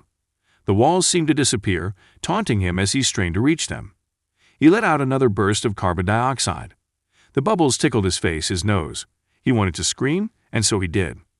The last gasp of air left his mouth and was immediately replaced by water. Cold, sweet death. It fell into him, covering his throat and his lungs and his mind. Water everywhere, and yet he continued screaming and struggling and fighting until everything stopped. Everything fell silent. His mind felt the elation, the true euphoria of near-death setting in. He saw lights, gold, silver, greens, and blues, dancing across his vision. Were his eyes even open? He remembered something that seemed distant now. Swim toward the light, he thought. Was that just a saying? Something he should actually do. He decided not to. Everything was perfect in here, everything calm and still and perfect. He liked it. This was true bliss, and yet he knew the end had come. Was this, then, a transition? Something that would lead to something else? Or was this it? Was this all it was at the end? He didn't know, didn't care. His mind was racing along, but it was no longer his own. He was in control of nothing, and finally, he didn't care. He let himself be pulled along by death, allowed himself the sweet satisfaction on not having to worry anymore about anything. Ben smiled, or thought he did. He didn't know, nor did he care. This is it, he thought, my final thought and my final wish. No, there was more. He was still in the black hole, in the tunnel of lights, but now there was something else. Julie. He felt her lips, felt her caress. My wife. He was dreaming of her, reaching out to her. Julie. He wanted to say her name. He wanted to grab her hand, to pull her in close and kiss her back, but he couldn't do a thing. Death had set in, and he was now merely a spectator to his own end. To whatever transition there was. He believed there was something else, something more, but he had the realization that if there were something else, it was taking a long time to get here. He felt himself swallow then, something lunged out of him, and some of the lights disappeared. The blues and greens were gone, the golds and silvers still there. The darkness still covered all of it. He thought he could feel his body again, a gentle tingling sensation as it moved and shook. He felt Julie's lips, soft and warm, a real feeling. They were gone, and then they returned once again. Julie. He tried saying it aloud. Forced everything he had to form the words. Julie. It was a whisper, but he knew he'd heard it. Sound. It had been real. Julie. Lips. And then his eyes opened. There was gold and silver, the lights he'd seen. Blues and greens shifted into the form of humans and water, and whatever sat behind them. And there, right in front of his face, were lips. He felt something pushing against him, against his chest and lungs. He could breathe, but it hurt. He blinked, allowing the lips to come into focus. They belonged to Reggie. He was laying on his back on the stone floor, the water seeping out of him and around him. He was cold. Reggie smiled back down at him as he stopped compressing his chest. Man, Reggie said, I knew you had a thing for me. Julie was crying, but also trying to watch Reggie work. It was a constant battle between wiping away tears and trying to stop shaking. Victoria was holding her, and the 4 villagers were standing behind them. The woman had her hands on Julie's shoulders. Mrs. E, for her part, was kneeling next to Reggie, ready to take over the CPR as soon as Reggie needed a break. Julie couldn't see clearly through her own tears, but it seemed as though the other 2 members of her group, the closest friends she had in the world, were also struggling to keep it together. And then, with a sputtering splash of water that began inside Ben's mouth and ended on Reggie's face, Ben came back to life. Julie. Lips. I knew you always had a thing for me, Reggie said, wiping his face with a sleeve. She smiled. Reggie laughed, then spoke quietly to Ben. She moved over to her husband and kissed him, but Reggie gently pulled her back. You might want to stand back, Jules, he said.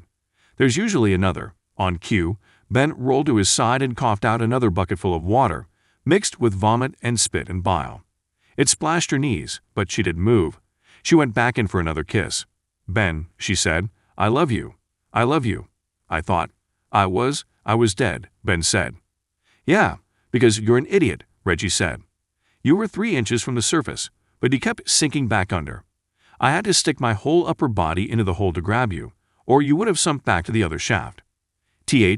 Thanks, man. Don't worry about. He held up his right arm. You'd better hope this thing is waterproof, though, or it's going to cost you another one. Ben smiled. Julie hugged him. What happened? Ben asked. Where are we? Well, we all got out and waited. We never saw you come up completely, but Reggie ducked back in and found your arms. You might have a bit of a bruise, Reggie said. You were a bit slippery. Julie saw Ben rubbing the area of his wrist where Reggie had clamped his prosthetic arm around it. And to answer your second question, Julie continued, I think we found out where those ventilation shafts end up. Julie looked around once again at the space they'd ended up in. The shafts that hadn't been filled in over the course of centuries sent pinpricks of light down to the center of the chamber. The space was shaped like the upper half of a diamond, a 6-sided pyramid.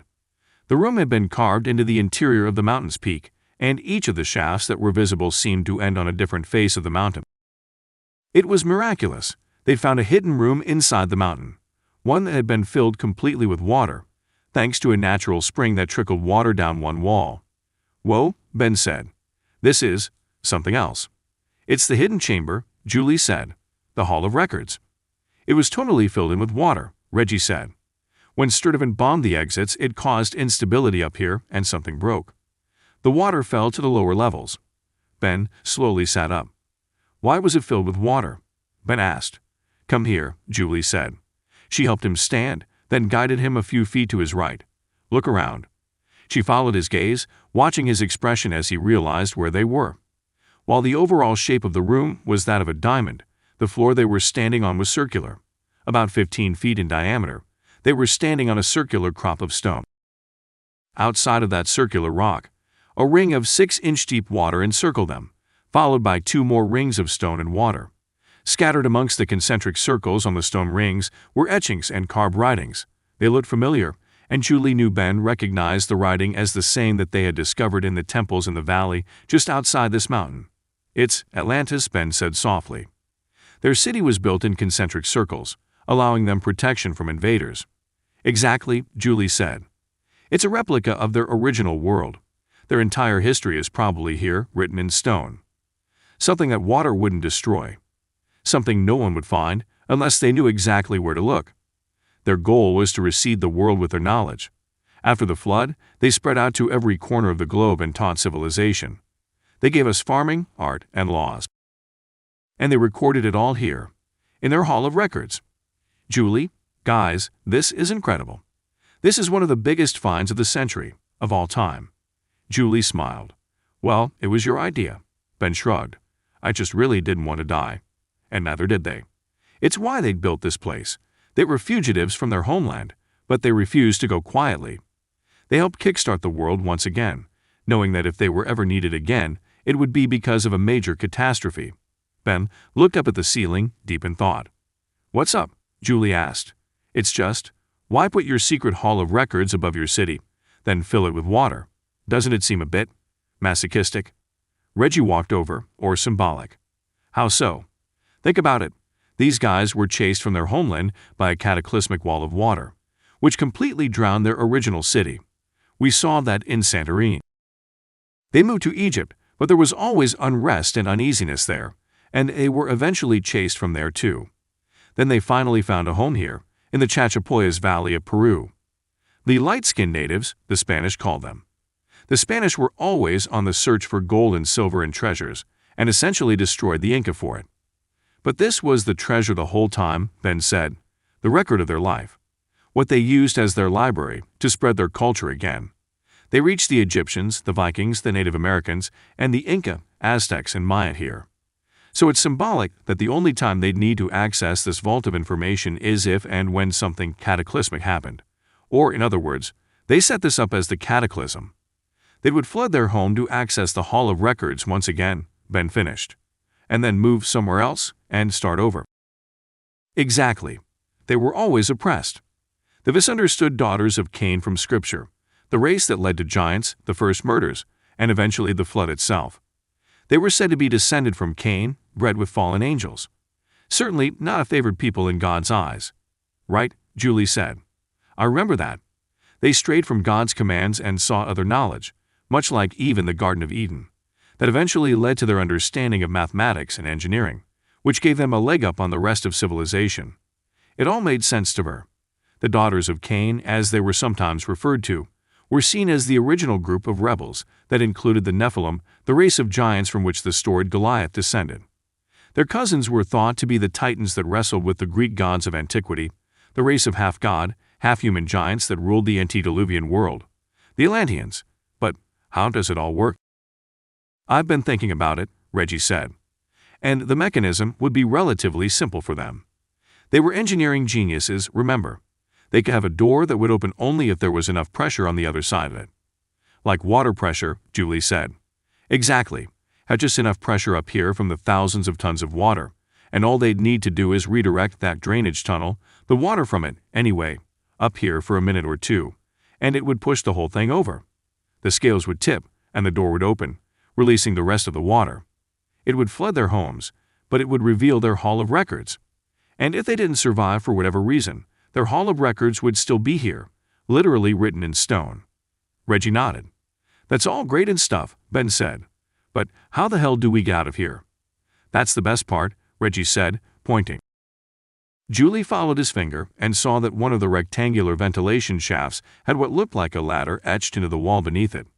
I think all that water would have no trouble opening a second door, one that allows people into the Hall of Records. Or, in our case, Mrs. E said, joining them, letting us out.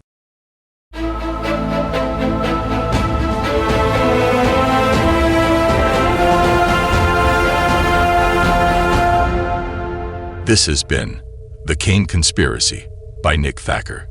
To find the rest of the Harvey Bennett thrillers and to find other amazing thrillers, visit www.conundrumpub.com.